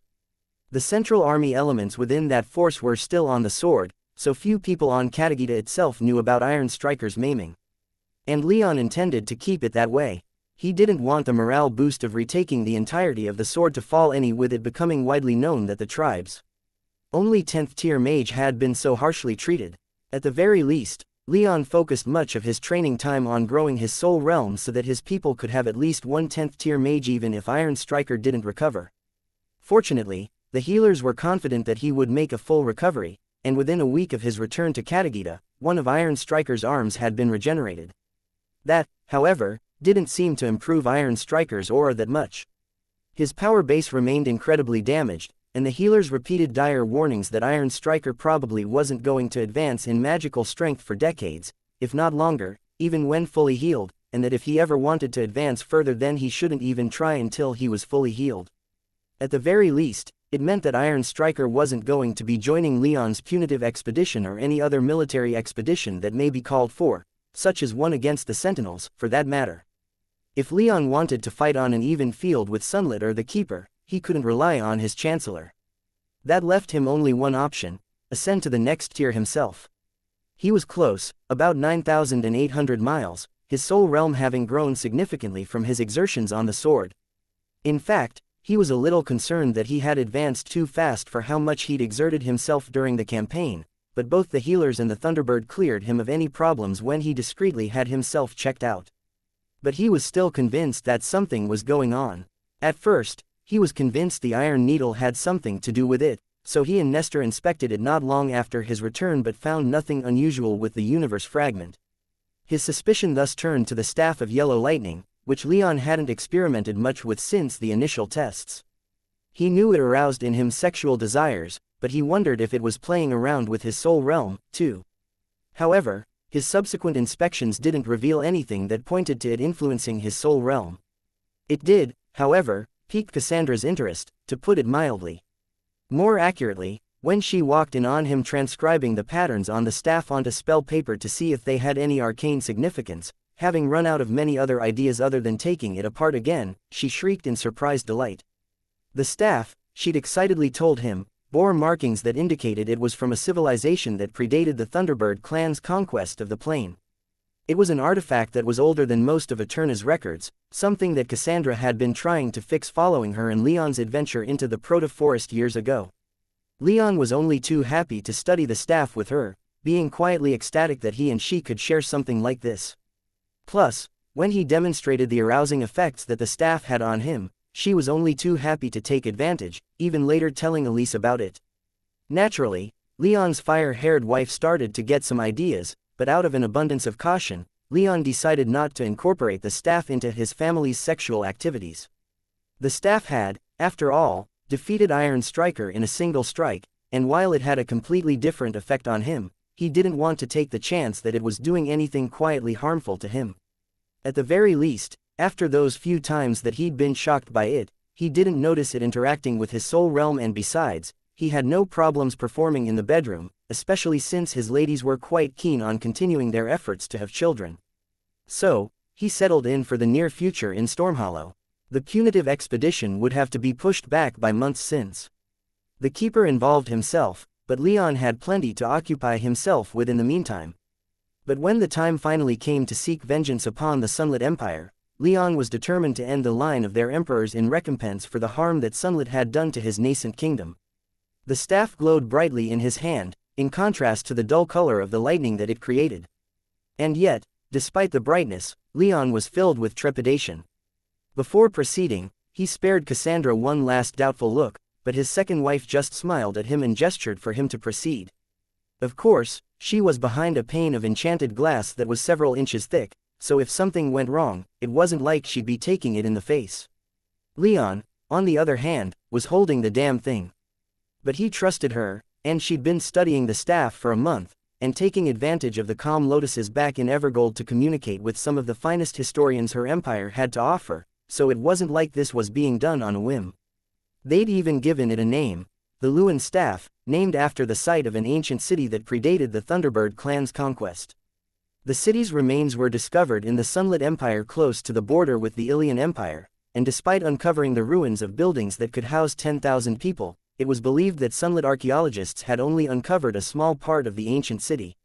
It was with the greatest caution that Leon began to disassemble the Lewin staff.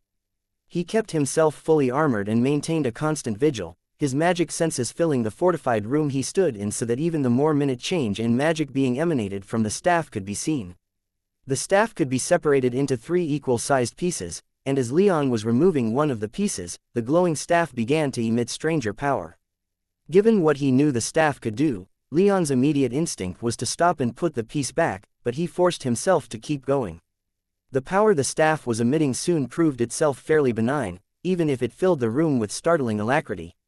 Soon enough, Leon's natural curiosity began to get the better of him, and he quickly separated the 2 remaining conjoined pieces. Once that was done, he was left with the 3 staff pieces on the table in front of him, all now emitting that strange power even though he was no longer touching them or feeding them his power. He could see them instead absorbing the magic power in the air, though it seemed that wasn't enough for the pieces to do what they appeared to be trying to do. "It's safe," Cassandra shouted from the other side of the observation glass. "Channel your power into them." Leon gave her an exasperated look before turning his attention back to the staff pieces. He could sense something curious from the staff's aura, and he wanted to know a little more about it before he started directly feeding it his power. Besides, while the power was safe for him, the staff's power certainly hadn't been for Iron Striker, and Leon wasn't going to risk Cassandra's, or anyone else's, safety. What he felt about the staff's power was rather curious. He found that most magic power was mindless in the way it expanded to fill a space. For the most part, it simply spread out and dissipated until its environment was perfectly uniform in magical density. The Lewin staff's power, in contrast, did fill the room, but didn't do so uniformly. It was denser around his body and thinner when farther away from him, and by quite a noticeable degree, too. The air around the room's walls barely 15 feet away at the closest was half as dense as the air around him with the staff's power. That power didn't seem to be doing anything other than clinging to him, though. It followed him like a personal cloud when he moved, as if it were trying to obscure him from view. Were that power not so eye-catching to magic senses, it might have even worked. After some experimentation, Leon determined that the way the staff pieces were arranged affected the magic density, too. If he placed the staff pieces at the corners of a triangle, with all pieces equidistant from each other, then this effect would increase, with the air around him growing even denser with the staff's power, and if he moved out of this triangle, then the effect greatly diminished, though remained quite noticeable. With that in mind, Leon arranged the Luan staff pieces into a triangular formation and then stood outside of the triangle before preparing himself to start channeling power into them. He would start very weak out of an abundance of caution, especially since he'd gotten around to asking Iron Striker what it had felt like being struck by the staff's lightning. Iron Striker had explained that it had effectively paralyzed his body, taking away not only his ability to move but also the flow of magic within him. It was like all the mana inside of his veins had frozen in place, though his blood kept pumping. Naturally, it hadn't been a pleasant experience, and Iron Striker had also told Leon that many of his blood vessels had burst from this sudden increase in blood pressure. He'd also told Leon that he'd had some trouble moving after being captured, though it was hard to tell for sure given just how restrained the Sunlit Emperor had kept him. Fortunately, he could move now, but Leon couldn't discount the possibility that Iron Striker was up and about now because his limbs had been removed and regenerated. Leon was hardly trying to have more of his own limbs removed, so slow was how he was going to take this. Bit by bit, individual sparks compared to the lightning bolts that flashed through his body, Leon began to channel magic power out of his body and into the staff pieces. And bit by bit, the aura that the staff pieces emitted began to increase in potency. Thankfully, they weren't doing so in excess of the power that Leon was providing them. After a couple minutes of having the aura around him thicken, a bolt of dull yellow lightning flashed between his hand hanging at his side and his hip. Leon sprang back and cut off his power supply, but he couldn't sense any damage. It hadn't even scuffed his armor, let alone harmed him in any way. So, after doing his due diligence and observing his surroundings as much as he could, Leon continued. Again, once the aura around him reached a certain point, another bolt of dull yellow lightning flashed across his body, though it only danced over the surface of his armor, light as could be, leaving not a single mark behind. Leon increased the power, and lightning began to swarm around his body, arcing all over him before growing larger and arcing between him and the floor and walls. And yet, he felt not a single jolt of pain. Hells, his body hair wasn't even standing on end. He was feeling kind of warm, though, warm enough that he realized it was the lightning's doing. More concerningly, he could feel his muscles begin to relax even though the dull yellow lightning still couldn't penetrate his armor. Leon stayed there for quite a while, analyzing as much as he could about this strange lightning. In the end, he could easily see that it was some kind of power designed to interact with the body, though to what end he couldn't say. And so, knowing that the Luan staff was still powered by him and so could be turned off in an instant if he so desired, Leon cautiously began removing his armor a bit at a time. The moment he exposed some skin, however, he paused. His hand, now sans gauntlet, became the locus of this strange lightning, with dozens of bolts running over his knuckles and sinking into his palm. From there, he felt this power rush throughout his arm, inundating his bones and muscles, and apparently existing in harmony with the power in his body. In fact, he felt like he could probably expel this power if he wanted to. Though, he supposed that it was his power anyway, just filtered through the staff, still, he felt no pain, and even felt quite relaxed. As more and more dull yellow lightning raced into him through his hand, he even began to feel rather good. He could feel his body starting to heat up even more than it was, and though there was some arousal, the effect wasn't as pronounced as it was when the staff was intact. Leon began to remove more armor, allowing more of the Luan staff's power into his body. Soon enough, his body was being flooded with this power, and he started to get a better idea of what was going on. This lightning was concentrating in his bones and muscles, just as he'd used his power to do when creating his magic body. Leon stared at the staff pieces in wonder. Is this a training device? Is this designed to aid a mage in creating their magic body?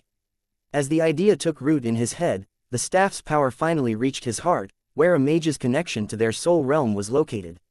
And once there, it sank into his heart and rushed through that connection.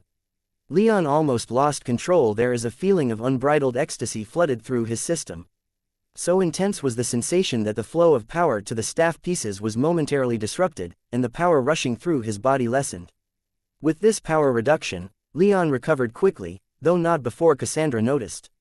What happened? She asked, a look of worry finally crossing her face. Not sure, Leon admitted, his words hitching slightly as he tried to steady his breathing.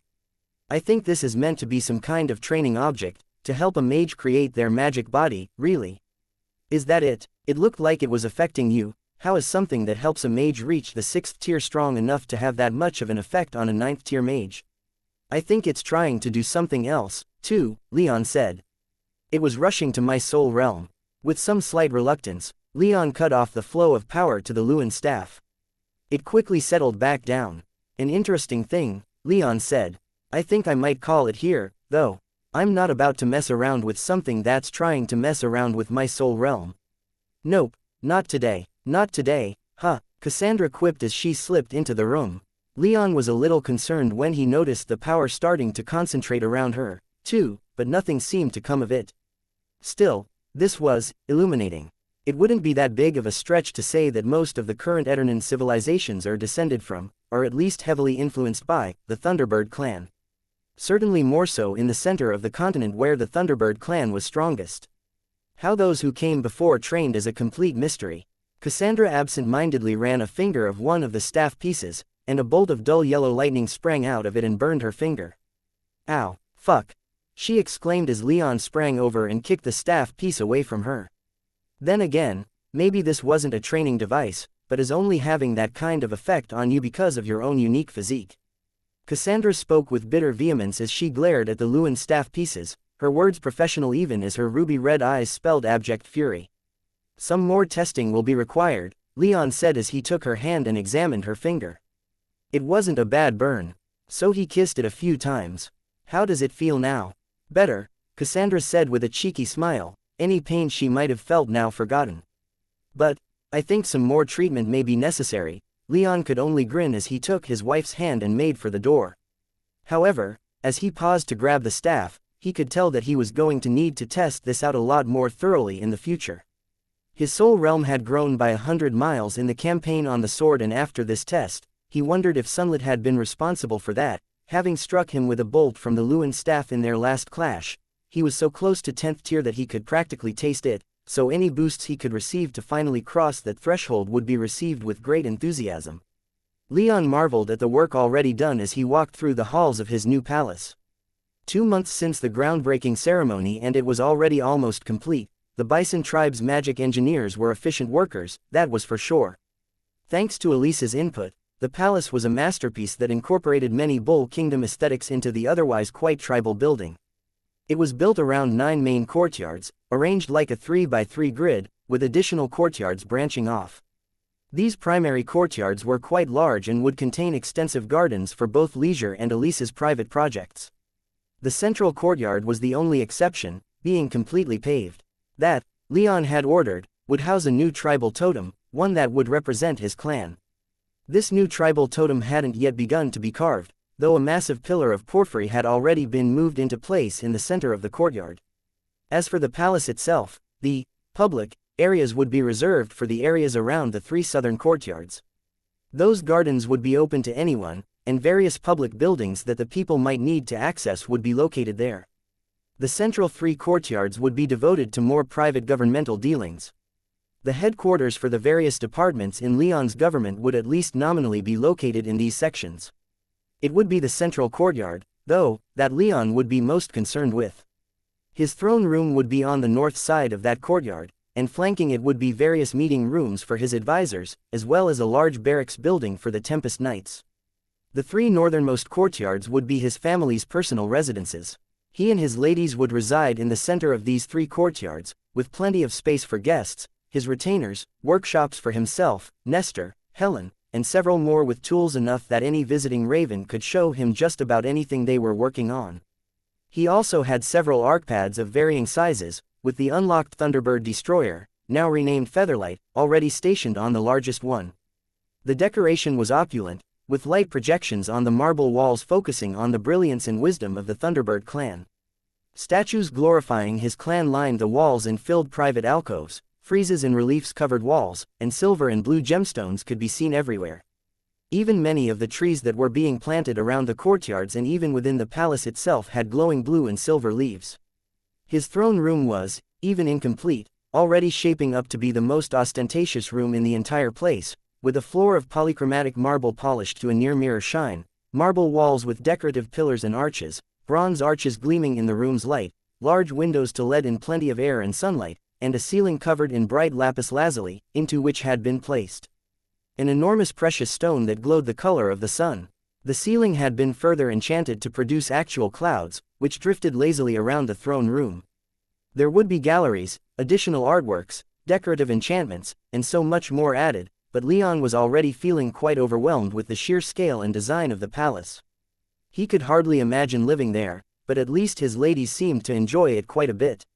Maya had an underground grotto just as opulent as the rest of the palace, featuring a massive pool for her to relax in. There were training rooms aplenty where Leon knew Valeria would probably spend most of her time. Cassandra had plenty of space for her research and work liaising between her empire and the 10 tribes, and Elise had her gardens. Even Anzu had his own little playground, where he could run around having fun or training in either of his forms as he pleased. And so much more was planned that had hardly even been started yet, aside from the buildings themselves. Libraries, offices, mustering grounds, towers, private theaters, and even a large bathhouse. As overwhelmed as Leon was, it was just another sign that everything that had happened over the past year or so had been real. It had actually happened. He was now a king, and this palace would be one of the biggest expressions of his power on the plane that there could be. As that thought crossed his mind, he supposed it was rather fitting that the palace wasn't complete yet. But it was getting close, and only getting closer by the day. He wondered if when it was complete he'd finally feel like the king the Elder Council had declared him to be. After a moment's consideration, though, he realized that that wasn't going to happen. It would take more than just a palace, far fancier than anything he would have asked for, to make him feel that way. It would take power, and it would take victory. He'd need to reach the 10th tier, and he had to beat the Sunlit Emperor. He wouldn't rest easy until that happened. Fortunately, it had been nearly 5 months since the last time the Hesperidic apple trees had produced, and with the sharp increase in manpower, sprite power, Leon wondered that Tico's had received, the trees were getting close to bearing fruit once again. And with this harvest, he'd reach the 10th tier. It was now so close he could almost taste it. After the 10th tier came apotheosis. Immortality, origin power, power so great that he could travel through the void by himself if he wanted to. Even the Nexus would be within reach. So close, Sunlit sighed in contentment, his day finally over. His palace was dead quiet, the events of the day having quieted all but the softest of murmurs. As he finally got off his feet, his hard work done and satisfied that he now had fewer enemies at home that he had to deal with, a young maid he hadn't gotten into bed yet came timidly into the room, a washbasin in her arms. With a smirk pulling at his scarred face, Sunlit beckoned her over, enjoying the power he had over her, reveling in the way she could barely keep her tears of terror contained as she began to clean the blood off his hands. The blood belonged to many of Sunlit's generals. It had been several months since the sword campaign, and he'd been convinced not to purge his general staff quite yet. That changed when one of his most trusted advisors, Metellus, came to him with evidence that many of Sunlit's older generals from before he became emperor were planning to depose and murder him. Naturally, that couldn't stand. He called an emergency meeting ostensibly to discuss the continued threat from across the Argonaut Sea, but when the treasonous generals arrived, Sunlit had them all taken into custody. Once they were secured, they were brought to him, where he castigated them publicly for their treason and their incompetence, laying bare all the mistakes they'd made that led to their retreat from the sword. Eventually, they proved Metellus correct and attempted to break free of their bonds, decrying him as a false and weak emperor. Sunlit didn't like that. He had been willing to hear them out, perhaps to show his magnanimity, but no emperor could survive such a blatant challenge to his authority. Deucalion led the generals in their denunciation and their subsequent rebellion, but Sunlit cut them all down. Deucalion, one of his oldest and at least, until the sword campaign most reliable generals, he reserved for last, strangling him so tightly that Sunlit crushed his neck, beheading him. Once it was all over, Sunlit made Metellus the acting high commander of his empire's armed forces. Time would tell if his current favorite did better than his predecessors. He was already earning Sunlit's continued favor by beginning to purge the officer corps of those loyal to Deucalion and the other traitors, and it had only been a couple hours. For the moment, though, Sunlit just smiled and watched his maid clean the blood off his body. He'd drag her to bed before the day was out, and then he had an inspection at one of his empire's archyards to carry out. The losses sustained on the sword, the mere thought of which had Sunlit ready to try and bring Deucalion back to life just to strangle him again, had to be replenished. Sunlit didn't care over much about the actual men he lost, but he still had to acknowledge that losing more than half a dozen 9th-tier mages was an enormous blow to his empire's power and prestige. There were only a few left, now. With only 5 9th-tier mages in his empire and so many lost arcs, it would be hard to argue that his empire was anything but the weakest of the 4. Thankfully, Keeper had kept to his word, exerting plenty of diplomatic pressure to keep the other 2 empires off his back, despite their alliance with Leon Rame. Sunlit's blood began to boil just thinking about that, but it was with the Sky Devils that Leon Rame was with, so it was there that Sunlit had to focus. Once he drained Leon Rame of his blood and used it to awaken his dormant bloodline, he'd have more than enough power to subjugate those arrogant Shithiels once and for all. In fact, all of Eterna would essentially be his, and once the plane was united under his wise and glorious leadership, they could pool their resources, create great works, and perhaps even turn their attention skyward. Sunlit had always wondered what other planes would look like, he'd always fantasized about receiving their tribute and obeisance, he'd always salivated at the thought of their exotic women. He shook himself out of such thoughts for the moment. There would be time enough for that later. For the moment, he had to destroy Leon Rame. He had to destroy the Sky Devils.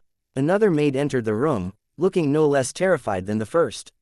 "Why, Your Imperial Majesty," she sputtered, hardly able to form the words, "A call from Heaven's Eye." Sunlit momentarily frowned. His initial demand for their loyalty had been ignored. However, Sunlit knew what kinds of people ran Heaven's Eye: moneyed men who wanted nothing more than an expansion of their wealth. He could allow them much if only they finally saw the light and joined him. Of course, the current director would be executed once Sunlit had properly exerted his control over the rest of the plane, but he could allow the guild itself to continue to exist so long as it remained loyal to him. They just needed the right motivation, and he was certain he'd found some they couldn't ignore. Leon found it hard to remain calm. He paced back and forth in his main study in his brand new palace.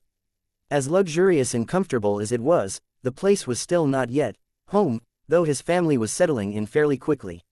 He had plenty of room for his personal projects, for his training, and to see to his duties, but his inability to calm himself down now wasn't related to any of that. It stemmed, instead, from the fact that Tychos was on its way, another batch of Hesperidic apples in tow.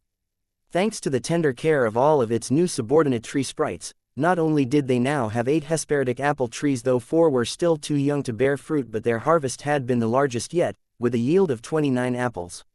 Leon had hardly been able to believe it when Tychos told him.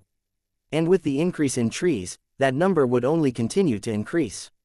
If this latest increase was anything to be, then their bottleneck would go back to being tree sprites rather than trees. Tychos, however, had a plan for that. So long as Leon was fine with it, letting the lesser tree sprites breed would solve that problem. In principle, Leon was fine with the idea.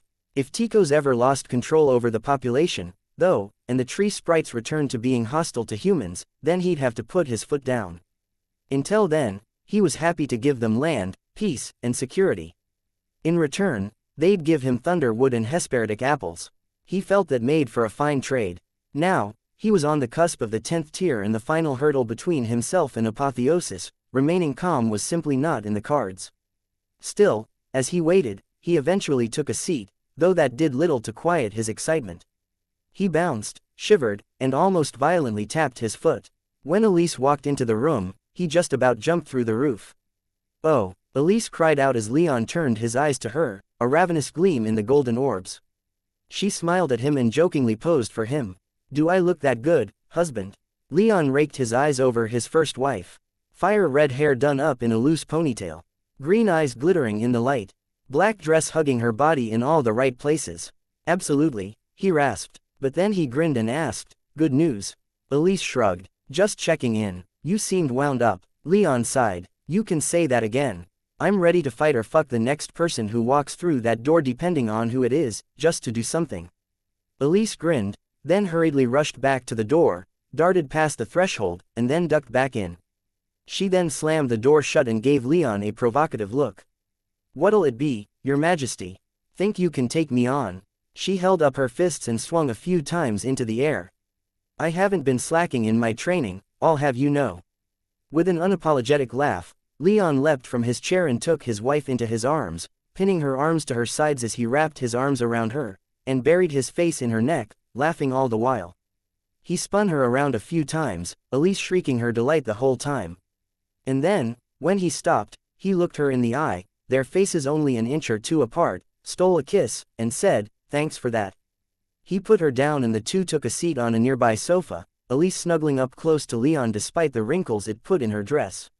Leon was only too happy to wrap his arm around her shoulders to pull her against himself just a little bit more tightly. "Are you ready for this?" Elise asked, her tone turning serious. "Is everything ready?" Leon smiled and softly replied, "I've been waiting for this for a long time. With Iron Striker still on the mend, everyone's just waiting for me to reach 10th tier. Everything's set, we're all just waiting on the damned apples. Once they're here, I, and maybe even Maya and Red, will reach the 10th tier. Val will make 9th, I'm sure. Cassie might hit 10th, but probably not. Are you ready?" Elise, her strong 7th tier aura flickering slightly in excitement, turned her head up at him and grinned in anticipation. She was hardly one who trained to fight as diligently as Leon and his retainers, nor did advancing through the tiers seem as important to her as it did for everyone else, but she still took clear pride in doing so. "The Iron Needle is secure?" she asked. "I don't want you sleeping on the job again."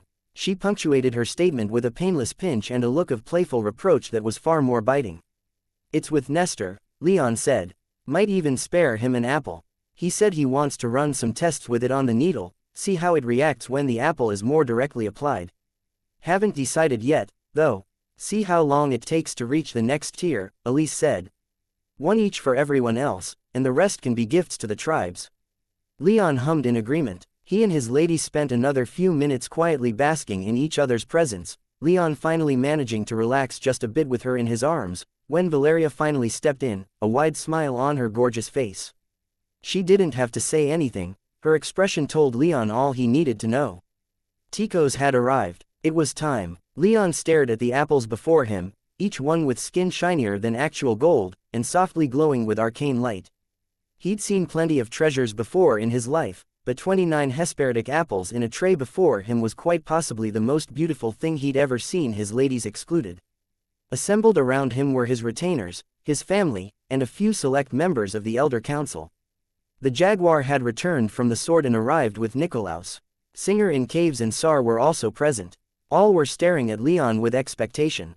Under the weight of their gazes, and of his own anticipation, Leon moved slowly, taking the time to admire the sight in front of him before he could manage to reach out and take the first apple. Once the apple was in hand, however, he sank his teeth in immediately. Like a burst dam, power rushed into his body as he devoured the apple, flooding his veins and making straight for his soul realm. His body and soul realm both shook in response as the power went to work. Thankfully, he did not suffer a repeat of the last time he'd eaten Hesperidic apples. Instead, the boundary between his soul realm and the mists of chaos bent and warped, and the mist began to recede. His soul realm grew as power entered him, pushing outward, expanding, approaching the limit of the 9th tier. The Thunderbird herself watched over the process with what Leon could tell was excitement, even with her inexpressive avian face. Even Zaffin was sitting in his pavilion, quietly observing rather than continuing to recover his power. He reached a soul realm radius of 9,900 miles before the expansion stopped. Given what happened the last time, he gave himself a few moments to analyze the changes within himself, and once he decided that it was safe, he brought another apple to his lips and took a bite. Again, his soul realm shuddered and grew, pushing the primordial mists back. He felt the power rushing up within him. At 9,950, he ate another apple. Power flooded his body and his soul realm flexed and grew. Once his soul realm reached 9,990 miles, its growth drastically slowed, as if the mists of chaos were finally starting to push back, putting pressure on his soul realm as if trying to deny him his increase in power. But as he bit into his 4th apple, his soul realm pushed up against this barrier, and after a moment, broke through. His body froze, then crumpled in on itself as ecstasy flooded through his mind. His aura fluctuated, then roiled and churned. When Leon came back to his senses a moment later, he found that he'd fallen to the floor and just about everything in the room had been blasted away from him. Tico's held the apples in its wood-like arms, while everyone else stared at him with concern, which was rapidly fading away into excitement. To his surprise, it was Anzu who stepped forward first. "Big brother," he tentatively whispered as he went to his knees beside Leon. "Are you all right?" Leon took one look at his little brother, his best friend, and then cast his gaze inward. The Thunderbird was flying through the sky of his soul realm, joyously screeching and filling the air with the booming of thunder. Zaffin was more subdued, but he'd gotten to his feet and walked over to the edge of his pavilion to stare out at Leon's soul realm, quietly regarding it. A quick estimation put Leon's soul realm at 10,090 miles, and Leon could sense a remarkable increase in the amount of magic he had available to him. More importantly, though, he sensed something else in his soul realm, something more profound, something more inexplicable. His soul realm had grown, moving through the pathetic barrier that the mists of chaos had thrown up at the last second, or so it had seemed. Now that he was on the other side, though, even though the pleasure and excitement of increasing his power raced through him, Leon almost felt like some kind of limit had been placed upon him, almost akin to the relief of finally removing pants that were just a size too small after a hard day. His waist, or soul realm, resounded with his joy, and yet also felt like it had reached a limit. "I have more power," Leon replied to Anzu with a wide grin. "More than I've ever felt in my life. I feel like I could snap my fingers and wipe the face of Eterna clean. Maybe a little dramatic, but I feel great. And more, like I'm on the edge of something even greater, like I'm standing on a dozen boxes trying to peer over a wall, and if I only push myself up onto my toes, I might see over it. Like I'm standing on a cliff above some great sea of power and understanding, and I only need one more step to plunge headfirst in." Arms were thrown around Leon's neck, courtesy of Elise, followed closely by Valeria, Cassandra, and a very aroused-looking Maya. "No plunging headfirst into seas yet, my love," Elise said with a laugh. "We need to get these other apples eaten." With her words, the rest of Leon's retainers cheered. And a celebration soon after. The jaguar boomed. "Our king has reached the 10th tier." His words carried outside of the room, and Leon could hear the cheer echoing throughout the palace and beyond, and the jaguar's words were picked up by other voices. He had little doubt that within a few hours, his gain would be known by every man, woman, and child in the 10 tribes. He grinned and gestured for Ticos to pass out the remaining apples to everyone while reserving 2 for Iron Striker to aid in his recovery. They had plenty, so he even reserved 1 for Nestor's experiment. He was ecstatic, his mood only dampened by the strange feeling he was getting, like he'd relieved his anticipation only briefly, like he'd surmounted a mountain and had only a moment to appreciate his accomplishment before catching sight of the even larger mountain behind it, a mountain he knew he had to climb. Regardless of that feeling, he'd made it to 10th tier, so he ignored that feeling for the time being and focused entirely on his increase in power. He may not be able to sweep all of Eterna of life, but at the 10th tier, he could see almost to Oculara itself, and he was sure that any other kingdom aside from his own and the 4 empires, he could certainly destroy at a whim. But such thoughts could be had later.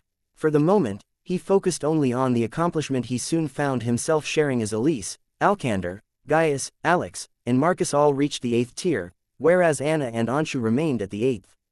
Helen, meanwhile, reached the 7th tier, and despite her usual attitude toward training, she seemed quite pleased with herself, especially when Anna pulled her into a tight, congratulatory hug. Anzu came close but didn't quite make it over the finish line to the 9th tier, but Valeria blew right past that barrier, reaching the 9th tier and then some. Maya, Cassandra, Red, and the elders in the room also gained some power, but none replicated Leon's push into the 10th tier. But while that accomplishment was his alone, the celebration that followed was one that his entire kingdom took part in. Leon entered his soul realm like a conquering hero, his mood soaring higher than the Thunderbird herself. 10th tier, he stood on the threshold of virtual divinity, how could he not feel the excitement? When he entered, a smile splitting his face in half, the Thunderbird was in the sky, screeching her delight so loudly that he almost felt like those out in the physical world could hear her. Zaffin, on the other hand, sat in his pavilion, staring at him with far more muted joy in his demeanor. Not that Leon could tell all that much without using the connection they shared through their contract. The demon was happy about his accomplishment, he could feel that much, but it was curiosity that was dominating the fire demon's mind, not vicarious joy. "What's wrong, Zaffin?" Leon called out, intending to follow up with some sarcastic statement about finally surpassing the fire demon in power, but he held his tongue. There was something altogether more serious about his demonic partner's silence than simple jealousy, so Leon let his statement hang, treating it far more seriously in the moments following it than he did when uttering it. Zafin gave him a crackling chuckle before the Thunderbird came crashing back to the ground, assuming human form on the way. As she'd done before, she rushed at Leon, practically tackling him as she wrapped her arms around his shoulders and spun him around. Well done, she repeated as she spun around. As she slowed and finally set Leon back down, she said, I haven't felt such pride in anyone's accomplishments since my own grandchildren. Leon, I'm so proud of you. With Zafin's muted reaction still weighing on his mind, instead of reveling in the Thunderbird's words, Leon felt far more self-conscious. He smiled back at his ancestor and replied, thank you. That means more than I can say. No words are necessary, my boy, she proudly replied. She then turned toward Zafin and called out, look at this, little Ember. My boy's reached 10th tier already. What's your excuse? I'm not snacking on those little fruits. Zafin shot back, easy to gain power when you're stuffing power down your gluttonous throat. As if sucking down the mists of chaos is any better. The Thunderbird shot back, there's something that's kind of bothering me, Leon interrupted, drawing both of his soul realm's passengers' attention before they could descend into bickering too deeply. What is it? The Thunderbird asked as she took his arm and began pulling him towards some nearby seats. Whatever concerns you have, just tell me, I'll make them all better. Thanks. As they took their seats, Leon sat in silence for a long moment, trying to put what he felt into words. It wasn't just to bask in the adulation of his ancestor or rub it in his demonic partner's face that he was now so much stronger that he'd come to his soul realm. His present concerns were, in large part, due to the strange feeling of anticipation he felt coming from his soul realm. I kind of feel like there's something, I don't know, he hesitantly began, still not quite sure what it was he was feeling, or if he was even feeling anything at all. It was almost like a feeling of anticlimax but dialed up off any arbitrary scale. More, the Thunderbird guessed. A moment passed as Leon turned the word over in his head, comparing it to how he felt. Then, he nodded. It's not the perfect word, but it's probably about as perfect as any word could be. I understand, the Thunderbird soothingly replied. It's like you've brushed up against something, touched upon something out there in the mists, right? Again, Leon nodded, his eyes turning toward the mists of chaos, now so far away. 10,000 miles of mountains, rivers, and forests stood between him and the nearest current of mist, but he could still see the endless cloud that surrounded his soul realm like it were right up in his face. You've been told how to achieve apotheosis, the Thunderbird said. You must condense all of the magic contained within your soul realm as much as you can. Magic power is the runoff of origin power, the power contained and created within origin sparks, the largest of which lies at the center of the nexus, the center of the universe. To condense your own origin spark, you must revert magic to its primal state, and that's only done by condensing enough of it for it to ignite, so to speak. Once an origin spark is condensed, it becomes self-sustaining, producing not only enough origin power to continue its own existence but also enough for you to make use of it. But I need a kick, Leon added as the Thunderbird paused expectantly. Her bronze face lit up with happiness as he repeated what she'd told him not so long ago. I need to add some of the mists of chaos to this condensed spark, for it to ignite. Yes, the Thunderbird proudly confirmed. And that feeling you have right now is an unconscious yearning born of that very need. The mists of chaos are still mostly a mystery to me, despite how long I've flown through them. They are simultaneously what connects and what separates the soul realms of different people. If anyone else in my clan yet lived, I would be able to fly straight to their soul realm from here. However, the distance between any two given soul realms is both incredibly far and quite close. Space and time break down within the mist. Add onto that the fact that everything in one soul realm is made of the stuff, and you have a mystery that even the primal gods, devils, and divine beasts couldn't solve. The nature of the mists of chaos has eluded the greatest scholars and mages for as long as scholars and mages have existed. What the mists of chaos are and what the extent of their powers may be are also a mystery.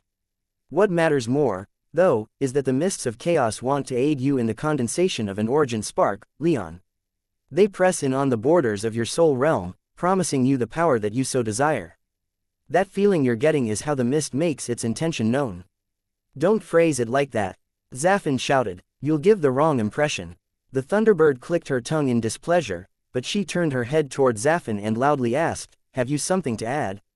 Zafin climbed out of his pavilion and joined Leon and the Thunderbird, though he refrained from trying to sit on any of Leon's furniture. Not that Leon would have cared that much, but he supposed he appreciated the conscientiousness.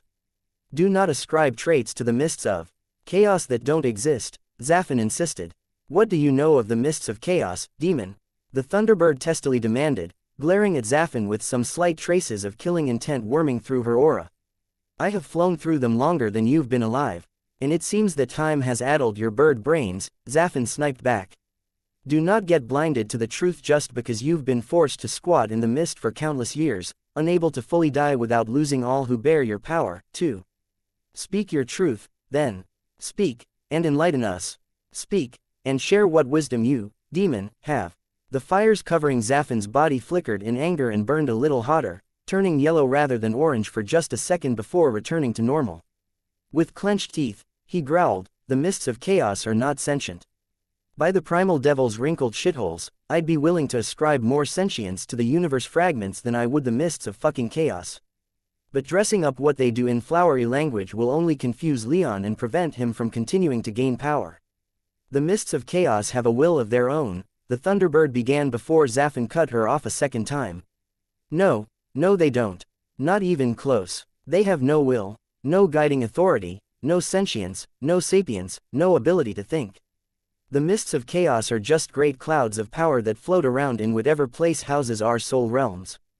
They separate us and yet serve to bind this space together. Like glue, actually. You wouldn't consider glue to be sentient, would you? Glue doesn't yearn to ignite an origin spark, the Thunderbird dryly stated. One also doesn't fly through glue for who knows how many millions of years. But if someone did do that, I suppose I could understand why they might feel like glue is more mysterious and mystical than it really is. With a growing scowl, the Thunderbird practically spat, then how about you enlighten us as to what you believe the mists of chaos are, rather than spending so much time on what they are not.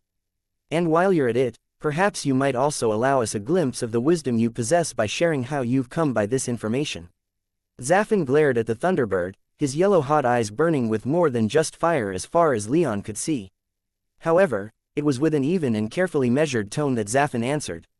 7 elemental kings rule in the Nexus, one over each of the 7 magical elements. That's how it's supposed to work, anyway. The strongest mage with a given element will rule that element. I've said it before but I'll repeat it for those of us who might be just a little slower. His eyes seemed trying to burn holes in the Thunderbird as he trailed off for a moment. Zafin continued, you can think of this, Khosrau's law, as I believe it's known. In this sense, power will lead to position. The strongest will theoretically, anyway, become the ruler. At the edges of the universe, far past the planes of mankind, you'll find the 7 elemental planes, each one ruled by one of 7 demon princes, who each have as their direct subordinates 7 demon lords. I hope you're keeping up with this enough to see some similarities here. Yes, Leon said before the Thunderbird could interject with any cutting remark. You've told me before that demons can raise up another of their kind to the rank of lord, and no matter what power that demon had before, they'll gain the power of a lord. Look at that, Zafin said in mocking wonder, you were actually paying attention. I'm glad I didn't bet on that, I would have lost. I was paying attention, Leon confirmed with a mix of smug satisfaction and mild annoyance. I also remember you describing the lordships as the opposite of the elemental kings. The kings attain their titles through power, whereas the title of demon lord, or prince, confers power, in effect attaining power through the title. It doesn't quite work that cleanly, Zafin said, but you're not wrong. The lowliest of demon, if given the rank of lord by a prince, will be immediately bestowed all the power of a demon lord, becoming one of the most powerful demons in existence. How does this relate to the mists of chaos and your supposed expertise on the matter? The Thunderbird demanded impatiently. I was getting to that, Zafin growled. Turning back to Leon, he said, I explained this state of affairs before. Have you never wondered just how that power is conferred? How a demon lord gains that power when selected by a prince? Does it involve the mists of chaos? Leon asked. Zafin nodded. Naturally, a demon with sufficient power won't need the boost, and most lords are selected from already prominent and powerful demons. But sometimes, a prince will want to spite those around them, or might find those demons of power and merit to be lacking in some way, and so will bestow the title of lord upon someone undeserving. I'm guessing that was how you were given power. The Thunderbird sharply asked. Zafin paused a moment before saying, yes, though not much was needed given the power I already possessed. I won a contest of strength against many opponents, one of whom was Aemon, as I recall, Leon said. Zafin paused again before nodding in confirmation. He didn't verbally acknowledge Leon's statement, though. After I won the contest, I was brought to a massive enchantment array where my prince and the other 6 lords of flame awaited me. Once there, I was placed in the center, and as soon as I was pronounced a lord by my prince, magic within me activated, which in turn activated the enchantment array. Power flooded into me, the mists of chaos flooded into me, and my entire being was refined and strengthened. When it was over, I was as true a lord of flame as any other. Leon quietly nodded, though his brow furrowed in thought. The Thunderbird, meanwhile, stared incredulously at Zafin. Out in the physical world, she said with skepticism practically dripping from her tone, it's impossible for the mists of chaos to exist anywhere outside of this space. It isn't, Zafin insisted. I am proof. That's why you've been using the mists of chaos to heal yourself. Leon asked as his eyes drifted back to Zafin's pavilion and the enchantment placed within. Yes, Zafin hesitantly responded. Foolish thing to do, the Thunderbird insisted. And yet, it works, Zafin, in turn, insisted. You need only look at me to know that the mists of chaos work as I say they do.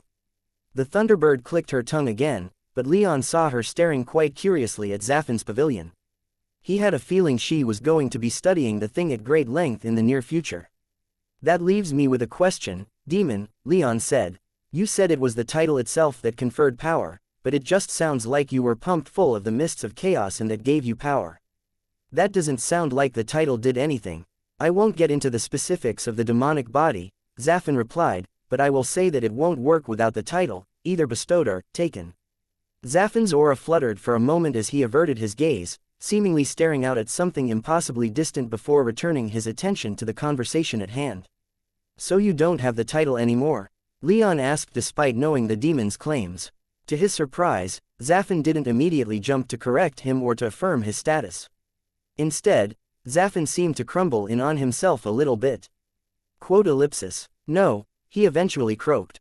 My title, it is truly lost. By long-standing tradition, a demon lord must have been missing for more than 100,000 years before a prince is free to bestow the title upon anyone else, but it hasn't been that long since your clan summoned and imprisoned me, and Aemon has already taken my place. Apparently, the demon's eyes once again flashed in the Thunderbird's direction, who had been the one to inform Zafin of his change in status thanks to what one of Leon's very distant kinsmen learned thousands of years ago. Is that why you're taking so long to heal? Leon asked. His tone became more pointed as he added, is it even really healing? Or have you already recovered all the power that you had before your bestowment? I had achieved apotheosis myself, you little shit, Zafin vehemently spat as his fires roared for a moment. He took a moment to control himself before continuing, though the vitriol returned a scant few seconds later. This is taking a long time because I don't have the damn title. There, I fucking said it. I am not a Lord of Flame. That title was fucking stolen from me by a demon who should be nothing more than ash swirling in the currents of the elemental plane of fire. The mists of chaos should be working better than they are, but I don't have that fucking title. Zafin's eyes seemed to momentarily burn white-hot as the fires covering his body once again burned yellow, but once again, he went silent as he forced himself back under control. That is how I know so much about the mists of chaos. That is why I know more than you do. Without another word, Zafin returned to his pavilion before sitting down in the central pit and returning to his healing trance, while thin streams of mist were drawn in by the enchantments in the pavilion and flowed directly into his body. Leon and the Thunderbird sat in silence for a long moment before the Thunderbird quietly conceded, perhaps he's right. Perhaps I have been looking at this just a little too romantically. Leon sighed. Just give it to me straight, then, and leave all else to the side. The mists of chaos are needed to condense an origin spark. That's why I'm feeling, whatever it is I'm feeling. Yes, the Thunderbird said after a quick look sent Zafin's way. Whatever the reason, the mist is drawn inward. It's drawn toward magic power. And at the 10th tier, you now have more than enough power for the mists to start pressing in. If you start trying to condense an origin spark, you'd better prepare for the mist to start exerting quite a bit more pressure on your soul realm. It'll try to push in, and you'll have to let it in, but still try and control it. If you fail in that, your soul realm might shrink, large portions might be crushed and absorbed back into the mist, and your soul realm in its entirety might even collapse. Leon paled slightly. I think, I won't be trying to condense an origin spark right this second. Then, yes, don't do that. You certainly don't have nearly enough magic in here to try. You'll have to wait until you actually have enough magic in here to condense, otherwise, you'll just be crushing your magic together for no reason. Any idea how long I'll have to wait? Months, not years, and then you can make your first attempt. First, expecting more from your genius descendant. Leon gave her a cheeky smile. He wasn't being serious. Oh, you'll need multiple attempts, don't think you won't. If your head starts getting too swollen, I'll be sure to deflate you, if need be. Thanks for that, Leon said as he stood up. Is there anything else? No. Go to your people. Revel in this, for you've earned it. Secure your position. Lay with your women and make children. Expand the clan. Do your duty. Leon chuckled softly as he made his way back to his throne. He took one last look at the Thunderbird before he sat down, noticing that she now leaned against the armrest of the chair, her eyes turned to the distance, watching the mists of chaos far away. And then he sat down and returned to the physical world, and the party that the entire island seemed to be throwing in his honor. Be careful, Nestor warned as Leon lowered the thin needle he held down toward the target of his latest experiment. Leon rolled his eyes and kept going. He knew how this might affect him, having already lived through it once before. He didn't need any reminders to be careful. Instead, he focused on the task at hand and, with extreme care, touched the tip of the needle he held, that of the iron needle itself. A mortal could have heard a pin drop in the lab from dozens of feet away. Neither Leon nor Nestor made hardly a squeak. Nestor had soaked this mundane needle in the magic-rich juice of the Hesperidic apple that Leon had given him, so both were expecting some kind of reaction from the iron needle in response to coming into contact with the stuff again. But the iron needle didn't do a thing. Not a single spark of power, at least, any more than it already emitted, emerged from the universe fragment, let alone the kind of power that could grow a 9th-tier mage's soul realm by more than 7,000 miles. The iron needle simply sat in its containment module, treating the mundane needle as if it were naught but air. Feeling almost let down by the lack of reaction, Leon started poking the iron needle, but the universe fragment stubbornly refused to do anything but sit there and sparkle in the light of the lab. Well, that was anticlimactic, Leon said. Hardly too much of a surprise at this point, though, Nestor hummed in agreement. This wasn't the first test he'd run with the Hesperidic apple and the iron needle, only the first that featured contact between a tiny bit of the apple and the iron needle. I'd expected more of a reaction than that, or maybe, hoped, would be a better term to use. Does it have to be in a soul realm? Leon wondered aloud as he retracted the apple-soaked needle. If that's the case, this mystery might go unsolved. You're not going to try? Nestor asked a little teasingly. Not even in the spirit of learning. Not even a single drop. I just ascended to the 10th tier, Leon replied with a cool tone and an even colder look. I'm not looking to be laid out for months again. Let's just be happy with what we can learn with the iron needle outside of a soul realm for now. Even no reaction is notable, after all, as it narrows down the number of variables we have to test for. You don't have to explain it to me, Nestor grumbled. I just thought you'd have a more adventurous attitude. You gained much the last time you were laid out. The only reason you're 10th tier right now is because of the power that the iron needle infused you with. And you don't seem that committed to trying to figure out if that can be reproduced. It's clear to me that the iron needle has its own thing going on, Leon retorted. It reached out to me during Sunlet's ambush. It then boosted my power when I ate a Hesperidic apple. It might not have a conscious mind that we can communicate with, but there's still something going on with it, and until I have it fully under control, that kind of sensitive testing is off limits. Nestor made a sound not unlike clicking a tongue but said no more. Together, he and Leon continued to run the iron needle through additional tests with the Hesperidic apple but found little noteworthy from the experiments. However, after they were finished testing the iron needle with the apple, Leon found that he was a bit too into the experiments they were running and insisted on additional attempts to replicate the power-infused fulgurite from the iron needle's crash site in the forest of black and white. Unfortunately, that too was met with failure, though of a lesser sort. Leon was able to use the iron needle well enough to melt most of the kinds of sand they ran the tests with, but the resulting glass-like substance wasn't able to hold any magic power. Still, the increase in ability to control the iron needle was something Leon found encouraging. He just had to finish his weapon, and he felt like the iron needle would respond to him much more willingly.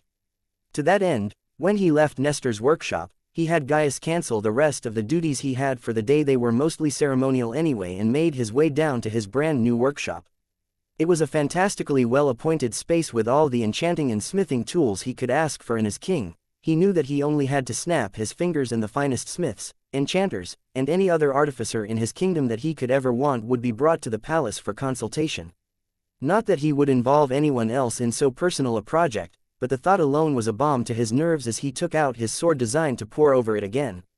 It was a standard design as far as such things went.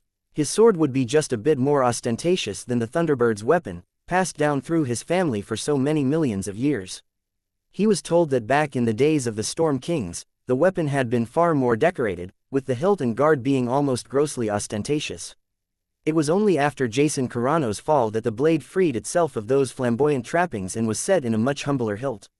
His new sword's blade would be a nearly identical copy of the current weapon, a straight sword long enough to be wielded with either one or two hands, as the situation required.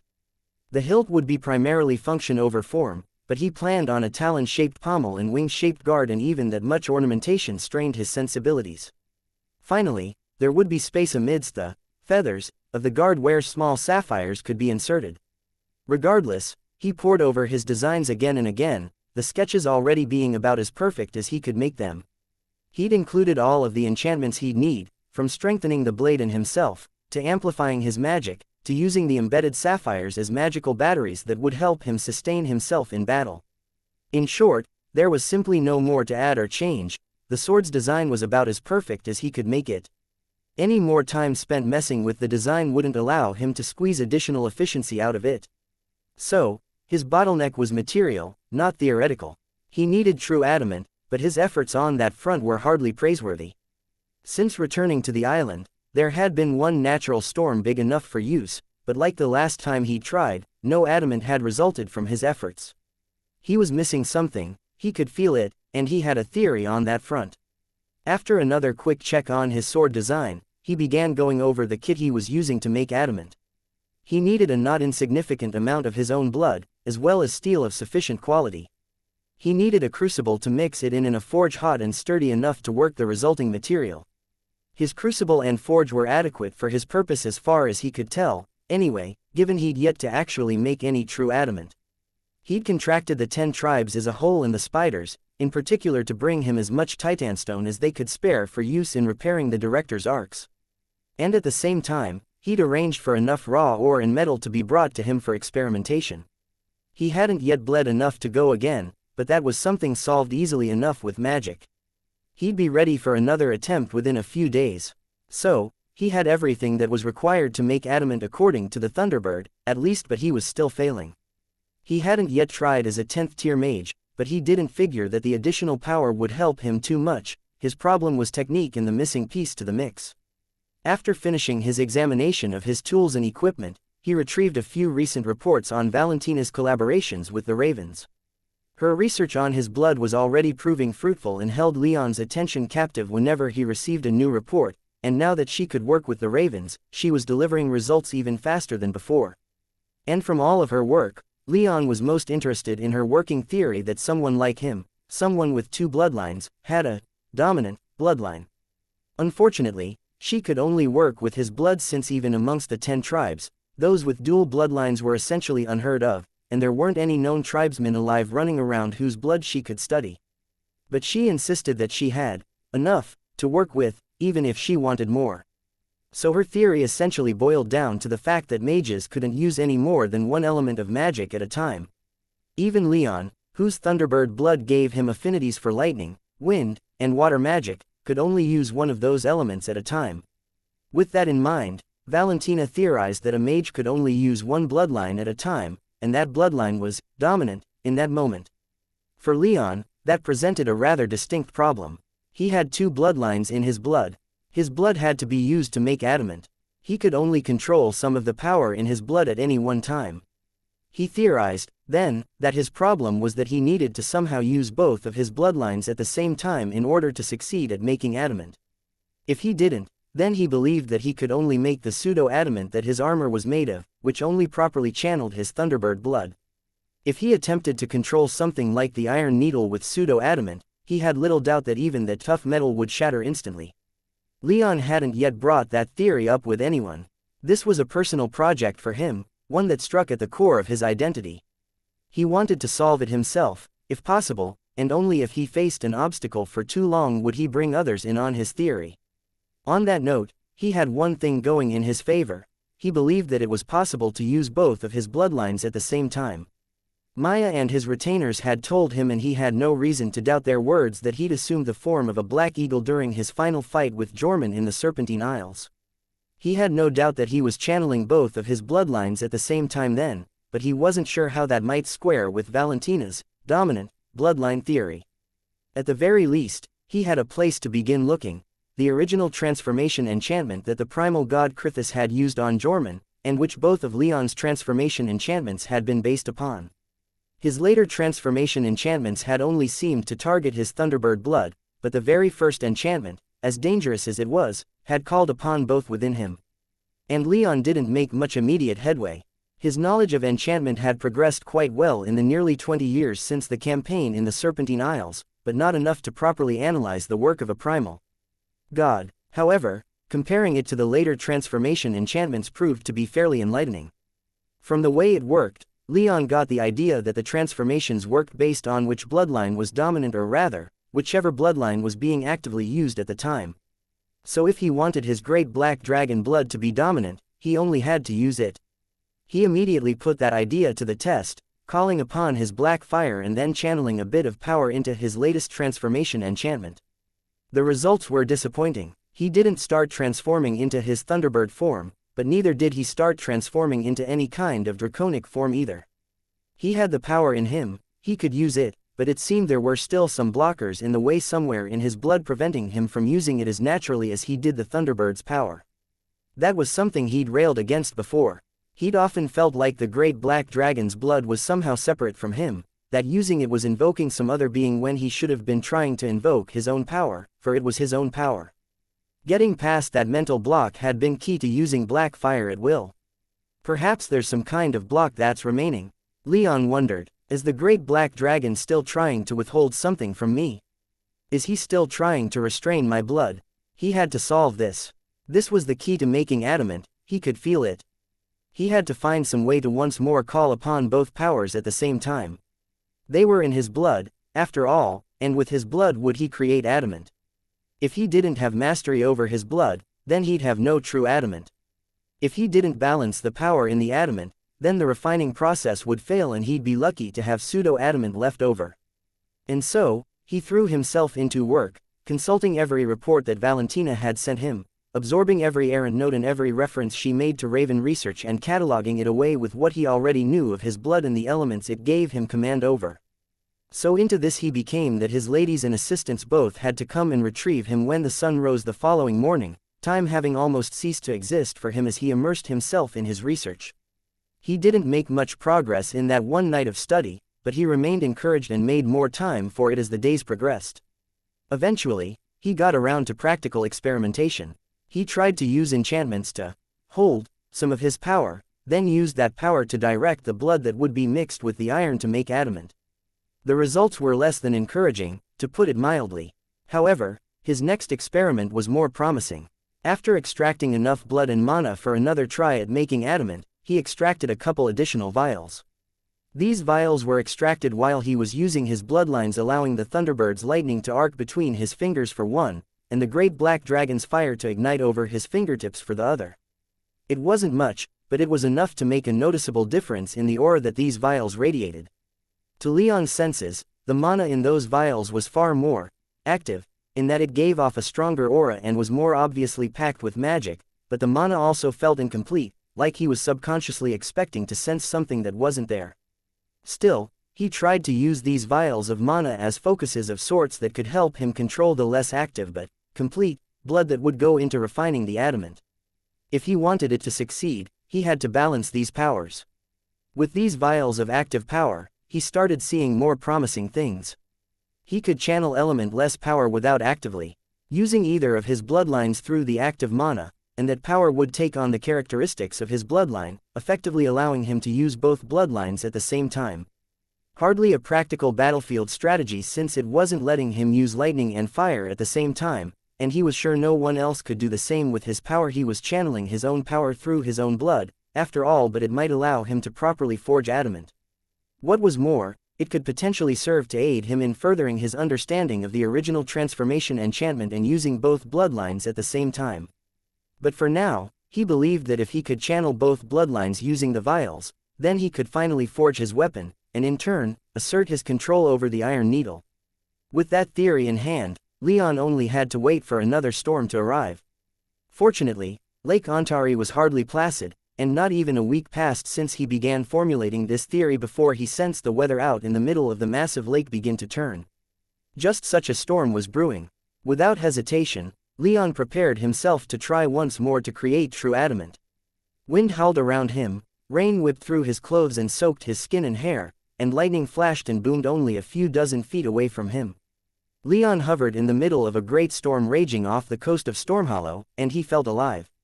The energy of the storm was invigorating, filling him not only with power but also confidence and purpose. He was alone, save for Maya and Anzu flying not too far away, just in case, or so they said. He didn't mind their presence so long as they were mindful of what he was going to do and the potential consequences around them. He had a feeling that the storm was going to grow as he worked, and he didn't want his family to get caught up in it. As he calmed down, as his heart rate slowed despite the wrath of the storm around him, he pictured what he wanted, and then ran through all the needed steps. He could see it all in his mind's eye with perfect clarity, and with the power of the storm around him, he felt more confident than ever before. With a wave of his hand, Leon retrieved all the tools and materials he needed. Vials of bright red mana, his crucible, the metal, and other materials for the alloy he'd be smelting within. Moving almost on their own, his hands directed most of the raw materials into the crucible.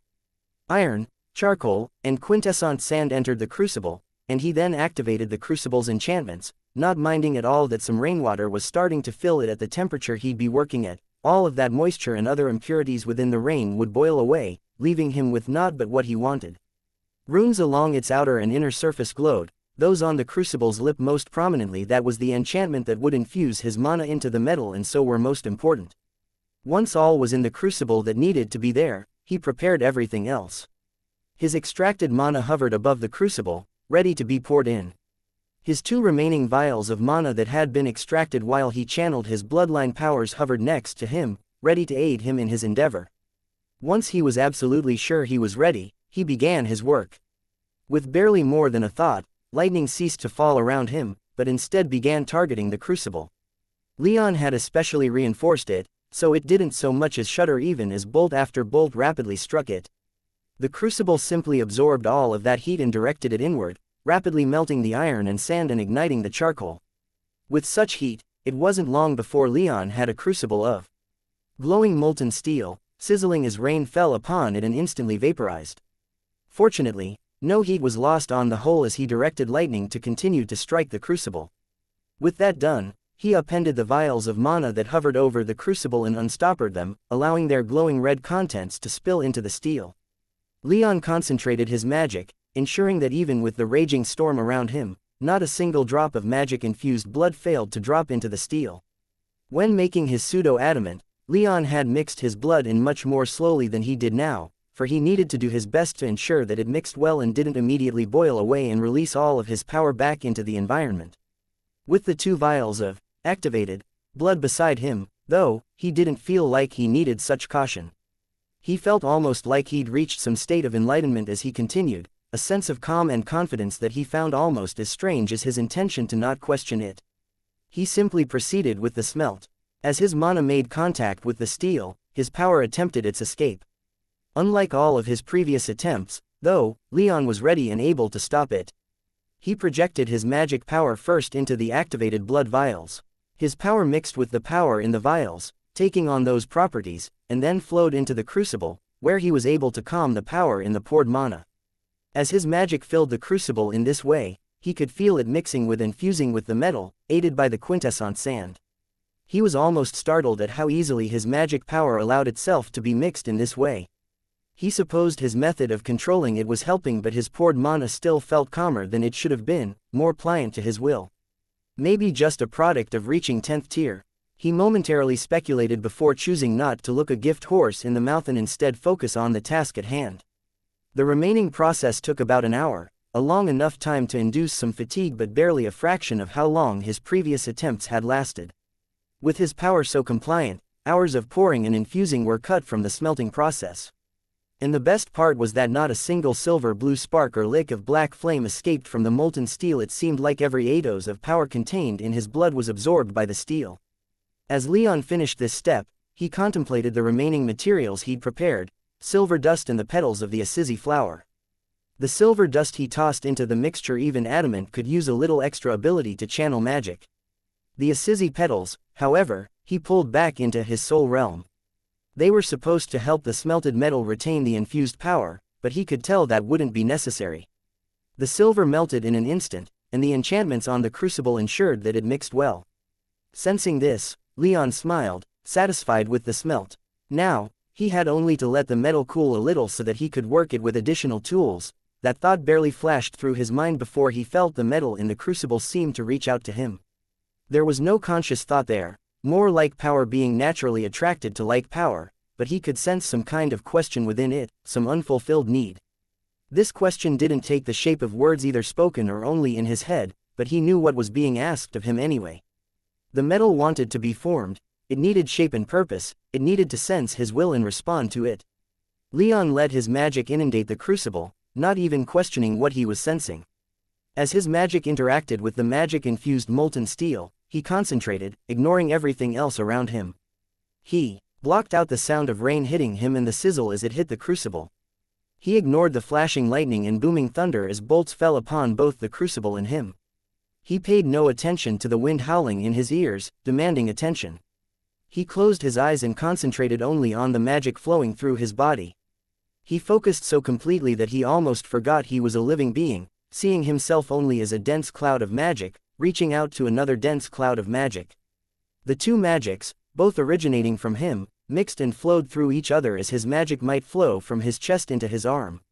The molten steel, as far as his magic was concerned, was an extension of his body, proving itself no obstacle to his power. In his mind's eye, he pictured the weapon he wanted. Thoughts of the sword he would wield filled his head in excruciating detail. He pictured the shape of the sword from the tip down to the tang. He pictured how the light would reflect off of it, and the angle of the central groove. He pictured the edges of the weapon, so sharp that one could almost fear being cut just by laying eyes upon it. He even pictured the ripples in the metal and the perfectly formed runes both within the steel and etched upon it. Runes, both ancient and modern, working together to craft him a weapon of legendary might. Finally, along the tang, he pictured a small groove within which the iron needle could comfortably and securely rest. Leon opened his eyes and saw hovering just above the crucible a glowing red-hot steel blade, sans handle, guard, or pommel, exactly as he'd pictured it. Sharper than obsidian, smoother than polished marble, and exactly the length he wanted. Power radiated from the incomplete sword as a result of his enchantments, ready to strike down his enemies. In short, the perfect blade. Leon grinned, nothing but satisfaction and pride within his mind. But as he reached out for the sword unconcerned of its heat, its surface ignited in black fire and more bolts than had ever fallen upon the crucible struck the blade, every one silver blue. Such a storm of fire and lightning blinded even him for a moment as a power beyond almost anything else he'd ever sensed fell upon and was emitted by the weapon he'd just made. For the first time since the process had begun, Leon started to feel a little nervous as a wave of power forced him away from the blade, and the sky filled with silver blue lightning whirling around the core of black fire that completely concealed the blade from view. The crucible shattered to dust, the vials of blood he'd used to channel his power lasting only a microsecond longer before following suit. Leon reached out, hoping to contact the weapon within this storm of power, and wondered if he'd actually failed, if he'd accidentally unleashed destruction upon Stormhollow, power radiated from Lake Ontari. The people of Stormhollow were no strangers to powerful storms, but what now battered the city had the people that remained on the streets relatively strong mages all fleeing for shelter. The truly powerful of the city were roused from their sleep or pulled from whatever duties they were seeing to. the strength of the waves of magic that washed over the city appearing to threaten all with destruction if not contained. 7th, 8th, and 9th tier mages shot into the air as alarms around the city went off. Even Iron Striker, all of his lost limbs completely regenerated yet his body still in need of rest and healing, threw aside all concern as he bolted upward, adding his power, still shaky and weak despite his tier, to the efforts to defend the city. The shores of the lake dried as the water receded, a massive wave gathering more than 100 miles away. Ships and waterborne war beasts were left on the beach or pulled out onto the lake, and silver-blue lightning filled the sky. Many thoughts flew through the minds of the people of Stormhollow, but the common theme was terror at just what was happening, and why it seemed like it was Leon's power that threatened the city. Fortunately, the efforts of all the city's chiefs and elders paid off as shields of various magics appeared between Stormhollow and the wind, rain, lightning, and magic that fell upon it. Still, many of the city's defenders were nearly overwhelmed. Hope was nearly shattered when an explosion of multicolored lightning heavily damaged a small section of Leon's palace, and something flashed through the sky faster than even Iron Striker could track. Whatever it was punched clean through the hastily assembled defenses, collapsing much of the web of magic altogether. Wails of despair began to fill the city as the chiefs and elders of the city, demoralized by this most recent event, silently wondered what was happening, and what had happened to their king. Leon did his best to contain the power he'd unleashed, the power that had been contained within his new weapon. However, what he found more than a little curious and rapidly rising concern was that the power he could sense within the core of black fire obscuring the blade from view wasn't diminishing in strength. If anything, it was only increasing in potency. Leon reached out and attempted to contain all of this power. It all originated from him, even if it was infused into steel, so he figured that it shouldn't be that hard to control it. However, his magic entered this sea of destructive power and seemed to vanish within. In the back of his mind, that questioning feeling that had had him imagining the sword to give the molten steel shape had quieted but not gone away. So, seeing that his attempts to contain this power weren't amounting to much, he focused instead on that feeling again. He maintained the magical connection between himself and the blade, now lost within the black fire, and attempted to impose his will upon it. He demanded the storm cease, that the blade subordinate itself to him. However, after a few seconds, he realized that he was falling back into the wrong mindset. The sword was a part of him, he couldn't simply order it around like it wasn't. He only had to stop it like he would open and close his hand. With this in mind, he reached out to the blade again and willed it to stop. No demand, no request, nothing more than picturing a string of nerves connecting him to the blade and his desire for the storm to cease traveling through it. The lightning ceased almost instantly and the black fire surrounding the sword vanished, revealing a perfectly quenched and tempered blade, exactly as Leon had pictured it when giving it form, hovering in the air as if waiting for him to take it. However, just as he made to fly closer and wrap his hand around the tang, he sensed a terrible bolt of power from behind him. He didn't even have time to react before this bolt blasted past him and slammed into his weapon, momentarily blinding him with multicolored lightning of terrifying power. For just a moment, his heart sank as panic lanced through his mind. However, as his vision returned, he laid his eyes upon his weapon, now hovering before him with the iron needle snugly resting in the groove Leon had made for it. Leon could only stare at the blade in shock and disbelief. It took him several seconds to come to his senses and reach out to take the weapon, though he didn't make physical contact with it. Instead, he reached out first with a hand, and then with his magic. The blade welcomed his magic as his right arm would his left, and Leon pulled it into his soul realm with almost shocking ease. He then hovered there for a few seconds more, hardly noticing as a harried-looking Anzu and Maya appeared beside him until Anzu shouted, "Brother! Is everything here all right?" Maya was more direct, throwing herself at him and clinging to him with all the strength in her body. Her arms went around his shoulders while her legs wrapped around his thighs and hips, and she buried her face in his neck. Through their connection, Leon could sense her tremendous fear and anxiety, mixed with a growing sense of relief, and he immediately put a smile on his face as he returned her hug and sent waves of serenity back through their connection. Any anxiety or fear he felt from what had just happened was buried as he did his best to calm his river nymph lover, and he gave Anzu his answer. "Everything's fine, Anzu. I succeeded in forging adamant, that's all." Far away from Katagita, the grave warden sat quietly waiting for the culmination of his final attempt to contact his missing friend in the 7th of the 12 divine graveyards when he felt a massive spike in power from the south.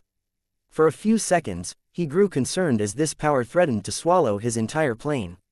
However, as he turned his gaze southward and saw what was happening, he smiled. "Well done, Leon," he whispered. "Well done. I hope your luck holds.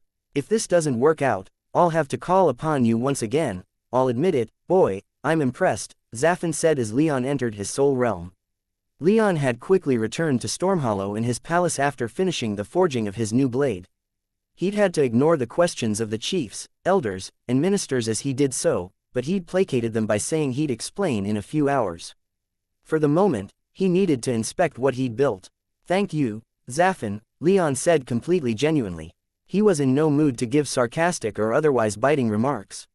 He could only stare at the masterpiece of a weapon he'd forged, incomplete though it still was without a guard or handle. "Yes," the Thunderbird agreed with pride dripping from her voice. "To create adamant is no small thing, and that is most certainly adamant. In fact, it's some of the strangest and strongest adamant I've ever sensed. There's more power in there than even the weapon I made so long ago." Her yellow avian eyes turned in the direction of the sword that Leon had been using since his father's death, the weapon that had been passed down through Leon's family for countless generations. "Have a name in mind?" Xianxia teasingly asked. "Swords need names, you know." "Not all of them do," Leon said with a bit of exasperation. He, too, glanced at his family's blade. "That one doesn't." "No," Xianxia conceded, "but surely the sword of the future Storm King should have a name, no?" "Do you name your arms?" Leon said. "Your fingers, your legs." "This one's Clostaphiel's," Xianxia said as he raised his right arm before then raising his left. "And this one's Greg." Despite himself, Leon snorted in laughter, and once the seal on his emotions burst, he fell to the ground of his mind palace guffawing with laughter. The stresses of what he'd done melted away in catharsis as the simple fact that he'd actually succeeded filled his head. When he finally quieted down though remaining on the ground he said, "I'm not too keen on naming weapons." "There's a certain use in naming weapons, though," the Thunderbird said. "Propaganda, recognition, the spread of legends. All of it will help to solidify your rule if you have a unique and identifiable weapon, even if you never use the name and only treat the weapon as an extension of your being. You can even give it a name that declares your intentions, serves to comfort or invigorate your people, or strikes fear into the hearts of your enemies. There are many reasons why naming your weapon can be useful. Consider the name well, even if you eventually decide that one isn't needed." Leon sighed, then murmured an agreement to at least consider a name. And then he turned his head to stare at the blade hovering just above his throne. Beautiful rippling metal shone in the light of his soul realm, radiating power that was at his command. And once again, the thought rushed through his head.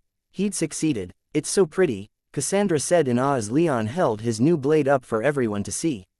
Of course, it didn't yet have the guard or handle, being not even half a day old, but it was still quite the sight. It was now hovering over a table in one of the new palace's more opulent and private lounges, held aloft by Leon's magic so that his family could see what he'd wrought. The ripples in the blade made it look almost liquid in the light, and with the aura of the enchantments Leon had woven into the metal, the iron needle in its tang, and the adamant itself, the blade gave off a radiant aura that had Leon smiling every time he looked in its direction. Given Cassandra's reaction, it was having a similar, if somewhat more powerful effect on her. "I need one," she declared. Valeria next to her nodded in agreement, her eyes narrowing in amusement as they slid from the blade to Leon. Leon sighed. Getting everyone adamant would be an incredible challenge, especially with their power. He wasn't even sure if it was possible with the method he had, since none of them had the Thunderbird's power. He was given to believe that sky forging wasn't something that everyone could do to create their own adamant.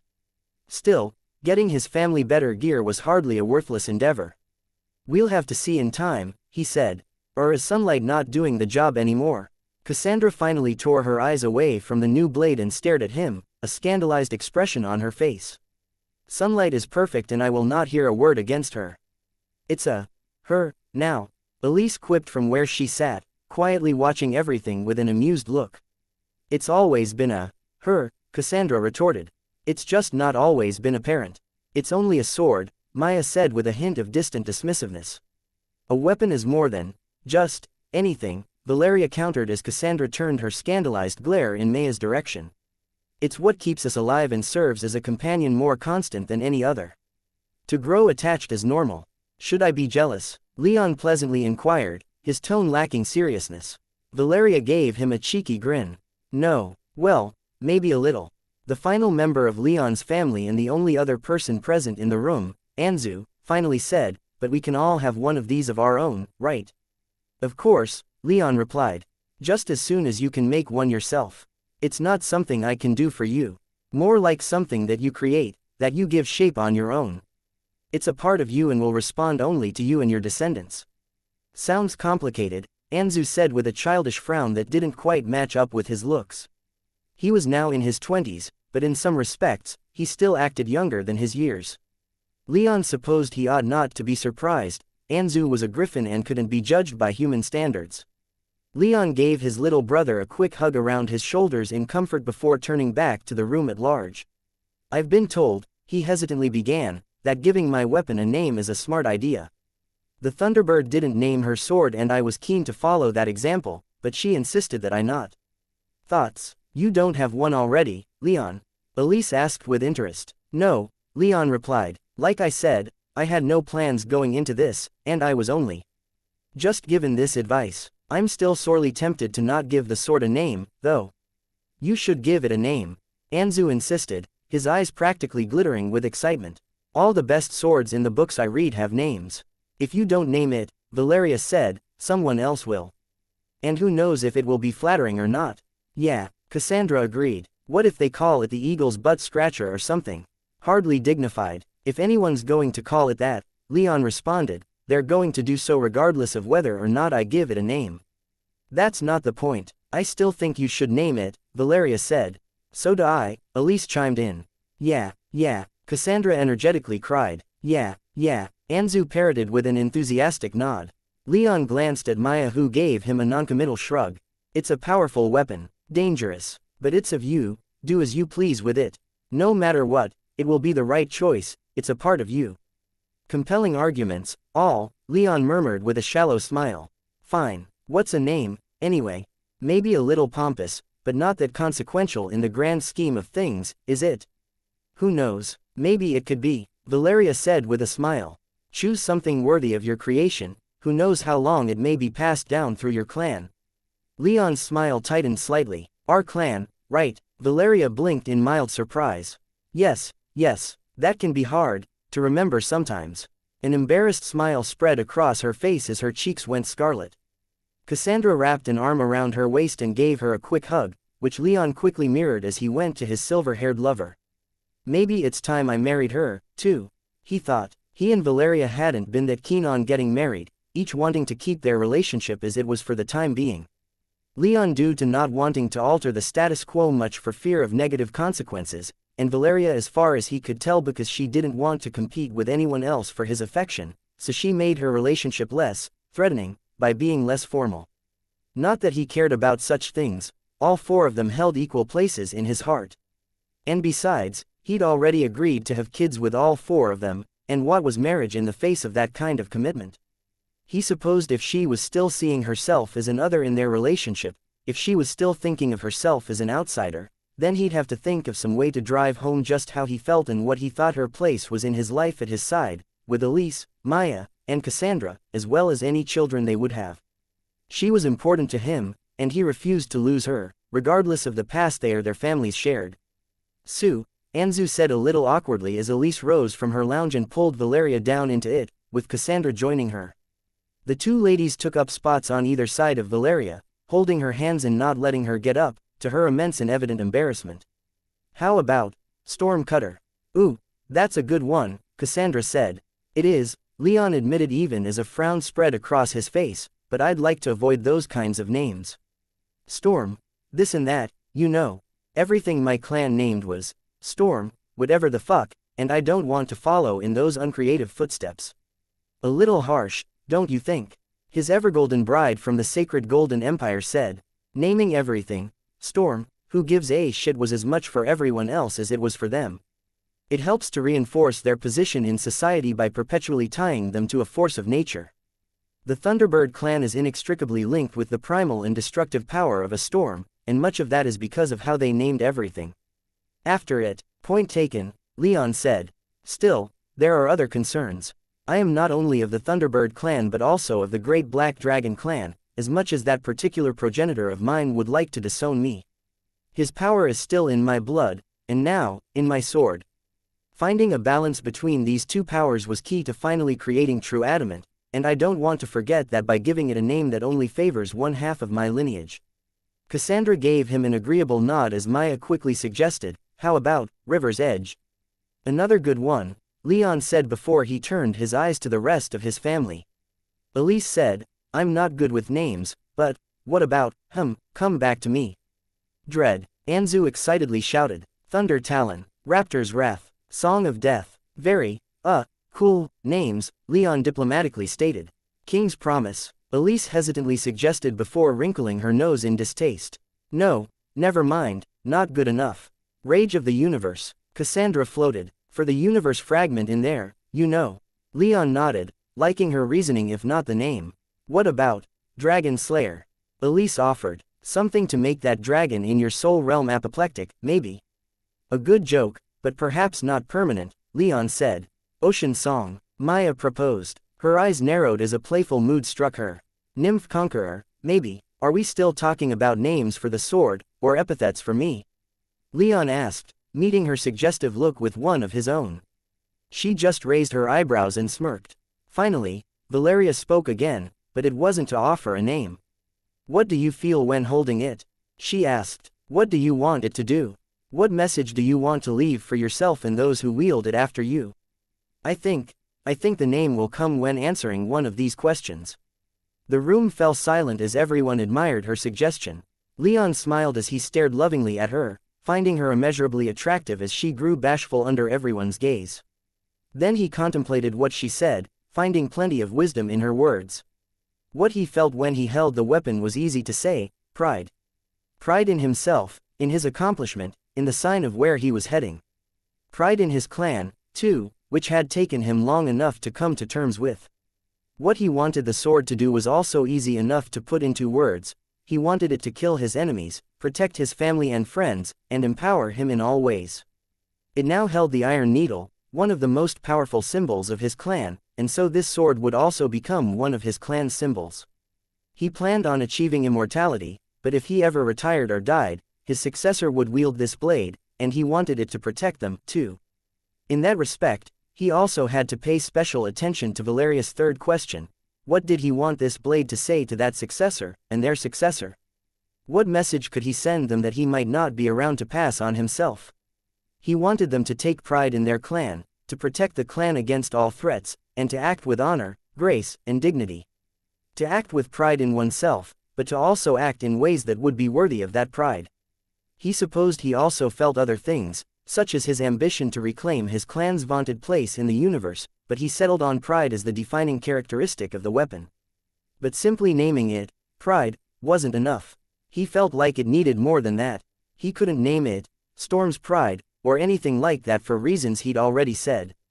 However, while his power within the blade was balanced, it now had another power aside from his own, that of the Iron Needle. Leon hadn't yet truly held the weapon as he was waiting until he properly finished it with its handle and guard, but the Iron Needle was still lodged in the weapon and filling it with its unquantifiable power. An element of the universe fragment could be added to the name, he supposed. After several long seconds, he finally spoke. Iron Pride, I like it, Cassandra said. Rolls off the tongue well. Maya gave him a slightly disappointed look, clearly a little put out that he didn't take any of her suggestions, but she nodded eventually anyway. Valeria gave him nothing but supportive looks, while Anzu seemed about ready to start fizzing with excitement. Elise, meanwhile, said without a hint of irony or sarcasm, a good name. What are you trying to say with it? The iron part comes from the Iron Needle, Leon explained. Easy enough, right? A reminder of the power contained within the weapon, of the destructive power that could be unleashed in unworthy hands. The pride part is a little more complicated. I want it to be both a reminder to have pride in oneself and one's clan, but also that one must earn that pride. You can't just sit around not doing anything, expecting the world to come to you. You have to do something worth taking pride in and be someone that others can be proud of. No king can be a king without pride, and it's something I'm going to need quite a bit of if I'm going to properly rebuild my clan. I can think of a few other things that are needed to rebuild a clan, Elise said suggestively as she devoured Leon's body with her eyes. Cassandra said, "So can I. Like blood and death and war and other stuff like that. Reclaiming old glories, uncovering old mysteries." Leon nodded gratefully to his ladies and Anzu, having been a little embarrassed to put forward his potential name as he had. He turned back to his sword hovering slightly off the table. "How about it, huh? Iron Pride, I'll expect the best from you, and I hope you'll do the same."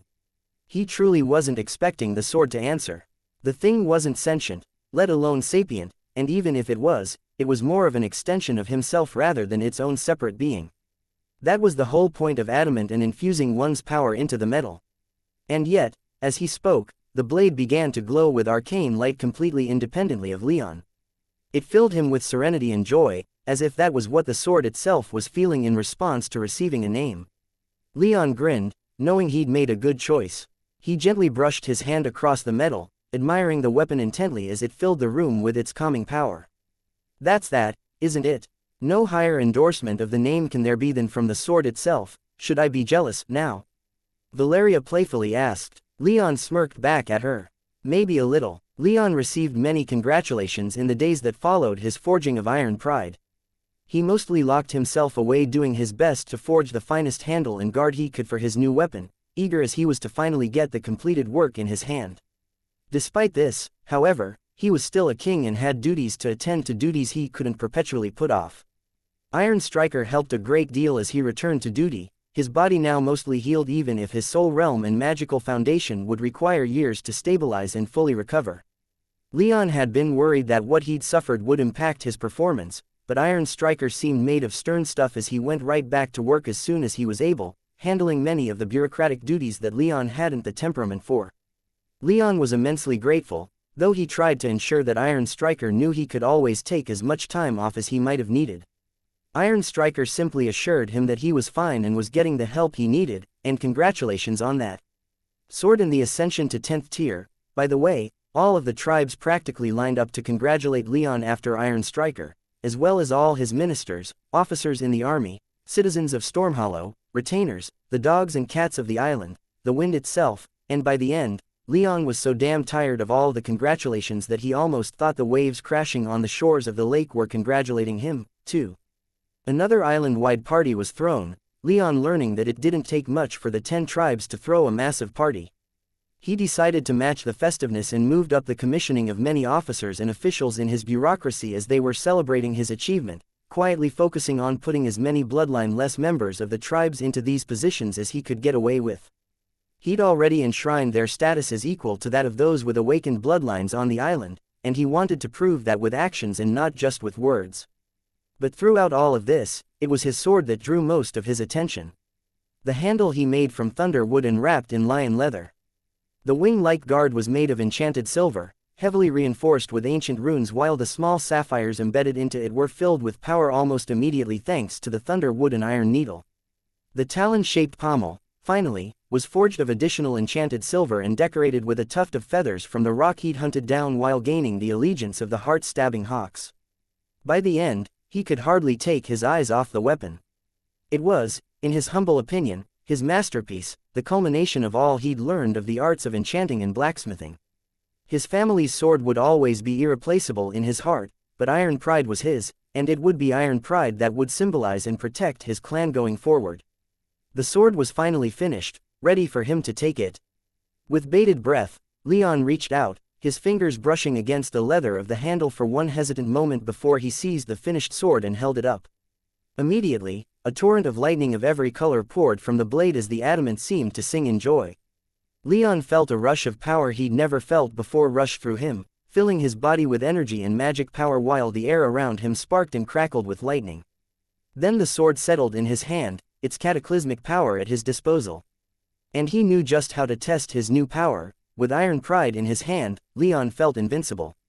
It was a terrible thing to feel no one was invincible. The fact that he stood upon a place in the divine graveyard was more proof than he'd ever need for that belief, but he didn't think it was a bad thing to at least revel in the feeling for a little while. Of course, his initial instinct to make for the sunlit empire and drown it in lightning was powerful, but he fought it off in favor of a more productive test of the Iron Needle's power. Accompanied by Nestor, Leon took off from his palace and didn't stop flying until he hovered tens of thousands of feet above Lake Ontari. Up there, it would take quite a bit of power to cause any damage to anything that Leon actually cared about. Not that he doubted the Iron Needle and Iron Pride had that power, but at least he had plenty of space to use as insulation. "All right," Leon said as he leveled out with Nestor joining him a moment later, "what sorts of tests do you have in mind? You aren't so simple-minded that you're relying on me for tests, are you?" Nestor sniped, "Hardly, but between the two of us, you're the one with more experience with the Iron Needle, having borne witness to Jason Carano's use it back in the day. And our honored ancestor has more experience than anyone else in the universe with our clan's most sacred treasure. If you have any questions, they would be better directed to her, for the wisdom she can share will outshine any I could ever possibly offer." "She's not in right now," Leon replied. "I think she's close, and I'll certainly ask her for advice when she's next here, but until then, you're it, dead man. So come on, what have you got?" Nestor emphatically sighed. "I'm more interested in your tests, Leon. Surely you have a few. Is there some reason you don't want to tell me your ideas? It's not like I'm going to just abandon the basics, but fine, I'll circle back to you if you're going to be such a writhing little snake about this." "Watch it," Nestor growled. "Snakes in our clan don't mix well." Leon gave him a thin-lipped grin. "No shit, just do what you want to do," Nestor conceded as Leon raised Iron Pride. "I want to see what happens when you have no direction. How the Iron Needle might react to just you." Leon tuned Nestor out as he concentrated wholly on Iron Pride. He could feel the Iron Needle in the handle, practically humming with what felt almost like excitement. It wasn't sentient, but Leon could feel its eagerness to be used, for its power to be expressed. But that left a fairly big problem for him. He wasn't quite sure how to use the Iron Needle. It wasn't like the thing came with instructions, however, as Leon concentrated on it, it seemed the needle sensed his problem and decided to solve it on its own. The Iron Needle radiated a magical aura all on its own, and Leon sensed this aura fill his new sword, mixing with the power he'd already filled the blade with. Lightning arced out of the handle and into his hand, then around his fingers and dancing across the blade. Lightning of all colors raced up and down the sword, and Leon could feel the Iron Needle flexing itself, putting itself at his command, yet he could also sense a sense of coyness beneath it all, as if while the Iron Needle was eager to express its power, it wasn't going to put everything it had into Leon's hands. The Thunderbird only ever learned one kind of lightning from it, after all, and none of the heads of his clan apparently learned any more, otherwise, he assumed that power would have been passed down, as well. Perhaps his assumption was faulty, but such was his assumption. While all of this multicolored lightning was fun and quite a spectacle, Leon didn't for a moment think he was going to learn some new special lightning from the Iron Needle, at least, not yet. So, feeling the Iron Needle's aura mix with his own, he felt his bodily senses expand as if he were growing a third arm. He flexed this third arm, so to speak, and a bolt of lightning erupted from his blade. The bolt was terrifying in power, and as it hit the lake far below, it caused a huge explosion of steam. "Bit much, that," Nestor quipped even as wind whipped about him and Leon in the wake of that titanic bolt. "Try that again, but weaker. You'll have to give me a moment, I need to process that searing insight." Leon, despite his words, did as Nestor bid. It was what he was going to do, anyway. This time, however, he tried to dial the power back a little bit. The Iron Needle didn't seem to like this, but it complied anyway, and Leon fired off another bolt, this one much weaker. And then he fired off a third that was even weaker than that. Several dozen bolts he fired off as he increased and decreased the amount of power he called upon as he probed what kind of power the Iron Needle was going to give him and how much control he'd have to exert in the process. Throughout the process, he marveled at just how little power he was exerting himself. Bolts of lightning that would have left his ninth-tier self feeling momentarily drained while power flowed out of his soul realm and into his body to replace what he'd expended. The Iron Needle was letting him throw around like they were nothing. Hardly any magic within his body was being used even as bolts rained from his sword into the lake. Leon smiled as the 50th bolt fell into the water below. "All right, I think I'm getting the hang of this. Now, the Iron Needle is being cooperative enough. Then you should try." Whoa, Nestor, be careful with how you offer me direction. I might start thinking you're not actually interested in the tests that I had planned. I'm only trying to help. Leon, your sarcasm is making that harder." Leon stared at his clansman's golem body in absolute disbelief. But after a beat, he just turned away and decided to try and regain the sanity that the dead man had just cost him with that statement by running another test. He concentrated again on the iron needle. After throwing around so many lightning bolts, he was starting to figure out the connection they shared with the iron needle now embedded in a weapon forged at least partially from Leon's blood. If he could modulate its power with but a thought, then could he do the same with the nature of that power? Perhaps he wouldn't be able to learn exactly to use fancy lightning bolts from the needle, but would that preclude the needle from using those bolts if he were to ask it nicely enough? Such were the thoughts in his head as he aimed the blade downward and reached out for the iron needle again. This time, he tried to envision the jaguar's red lightning. The savage, ferocious lightning of the blood thunder jaguar as it tore its way through its enemies, obliterated corpses left in its wake. Such power was violent and useful only for violence, but in that respect, Leon considered it fairly simple and easy to understand. A bolt burst from the tip of his sword, gold in color. Damn, Leon muttered. He concentrated again, trying to urge the iron needle to do what he wanted. It wasn't like it hadn't been somewhat compliant before. He'd used it before to call upon the purple lightning that made thunder wood. A second bolt burst from his blade, again gold in color.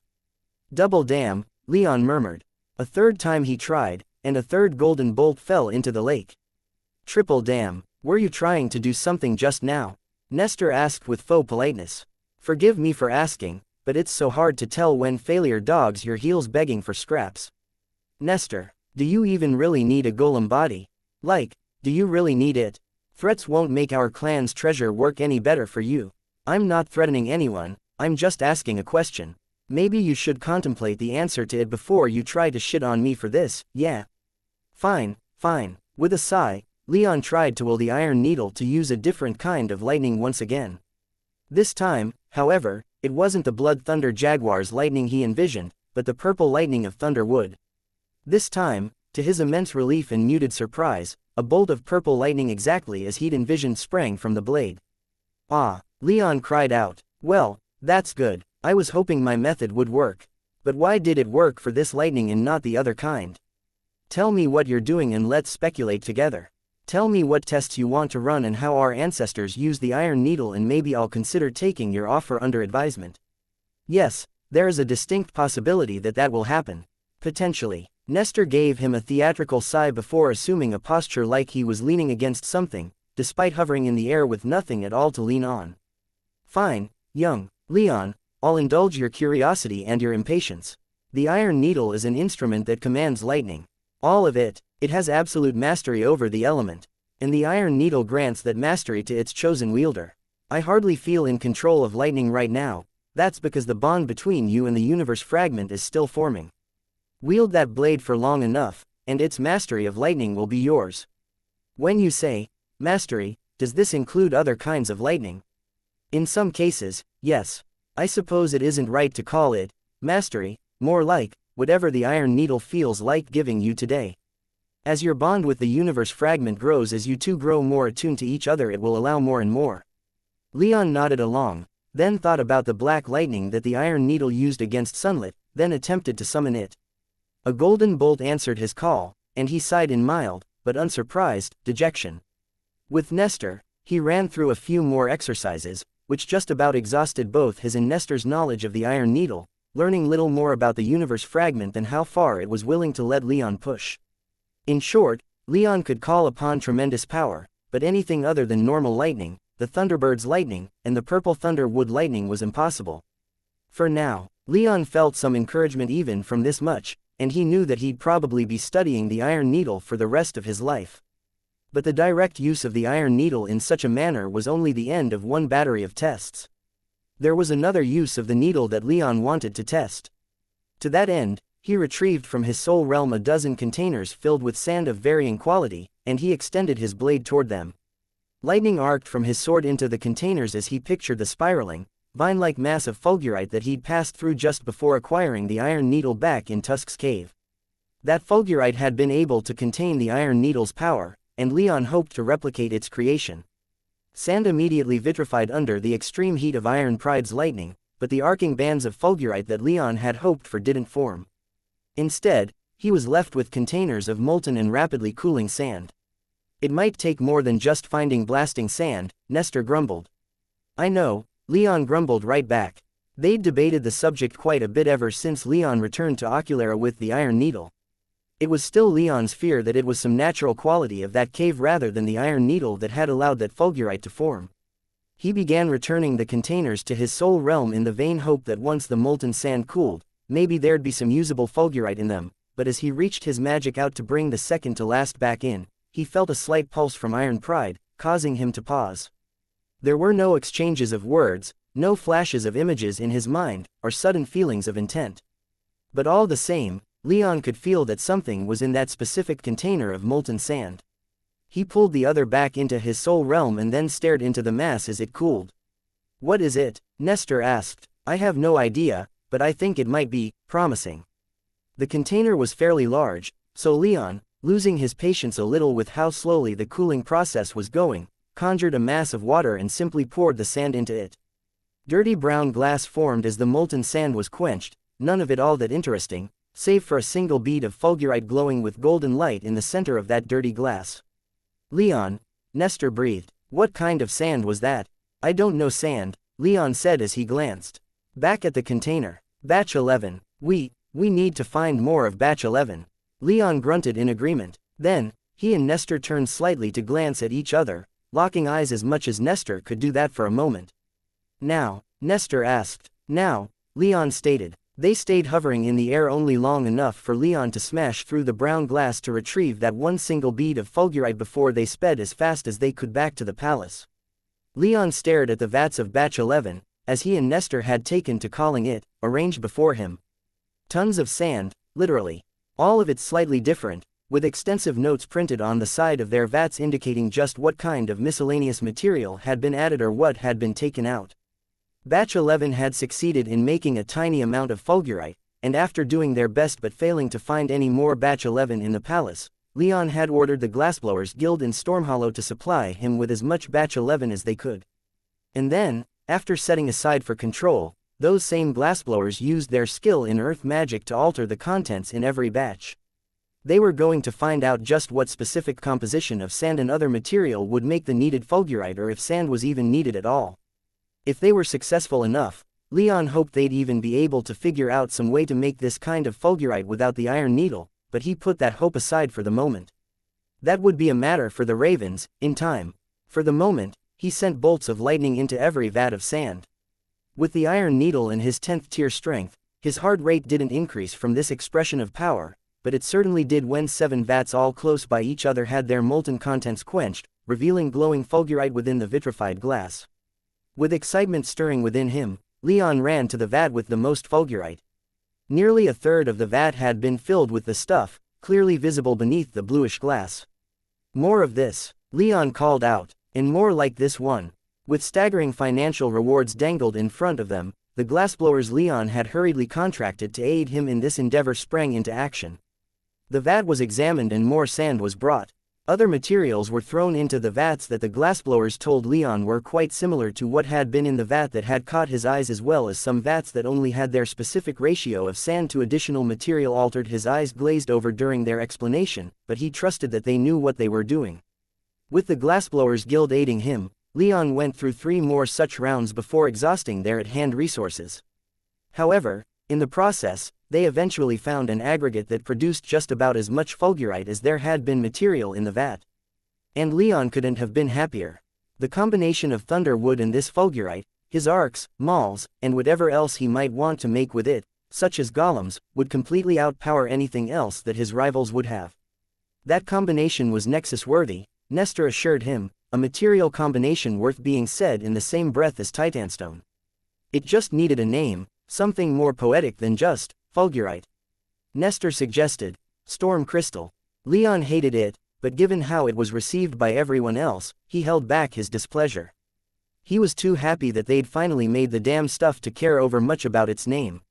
So, with the storm crystal in hand, Leon got in contact with the Raven tribe. Their new arcs and mauls would be receiving some unscheduled upgrades before the punitive expedition across the Argonaut Sea would be launched. Leon watched with gleeful, if quiet, fascination as 6 arcs lifted off from the Ravens' arcyards.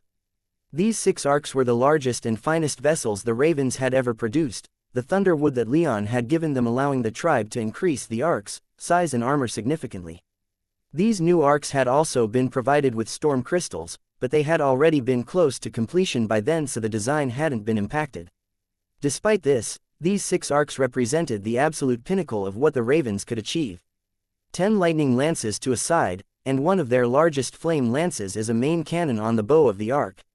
With storm crystals and thunder wood, the ravens had been able to actualize the weapon that they'd been testing when Leon first arrived in their tribe, relieving the need to swap out parts after every shot. Now, it could fire multiple times without much risk of the internal mechanics of the weapon melting under the heat. All in all, these new arcs would serve as fantastic auxiliaries to Leon's Thunderbird destroyer. The first he'd taken as his flagship, while the second was essentially useless, the damage it had taken during the final battle with Sunlit buying it a long-term stay in the Raven's arcyards. But with his one working destroyer, which was rapidly being repaired of all the damage and bypasses that the Sunlit Empire had implemented to get around the bloodline lock in these new arcs, Leon felt like his forces would practically be able to just walk into the Sunlit Empire and do what needed to be done. Of course, what needed to be done was something he still needed to define, but for the moment, he simply watched as these new arcs lifted off from the arc pads for the first time, a powerful statement in his mind that the Thunderbird clan was also on the rise. "What do you think?" Frode asked Leon. The 9th-tier Raven had been his escort during his visit, having taken the title of Lawspeaker from Aushker only a couple months before. Aushker had been happy that his term as Lawspeaker was up, giving him more time to work with all the people that Leon had brought back from Oculera. "I don't want to say anything until I see their capabilities myself," Leon began before turning to face Frode. "But what I can see now is encouraging, to say the least. I'm very impressed. We strive for the best," Frode said. "These new arcs will be the tip of the spear for the 10 tribes, at least until we build something better. Their power is unmatched upon this plane, save only for any arcs of your esteemed clan that the empires yet have in their stores." "Good," Leon murmured as he turned his eyes back to the arcs. The time was coming to finally put the Sunlit Empire down for good. Months of preparation were coming to an end. In only a matter of weeks, he expected the Jaguar to report to him that the army was ready to advance on his word. But there was still some work to be done before then on his end. He still had to coordinate with their allies. Leon didn't stay much longer in the Ravens' territory. He enjoyed their hospitality and wished he could stay longer given the work being done by Valentina and Aushker, but he had duties in the capital that he had to return to, duties such as supervising the first Bloodline Awakening ceremony that would be held in the purpose-built stadium that he'd ordered constructed. It would be the first time that all 10 tribes would be holding their Bloodline Awakening ceremonies together, which likely would have never happened had Leon not become their king. So, after the Ark commissioning, he departed for Stormhollow, but vowed to return as soon as he could spare the time. He truly hadn't been spending as much time with the Ravens as he'd have preferred. Leon, mentally exhausted, collapsed in the chair that had been prepared for him. At his side were Elise and Cassandra, the two looking tired but not quite as done with everything as he was. The Bloodline Awakening ceremony had just taken place, and Leon, with his wives there with him, had done his best to participate as much as he could. Fortunately, there weren't any problems with the ceremony despite the participation of all the tribes, and in the end, Leon's kingdom gained 20,000 mages with awoken bloodlines. They were still largely weak, being only 1st and 2nd tier, but in a few hundred years, it would be them who would be leading their tribes. Still, it had exhausted Leon, and his day wasn't even yet over. In front of Leon and his wives was a calm lotus and several large light screens. The screens showed nothing but white light for the moment, but that would change once their meeting began in only a few minutes. "Ready for this?" Elise asked with some concern as she laid a hand on Leon's arm. "Yes," Leon groaned. "Just wish I could take a nap or something first." Elise smiled while Cassandra softly giggled. "Dealing with my family isn't that bad, is it?" Leon snapped his head to her and gave her a skeptical look. "Your family is lovely," she responded with an exaggerated scandalized look. After a moment, though, she sighed and said, "I can understand your hesitation. But you don't hate them, do you?" "Of course I don't hate them," Leon soothingly replied. "Your brother and sister I don't know well, but your mother has been nothing but pleasant to me. Your grandmother is also enthusiastic. She's never once been bad to me, but she can still be a little overzealous when it comes to her passions and desires." Elise offered. "Couldn't have said it better myself," Leon agreed. Suddenly, one of the light screens in front of them resolved into a flat image of the Grand Druid grinning unabashedly at them. Cassandra, my darling, she immediately cried as Leon, Elise, and Cassandra almost jumped in surprise, all hoping that their words hadn't been heard. And you, Leon and Elise, it's so good to see you again. Leon breathed a quiet sigh of relief at the Grand Druid's friendly demeanor, steadied his heart, and replied, wonderful to see you again, too, Grand Druid. Please, Leon, she replied, just call me, grandmother. Leon's smile became slightly strained even as Cassandra covered her face for a moment and groaned, grandmother. Yes, that's exactly what I want you to say, Leon, my boy. The Grand Druid replied as she leaned in closer, her face growing on the calm lotus, projected light screen. You can say it, can't you? Say what? The Lord Protector asked as his image resolved on one of the other two light screens. I'm bonding with my grandson-in-law, the Grand Druid insisted. Spectacular. The Lord Protector boomed, his aged face wrinkling further as he gave everyone a big, toothy grin. Nothing cements an alliance better than good personal relationships. The final screen flickered, finally adding the final guest for this meeting to show his face, the Director of Heaven's Eye. He looked a little harried and tired, the lines on his face seeming longer and deeper than Leon remembered.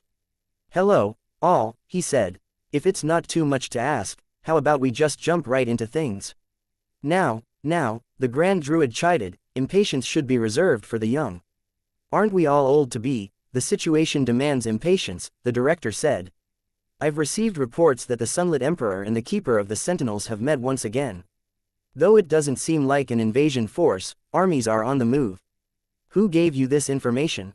The Lord Protector demanded, his demeanor shifting immediately to stoic professionalism. Trusted sources, the director stated. Most of Keeper's armed forces are marching south to link up with the Sunlit Emperor's troops. Before any of them could continue, Leon interjected, I reached the 10th tier. The other three went quiet and stared at him, mouths agape. You ascended to the 10th tier. The Grand Druid whispered. Yes, Leon confirmed. It's true, Cassandra added. Though my husband's forces took some casualties in the campaign on the sword, we've been hard at work to recover from those losses.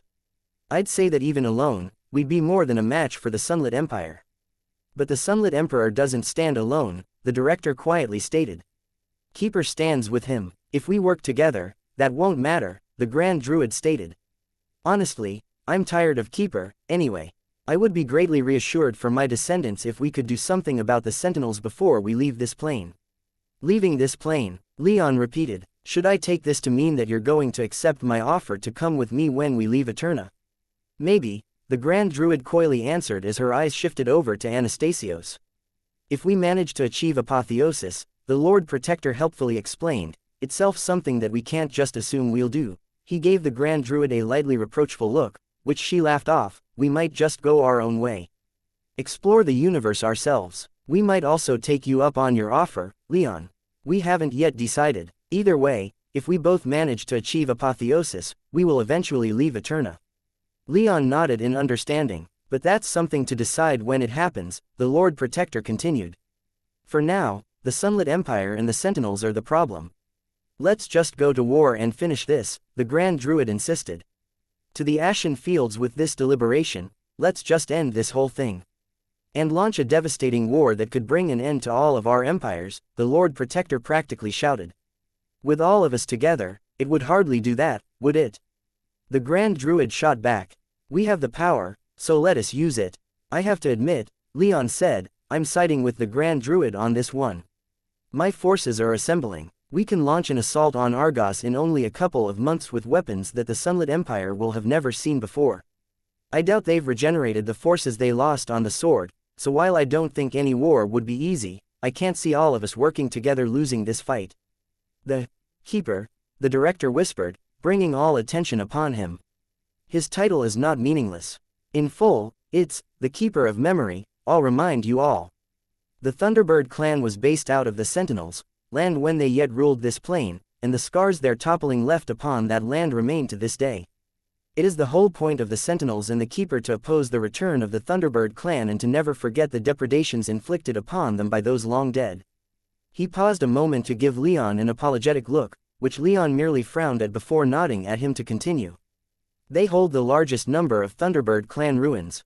They could have kit that far outstrips whatever the rest of us have simply by virtue of occupying the center of Thunderbird power on Eterna for so long. Would they use any weapons they may possess? The Grand Druid skeptically asked. I think it's more likely they'd destroy all that they'd have rather than use it. Their dogma would prevent them from using the weapons of their enemies. That won't stop them from resisting us fanatically, the director replied. No matter what, they're going to be a problem, and if they're involved, an easy victory is not something we can count on. You make some valid arguments, the Lord Protector said. There are other ways we can go about this, Leon speculated. I don't want to conquer these empires. Bear with me, I'm thinking out loud here. I have in my possessions a few 100,000 prisoners of war taken on the sword, some of whom have been quite cooperative. They've told me stories of the Sunlit Emperor that make my skin crawl. Leon paused a moment and glanced at Cassandra. She met his golden eyes with muted anger and understanding, her ruby eyes flashing with determination. In another life, she might have been given to Sunlit to secure an alliance between the sacred Golden Empire and the Sunlit Empire.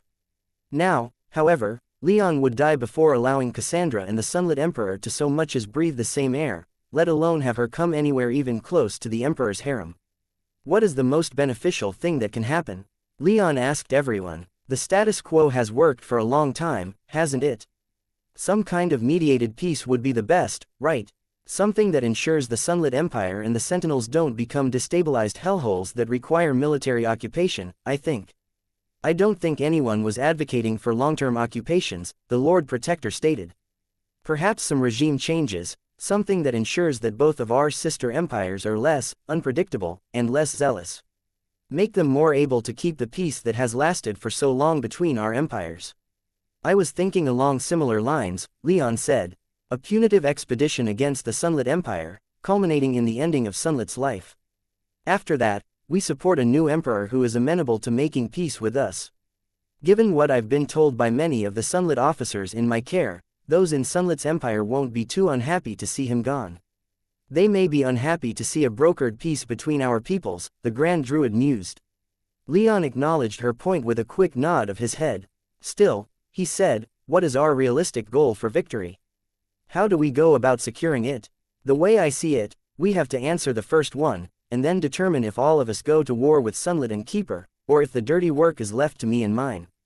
We shouldn't have to do all the work, Cassandra said as she gave her grandmother a meaningful look. Think about it, if the Sky Devils were the only force for change, then doesn't our empire look either weak for not defending against them, or opportunistic for taking advantage of a weakened neighbor by interfering in their politics after suffering a great defeat? We should be involved, even if it's just an Arc fleet and some high-level mages. We need to be seen as a key player, otherwise we'll only invite disunity and suspicion. I like the way you think, young princess, Anastasios said with a grandfatherly smile. Technically, Leon corrected, she's a queen. Cassandra grinned as she squeezed Leon's arm. Elise, too, wove her fingers around his in support of his statement. Anastasios smiled in apology, then said, I can live with Sunlit being deposed for a more stable emperor. The Keeper will be a problem, though. I can envision making peace with whoever replaces Sunlit, but I can't imagine Keeper just giving up after we've done so much to make peace with our ancient enemies. You don't think there's a chance he'll see reason? Leon asked. That he'll see that we ought to not be fighting and lay aside his empire's ancient animosity? I don't, the Lord Protector gravely intoned. Leon frowned. Shouldn't we try anyway? Elise asked, her attention on Leon. The outcome is certain, the Lord Protector insisted. The Keeper will oppose us so long as we support Leon's kingdom. That is his choice, Elise said. Let him make it. We should try and talk to him, make him the offer. If he doesn't lay down his arms and sit this one out, then we act against him. If we show him that we mean Eterna no harm, and then he attacks us anyway, then we've won the moral victory. Leon nodded along, agreeing with her at least in principle. I can't see this working, the Lord Protector said. Neither can I, the Grand Druid agreed. The director simply shook his head, but he made eye contact with Leon and said, I'll leave the decision to you, Leon. Whatever you decide, Heaven's eye will follow. His statement drew some surprised looks from the other two 10th-tier mages in the meeting, though neither said anything. Leon simply smiled and nodded in gratitude. He squeezed Elise's hand and said, then let me present a plan. We try and get in contact with the Keeper. We do what we can to make peace. If he refuses, then nothing's changed, has it? Then we move on Argos, and after taking the city, proceed north with the defectors moving with us. We won't pillage and burn, and instead make it clear that we're there to remove Sunlit from power. Once that has been achieved, we will return home, leaving no garrisons behind. The only thing, in fact, that I want to leave behind is peace. Leon glanced between the Grand Druid and Anastasios. The only thing remaining for that plan is what you two will do. It's a fine enough end goal, the Lord Protector said thoughtfully. I suppose that I can support it. Our armies won't march against the Sunlit Empire, but I will move personally to ensure that our goals are achieved. As will I, the Grand Druid added. We don't need to destroy the empires, we only need to make them see reason. Leon nodded. I'll get in touch with those who lead my prisoners, such as Commander Archaean. We can coordinate better as our expedition approaches its launch date. This works for me, the Lord Protector stated. For now, anyway, I'll need more details before we commit. You'll have them, Leon promised. I'm in, the Grand Druid declared. This'll be fun, Leon my boy. I look forward to finally having you back here in Evergold for a while once all of this is over. I look forward to visiting, too, Leon promised. Hopefully we'll have some time for me to show you around more, Cassandra said. You've never really seen the city, have you? I suppose I haven't, Leon admitted. It's a date, then, Cassandra replied with a smile. The meeting ended there with Anastasios and the Grand Druid leaving to prepare their small personal forces. No large movements of armies, but at the very least, they'd be personally supporting Leon's war in the Sunlit Empire. The director was on his side, too, though Leon noticed a strange look pass over the director's face as he left the meeting, and he wasn't sure what to make of it. It looked almost like doubt, or possibly fear. Hundreds of thousands of prisoners of war were taken during the campaign on the sword, but only some of them were taken back to Katagita. Most of them were left in various places around the sword, but Leon ensured that the officers were brought back across the veins of vigilance. He had some plans for them, and he didn't want to have to constantly travel back to the island if he wanted a face-to-face meeting. The Jaguars kept most of them, the martially inclined tribe following his orders to the letter to construct numerous internment centers in the relatively flat plains they ruled. As Leon arrived at the largest of these internment areas, he could see with his own eyes that while it was still a prison, it was at least a comfortable one. All the material needs of the Sunlit officers staying there were met, and the place hardly looked that bad. To boot, when Leon arrived, he was shown inside to a surprisingly well-appointed meeting room where he and his Tempest Knight escorts could wait. Accompanying him from his retinue were only Alex and Gaius. He didn't have to wait that long before Commander Archaean was shown in, the 9th-tier Sunlit officer looking healthy and relaxed, alleviating some of Leon's concerns about his treatment. As he was shown in, Leon smiled and said, Archaean. It's been a while, how have you been? Archaean stiffened up slightly when he saw who was greeting him and the escort around him, but after a moment, he smoothly replied, I've been doing quite well, Your Majesty. My stay here has exceeded my expectations quite handily. That's wonderful to hear, Leon replied. If you have any concerns, please feel free to share them and I'll see what I can do to see them fixed. As he spoke, Leon gestured to a chair close to him, and Archaean hesitated only a moment before walking past several Tempest Knights to sit down. Your generosity is appreciated, Archaean stated. I couldn't possibly ask for anything more than what we've already been given. Leon sensed something in the way he ended his statement and asked, but you're going to anyway, aren't you? Archaean smiled and said, there isn't much to do here. We're forbidden from training or practicing our magic in any way, and we have no access to books or anything else that might distract from our boredom. We're soldiers, Your Majesty, leaving us bored is never a good idea. Indeed not, Leon said. I'll see about getting your people some entertainment, such as a library.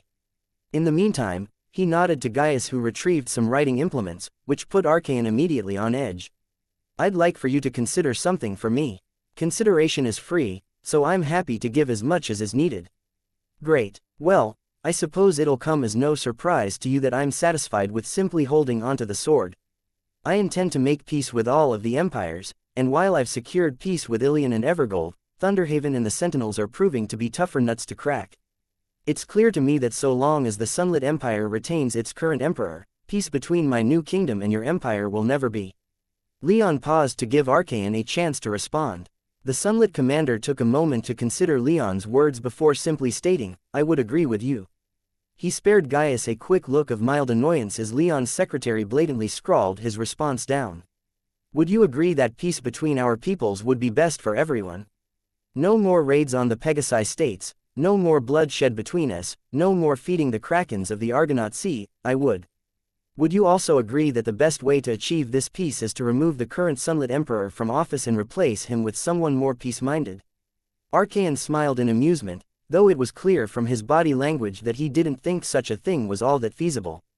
"The current dynasty," Archaon explained, "has ruled over Thunderhaven and the empire that sprang from that great city since its founding. For someone of another bloodline to rule it is unfathomable. Nearly 80,000 years of traditional rule thrown away just like that. You think it's impossible?" Leon asked. "Have there never been depositions before?" "There has," Archaon clarified. "It's just that there have always been claimants waiting in the wings." "And there aren't now." Archaon's smile thinned. "There haven't been since the current emperor's first few years on the rumbling throne." "Interesting," Leon whispered, thinking he had an idea as to what Archaon was alluding to. There were no easy candidates to replace Sunlit because Sunlit had gotten rid of them all upon assuming his imperial title. "Before we get into exploring our options, I actually had a couple of additional questions." Archaon lowered his head slightly in a clear invitation to ask. "The Sunlit Emperor has, multiple times in private, claimed descent from the Thunderbird clan." Archaon's eyes widened in abject shock at Leon's statement, and Leon paused a moment to allow the man to put his thoughts in order before he proceeded. "As the only bearer of the Thunderbird's power remaining in all the universe, I know better than anyone that I have no kin remaining, well, anywhere. The Sunlit Emperor does not possess the blood of the Thunderbird. And yet, he still claimed descent from my honored ancestor, even naming himself the head of my clan despite the absurdity of his claim. You were high enough in your empire that I'd like to know if you have any information regarding your emperor's claims." Leon stared at Archaon, his golden eyes unwavering. Archaon's face morphed from surprise to mild anger, to thoughtfulness, and finally settled back into something neutral, though not unaffected by Leon's revelation. "That is, maybe," Archaon finally responded. "What kind of, maybe?" Leon asked with a slow cadence to make up for Gaius' surprise, which caused a hitch in his record-keeping. Others were listening who were also keeping records, so it wasn't like Leon needed Gaius' notes, but he wanted Gaius to keep pace. It was the visual of him so clearly writing down Archaon's words that was the point, less so the notes themselves. "Is it the kind of, maybe, where you know the real reason but are afraid to say, or is it the kind of, maybe, where you have some kind of idea, but you don't know for sure?" "The latter," Archaon admitted. "The only possibility I can think of is from before my time. And I want to emphasize that I don't know anything for sure. I can only guess, then guess away," Leon said with a wave of his hand. Despite this unambiguous allowance to openly speculate, Archaon took a few moments to consider his words carefully before giving them voice. After the fall of the Thunderbird clan, he explained in a slow and deliberate tone, rumors abounded in the successor states of potential survivors. Eyes were always peeled for those who survived the Brilliant Eleven's war for freedom. Potential spies from the Sky Devils, collaborators who'd worked with the Thunderbird clan to suppress Eterna's natives, and most of all, rumors of pockets of surviving Thunderbird clan members. Leon's eyes widened slightly, but he otherwise gave no indication of the thoughts that ran through his mind with that statement. He, of course, knew that his branch of the clan survived, but they were practically at the very edge of human civilization on Eterna, and so easily hidden. If other branches of his clan survived on the plane, then they'd have likely had to hide themselves very well. Given the Thunderbird's insistence that the clan was all down to him, a claim he hadn't yet been given reason enough to disbelieve, he guessed that if those branches survived to the present day, then they'd have had to have lost their ability to awaken their blood a long time ago. Archaon continued, "I have always treated such rumors as they deserve to be treated, as rumors. However, in the course of my duties, I've also heard other rumors, more concerning rumors about how the imperial family reacted to hearing some of these rumors. Remote villages in the southern mountains being wiped out are some of the more, less extreme responses I've heard about." "And are these just rumors?" Leon pointedly asked. "A decade ago, I would have said, yes. These days, I'm a little more unsure. The records have been privy to indicate that the army group that I used to command was active during some of these rumored times." Strange deployments in its history that can't be explained, some that are only present in old and dusty records but not in more centralized libraries, for example. Let's be clear, Leon said. Are there any rumors that you've heard that you think are real? You are clearly resonating on at least some level with what I've told you, so tell me what's going on in your head. This is my clan we're talking about, so I'm not going to just let this go. Archaon sighed and directly said, there are 2 incidents I can think of. The massacre of a certain village about 2,000 years ago and what was supposed to be a raid about 4,000 years ago that led to the deaths of 100,000 and the near destruction of an entire city, both of which my army group participated in. Why these 2 incidents? The first is because of just how strange it was. We're not in the habit of massacring our own people, you understand, so while the botched raid can be explained away as a riot that got out of hand, that arcs and entire divisions of my army group were called out to deal with a village of not even 1,000 inhabitants is notable. More notable would be some of the first-hand accounts I've read that I certainly wasn't supposed to, including descriptions of the numerous altars to the Thunderbird that were discovered after taking the village. Archaon leaned a little closer to Leon as his voice dropped to a whisper. If you ask me, this is probably what the current emperor is talking about. It has been alleged that some individuals from the village were taken as prisoners. The Sunlit Emperor's grandfather led the assault when he was but an imperial prince, and allegedly left the village with a new concubine. More than that, I cannot say. But I will say that if the imperial line is descended from the Thunderbird clan, it's not something they'd want to advertise, especially in the early years of the empire. That's the sort of thing that would have had the other states of the Brilliant 11 joining forces against us to exterminate our imperial dynasty. Leon nodded as he processed all of this information. It sounded plausible enough, but he wasn't sure he ought to believe it. Well, that's quite the story, Leon eventually stated. I hope you don't mind if I take it with a grain of salt without some way to verify it. Archaon bowed his head. As I said, all of it was rumor and allegation.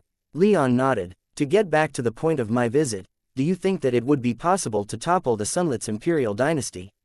I suppose anything's possible. I can't foresee it being easy at all, though, of course it won't be easy. But I'll be leading an expedition to do just that, and I'll have the support of Ilion and Evergold. Thunderhaven won't last long, but I will admit that I have a problem of just who ought to replace the current Sunlit Emperor. It would have to be someone respected by the Imperial Army, someone powerful enough to command the respect and fear of his former comrades, someone intelligent enough to know when he should bend and when he should break, someone I know and feel like I can trust. Leon trailed off as Archaon's eyes widened in surprise and fear. You're not asking me, are you? I am, Leon confirmed. What do you say? Emperor Archaon doesn't sound too bad, does it? I can't. It goes against everything I've ever believed, everything I've ever worked for. I can't do this. Archaon's protestation was loud, but his tone was significantly less vehement than his volume tried to communicate. He's tempted, Leon observed as a wry smile spread across his face. You don't have to be emperor, Leon conceded. But come with me and see yourself at the head of your empire, regardless of the actual title. You care about your empire, don't you? More than anything, Archaon responded with great determination. Then work with me to forge a peace between your empire and my kingdom. I want this long war to end, for us all to be able to live without fear of this war going hot again. I want us to stop shedding our blood for no reason. Will you help me in this? Archaon stared at Leon for a terribly long time, long enough that Leon began to fear that he was actually going to turn him down. However, eventually, Archaon said, I cannot be emperor, but peace is a goal that all men should work towards. If you prove yourself sincere, then I will work with you to make peace between my people and yours.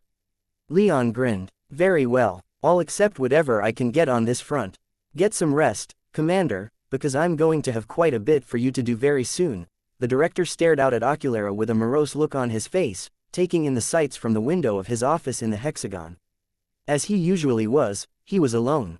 Hardly a problem for him, solitude being his usual preference, but as he looked out on all that he'd worked for and all that he stood to lose, he couldn't help but desire others to share his burden. He was old, and he felt every year he'd lived more and more acutely as more and more years were piled onto him. He'd thought he'd made a partner in Leon, even if the senior and junior roles in their partnership were reversed as time went on. He wished that when all of the dust had settled he could still count Leon as his partner, but he wasn't so sure anymore. War with the Sunlit Empire was probably going to go well, assuming all of the advances that the Sky Devils had made proved true. That Leon was now a 10th tier mage was also a good sign, even if the director had to suppress an enormous pang of jealousy from it. In a way, Leon's ascension both comforted and terrified the director. It was a comfort to know that the Sunlit Empire was in deep trouble, but it was also terrifying to be uncertain of his fate should Leon finally defeat the Sunlit Emperor. As he stood in front of the window pondering the future, he suddenly became aware of another presence in his office, someone who'd entered without opening any doors or otherwise revealing himself until the very moment he wanted to. Having some second thoughts, the aged stranger asked, his eyes narrowing. They were a shade of red so dark that they appeared almost black, which only added to his unsettling atmosphere. He appeared to be quite old, though the wrinkles did little to mar his handsome face. "No," the director said. "I'll do what I must, even if that must be nothing. I can only hope that Leon proves himself in the war to come." "I look forward to seeing it," the stranger said. The director blinked and the man was gone, terrifying him to no end. It was by this man's word that he was now uncertain of his future. The stranger had demanded that he sit out the fighting between Leon and the Sunlit Emperor, and given his power, the director had no choice but to comply. But he couldn't just tell Leon that he was being forced to sit on the sidelines. The stranger had been quite clear on that front. He wondered if the Lord Protector or the Grand Druid had been so ordered. As far as he could tell, their power was insignificant compared to the stranger's, and if the stranger wanted to insist, they'd likely have little choice, either. But all the director knew was that the stranger seemed quite interested in Leon for some reason, and would be watching the upcoming campaign with great interest. All videos have ads disabled. YouTube doesn't pay me enough to cover electricity costs. If you are well off, please consider donating via PayPal or becoming a member of this YouTube channel. Thank you.